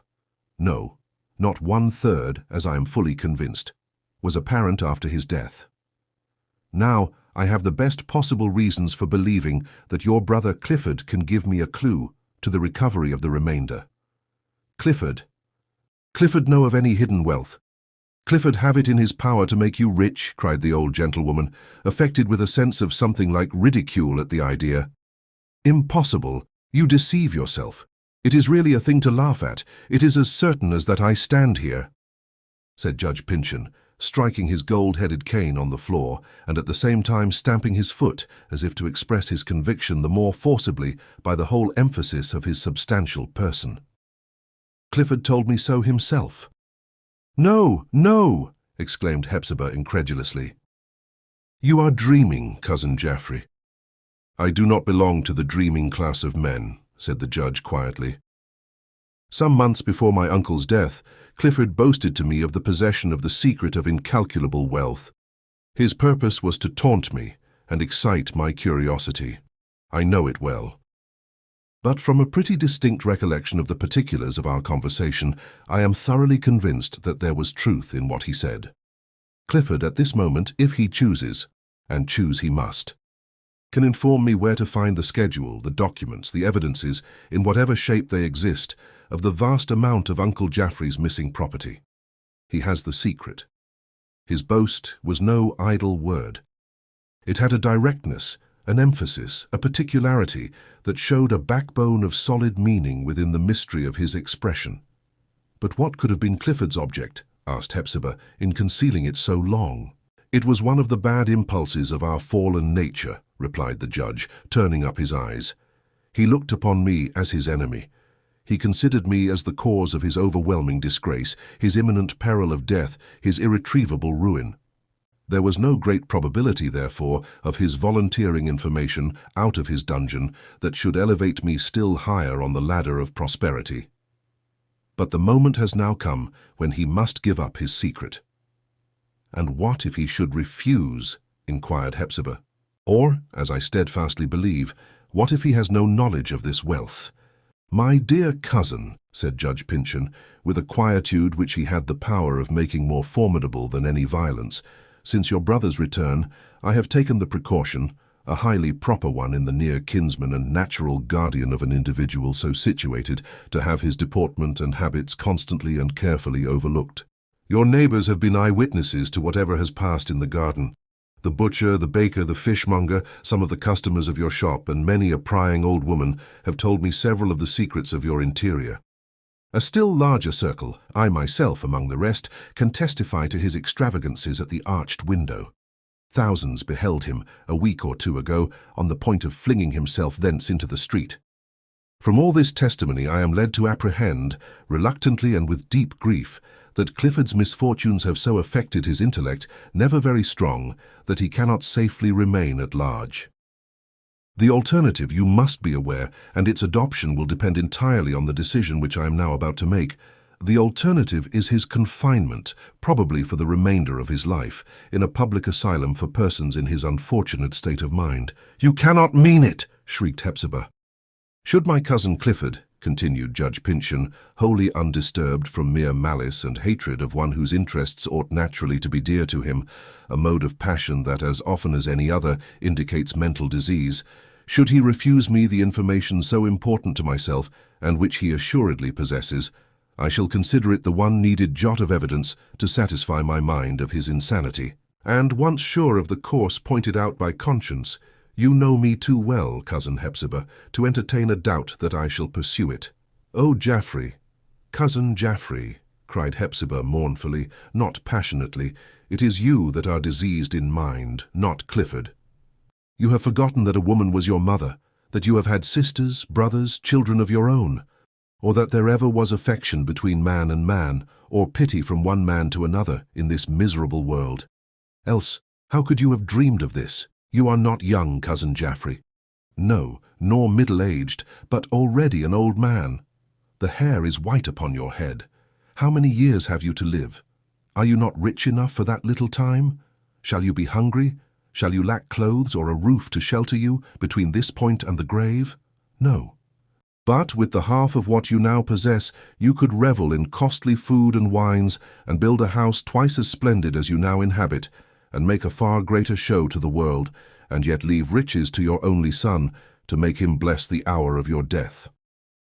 Then why should you do this cruel, cruel thing, so mad a thing, that I know not whether to call it wicked? Alas, cousin Jaffrey, this hard and grasping spirit has run in our blood these 200 years. You are but doing over again, in another shape, what your ancestor before you did, and sending down to your posterity the curse inherited from him. Talk sense, Hepzibah, for heaven's sake," exclaimed the judge, with the impatience natural to a reasonable man on hearing anything so utterly absurd as the above in a discussion about matters of business. "I have told you my determination. I am not apt to change. Clifford must give up his secret or take the consequences. And let him decide quickly, for I have several affairs to attend to this morning and an important dinner engagement with some political friends."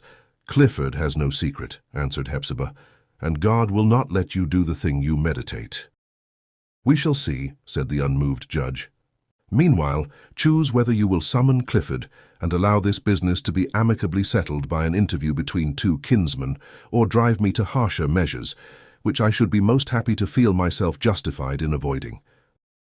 The responsibility is altogether on your part." "You are stronger than I," said Hepzibah, after a brief consideration, "and you have no pity in your strength. Clifford is not now insane, but the interview which you insist upon may go far to make him so. Nevertheless, knowing you as I do, I believe it to be my best course to allow you to judge for yourself as to the improbability of his possessing any valuable secret. I will call Clifford. Be merciful in your dealings with him. Be far more merciful than your heart bids you be. For God is looking at you, Jaffrey Pyncheon." The judge followed his cousin from the shop, where the foregoing conversation had passed, into the parlour, and flung himself heavily into the great ancestral chair. Many a former Pyncheon had found repose in its capacious arms, rosy children after their sports, young men dreamy with love, grown men weary with cares, old men burdened with winters. They had mused and slumbered and departed to a yet profounder sleep. It had been a long tradition, though a doubtful one, that this was the very chair seated in which the earliest of the judge's New England forefathers, he whose picture still hung upon the wall, had given a dead man's silent and stern reception to the throng of distinguished guests. From that hour of evil omen until the present, it may be, though we know not the secret of his heart, but it may be that no wearier and sadder man had ever sunk into the chair than this same Judge Pyncheon, whom we have just beheld so immitigably hard and resolute. Surely it must have been at no slight cost that he had thus fortified his soul with iron. Such calmness is a mightier effort than the violence of weaker men, and there was yet a heavy task for him to do. Was it a little matter, a trifle to be prepared for in a single moment and to be rested from in another moment, that he must now, after 30 years, encounter a kinsman risen from a living tomb and wrench a secret from him, or else consign him to a living tomb again? "Did you speak?" asked Hepzibah, looking in from the threshold of the parlour, for she imagined that the judge had uttered some sound which she was anxious to interpret as a relenting impulse. "I thought you called me back." "No, no," gruffly answered Judge Pyncheon with a harsh frown, while his brow grew almost a black purple in the shadow of the room. "Why should I call you back? Time flies. Bid Clifford come to me." The judge had taken his watch from his vest pocket and now held it in his hand, measuring the interval which was to ensue before the appearance of Clifford. Chapter 16. Clifford's Chamber. Never had the old house appeared so dismal to poor Hepzibah as when she departed on that wretched errand. There was a strange aspect in it. As she trode along the foot-worn passages and opened one crazy door after another and ascended the creaking staircase, she gazed wistfully and fearfully around. It would have been no marvel to her excited mind if, behind or beside her, there had been the rustle of dead people's garments or pale visages awaiting her on the landing-place above. Her nerves were set all ajar by the scene of passion and terror through which she had just struggled. Her colloquy with Judge Pyncheon, who so perfectly represented the person and attributes of the founder of the family, had called back the dreary past. It weighed upon her heart. Whatever she had heard from legendary aunts and grandmothers concerning the good or evil fortunes of the Pyncheons, stories which had heretofore been kept warm in her remembrance by the chimney-corner glow that was associated with them, now recurred to her, sombre, ghastly, cold, like most passages of family history when brooded over in melancholy mood. The whole seemed little else but a series of calamity, reproducing itself in successive generations with one general hue and varying in little save the outline. But Hepzibah now felt as if the judge and Clifford and herself, they three together, were on the point of adding another incident to the annals of the house with a bolder relief of wrong and sorrow, which would cause it to stand out from all the rest. Thus it is that the grief of the passing moment takes upon itself an individuality and a character of climax which it is destined to lose after a while and to fade into the dark grey tissue common to the grave or glad events of many years ago. It is but for a moment, comparatively, that anything looks strange or startling, a truth that has the bitter and the sweet in it. But Hepzibah could not rid herself of the sense of something unprecedented at that instant passing and soon to be accomplished. Her nerves were in a shake. Instinctively she paused before the arched window and looked out upon the street in order to seize its permanent objects with her mental grasp, and thus to steady herself from the reel and vibration which affected her more immediate sphere. It brought her up, as we may say, with a kind of shock, when she beheld everything under the same appearance as the day before, and numberless preceding days, except for the difference between sunshine and sullen storm. Her eyes travelled along the street from doorstep to doorstep, noting the wet sidewalks, with here and there a puddle in hollows that had been imperceptible until filled with water. She screwed her dim optics to their acutest point, in the hope of making out, with greater distinctness, a certain window where she half saw, half guessed, that a tailor's seamstress was sitting at her work. Hepzibah flung herself upon that unknown woman's companionship even thus far off. Then she was attracted by a chaise rapidly passing, and watched its moist and glistening top and its splashing wheels until it had turned the corner and refused to carry any further her idly trifling because appalled and overburdened mind. When the vehicle had disappeared, she allowed herself still another loitering moment, for the patched figure of good Uncle Venner was now visible, coming slowly from the head of the street downward, with a rheumatic limp, because the east wind had got into his joints. Hepzibah wished that he would pass yet more slowly, and befriend her shivering solitude a little longer. Anything that would take her out of the grievous present, and interpose human beings betwixt herself and what was nearest to her, whatever would defer for an instant the inevitable errand on which she was bound, all such impediments were welcome. Next to the lightest heart, the heaviest is apt to be most playful. Hepzibah had little hardihood for her own proper pain, and far less for what she must inflict on Clifford. Of so slight a nature, and so shattered by his previous calamities, it could not well be short of utter ruin to bring him face to face with the hard, relentless man who had been his evil destiny through life.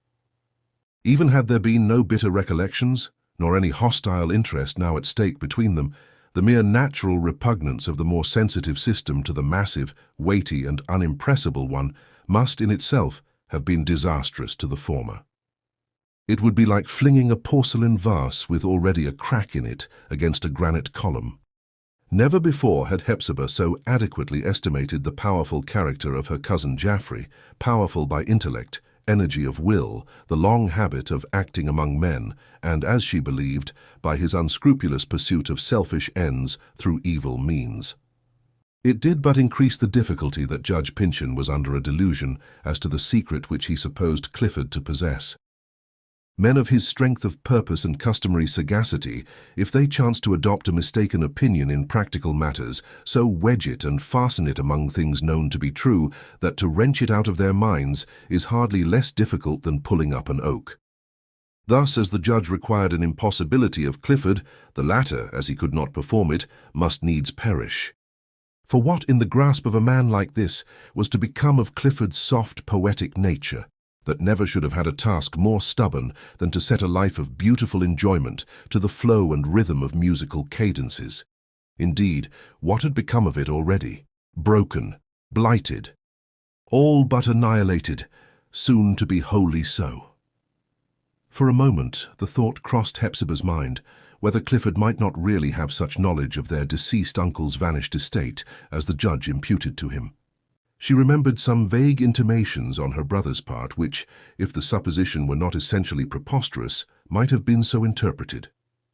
There had been schemes of travel and residence abroad, daydreams of brilliant life at home and splendid castles in the air, which it would have required boundless wealth to build and realize.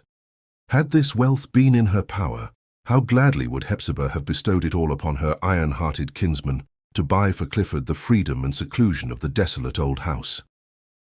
But she believed that her brother's schemes were as destitute of actual substance and purpose as a child's pictures of its future life, while sitting in a little chair by its mother's knee.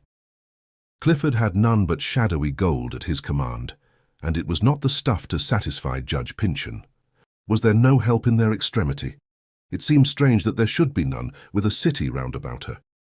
It would be so easy to throw up the window and send forth a shriek at the strange agony of which everybody would come hastening to the rescue, well understanding it to be the cry of a human soul at some dreadful crisis. But how wild, how almost laughable, the fatality, and yet how continually it comes to pass, thought Hepzibah, in this dull delirium of a world, that whosoever, and with however kindly a purpose, should come to help, they would be sure to help the strongest side. Might and wrong combined, like iron magnetized, are endowed with irresistible attraction. There would be Judge Pyncheon, a person eminent in the public view, of high station and great wealth, a philanthropist, a member of Congress and of the Church, and intimately associated with whatever else bestows good name, so imposing in these advantageous lights that Hepzibah herself could hardly help shrinking from her own conclusions as to his hollow integrity. The judge on one side, and who on the other? The guilty Clifford, once a byword, now an indistinctly remembered ignominy. Nevertheless, in spite of this perception that the judge would draw all human aid to his own behalf, Hepzibah was so unaccustomed to act for herself that the least word of counsel would have swayed her to any mode of action. Little Phoebe Pyncheon would at once have lighted up the whole scene, if not by any available suggestion, yet simply by the warm vivacity of her character. The idea of the artist occurred to Hepzibah. Young and unknown, mere vagrant adventurer as he was, she had been conscious of a force in Holgrave which might well adapt him to be the champion of a crisis. With this thought in her mind, she unbolted a door, cobwebbed and long disused, but which had served as a former medium of communication between her own part of the house and the gable where the wandering daguerreotypist had now established his temporary home. He was not there. A book face downward on the table, a roll of manuscript, a half-written sheet, a newspaper, some tools of his present occupation, and several rejected daguerreotypes conveyed an impression as if he were close at hand. But at this period of the day, as Hepzibah might have anticipated, the artist was at his public rooms. With an impulse of idle curiosity that flickered among her heavy thoughts, she looked at one of the daguerreotypes and beheld Judge Pyncheon frowning at her. Fate stared her in the face. She turned back from her fruitless quest with a heart-sinking sense of disappointment. In all her years of seclusion, she had never felt as now what it was to be alone. It seemed as if the house stood in a desert, or by some spell was made invisible to those who dwelt around or passed beside it, so that any mode of misfortune, miserable accident or crime might happen in it without the possibility of aid. In her grief and wounded pride, Hepzibah had spent her life in divesting herself of friends. She had willfully cast off the support which God has ordained his creatures to need from one another. And it was now her punishment that Clifford and herself would fall the easier victims to their kindred enemy. Returning to the arched window, she lifted her eyes, scowling poor dim-sighted Hepzibah in the face of heaven, and strove hard to send up a prayer through the dense grey pavement of clouds. Those mists had gathered as if to symbolize a great brooding mass of human trouble, doubt, confusion, and chill indifference between earth and the better regions. Her faith was too weak, the prayer too heavy to be thus uplifted. It fell back, a lump of lead upon her heart. It smote her with the wretched conviction that Providence intermeddled not in these petty wrongs of one individual to his fellow, nor had any balm for these little agonies of a solitary soul, but shed its justice and its mercy in a broad, sun-like sweep over half the universe at once. Its vastness made it nothing. But Hepzibah did not see that. Just as there comes a warm sunbeam into every cottage window, so comes a love beam of God's care and pity for every separate need. At last, finding no other pretext for deferring the torture that she was to inflict on Clifford, her reluctance to which was the true cause of her loitering at the window, her search for the artist, and even her abortive prayer, dreading also to hear the stern voice of Judge Pyncheon from below stairs, chiding her delay, she crept slowly, a pale, grief-stricken figure, a dismal shape of woman, with almost torpid limbs, slowly to her brother's door, and knocked. There was no reply. And how should there have been? Her hand, tremulous with the shrinking purpose which directed it, had smitten so feebly against the door that the sound could hardly have gone inward. She knocked again. Still no response, nor was it to be wondered at. She had struck with the entire force of her heart's vibration, communicating by some subtle magnetism her own terror to the summons. Clifford would turn his face to the pillow and cover his head beneath the bedclothes like a startled child at midnight. She knocked a third time, 3 regular strokes, gentle but perfectly distinct, and with meaning in them. For modulate it with what cautious art we will, the hand cannot help playing some tune of what we feel upon the senseless wood. Clifford returned no answer. "Clifford, dear brother," said Hepzibah, "shall I come in?" A silence. 2 or 3 times, and more, Hepzibah repeated his name without result, till, thinking her brother's sleep unwontedly profound, she undid the door, and entering, found the chamber vacant. How could he have come forth, and when without her knowledge? Was it possible that in spite of the stormy day, and worn out with the irksomeness within doors, he had betaken himself to his customary haunt in the garden, and was now shivering under the cheerless shelter of the summer-house? She hastily threw up a window, thrust forth her turbaned head and the half of her gaunt figure, and searched the whole garden through as completely as her dim vision would allow. She could see the interior of the summer-house and its circular seat, kept moist by the droppings of the roof. It had no occupant. Clifford was not thereabouts, unless indeed he had crept for concealment, as for a moment Hepzibah fancied might be the case, into a great wet mass of tangled and broad-leaved shadow, where the squash vines were clambering tumultuously upon an old wooden framework set casually aslant against the fence. This could not be, however. He was not there, for while Hepzibah was looking, a strange grimakin stole forth from the very spot and picked his way across the garden. Twice he paused to snuff the air, and then anew directed his course towards the parlour window. Whether it was only on account of the stealthy, prying manner common to the race, or that this cat seemed to have more than ordinary mischief in his thoughts, the old gentlewoman, in spite of her much perplexity, felt an impulse to drive the animal away, and accordingly flung down a window-stick. The cat stared up at her like a detected thief or murderer, and, the next instant, took to flight. No other living creature was visible in the garden. Chanticleer and his family had either not left their roost, disheartened by the interminable rain, or had done the next wisest thing by seasonably returning to it. Hepzibah closed the window. But where was Clifford? Could it be that, aware of the presence of his evil destiny, he had crept silently down the staircase, while the judge and Hepzibah stood talking in the shop, and had softly undone the fastenings of the outer door and made his escape into the street? With that thought, she seemed to behold his grey, wrinkled, yet childlike aspect in the old-fashioned garments which he wore about the house, a figure such as one sometimes imagines himself to be, with the world's eye upon him, in a troubled dream. This figure of her wretched brother would go wandering through the city, attracting all eyes and everybody's wonder and repugnance like a ghost, the more to be shuddered at because visible at noontide. To incur the ridicule of the younger crowd that knew him not, the harsher scorn and indignation of a few old men who might recall his once familiar features. To be the sport of boys who, when old enough to run about the streets, have no more reverence for what is beautiful and holy, nor pity for what is sad, no more sense of sacred misery sanctifying the human shape in which it embodies itself, than if Satan were the father of them all. Goaded by their taunts, their loud, shrill cries, and cruel laughter, insulted by the filth of the public ways which they would fling upon him, or, as it might well be, distracted by the mere strangeness of his situation, though nobody should afflict him with so much as a thoughtless word, what wonder if Clifford were to break into some wild extravagance which was certain to be interpreted as lunacy? Thus Judge Pyncheon's fiendish scheme would be ready accomplished to his hands. Then Hepzibah reflected that the town was almost completely water-girdled.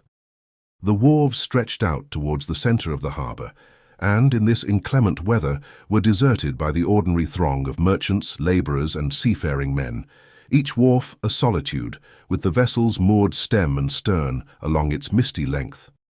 Should her brother's aimless footsteps stray thitherward, and he but bend one moment over the deep black tide, would he not bethink himself that here was the sure refuge within his reach, and that with a single step, or the slightest overbalance of his body, he might be forever beyond his kinsman's grip? Oh, the temptation! To make of his ponderous sorrow a security, to sink with its leaden weight upon him, and never rise again. The horror of this last conception was too much for Hepzibah. Even Geoffrey Pyncheon must help her now. She hastened down the staircase, shrieking as she went. "Clifford is gone," she cried. "I cannot find my brother. Help, Geoffrey Pyncheon. Some harm will happen to him." She threw open the parlour door. But what with the shade of branches across the windows, and the smoke-blackened ceiling, and the dark oak panelling of the walls, there was hardly so much daylight in the room that Hepzibah's imperfect sight could accurately distinguish the judge's figure. She was certain, however, that she saw him sitting in the ancestral armchair near the centre of the floor, with his face somewhat averted and looking towards a window. So firm and quiet is the nervous system of such men as Judge Pyncheon that he had perhaps stirred not more than once since her departure, but, in the hard composure of his temperament, retained the position into which accident had thrown him. "I tell you, Geoffrey," cried Hepzibah impatiently, as she turned from the parlour door to search other rooms, "my brother is not in his chamber. You must help me seek him." But Judge Pyncheon was not the man to let himself be startled from an easy-chair with haste ill-befitting either the dignity of his character or his broad personal basis by the alarm of an hysteric woman. Yet, considering his own interest in the matter, he might have bestirred himself with a little more alacrity. "Do you hear me, Geoffrey Pyncheon?" screamed Hepzibah, as she again approached the parlour door after an ineffectual search elsewhere. "Clifford is gone." At this instant, on the threshold of the parlour, emerging from within, appeared Clifford himself. His face was preternaturally pale, so deadly white indeed, that through all the glimmering indistinctness of the passageway, Hepzibah could discern his features, as if a light fell on them alone. Their vivid and wild expression seemed likewise sufficient to illuminate them. It was an expression of scorn and mockery, coinciding with the emotions indicated by his gesture. As Clifford stood on the threshold, partly turning back, he pointed his finger within the parlour, and shook it slowly as though he would have summoned, not Hepzibah alone, but the whole world, to gaze at some object inconceivably ridiculous. This action, so ill-timed and extravagant, accompanied too with a look that showed more like joy than any other kind of excitement, compelled Hepzibah to dread that her stern kinsman's ominous visit had driven her poor brother to absolute insanity. Nor could she otherwise account for the judge's quiescent mood than by supposing him craftily on the watch, while Clifford developed these symptoms of a distracted mind. "Be quiet, Clifford," whispered his sister, raising her hand to impress caution. "Oh, for heaven's sake, be quiet. Let him be quiet." "What can he do better?" answered Clifford, with a still wilder gesture, pointing into the room which he had just quitted. "As for us, Hepzibah, we can dance now. We can sing, laugh, play, do what we will. The weight is gone, Hepzibah. It is gone off this weary old world, and we may be as light-hearted as little Phoebe herself." And in accordance with his words, he began to laugh, still pointing his finger at the object invisible to Hepzibah within the parlour. She was seized with a sudden intuition of some horrible thing. She thrust herself past Clifford and disappeared into the room, but almost immediately returned, with a cry choking in her throat. Gazing at her brother with an affrighted glance of inquiry, she beheld him all in a tremor and a quake from head to foot, while, amid these commoted elements of passion or alarm, still flickered his gusty mirth. "My God, what is to become of us?" gasped Hepzibah. "Come," said Clifford in a tone of brief decision, most unlike what was usual with him. "We stay here too long. Let us leave the old house to our cousin Jaffrey. He will take good care of it." Hepzibah now noticed that Clifford had on a cloak, a garment of long ago, in which he had constantly muffled himself during these days of easterly storm. He beckoned with his hand, and intimated, so far as she could comprehend him, his purpose that they should go together from the house. There are chaotic, blind, or drunken moments in the lives of persons who lack real force of character, moments of test in which courage would most assert itself. But where these individuals, if left to themselves, stagger aimlessly along, or follow implicitly whatever guidance may befall them, even if it be a child's, no matter how preposterous or insane, a purpose is a godsend to them. Hepzibah had reached this point. Unaccustomed to action or responsibility, full of horror at what she had seen, and afraid to inquire or almost to imagine how it had come to pass, affrighted at the fatality which seemed to pursue her brother, stupefied by the dim, thick, stifling atmosphere of dread which filled the house as with a death smell and obliterated all definiteness of thought, she yielded without a question, and on the instant, to the will which Clifford expressed. For herself, she was like a person in a dream, when the will always sleeps. Clifford, ordinarily so destitute of this faculty, had found it in the tension of the crisis. "Why do you delay so?" cried he sharply. "Put on your cloak and hood, or whatever it pleases you to wear. No matter what, you cannot look beautiful nor brilliant, my poor Hepzibah. Take your purse with money in it, and come along." Hepzibah obeyed these instructions, as if nothing else were to be done or thought of. She began to wonder, it is true, why she did not wake up, and at what still more intolerable pitch of dizzy trouble her spirit would struggle out of the maze, and make her conscious that nothing of all this had actually happened. Of course it was not real. No such black easterly day as this had yet begun to be. Judge Pyncheon had not talked with her, Clifford had not laughed, pointed, beckoned her away with him, but she had merely been afflicted, as lonely sleepers often are, with a great deal of unreasonable misery in a morning dream. Now, I shall certainly awake," thought Hepzibah, as she went to and fro making her little preparations.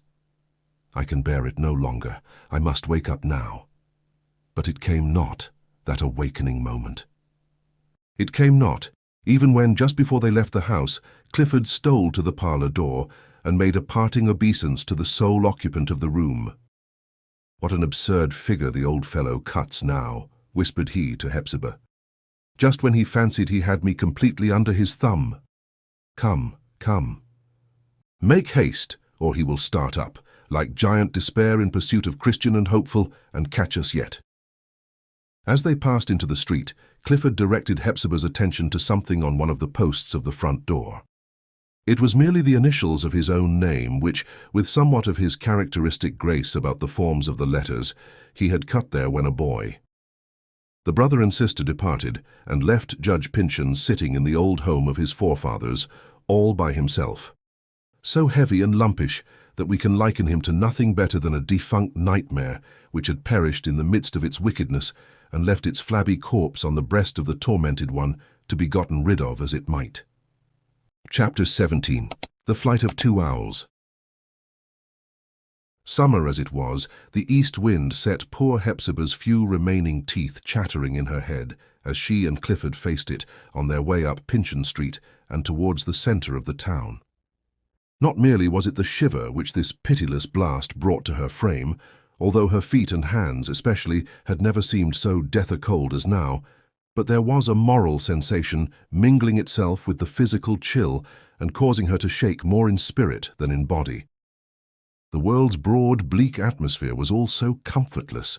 Such, indeed, is the impression which it makes on every new adventurer, even if he plunge into it while the warmest tide of life is bubbling through his veins. What, then, must it have been to Hepzibah and Clifford, so time-stricken as they were, yet so like children in their inexperience, as they left the doorstep and passed from beneath the wide shelter of the Pyncheon elm? They were wandering all abroad, on precisely such a pilgrimage as a child often meditates to the world's end, with perhaps a sixpence and a biscuit in his pocket. In Hepzibah's mind there was the wretched consciousness of being adrift. She had lost the faculty of self-guidance, but, in view of the difficulties around her, felt it hardly worth an effort to regain it, and was, moreover, incapable of making one. As they proceeded on their strange expedition, she now and then cast a look sidelong at Clifford, and could not but observe that he was possessed and swayed by a powerful excitement. It was this, indeed, that gave him the control which he had at once, and so irresistibly, established over his movements. It not a little resembled the exhilaration of wine. Or it might more fancifully be compared to a joyous piece of music, played with wild vivacity but upon a disordered instrument. As the cracked, jarring note might always be heard, and as it jarred loudest amidst the loftiest exultation of the melody, so was there a continual quake through Clifford, causing him most to quiver while he wore a triumphant smile, and seemed almost under a necessity to skip in his gait. They met few people abroad, even on passing from the retired neighbourhood of the House of the Seven Gables into what was ordinarily the more thronged and busier portion of the town. Glistening sidewalks, with little pools of rain here and there along their unequal surface. Umbrellas displayed ostentatiously in the shop windows, as if the life of trade had concentrated itself in that one article. Wet leaves of the horse-chestnut or elm trees, torn off untimely by the blast and scattered along the public way. An unsightly accumulation of mud in the middle of the street, which perversely grew the more unclean for its long and laborious washing. These were the more definable points of a very sombre picture. In the way of movement and human life, there was the hasty rattle of a cab or coach, its driver protected by a waterproof cap over his head and shoulders. The forlorn figure of an old man who seemed to have crept out of some subterranean sewer and was stooping along the kennel and poking the wet rubbish with a stick in quest of rusty nails. A merchant or two at the door of the post office, together with an editor and a miscellaneous politician awaiting a dilatory mail. A few visages of retired sea captains at the window of an insurance office, looking out vacantly at the vacant street, blaspheming at the weather, and fretting at the dearth as well of public news as local gossip. What a treasure trove to these venerable quidnuncs, could they have guessed the secret which Hepzibah and Clifford were carrying along with them. But their two figures attracted hardly so much notice as that of a young girl, who passed at the same instant and happened to raise her skirt a trifle too high above her ankles. Had it been a sunny and cheerful day, They could hardly have gone through the streets without making themselves obnoxious to remark. Now probably they were felt to be in keeping with the dismal and bitter weather, and therefore did not stand out in strong relief, as if the sun were shining on them, but melted into the grey gloom and were forgotten as soon as gone. Poor Hepzibah! Could she have understood this fact, it would have brought her some little comfort, for to all her other troubles, strange to say, there was added the womanish and old maiden-like misery arising from a sense of unseemliness in her attire. Thus she was fain to shrink deeper into herself, as it were, as if in the hope of making people suppose that here was only a cloak and hood, threadbare and woefully faded, taking an airing in the midst of the storm, without any wearer.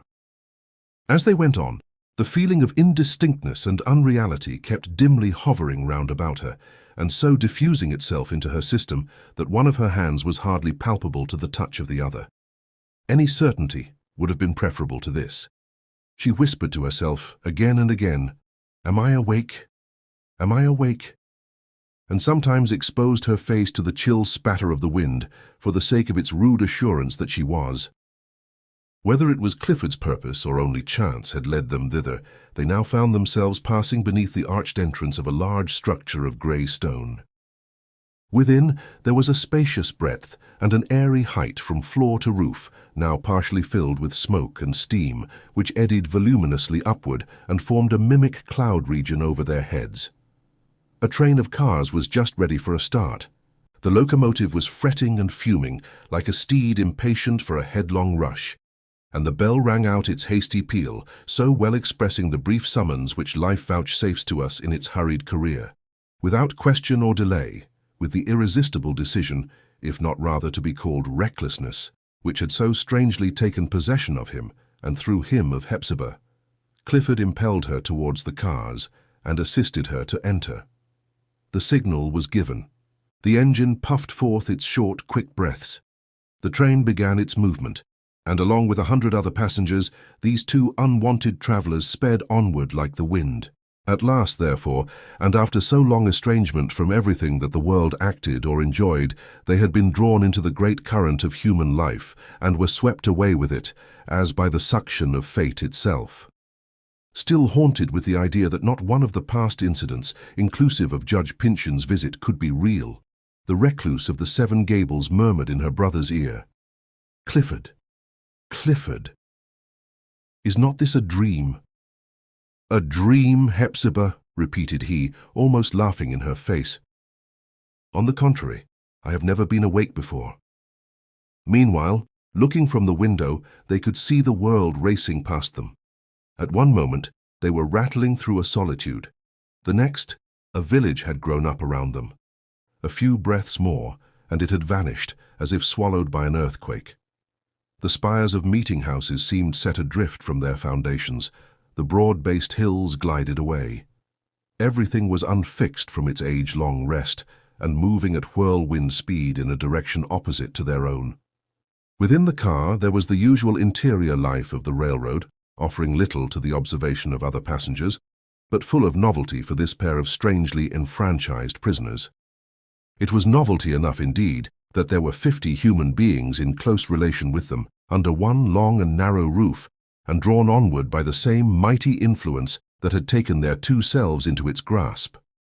It seemed marvelous how all these people could remain so quietly in their seats, while so much noisy strength was at work in their behalf. Some, with tickets in their hats, long travellers these, before whom lay 100 miles of railroad, had plunged into the English scenery and adventures of pamphlet novels, and were keeping company with dukes and earls.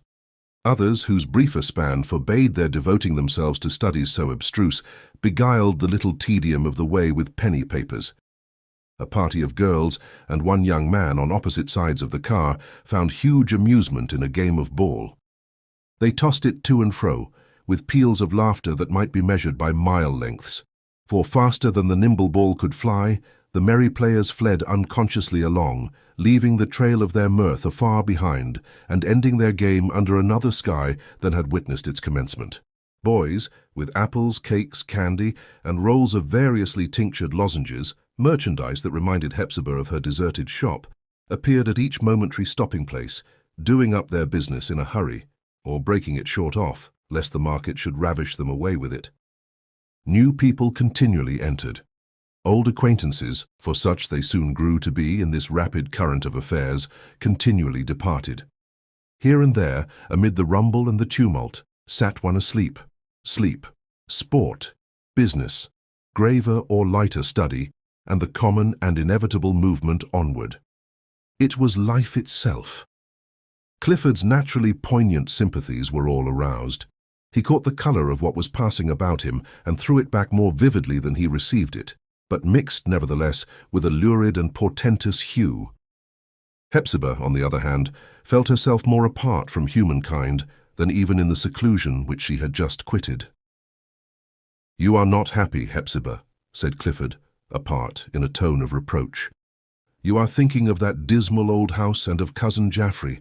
Here came the quake through him, and of cousin Jaffrey sitting there all by himself. "Take my advice, follow my example, and let such things slip aside. Here we are in the world, Hepzibah, in the midst of life, in the throng of our fellow beings. Let you and I be happy as that youth and those pretty girls at their game of ball." Happy, thought Hepzibah, bitterly conscious, at the word, of her dull and heavy heart, with the frozen pain in it, happy.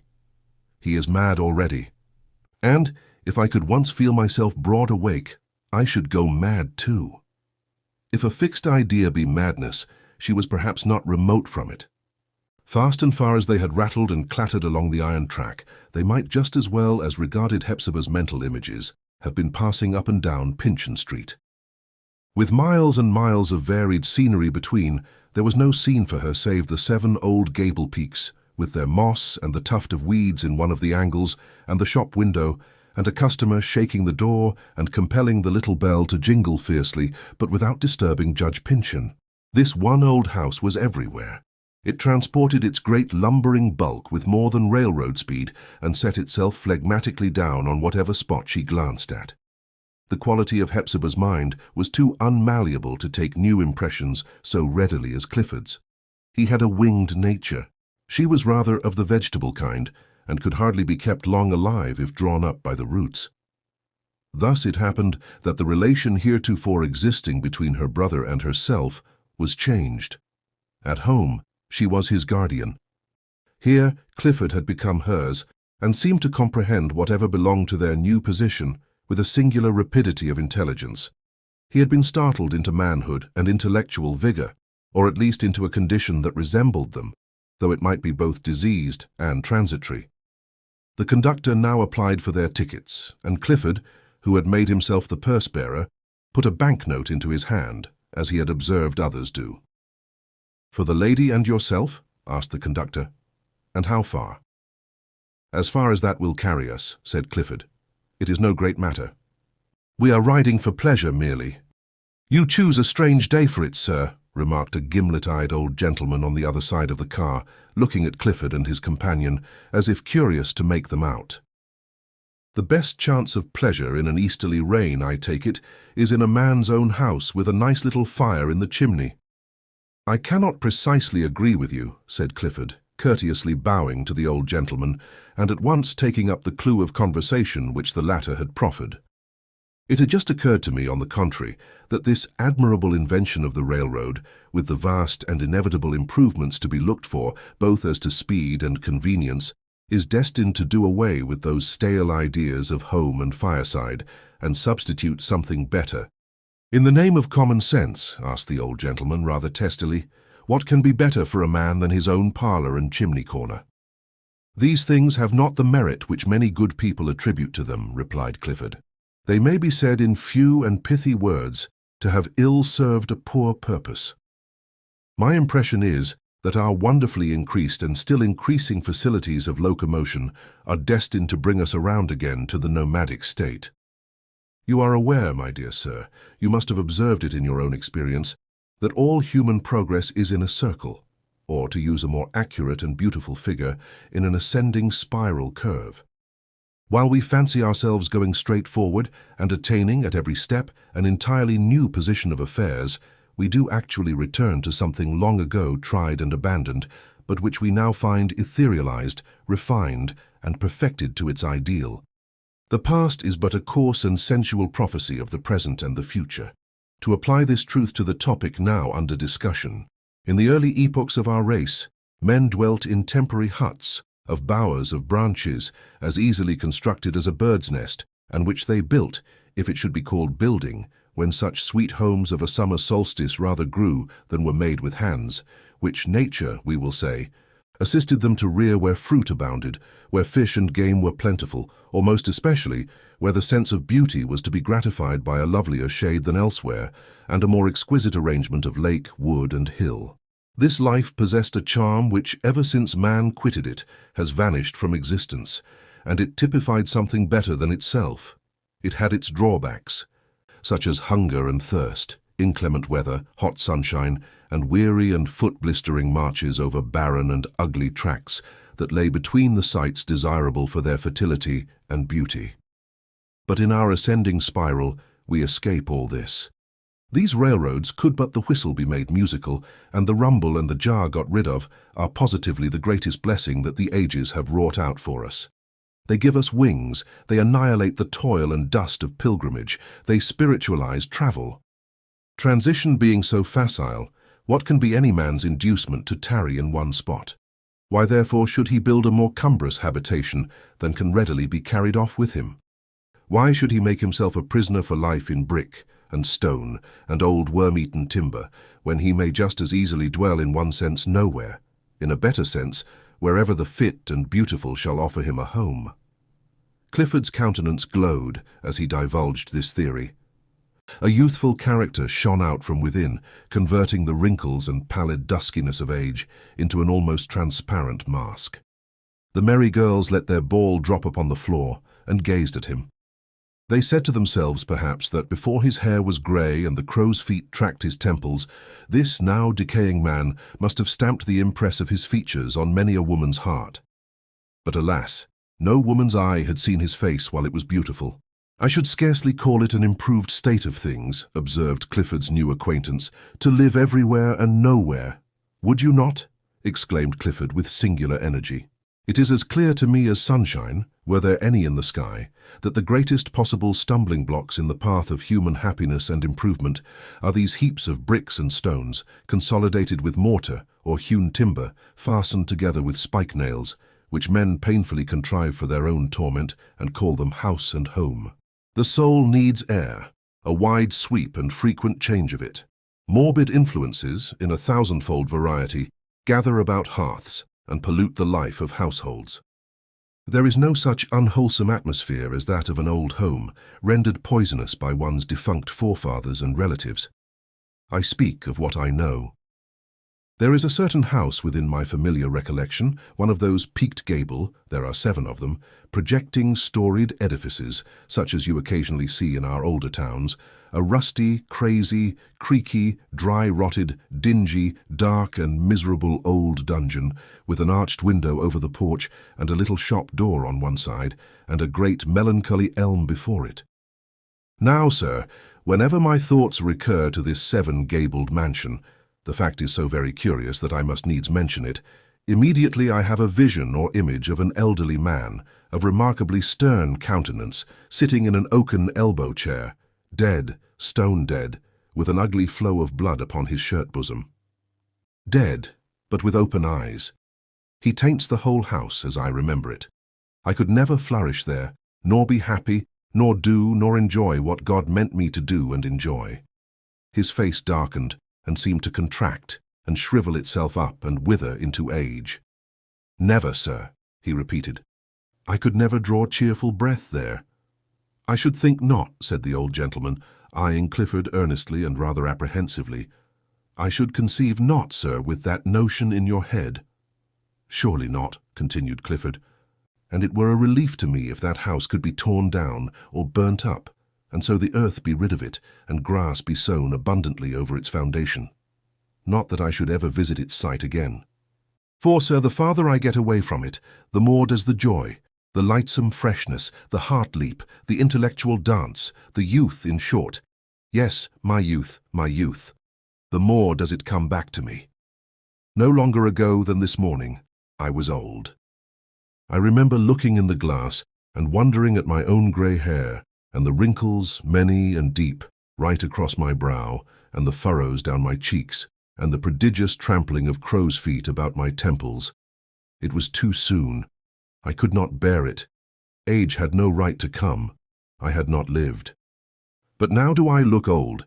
If so, my aspect belies me strangely, for a great weight being off my mind, I feel in the very heyday of my youth, with the world and my best days before me.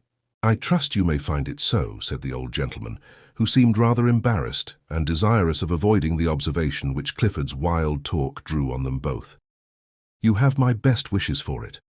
For heaven's sake, dear Clifford, be quiet, whispered his sister.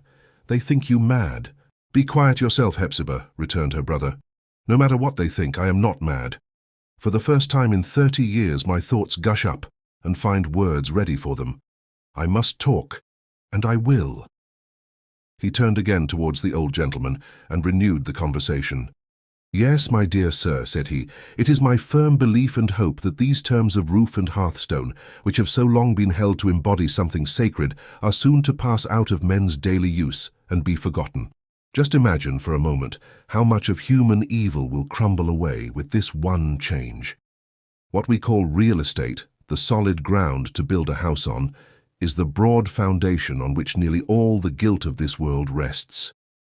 A man will commit almost any wrong. He will heap up an immense pile of wickedness as hard as granite, and which will weigh as heavily upon his soul to eternal ages, only to build a great, gloomy, dark-chambered mansion for himself to die in and for his posterity to be miserable in.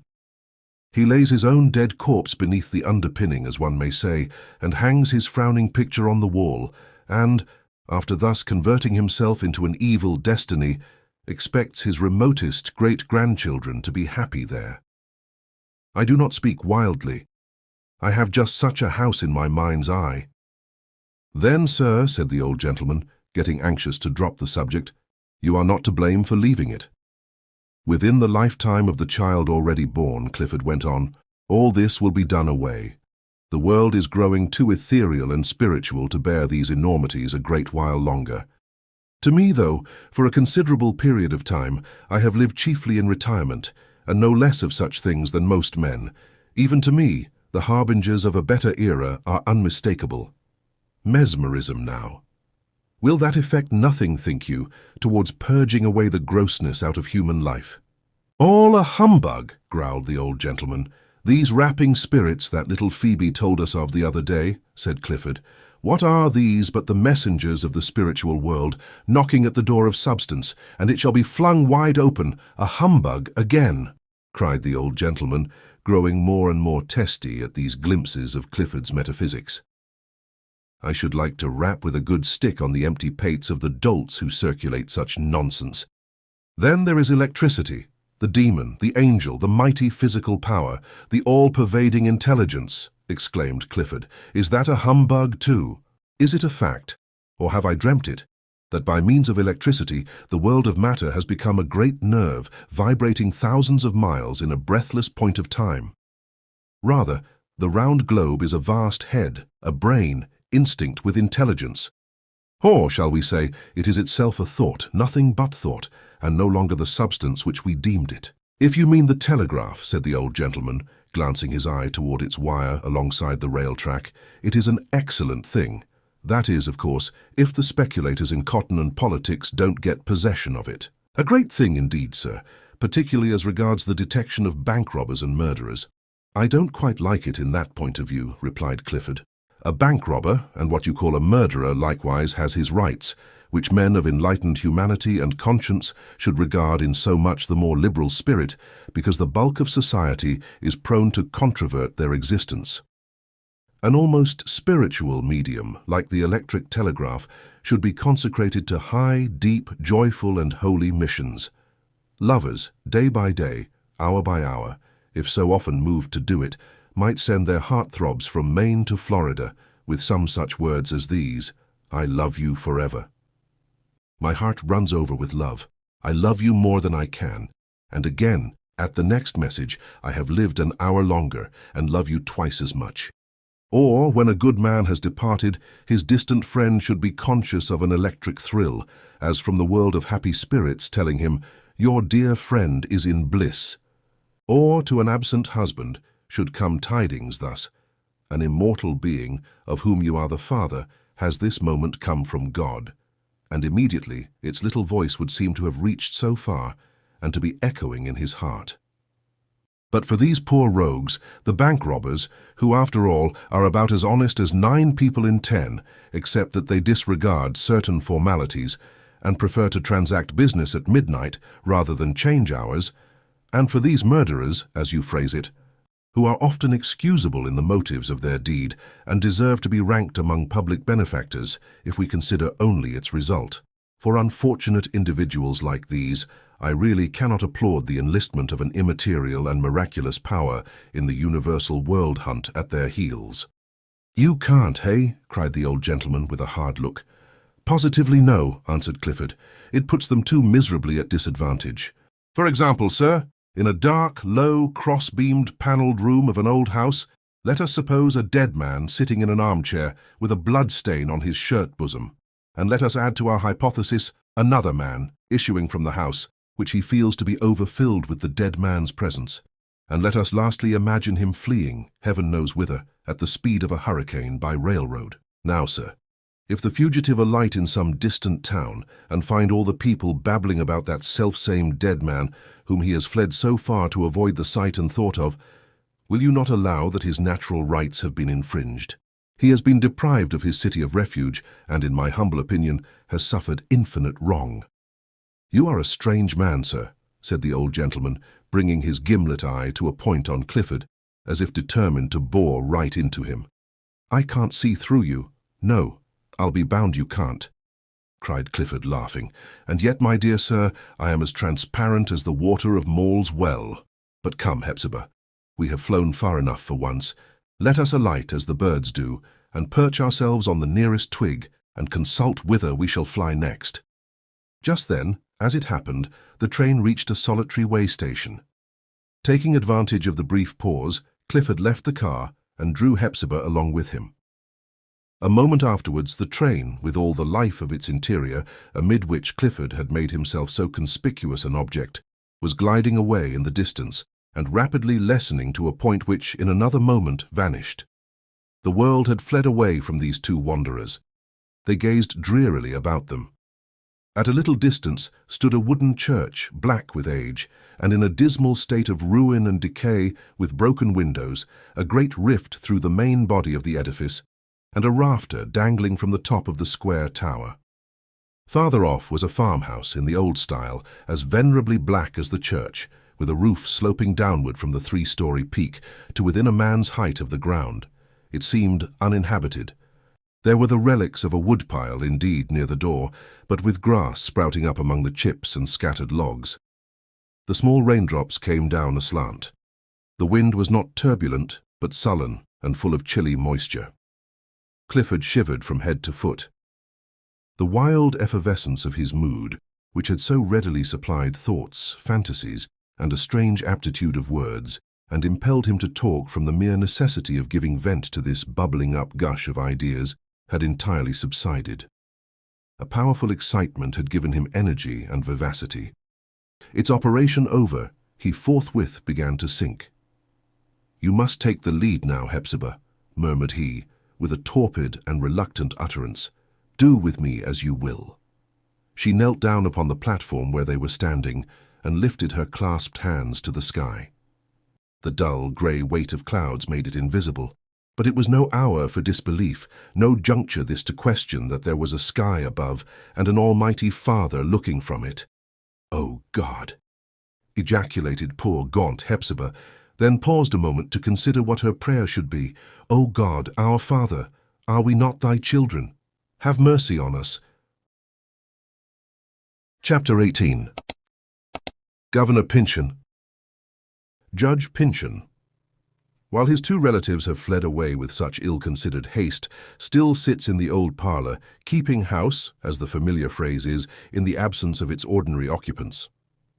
To him, and to the venerable house of the Seven Gables, does our story now betake itself like an owl, bewildered in the daylight, and hastening back to his hollow tree. The judge has not shifted his position for a long while now. He has not stirred hand or foot, nor withdrawn his eyes so much as a hair's breadth from their fixed gaze towards the corner of the room, since the footsteps of Hepzibah and Clifford creaked along the passage, and the outer door was closed cautiously behind their exit. He holds his watch in his left hand, but clutched in such a manner that you cannot see the dial plate. How profound a fit of meditation! Or, supposing him asleep, how infantile a quietude of conscience, and what wholesome order in the gastric region are betokened by slumber so entirely undisturbed with starts, cramp, twitches, muttered dream talk, trumpet blasts through the nasal organ, or any slightest irregularity of breath. You must hold your own breath to satisfy yourself whether he breathes at all. It is quite inaudible. You hear the ticking of his watch. His breath you do not hear. A most refreshing slumber, doubtless. And yet, the judge cannot be asleep. His eyes are open. A veteran politician such as he would never fall asleep with wide-open eyes, lest some enemy or mischief-maker, taking him thus at unawares, should peep through these windows into his consciousness, and make strange discoveries among the reminiscences, projects, hopes, apprehensions, weaknesses, and strong points which he has heretofore shared with nobody. A cautious man is proverbially said to sleep with one eye open. That may be wisdom, but not with both, for this were heedlessness. No, no, Judge Pyncheon cannot be asleep. It is odd, however, that a gentleman so burdened with engagements, and noted, too, for punctuality, should linger thus in an old, lonely mansion, which he has never seemed very fond of visiting.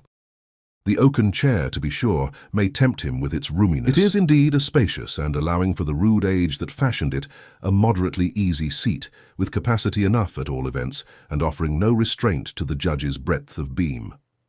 A bigger man might find ample accommodation in it. His ancestor, now pictured upon the wall with all his English beef about him, used hardly to present a front extending from elbow to elbow of this chair, or a base that would cover its whole cushion. But there are better chairs than this, mahogany, black walnut, rosewood, spring-seated and damask-cushioned, with varied slopes and innumerable artifices to make them easy, and obviate the irksomeness of too tame an ease. A score of such might be at Judge Pyncheon's service. Yes, in a score of drawing-rooms he would be more than welcome. Mamma would advance to meet him with outstretched hand. The virgin daughter, elderly as he has now got to be, an old widower as he smilingly describes himself, would shake up the cushion for the judge and do her pretty utmost to make him comfortable. For the judge is a prosperous man.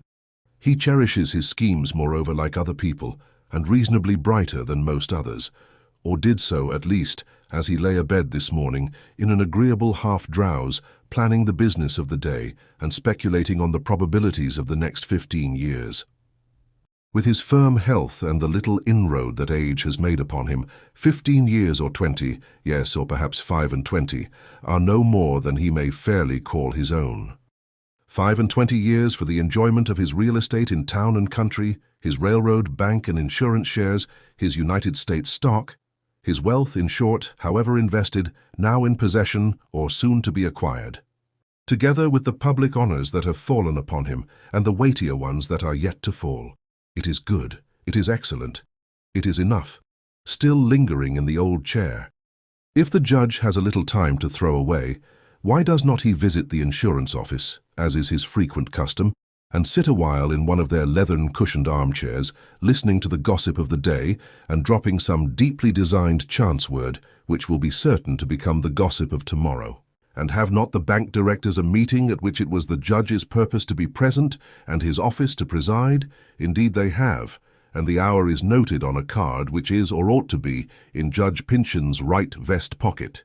Let him go thither, and loll at ease upon his money-bags. He has lounged long enough in the old chair. This was to have been such a busy day. In the first place, the interview with Clifford. Half an hour, by the judge's reckoning, was to suffice for that. It would probably be less, but taking into consideration that Hepzibah was first to be dealt with, and that these women are apt to make many words where a few would do much better, It might be safest to allow half an hour. Half an hour? Why, Judge, it is already 2 hours, by your own undeviatingly accurate chronometer. Glance your eye down at it and see.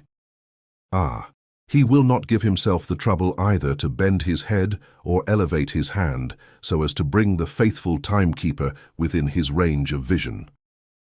Time, all at once, appears to have become a matter of no moment with the judge, and has he forgotten all the other items of his memoranda?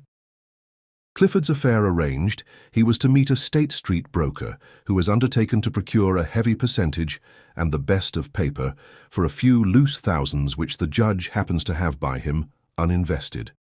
The wrinkled note-shaver will have taken his railroad trip in vain.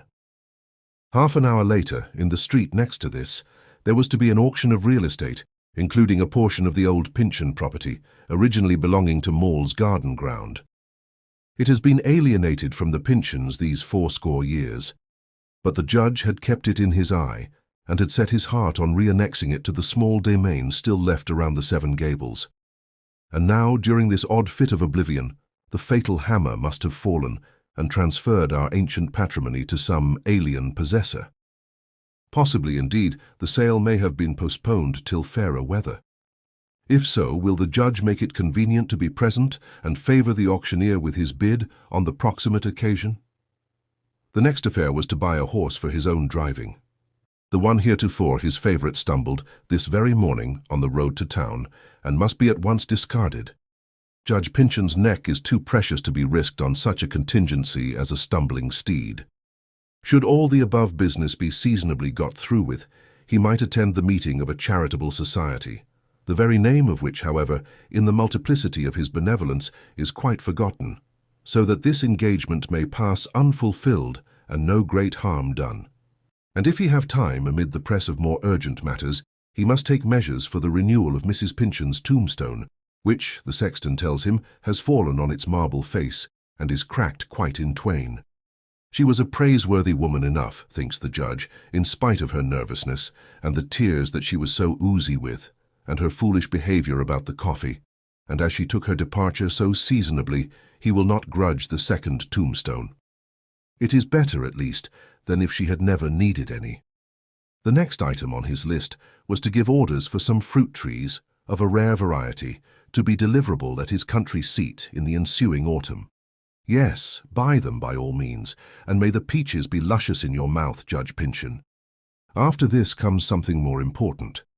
A committee of his political party has besought him for $100 or $200 in addition to his previous disbursements towards carrying on the fall campaign.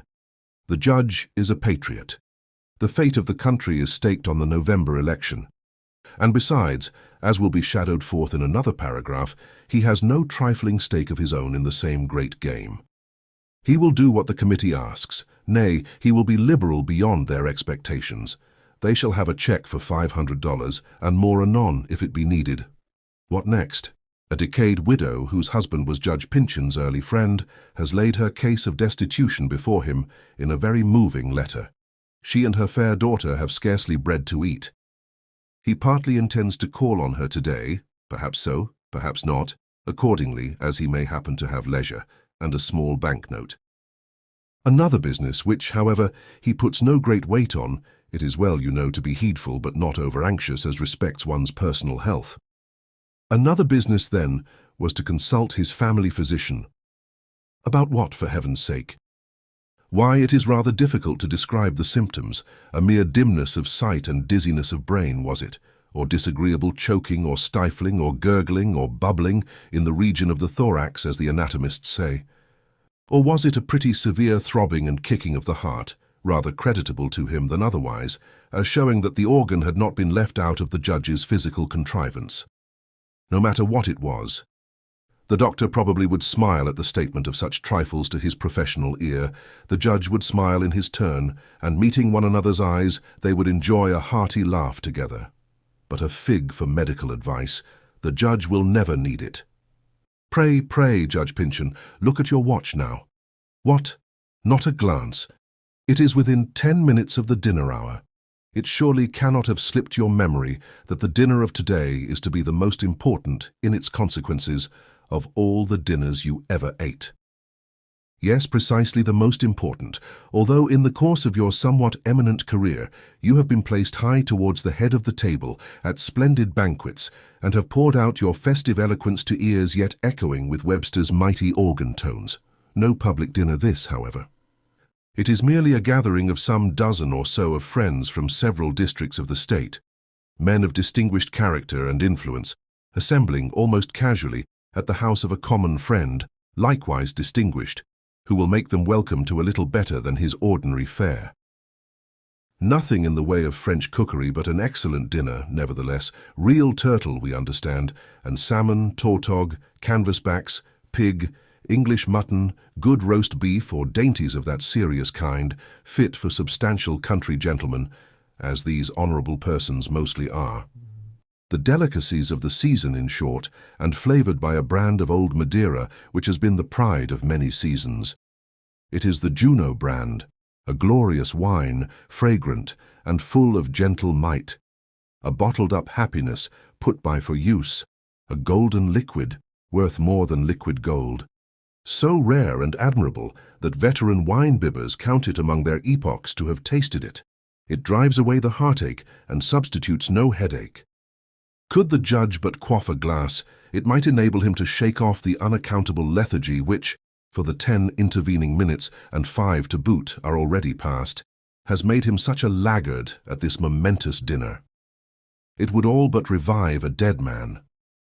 Would you like to sip it now, Judge Pyncheon? Alas, this dinner. Have you really forgotten its true object? Then let us whisper it, that you may start at once out of the oaken chair, which really seems to be enchanted, like the one in Comus, or that in which Maule Pitcher imprisoned your own grandfather. But ambition is a talisman more powerful than witchcraft.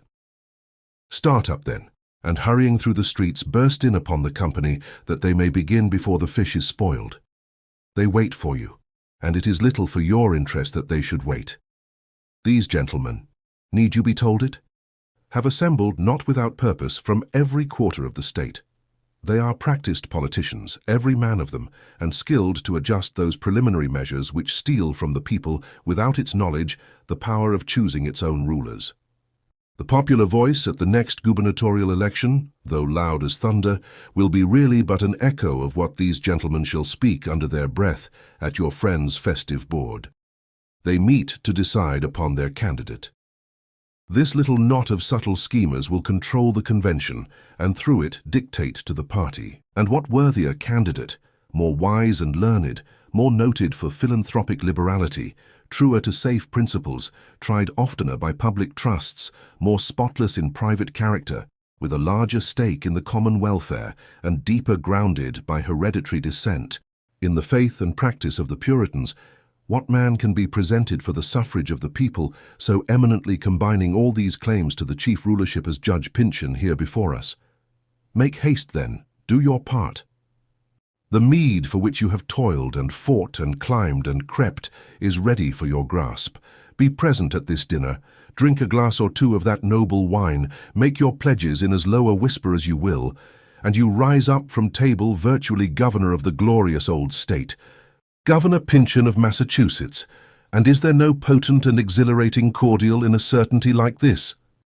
It has been the grand purpose of half your lifetime to obtain it.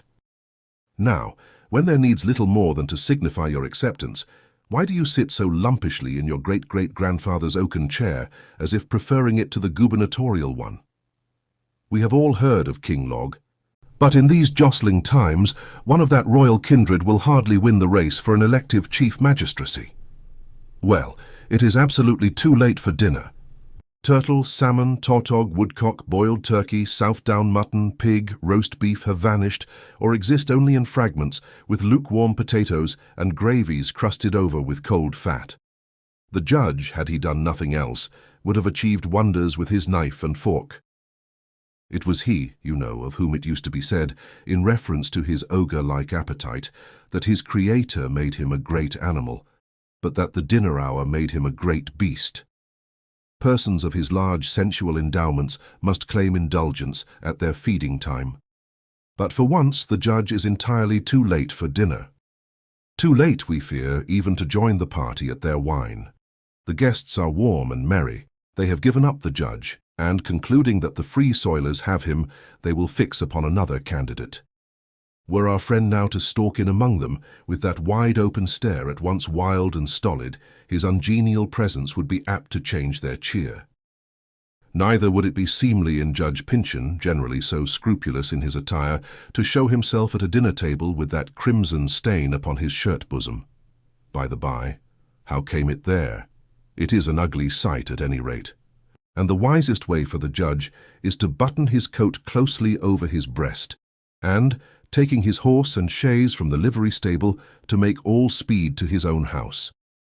There, after a glass of brandy and water, and a mutton chop, a beefsteak, a broiled fowl, or some such hasty little dinner and supper all in one, he had better spend the evening by the fireside. He must toast his slippers a long while, in order to get rid of the chilliness which the air of this vile old house has sent curdling through his veins. Up, therefore, Judge Pyncheon, up. You have lost a day, but tomorrow will be here anon. Will you rise betimes and make the most of it? Tomorrow, tomorrow, tomorrow. We that are alive may rise betimes tomorrow. As for him that has died today, his morrow will be the resurrection morn.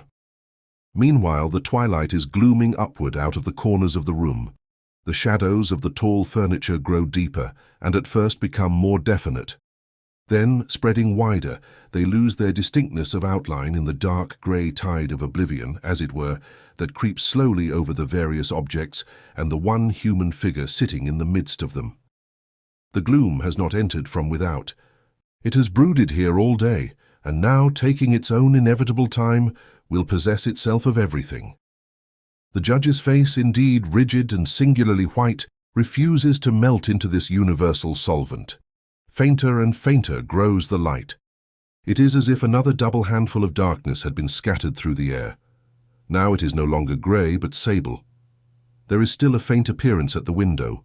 Neither a glow, nor a gleam, nor a glimmer. Any phrase of light would express something far brighter than this doubtful perception, or sense, rather, that there is a window there. Has it yet vanished? No. Yes, not quite. And there is still the swarthy whiteness, we shall venture to marry these ill-agreeing words, the swarthy whiteness of Judge Pyncheon's face. The features are all gone, there is only the paleness of them left. And how looks it now? There is no window, there is no face. An infinite, inscrutable blackness has annihilated sight. Where is our universe, all crumbled away from us? And we, adrift in chaos, may hearken to the gusts of homeless wind that go sighing and murmuring about in quest of what was once a world. Is there no other sound? One other, and a fearful one. It is the ticking of the judge's watch, which, ever since Hepzibah left the room in search of Clifford, he has been holding in his hand. Be the cause what it may, this little, quiet, never-ceasing throb of time's pulse, repeating its small strokes with such busy regularity in Judge Pyncheon's motionless hand, has an effect of terror, which we do not find in any other accompaniment of the scene. But listen. That puff of the breeze was louder. It had a tone unlike the dreary and sullen one which has bemoaned itself and afflicted all mankind with miserable sympathy for 5 days past. The wind has veered about. It now comes boisterously from the northwest, and taking hold of the aged framework of the Seven Gables, gives it a shake, like a wrestler that would try strength with his antagonist. Another and another sturdy tussle with the blast. The old house creaks again, and makes a vociferous but somewhat unintelligible bellowing in its sooty throat, the big flue, we mean, of its wide chimney, partly in complaint at the rude wind, but rather, as befits their century and a half of hostile intimacy, in tough defiance. A rumbling kind of a bluster roars behind the fireboard. A door has slammed above stairs, a window perhaps has been left open, or else is driven in by an unruly gust. It is not to be conceived beforehand what wonderful wind instruments are these old timber mansions, and how haunted with the strangest noises, which immediately begin to sing and sigh and sob and shriek, and to smite with sledge-hammers, airy but ponderous, in some distant chamber, and to tread along the entries as with stately footsteps, and rustle up and down the staircase, as with silks miraculously stiff, whenever the gale catches the house with a window open and gets fairly into it. Would that we were not an attendant spirit here. It is too awful. This clamour of the wind through the lonely house, the judge's quietude as he sits invisible, and that pertinacious ticking of his watch. As regards Judge Pyncheon's invisibility, however, that matter will soon be remedied. The northwest wind has swept the sky clear. The window is distinctly seen. Through its panes, moreover, we dimly catch the sweep of the dark, clustering foliage outside, fluttering with a constant irregularity of movement, and letting in a peep of starlight, now here, now there. Oftener than any other object, these glimpses illuminate the judge's face, but here comes more effectual light. Observe that silvery dance upon the upper branches of the pear tree, and now a little lower, and now on the whole mass of boughs, while through their shifting intricacies the moonbeams fall aslant into the room.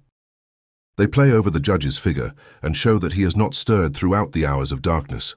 They follow the shadows in changeful sport across his unchanging features. They gleam upon his watch. His grasp conceals the dial plate, but we know that the faithful hands have met. For one of the city clocks tells midnight. A man of sturdy understanding like Judge Pyncheon cares no more for 12 o'clock at night than for the corresponding hour of noon. However, just the parallel drawn in some of the preceding pages between his Puritan ancestor and himself, it fails in this point. The Pyncheon of 2 centuries ago, in common with most of his contemporaries, professed his full belief in spiritual ministrations, although reckoning them chiefly of a malignant character. The Pyncheon of tonight, who sits in yonder armchair, believes in no such nonsense. Such at least was his creed some few hours since. His hair will not bristle, therefore, at the stories which, in times when chimney corners had benches in them, where old people sat poking into the ashes of the past and raking out traditions like live coals, used to be told about this very room of his ancestral house. In fact, these tales are too absurd to bristle even childhood's hair. What sense, meaning, or moral, for example, such as even ghost stories should be susceptible of, can be traced in the ridiculous legend that at midnight all the dead Pyncheons are bound to assemble in this parlour? And pray, for what? Why, to see whether the portrait of their ancestor still keeps its place upon the wall in compliance with his testamentary directions. Is it worthwhile to come out of their graves for that? We are tempted to make a little sport with the idea. Ghost stories are hardly to be treated seriously any longer. The family party of the defunct Pyncheons, we presume, goes off in this wise. First comes the ancestor himself, in his black cloak, steeple hat, and trunk breeches, girt about the waist with a leathern belt, in which hangs his steel-hilted sword. He has a long staff in his hand, such as gentlemen in advanced life used to carry, as much for the dignity of the thing as for the support to be derived from it. He looks up at the portrait, a thing of no substance, gazing at its own painted image. All is safe. The picture is still there. The purpose of his brain has been kept sacred thus long after the man himself has sprouted up in graveyard grass. See, he lifts his ineffectual hand and tries the frame. All safe, but is that a smile? Is it not rather a frown of deadly import that darkens over the shadow of his features? The stout colonel is dissatisfied. So decided is his look of discontent as to impart additional distinctness to his features, through which nevertheless the moonlight passes and flickers on the wall beyond. Something has strangely vexed the ancestor. With a grim shake of the head, he turns away. Here come other Pyncheons, the whole tribe, in their half a dozen generations, jostling and elbowing one another to reach the picture. We behold aged men and grandames, a clergyman with the puritanic stiffness still in his garb and mien, and a red-coated officer of the old French war. And there comes the shopkeeping Pyncheon of a century ago, with the ruffles turned back from his wrists, and there the periwigged and brocaded gentleman of the artist's legend, with the beautiful and pensive Alice, who brings no pride out of her virgin grave. All try the picture frame. What do these ghostly people seek? A mother lifts her child that his little hands may touch it. There is evidently a mystery about the picture that perplexes these poor Pyncheons when they ought to be at rest. In a corner, meanwhile, stands the figure of an elderly man, in a leathern jerkin and breeches, with a carpenter's rule sticking out of his side pocket. He points his finger at the bearded colonel and his descendants, nodding, jeering, mocking, and finally bursting into obstreperous, though inaudible, laughter. Indulging our fancy in this freak, we have partly lost the power of restraint and guidance. We distinguish an unlooked-for figure in our visionary scene. Among those ancestral people, there is a young man, dressed in the very fashion of today.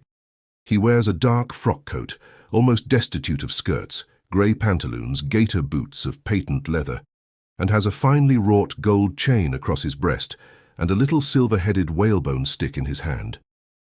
Were we to meet this figure at noonday, we should greet him as young Geoffrey Pyncheon, the judge's only surviving child who has been spending the last 2 years in foreign travel. If still in life, how comes his shadow hither? If dead, what a misfortune. The old Pyncheon property, together with the great estate acquired by the young man's father, would devolve on whom? On poor, foolish Clifford, gaunt Hepzibah, and rustic little Phoebe. But another and a greater marvel greets us. Can we believe our eyes? A stout, elderly gentleman has made his appearance. He has an aspect of eminent respectability, wears a black coat and pantaloons of roomy width, and might be pronounced scrupulously neat in his attire, but for a broad crimson stain across his snowy neckcloth and down his shirt bosom. Is it the judge or no? How can it be Judge Pyncheon? We discern his figure as plainly as the flickering moonbeams can show us anything, still seated in the oaken chair. Be the apparition whose it may, it advances to the picture, seems to seize the frame, tries to peep behind it, and turns away, with a frown as black as the ancestral one. The fantastic scene just hinted at must by no means be considered as forming an actual portion of our story. We were betrayed into this brief extravagance by the quiver of the moonbeams. They dance hand in hand with shadows and are reflected in the looking-glass, which, you are aware, is always a kind of window or doorway into the spiritual world. We needed relief, moreover, from our too long and exclusive contemplation of that figure in the chair. This wild wind, too, has tossed our thoughts into strange confusion, but without tearing them away from their one determined centre. Yonder leaden judge sits immovably upon our soul. Will he never stir again? We shall go mad unless he stirs. You may the better estimate his quietude by the fearlessness of a little mouse, which sits on its hind legs in a streak of moonlight, close by Judge Pyncheon's foot, and seems to meditate a journey of exploration over this great black bulk. Ha! What has startled the nimble little mouse? It is the visage of Grimalkin, outside of the window, where he appears to have posted himself for a deliberate watch. This Grimalkin has a very ugly look. Is it a cat watching for a mouse, or the devil for a human soul? Would we could scare him from the window. Thank heaven the night is well nigh past. The moonbeams have no longer so silvery a gleam, nor contrast so strongly with the blackness of the shadows among which they fall. They are paler now. The shadows look grey, not black. The boisterous wind is hushed. What is the hour? Ah, the watch has at last ceased to tick, for the judge's forgetful fingers neglected to wind it up as usual at 10 o'clock, being half an hour or so before his ordinary bedtime, and it has run down, for the first time in 5 years. But the great world clock of time still keeps its beat. The dreary night, for oh, how dreary seems its haunted waste behind us, gives place to a fresh, transparent, cloudless morn. Blessed, blessed radiance. The daybeam, even what little of it finds its way into this always dusky parlour, seems part of the universal benediction, annulling evil and rendering all goodness possible and happiness attainable. Will Judge Pyncheon now rise up from his chair? Will he go forth and receive the early sunbeams on his brow? Will he begin this new day, which God has smiled upon and blessed and given to mankind? Will he begin it with better purposes than the many that have been spent amiss? Or are all the deep-laid schemes of yesterday as stubborn in his heart and as busy in his brain as ever? In this latter case, there is much to do. Will the judge still insist with Hepzibah on the interview with Clifford? Will he buy a safe, elderly gentleman's horse? Will he persuade the purchaser of the old Pyncheon property to relinquish the bargain in his favour? Will he see his family physician and obtain a medicine that shall preserve him to be an honor and blessing to his race until the utmost term of patriarchal longevity? Will Judge Pyncheon, above all, make due apologies to that company of honorable friends and satisfy them that his absence from the festive board was unavoidable, and so fully retrieve himself in their good opinion that he shall yet be governor of Massachusetts? And all these great purposes accomplished, will he walk the streets again, with that dog-day smile of elaborate benevolence, sultry enough to tempt flies to come and buzz in it? Or will he, after the tomb-like seclusion of the past day and night, go forth a humbled and repentant man, sorrowful, gentle, seeking no profit, shrinking from worldly honor, hardly daring to love God, but bold to love his fellow man, and to do him what good he may? Will he bear about with him no odious grin of feigned benignity, insolent in its pretense and loathsome in its falsehood, but the tender sadness of a contrite heart, broken at last beneath its own weight of sin? For it is our belief, whatever show of honor he may have piled upon it, that there was heavy sin at the base of this man's being. Rise up, Judge Pyncheon. The morning sunshine glimmers through the foliage, and beautiful and holy as it is, shuns not to kindle up your face. Rise up, thou subtle, worldly, selfish, iron-hearted hypocrite, and make thy choice whether still to be subtle, worldly, selfish, iron-hearted, and hypocritical, or to tear these sins out of thy nature, though they bring the lifeblood with them. The avenger is upon thee. Rise up before it be too late. What? Thou art not stirred by this last appeal? No, not a jot. And there we see a fly, one of your common houseflies, such as are always buzzing on the window-pane, which has smelt out Governor Pyncheon, and alights, now on his forehead, now on his chin, and now, heaven help us, is creeping over the bridge of his nose towards the would-be Chief Magistrate's wide-open eyes. Canst thou not brush the fly away? Art thou too sluggish? Thou man that hadst so many busy projects yesterday? Art thou too weak that waste so powerful? Not brush away a fly? Nay then, we give thee up, give thee, and hark! The shop bell rings. After hours like these latter ones, through which we have borne our heavy tale, it is good to be made sensible that there is a living world, and that even this old lonely mansion retains some manner of connection with it. We breathe more freely, emerging from Judge Pyncheon's presence into the street before the Seven Gables. Chapter 19. Alice's Posies. Uncle Venner, trundling a wheelbarrow, was the earliest person stirring in the neighborhood the day after the storm. Pyncheon Street, in front of the house of the Seven Gables, was a far pleasanter scene than a by-lane, confined by shabby fences and bordered with wooden dwellings of the meaner class, could reasonably be expected to present. Nature made sweet amends that morning for the 5 unkindly days which had preceded it. It would have been enough to live for, merely to look up at the wide benediction of the sky, or as much of it as was visible between the houses, genial once more with sunshine. Every object was agreeable, whether to be gazed at in the breadth or examined more minutely. Such, for example, were the well-washed pebbles and gravel of the sidewalk, even the sky-reflecting pools in the center of the street, and the grass, now freshly verdant, that crept along the base of the fences, on the other side of which, if one peeped over, was seen the multifarious growth of gardens. Vegetable productions of whatever kind seemed more than negatively happy in the juicy warmth and abundance of their life. The Pyncheon elm, throughout its great circumference, was all alive and full of the morning sun and a sweet-tempered little breeze which lingered within this verdant sphere and set 1,000 leafy tongues a-whispering all at once. This aged tree appeared to have suffered nothing from the gale.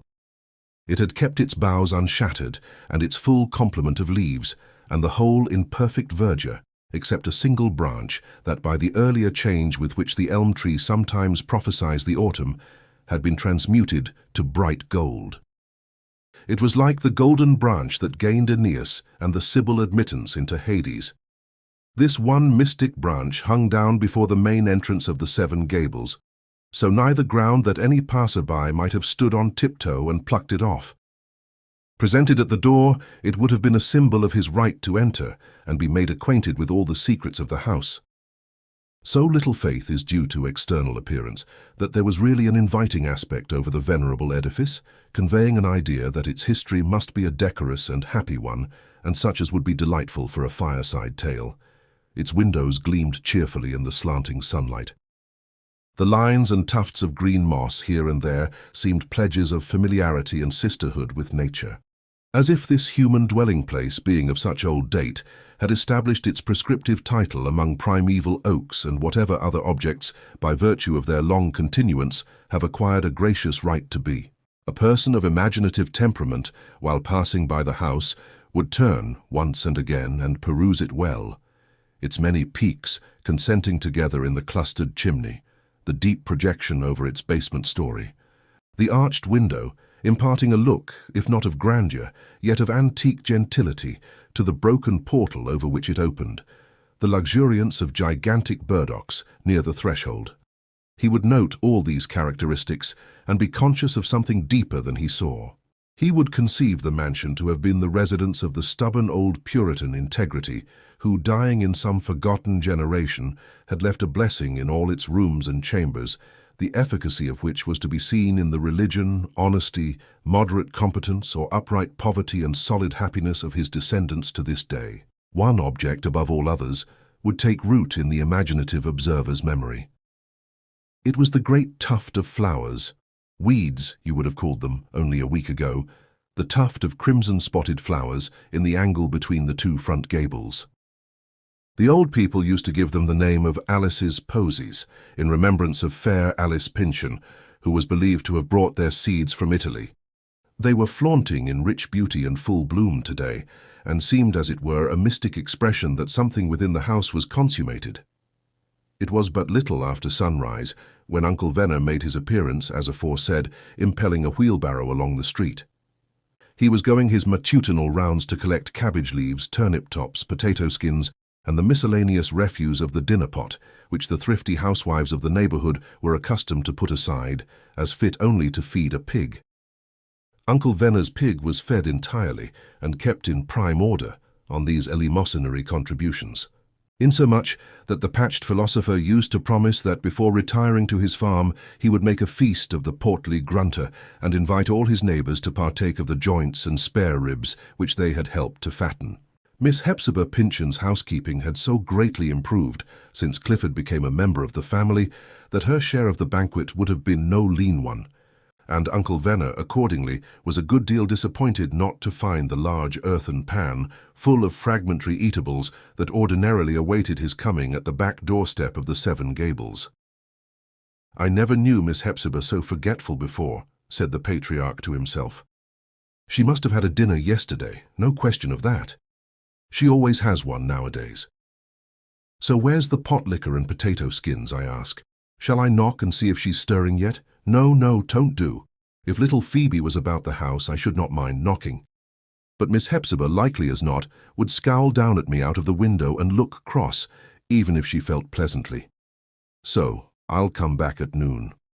With these reflections, the old man was shutting the gate of the little backyard. Creaking on its hinges, however, like every other gate and door about the premises, the sound reached the ears of the occupant of the northern gable, one of the windows of which had a side view towards the gate. "Good morning, Uncle Venner," said the Daguerreotypist, leaning out of the window. "Do you hear nobody stirring?" "Not a soul," said the man of patches. "But that's no wonder. 'Tis barely half an hour past sunrise yet, but I'm really glad to see you, Mr. Holgrave. There's a strange, lonesome look about this side of the house, so that my heart misgave me somehow or other, and I felt as if there was nobody alive in it. The front of the house looks a good deal cheerier, and Alice's posies are blooming there beautifully, and if I were a young man, Mr. Holgrave, my sweetheart should have one of those flowers in her bosom, though I risked my neck climbing for it." "Well, and did the wind keep you awake last night?" "It did indeed," answered the artist, smiling. "If I were a believer in ghosts, and I don't quite know whether I am or not, I should have concluded that all the old Pyncheons were running riot in the lower rooms, especially in Miss Hepzibah's part of the house. But it is very quiet now. Yes, Miss Hepzibah will be apt to oversleep herself after being disturbed all night with the racket," said Uncle Venner. But it would be odd now, wouldn't it, if the judge had taken both his cousins into the country along with him? I saw him go into the shop yesterday. At what hour? Inquired Holgrave. Oh, along in the forenoon, said the old man. Well, well, I must go my rounds, and so must my wheelbarrow. But I'll be back here at dinner-time, for my pig likes a dinner as well as a breakfast. No meal-time and no sort of victuals ever seems to come amiss to my pig. Good morning to you. And Mr. Holgrave, if I were a young man like you, I'd get one of Alice's posies and keep it in water till Phoebe comes back. I have heard, said the daguerreotypist as he drew in his head, that the water of Maule's well suits those flowers best. Here the conversation ceased, and Uncle Venner went on his way. For half an hour longer, nothing disturbed the repose of the Seven Gables, nor was there any visitor except a carrier boy, who, as he passed the front doorstep, threw down one of his newspapers. For Hepzibah of late had regularly taken it in. After a while there came a fat woman, making prodigious speed and stumbling as she ran up the steps of the shop door. Her face glowed with fire heat, and it being a pretty warm morning, she bubbled and hissed, as it were, as if all afry with chimney warmth and summer warmth and the warmth of her own corpulent velocity. She tried the shop door. It was fast. She tried it again, with so angry a jar that the bell tinkled angrily back at her. "The deuce take old maid Pyncheon," muttered the irascible housewife. "Think of her pretending to set up a scent shop and then lying abed till noon." These are what she calls gentlefolk's airs, I suppose, but I'll either start her ladyship or break the door down. She shook it accordingly, and the bell, having a spiteful little temper of its own, rang obstreperously, making its remonstrances heard, not indeed by the ears for which they were intended, but by a good lady on the opposite side of the street. She opened the window and addressed the impatient applicant. "You'll find nobody there, Mrs. Gubbins." "But I must and will find somebody here," cried Mrs. Gubbins, inflicting another outrage on the bell. "I want a half-pound of pork to fry some first-rate flounders for Mr. Gubbins's breakfast. And lady or not, old maid Pyncheon shall get up and serve me with it." "But do hear reason, Mrs. Gubbins," responded the lady opposite. "She and her brother too have both gone to their cousins, Judge Pyncheon's, at his country seat. There's not a soul in the house but that young daguerreotype man that sleeps in the north gable. I saw old Hepzibah and Clifford go away yesterday, and a queer couple of ducks they were, paddling through the mud puddles. They're gone, I'll assure you." "And how do you know they're gone to the judge's?" asked Mrs. Gubbins. "He's a rich man, and there's been a quarrel between him and Hepzibah this many a day, because he won't give her a living. That's the main reason of her setting up a scent shop." "I know that well enough," said the neighbour. "But they're gone, that's one thing certain. And who but a blood relation, that couldn't help himself, I ask you, would take in that awful-tempered old maid and that dreadful Clifford? That's it, you may be sure." Mrs. Gubbins took her departure, still brimming over with hot wrath against the absent Hepzibah. For another half-hour, or perhaps considerably more, there was almost as much quiet on the outside of the house as within. The elm, however, made a pleasant, cheerful, sunny sigh, responsive to the breeze that was elsewhere imperceptible. A swarm of insects buzzed merrily under its drooping shadow, and became specks of light whenever they darted into the sunshine. A locust sang once or twice in some inscrutable seclusion of the tree, and a solitary little bird with plumage of pale gold came and hovered about Alice's posies. At last our small acquaintance, Ned Higgins, trudged up the street on his way to school, and happening for the first time in a fortnight to be the possessor of a scent, he could by no means get past the shop door of the Seven Gables. But it would not open. Again and again, however, and half a dozen other agains, with the inexorable pertinacity of a child intent upon some object important to itself, did he renew his efforts for admittance. He had, doubtless, set his heart upon an elephant, or possibly with Hamlet he meant to eat a crocodile. In response to his more violent attacks, the bell gave now and then a moderate tinkle, but could not be stirred into clamour by any exertion of the little fellow's childish and tiptoe strength. Holding by the door-handle, he peeped through a crevice of the curtain and saw that the inner door, communicating with the passage towards the parlour, was closed. "Miss Pyncheon!" screamed the child, rapping on the window pane. "I want an elephant!" There being no answer to several repetitions of the summons, Ned began to grow impatient, and his little pot of passion quickly boiling over, he picked up a stone, with a naughty purpose to fling it through the window, at the same time blubbering and sputtering with wrath.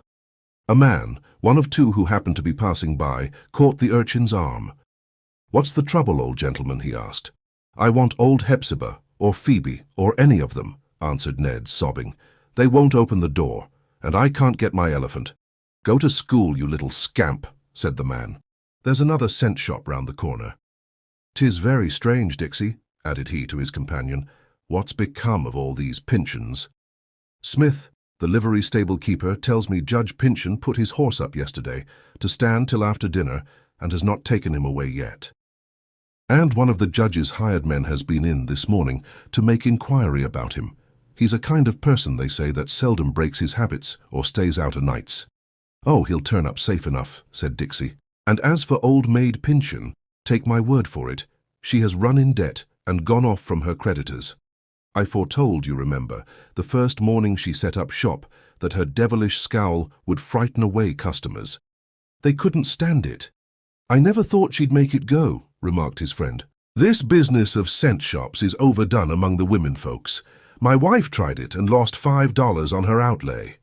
"Poor business," said Dixie, shaking his head. "Poor business." In the course of the morning, there were various other attempts to open a communication with the supposed inhabitants of this silent and impenetrable mansion. The man of root beer came, in his neatly painted wagon, with a couple of dozen full bottles to be exchanged for empty ones. The baker with a lot of crackers which Hepzibah had ordered for her retail custom. The butcher with a nice titbit which he fancied she would be eager to secure for Clifford. Had any observer of these proceedings been aware of the fearful secret hidden within the house, it would have affected him with a singular shape and modification of horror. To see the current of human life making this small eddy hereabouts, whirling sticks, straws, and all such trifles, round and round, right over the black depth where a dead corpse lay unseen. The butcher was so much in earnest with his sweetbread of lamb, or whatever the dainty might be, that he tried every accessible door of the Seven Gables, and at length came round again to the shop, where he ordinarily found admittance. "It's a nice article, and I know the old lady would jump at it," said he to himself. "She can't be gone away. In 15 years that I have driven my cart through Pyncheon Street, I've never known her to be away from home.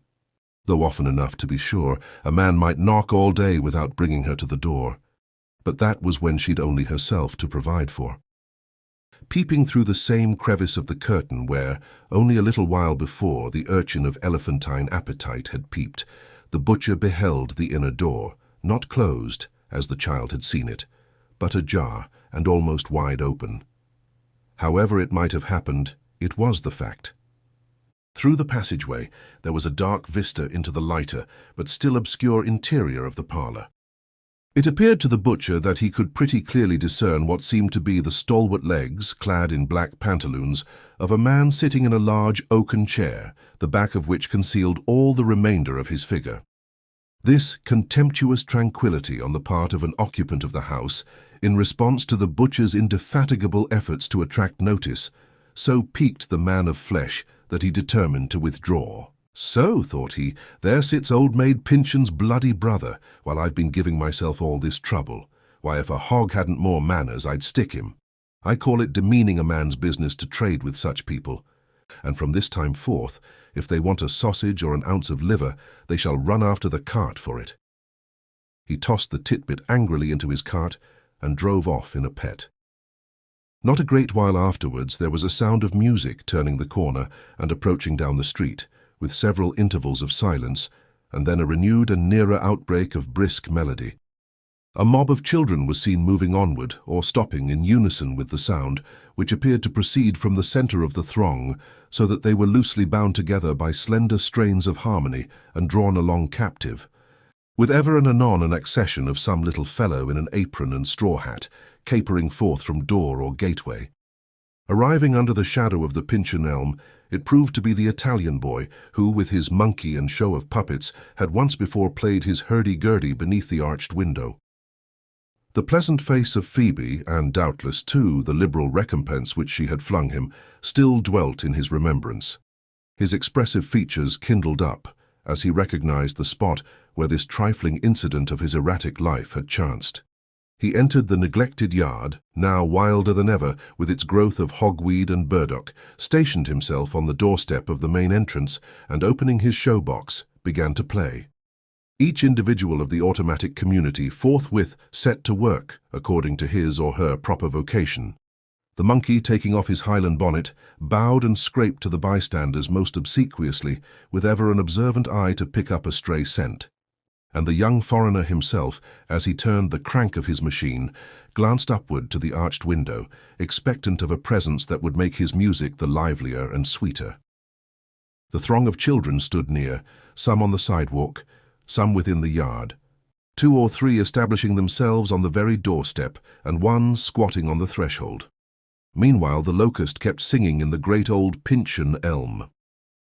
"I don't hear anybody in the house," said one of the children to another. "The monkey won't pick up anything here."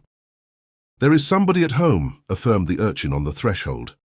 "I heard a step." Still the young Italian's eye turned sidelong upward, and it really seemed as if the touch of genuine, though slight and almost playful emotion, communicated a juicier sweetness to the dry, mechanical process of his minstrelsy. These wanderers are readily responsive to any natural kindness, be it no more than a smile or a word itself not understood, but only a warmth in it, which befalls them on the roadside of life. They remember these things because they are the little enchantments which, for the instant, for the space that reflects a landscape in a soap bubble, build up a home about them. Therefore the Italian boy would not be discouraged by the heavy silence with which the old house seemed resolute to clog the vivacity of his instrument. He persisted in his melodious appeals. He still looked upward, trusting that his dark, alien countenance would soon be brightened by Phoebe's sunny aspect. Neither could he be willing to depart without again beholding Clifford, whose sensibility, like Phoebe's smile, had talked a kind of heart's language to the foreigner. He repeated all his music over and over again until his auditors were getting weary. So were the little wooden people in his show-box, and the monkey most of all. There was no response, save the singing of the locust. "No children live in this house," said a schoolboy at last. "Nobody lives here but an old maid and an old man. You'll get nothing here. Why don't you go along? You fool, you. Why do you tell him?" whispered a shrewd little Yankee, caring nothing for the music, but a good deal for the cheap rate at which it was had. "Let him play as he likes. If there's nobody to pay him, that's his own lookout." Once more, however, the Italian ran over his round of melodies. To the common observer, who could understand nothing of the case except the music and the sunshine on the hither side of the door, it might have been amusing to watch the pertinacity of the street performer. Will he succeed at last? Will that stubborn door be suddenly flung open? Will a group of joyous children, the young ones of the house, come dancing, shouting, laughing into the open air and cluster round the showbox, looking with eager merriment at the puppets and tossing each a copper for long-tailed Mammon the monkey to pick up? But to us, who know the inner heart of the Seven Gables as well as its exterior face, there is a ghastly effect in this repetition of light popular tunes at its doorstep. It would be an ugly business indeed if Judge Pyncheon, who would not have cared a fig for Paganini's fiddle in his most harmonious mood, should make his appearance at the door, with a bloody shirt-bosom and a grim frown on his swarthily white visage, and motion the foreign vagabond away. Was ever before such a grinding out of jigs and waltzes, where nobody was in the queue to dance? Yes, very often. This contrast, or intermingling of tragedy with mirth, happens daily, hourly, momently. The gloomy and desolate old house, deserted of life, and with awful death sitting sternly in its solitude, was the emblem of many a human heart, which nevertheless is compelled to hear the thrill and echo of the world's gaiety around it. Before the conclusion of the Italian's performance, a couple of men happened to be passing, on their way to dinner. "I say, you young French fellow," called out one of them, "come away from that doorstep and go somewhere else with your nonsense. The Pyncheon family live there, and they are in great trouble just about this time.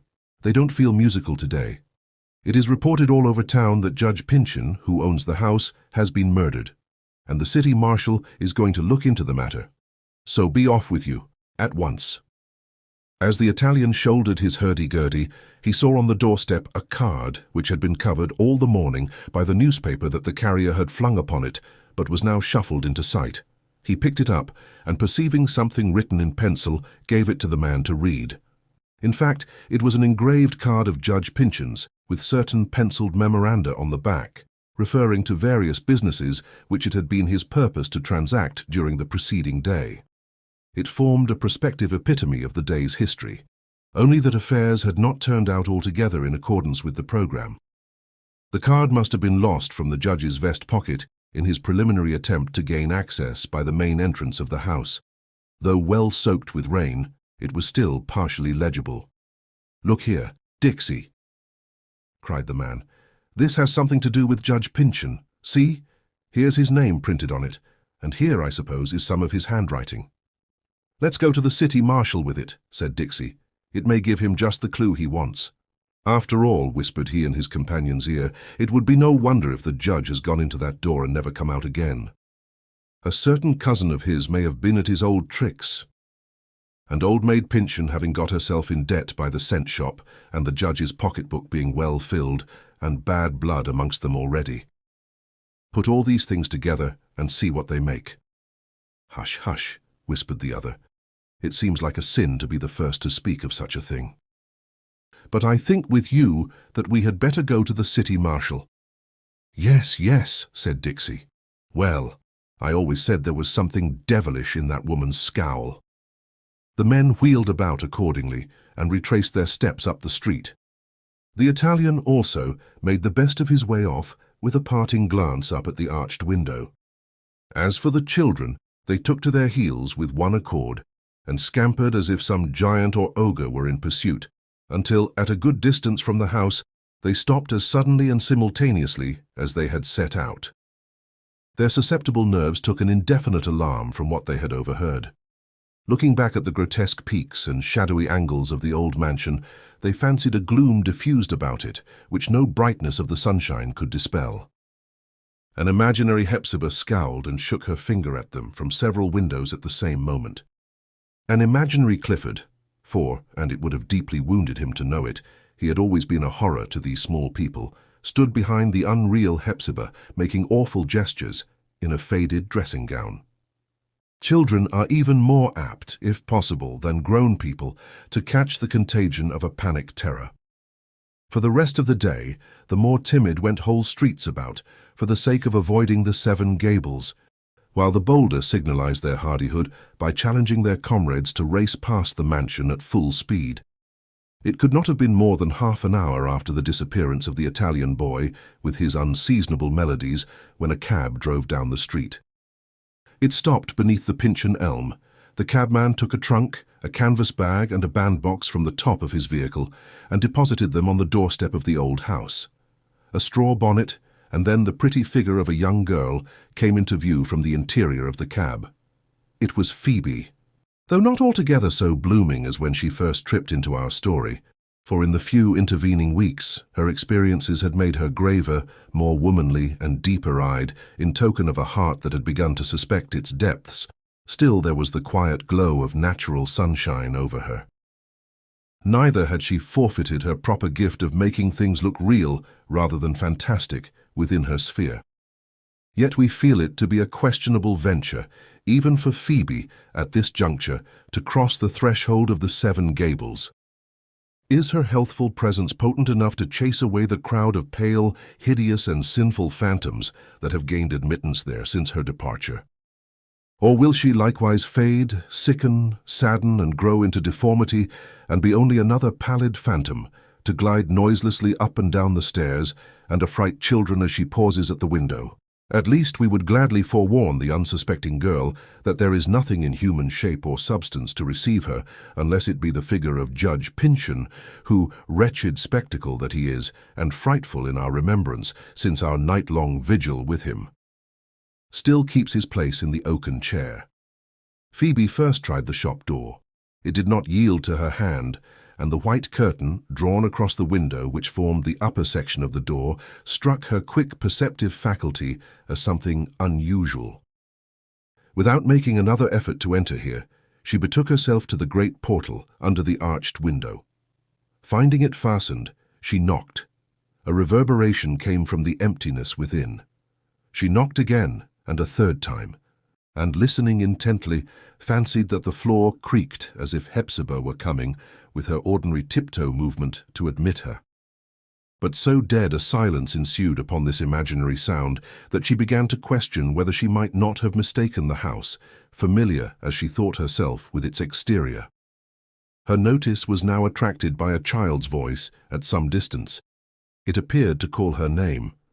Looking in the direction whence it proceeded, Phoebe saw little Ned Higgins, a good way down the street, stamping, shaking his head violently, making deprecatory gestures with both hands, and shouting to her at mouth-wide screech. "No, no, Phoebe," he screamed. "Don't you go in. There's something wicked there. Don't go in." But as the little personage could not be induced to approach near enough to explain himself, Phoebe concluded that he had been frightened, on some of his visits to the shop, by her cousin Hepzibah. For the good lady's manifestations, in truth, ran about an equal chance of scaring children out of their wits or compelling them to unseemly laughter. Still, she felt the more for this incident how unaccountably silent and impenetrable the house had become. As her next resort, Phoebe made her way into the garden, where on so warm and bright a day as the present, she had little doubt of finding Clifford, and perhaps Hepzibah also, idling away the noontide in the shadow of the arbour. Immediately on her entering the garden gate, the family of hens half ran, half flew to meet her, while a strange grimalkin, which was prowling under the parlour window, took to his heels, clambered hastily over the fence, and vanished. The arbour was vacant, and its floor, table, and circular bench were still damp, and bestrewn with twigs and the disarray of the past storm. The growth of the garden seemed to have got quite out of bounds. The weeds had taken advantage of Phoebe's absence, and the long-continued rain, to run rampant over the flowers and kitchen vegetables. Maule's well had overflowed its stone border and made a pool of formidable breadth in that corner of the garden. The impression of the whole scene was that of a spot where no human foot had left its print for many preceding days, probably not since Phoebe's departure, for she saw a side-comb of her own under the table of the arbour, where it must have fallen on the last afternoon when she and Clifford sat there at. The girl knew that her two relatives were capable of far greater oddities than that of shutting themselves up in their old house, as they appeared now to have done. Nevertheless, with indistinct misgivings of something amiss, and apprehensions to which she could not give shape, she approached the door that formed the customary communication between the house and garden.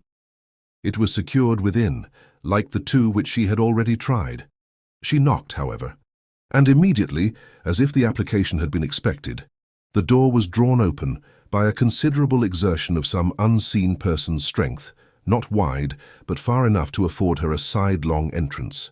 As Hepzibah, in order not to expose herself to inspection from without, invariably opened a door in this manner, Phoebe necessarily concluded that it was her cousin who now admitted her.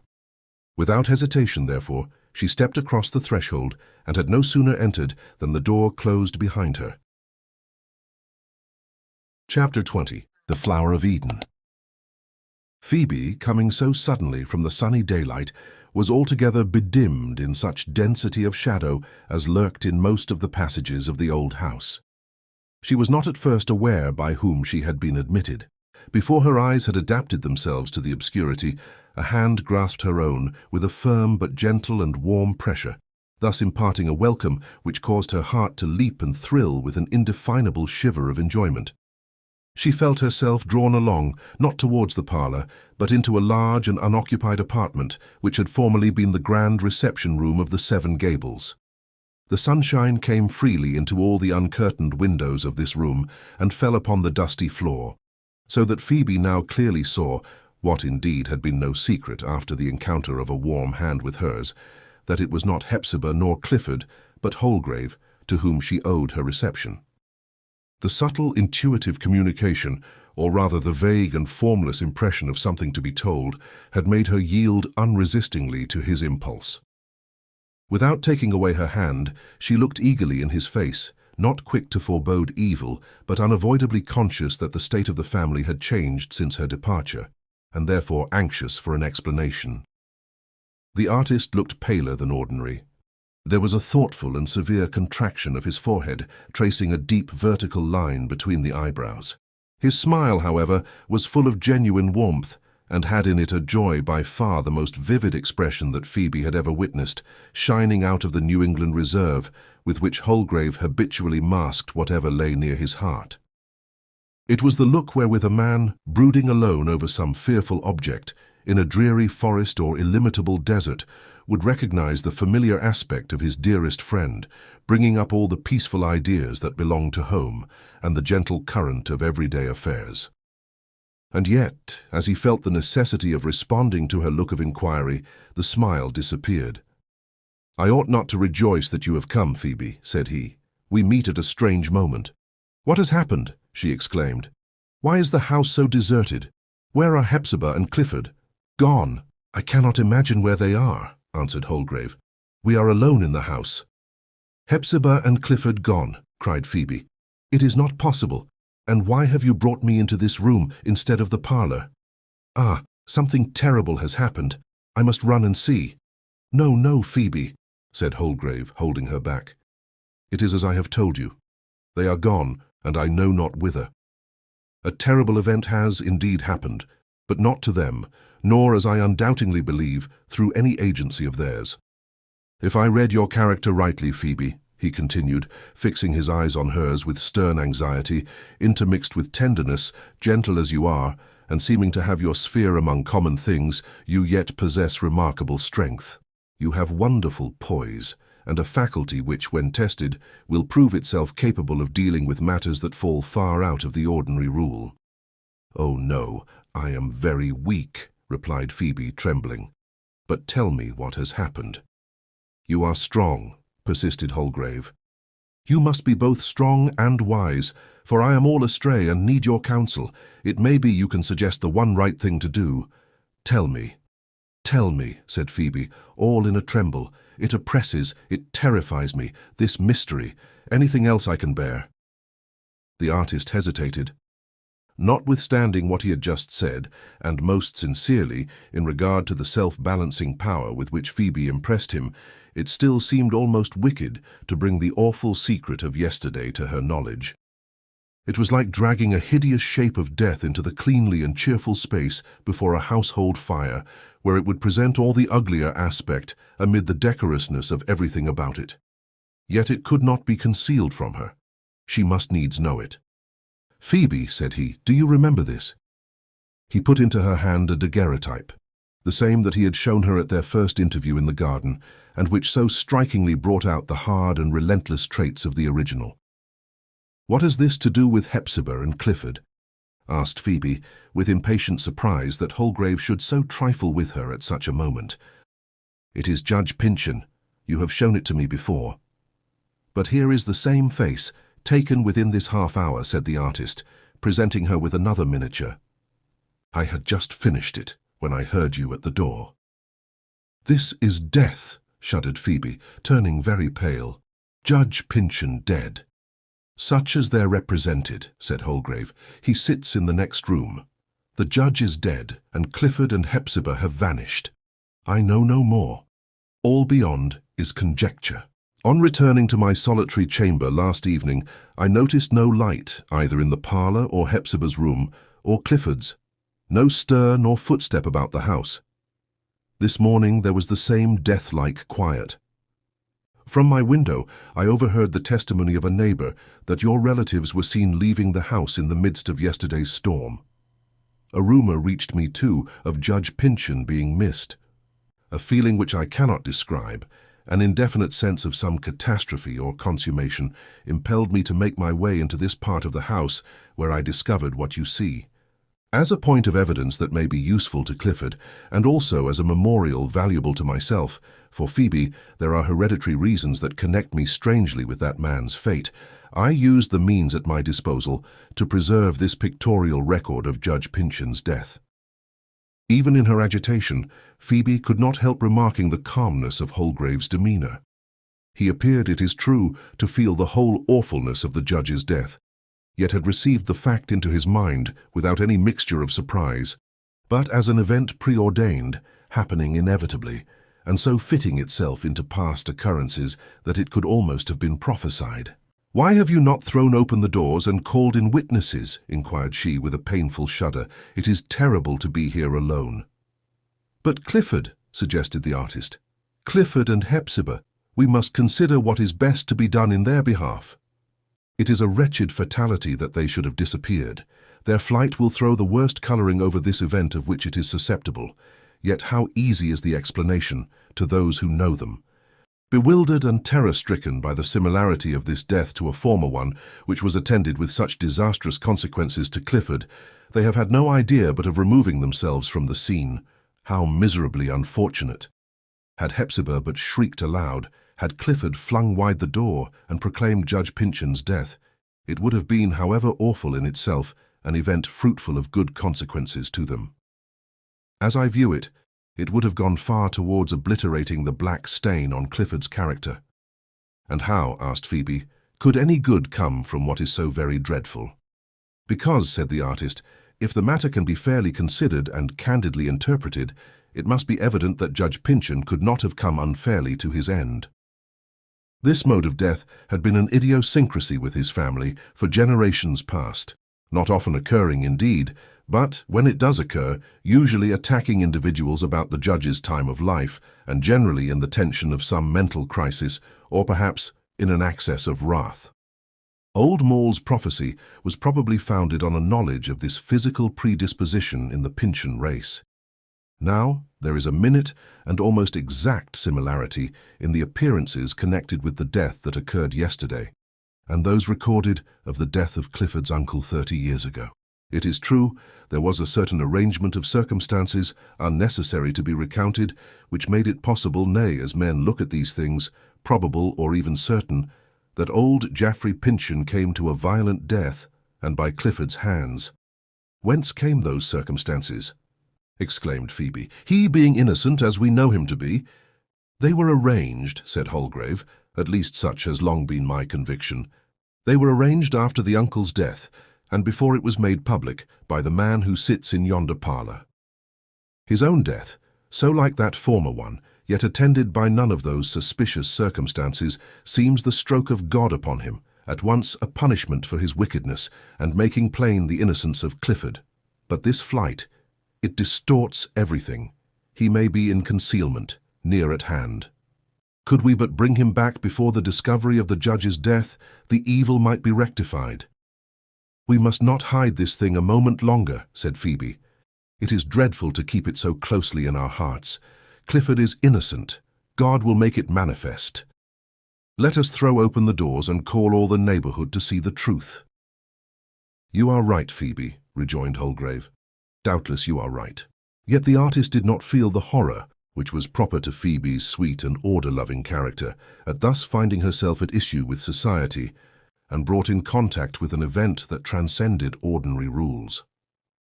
Neither was he in haste, like her, to betake himself within the precincts of common life. On the contrary, he gathered a wild enjoyment, as it were, a flower of strange beauty growing in a desolate spot and blossoming in the wind. Such a flower of momentary happiness he gathered from his present position. It separated Phoebe and himself from the world, and bound them to each other by their exclusive knowledge of Judge Pyncheon's mysterious death, and the counsel which they were forced to hold respecting it. The secret, so long as it should continue such, kept them within the circle of a spell, a solitude in the midst of men, a remoteness as entire as that of an island in mid-ocean. Once divulged, the ocean would flow betwixt them, standing on its widely sundered shores. Meanwhile, all the circumstances of their situation seemed to draw them together. They were like two children who go hand in hand, pressing closely to one another's side through a shadow-haunted passage. The image of awful death which filled the house held them united by his stiffened grasp. These influences hastened the development of emotions that might not otherwise have flowered so. Possibly, indeed, it had been Holgrave's purpose to let them die in their undeveloped germs. "Why do we delay so?" asked Phoebe. "This secret takes away my breath. Let us throw open the doors." "In all our lives there can never come another moment like this," said Holgrave. "Phoebe, is it all terror? Nothing but terror?" Are you conscious of no joy, as I am, that has made this the only point of life worth living for?" "It seems a sin," replied Phoebe, trembling, "to think of joy at such a time." "Could you but know, Phoebe, how it was with me the hour before you came," exclaimed the artist. "A dark, cold, miserable hour. The presence of yonder dead man threw a great black shadow over everything. He made the universe, so far as my perception could reach, a scene of guilt and of retribution more dreadful than the guilt. The sense of it took away my youth. I never hoped to feel young again. The world looked strange, wild, evil, hostile. My past life, so lonesome and dreary. My future, a shapeless gloom, which I must mould into gloomy shapes. But Phoebe, you crossed the threshold, and hope, warmth and joy came in with you. The black moment became at once a blissful one. It must not pass without the spoken word. I love you. How can you love a simple girl like me?" asked Phoebe, compelled by his earnestness to speak. "You have many, many thoughts with which I should try in vain to sympathize. And I too, I have tendencies with which you would sympathize as little. That is less matter. But I have not scope enough to make you happy." "You are my only possibility of happiness," answered Holgrave. "I have no faith in it, except as you bestow it on me." "And then, I am afraid," continued Phoebe, shrinking towards Holgrave, even while she told him so frankly the doubts with which he affected her. "You will lead me out of my own quiet path. You will make me strive to follow you where it is pathless. I cannot do so. It is not my nature. I shall sink down and perish." "Ah, Phoebe," exclaimed Holgrave, with almost a sigh, and a smile that was burdened with thought, "it will be far otherwise than as you forebode. The world owes all its onward impulses to men ill at ease. The happy man inevitably confines himself within ancient limits. I have a presentiment that, hereafter, it will be my lot to set out trees, to make fences, perhaps even in due time to build a house for another generation. In a word, to conform myself to laws and the peaceful practice of society. Your poise will be more powerful than any oscillating tendency of mine." "I would not have it so," said Phoebe earnestly. "Do you love me?" asked Holgrave. "If we love one another, the moment has room for nothing more. Let us pause upon it and be satisfied. Do you love me, Phoebe?" "You look into my heart," said she, letting her eyes drop. "You know I love you." And it was in this hour, so full of doubt and awe, that the one miracle was wrought, without which every human existence is a blank. The bliss which makes all things true, beautiful, and holy shone around this youth and maiden. They were conscious of nothing sad nor old. They transfigured the earth and made it Eden again, and themselves the two first dwellers in it. The dead man, so close beside them, was forgotten. At such a crisis, there is no death, for immortality is revealed anew and embraces everything in its hallowed atmosphere. But how soon the heavy earth dream settled down again. "Hark!" whispered Phoebe. "Somebody is at the street door." "Now let us meet the world," said Holgrave. "No doubt the rumor of Judge Pyncheon's visit to this house and the flight of Hepzibah and Clifford is about to lead to the investigation of the premises. We have no way but to meet it. Let us open the door at once." But to their surprise, before they could reach the street door, even before they quitted the room in which the foregoing interview had passed, they heard footsteps in the farther passage. The door, therefore, which they supposed to be securely locked, which Holgrave indeed had seen to be so, and at which Phoebe had vainly tried to enter, must have been opened from without. The sound of footsteps was not harsh, bold, decided and intrusive, as the gait of strangers would naturally be, making authoritative entrance into a dwelling where they knew themselves unwelcome. It was feeble, as of persons either weak or weary. There was the mingled murmur of two voices, familiar to both the listeners. "Can it be?" whispered Holgrave. "It is they," answered Phoebe. "Thank God! Thank God!" And then, as if in sympathy with Phoebe's whispered ejaculation, they heard Hepzibah's voice more distinctly. "Thank God, my brother, we are at home." "Well, yes, thank God," responded Clifford. "A dreary home, Hepzibah, but you have done well to bring me hither. Stay, that parlour door is open. I cannot pass by it. Let me go and rest me in the arbour, where I used, oh, very long ago it seems to me after what has befallen us, where I used to be so happy with little Phoebe. But the house was not altogether so dreary as Clifford imagined it. They had not made many steps. In truth, they were lingering in the entry with the listlessness of an accomplished purpose, uncertain what to do next, when Phoebe ran to meet them. On beholding her, Hepzibah burst into tears. With all her might, she had staggered onward beneath the burden of grief and responsibility, until now that it was safe to fling it down. Indeed, she had not energy to fling it down, but had ceased to uphold it, and suffered it to press her to the earth. Clifford appeared the stronger of the two. "It is our own little Phoebe. Ah, and Holgrave with her," exclaimed he, with a glance of keen and delicate insight, and a smile, beautiful, kind, but melancholy. "I thought of you both as we came down the street and beheld Alice's posies in full bloom. And so the flower of Eden has bloomed likewise in this old, darksome house today." Chapter 21. The Departure. The sudden death of so prominent a member of the social world as the Honourable Judge Geoffrey Pyncheon created a sensation, at least in the circles more immediately connected with the deceased, which had hardly quite subsided in a fortnight. It may be remarked, however, that of all the events which constitute a person's biography, there is scarcely one, none, certainly, of anything like a similar importance, to which the world so easily reconciles itself as to his death. In most other cases and contingencies, the individual is present among us, mixed up with the daily revolution of affairs, and affording a definite point for observation.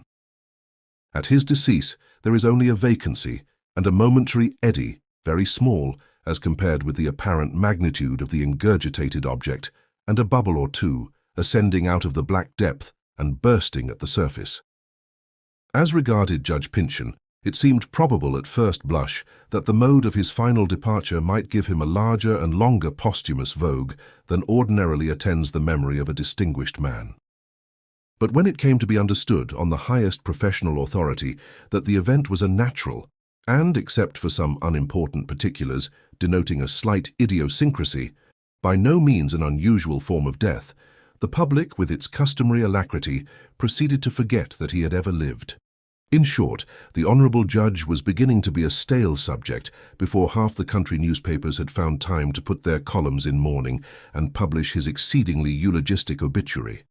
Nevertheless, creeping darkly through the places which this excellent person had haunted in his lifetime, there was a hidden stream of private talk, such as it would have shocked all decency to speak loudly at the street corners. It is very singular how the fact of a man's death often seems to give people a truer idea of his character, whether for good or evil, than they have ever possessed while he was living and acting among them. Death is so genuine a fact that it excludes falsehood or betrays its emptiness. It is a touchstone that proves the gold and dishonours the baser metal. Could the departed, whoever he may be, return in a week after his decease, he would almost invariably find himself at a higher or lower point than he had formerly occupied on the scale of public appreciation.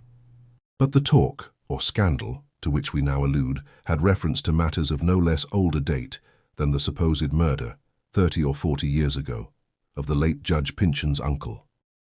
The medical opinion with regard to his own recent and regretted decease had almost entirely obviated the idea that a murder was committed in the former case. Yet, as the record showed, there were circumstances irrefragably indicating that some person had gained access to old Geoffrey Pyncheon's private apartments, at or near the moment of his death. His desk and private drawers, in a room contiguous to his bedchamber, had been ransacked. Money and valuable articles were missing. There was a bloody handprint on the old man's linen, and by a powerfully welded chain of deductive evidence, the guilt of the robbery and apparent murder had been fixed on Clifford, then residing with his uncle in the house of the Seven Gables. Whencesoever originating, there now arose a theory that undertook so to account for these circumstances as to exclude the idea of Clifford's agency. Many persons affirmed that the history and elucidation of the facts, long so mysterious, had been obtained by the Daguerreotypist from one of those mesmerical seers who nowadays so strangely perplex the aspect of human affairs and put everybody's natural vision to the blush by the marvels which they see with their eyes shut. According to this version of the story, Judge Pyncheon, exemplary as we have portrayed him in our narrative, was, in his youth, an apparently irreclaimable scapegrace. The brutish, the animal instincts, as is often the case, had been developed earlier than the intellectual qualities and the force of character for which he was afterwards remarkable. He had shown himself wild, dissipated, addicted to low pleasures, little short of ruffianly in his propensities, and recklessly expensive, with no other resources than the bounty of his uncle. This course of conduct had alienated the old bachelor's affection, once strongly fixed upon him. Now it is averred, but whether on authority available in a court of justice, we do not pretend to have investigated, that the young man was tempted by the devil one night to search his uncle's private drawers, to which he had unsuspected means of access. While thus criminally occupied, he was startled by the opening of the chamber door. There stood old Geoffrey Pyncheon, in his night-clothes. The surprise of such a discovery, his agitation, alarm, and horror, brought on the crisis of a disorder to which the old bachelor had an hereditary liability. He seemed to choke with blood and fell upon the floor, striking his temple a heavy blow against the corner of a table. What was to be done? The old man was surely dead. Assistance would come too late. What a misfortune indeed should it come too soon, since his reviving consciousness would bring the recollection of the ignominious offence which he had beheld his nephew in the very act of committing. But he never did revive. With the cool hardihood that always pertained to him, the young man continued his search of the drawers and found a will of recent date in favour of Clifford, which he destroyed, and an older one, in his own favour, which he suffered to remain.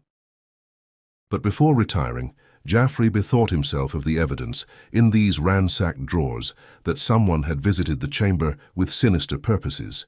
Suspicion, unless averted, might fix upon the real offender. In the very presence of the dead man, therefore, he laid a scheme that should free himself at the expense of Clifford, his rival, for whose character he had at once a contempt and a repugnance.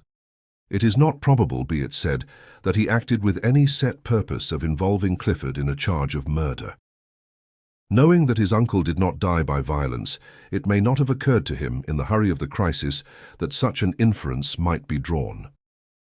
But when the affair took this darker aspect, Geoffrey's previous steps had already pledged him to those which remained. So craftily had he arranged the circumstances that at Clifford's trial his cousin hardly found it necessary to swear to anything false, but only to withhold the one decisive explanation by refraining to state what he had himself done and witnessed. Thus Geoffrey Pyncheon's inward criminality, as regarded Clifford, was indeed black and damnable, while its mere outward show and positive commission was the smallest that could possibly consist with so great a sin. This is just the sort of guilt that a man of eminent respectability finds it easiest to dispose of. It was suffered to fade out of sight or be reckoned a venial matter in the Honourable Judge Pyncheon's long subsequent survey of his own life. He shuffled it aside among the forgotten and forgiven frailties of his youth, and seldom thought of it again. We leave the judge to his repose. He could not be styled fortunate at the hour of death. Unknowingly, he was a childless man, while striving to add more wealth to his only child's inheritance. Hardly a week after his decease, one of the Cunard steamers brought intelligence of the death by cholera of Judge Pyncheon's son, just at the point of embarkation for his native land. By this misfortune Clifford became rich. So did Hepzibah. So did our little village maiden, and through her, that sworn foe of wealth and all manner of conservatism, the wild reformer, Holgrave. It was now far too late in Clifford's life for the good opinion of society to be worth the trouble and anguish of a formal vindication. What he needed was the love of a very few, not the admiration or even the respect of the unknown many. The latter might probably have been won for him had those on whom the guardianship of his welfare had fallen deemed it advisable to expose Clifford to a miserable resuscitation of past ideas, when the condition of whatever comfort he might expect lay in the calm of forgetfulness. After such wrong as he had suffered, there is no reparation. The pitiable mockery of it, which the world might have been ready enough to offer, coming so long after the agony had done its utmost work, would have been fit only to provoke bitterer laughter than poor Clifford was ever capable of. It is a truth, and it would be a very sad one but for the higher hopes which it suggests, that no great mistake, whether acted or endured in our mortal sphere, is ever really set right. Time, the continual vicissitude of circumstances, and the invariable inopportunity of death render it impossible. If, after long lapse of years, the right seems to be in our power, we find no niche to set it in. The better remedy is for the sufferer to pass on and leave what he once thought his irreparable ruin far behind him.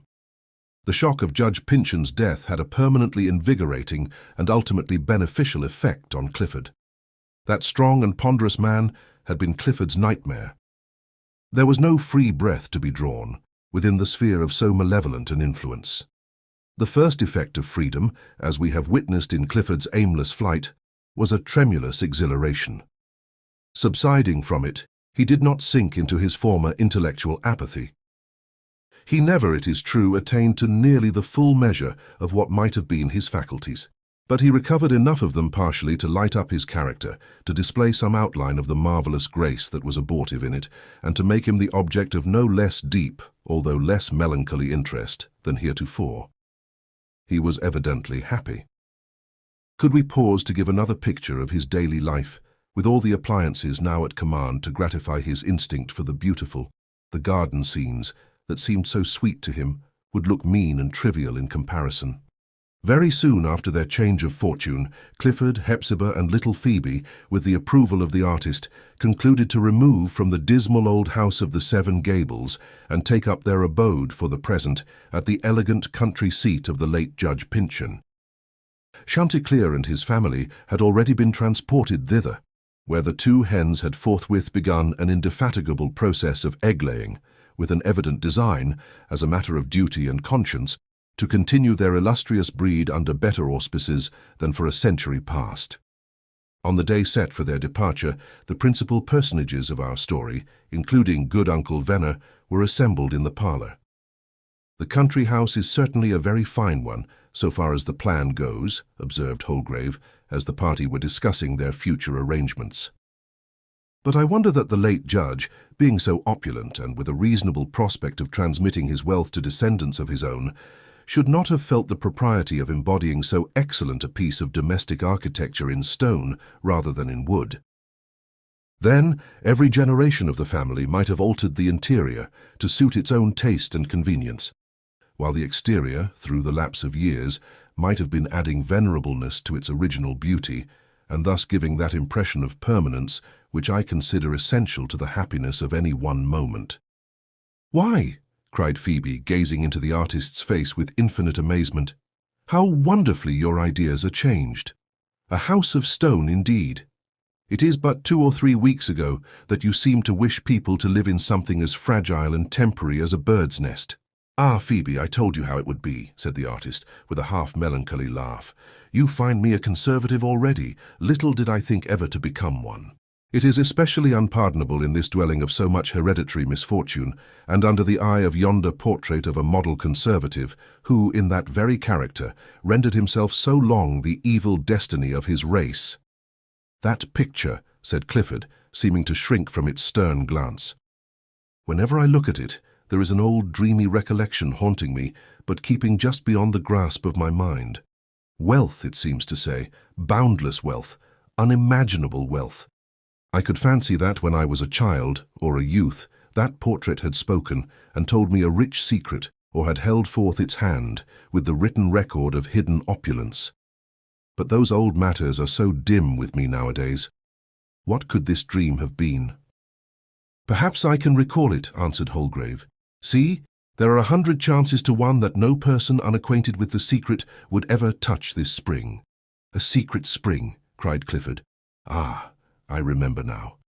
I did discover it one summer afternoon when I was idling and dreaming about the house, long, long ago. But the mystery escapes me."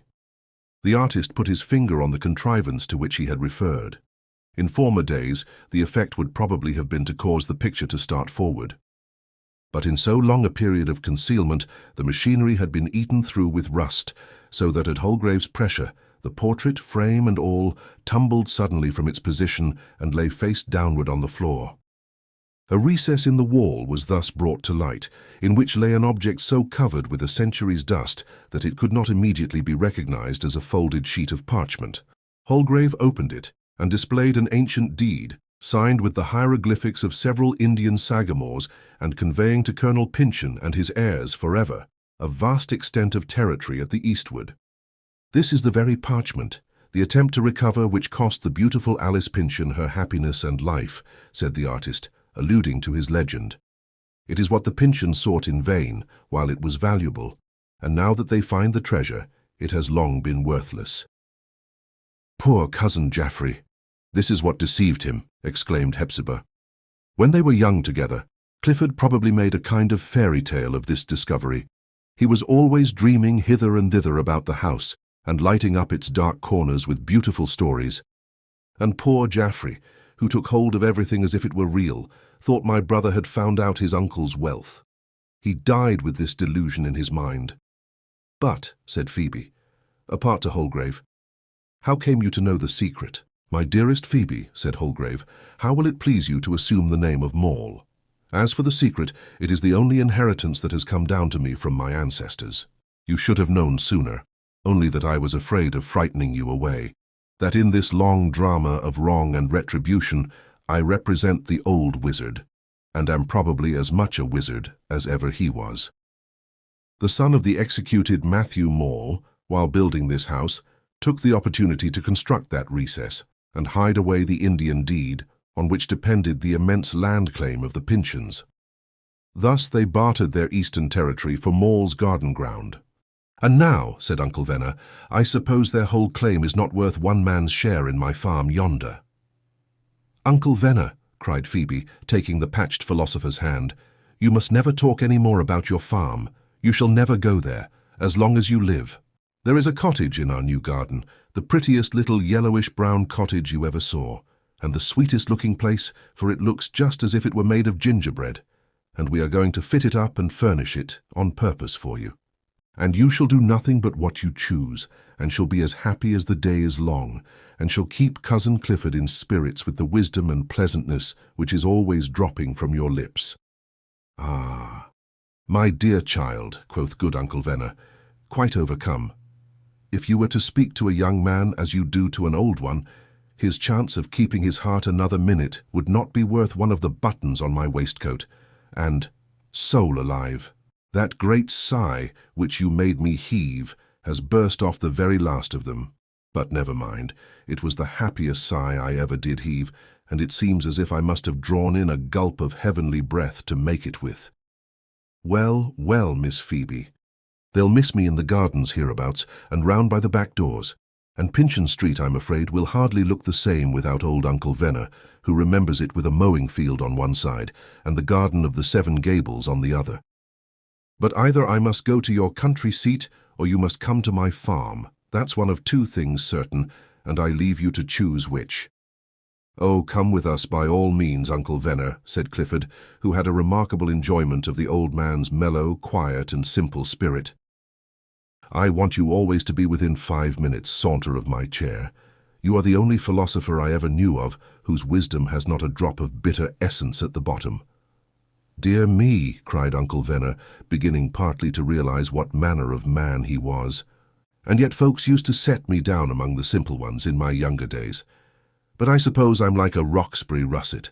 A great deal the better, the longer I can be kept. Yes, and my words of wisdom that you and Phoebe tell me of are like the golden dandelions, which never grow in the hot months, but may be seen glistening among the withered grass and under the dry leaves, sometimes as late as December.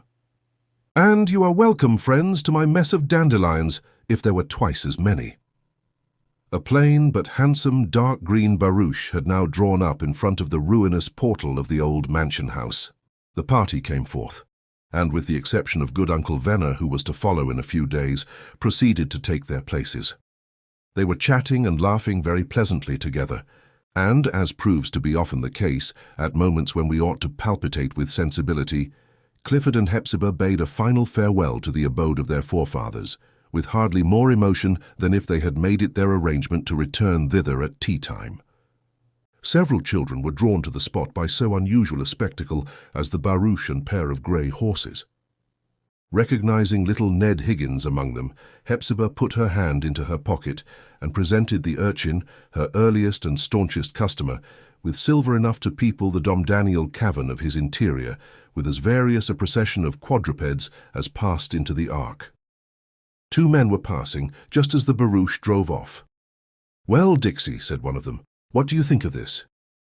My wife kept a cent shop 3 months and lost $5 on her outlay. Old maid Pyncheon has been in trade just about as long and rides off in her carriage with a couple of $100,000, reckoning her share, and Clifford's and Phoebe's, and some say twice as much. If you choose to call it luck, it is all very well. But if we are to take it as the will of Providence, why, I can't exactly fathom it." "Pretty good business," quoth the sagacious Dixie, "pretty good business." Maule's well, all this time, though left in solitude, was throwing up a succession of kaleidoscopic pictures in which a gifted eye might have seen foreshadowed the coming fortunes of Hepzibah and Clifford, and the descendant of the legendary wizard and the village maiden over whom he had thrown love's web of sorcery. The Pyncheon elm, moreover, with what foliage the September gale had spared to it, whispered unintelligible prophecies. And wise Uncle Venner, passing slowly from the ruinous porch, seemed to hear a strain of music, and fancied that sweet Alice Pyncheon, after witnessing these deeds, this bygone woe and this present happiness of her kindred mortals, had given one farewell touch of a spirit's joy upon her harpsichord as she floated heavenward from the house of the Seven Gables. This concludes the end of the story. Thank you for listening to Classic Audiobooks Library. To hear more free stories like this, be sure to subscribe and turn on notifications. We hope you'll join us again for more timeless stories and original works. Until next time.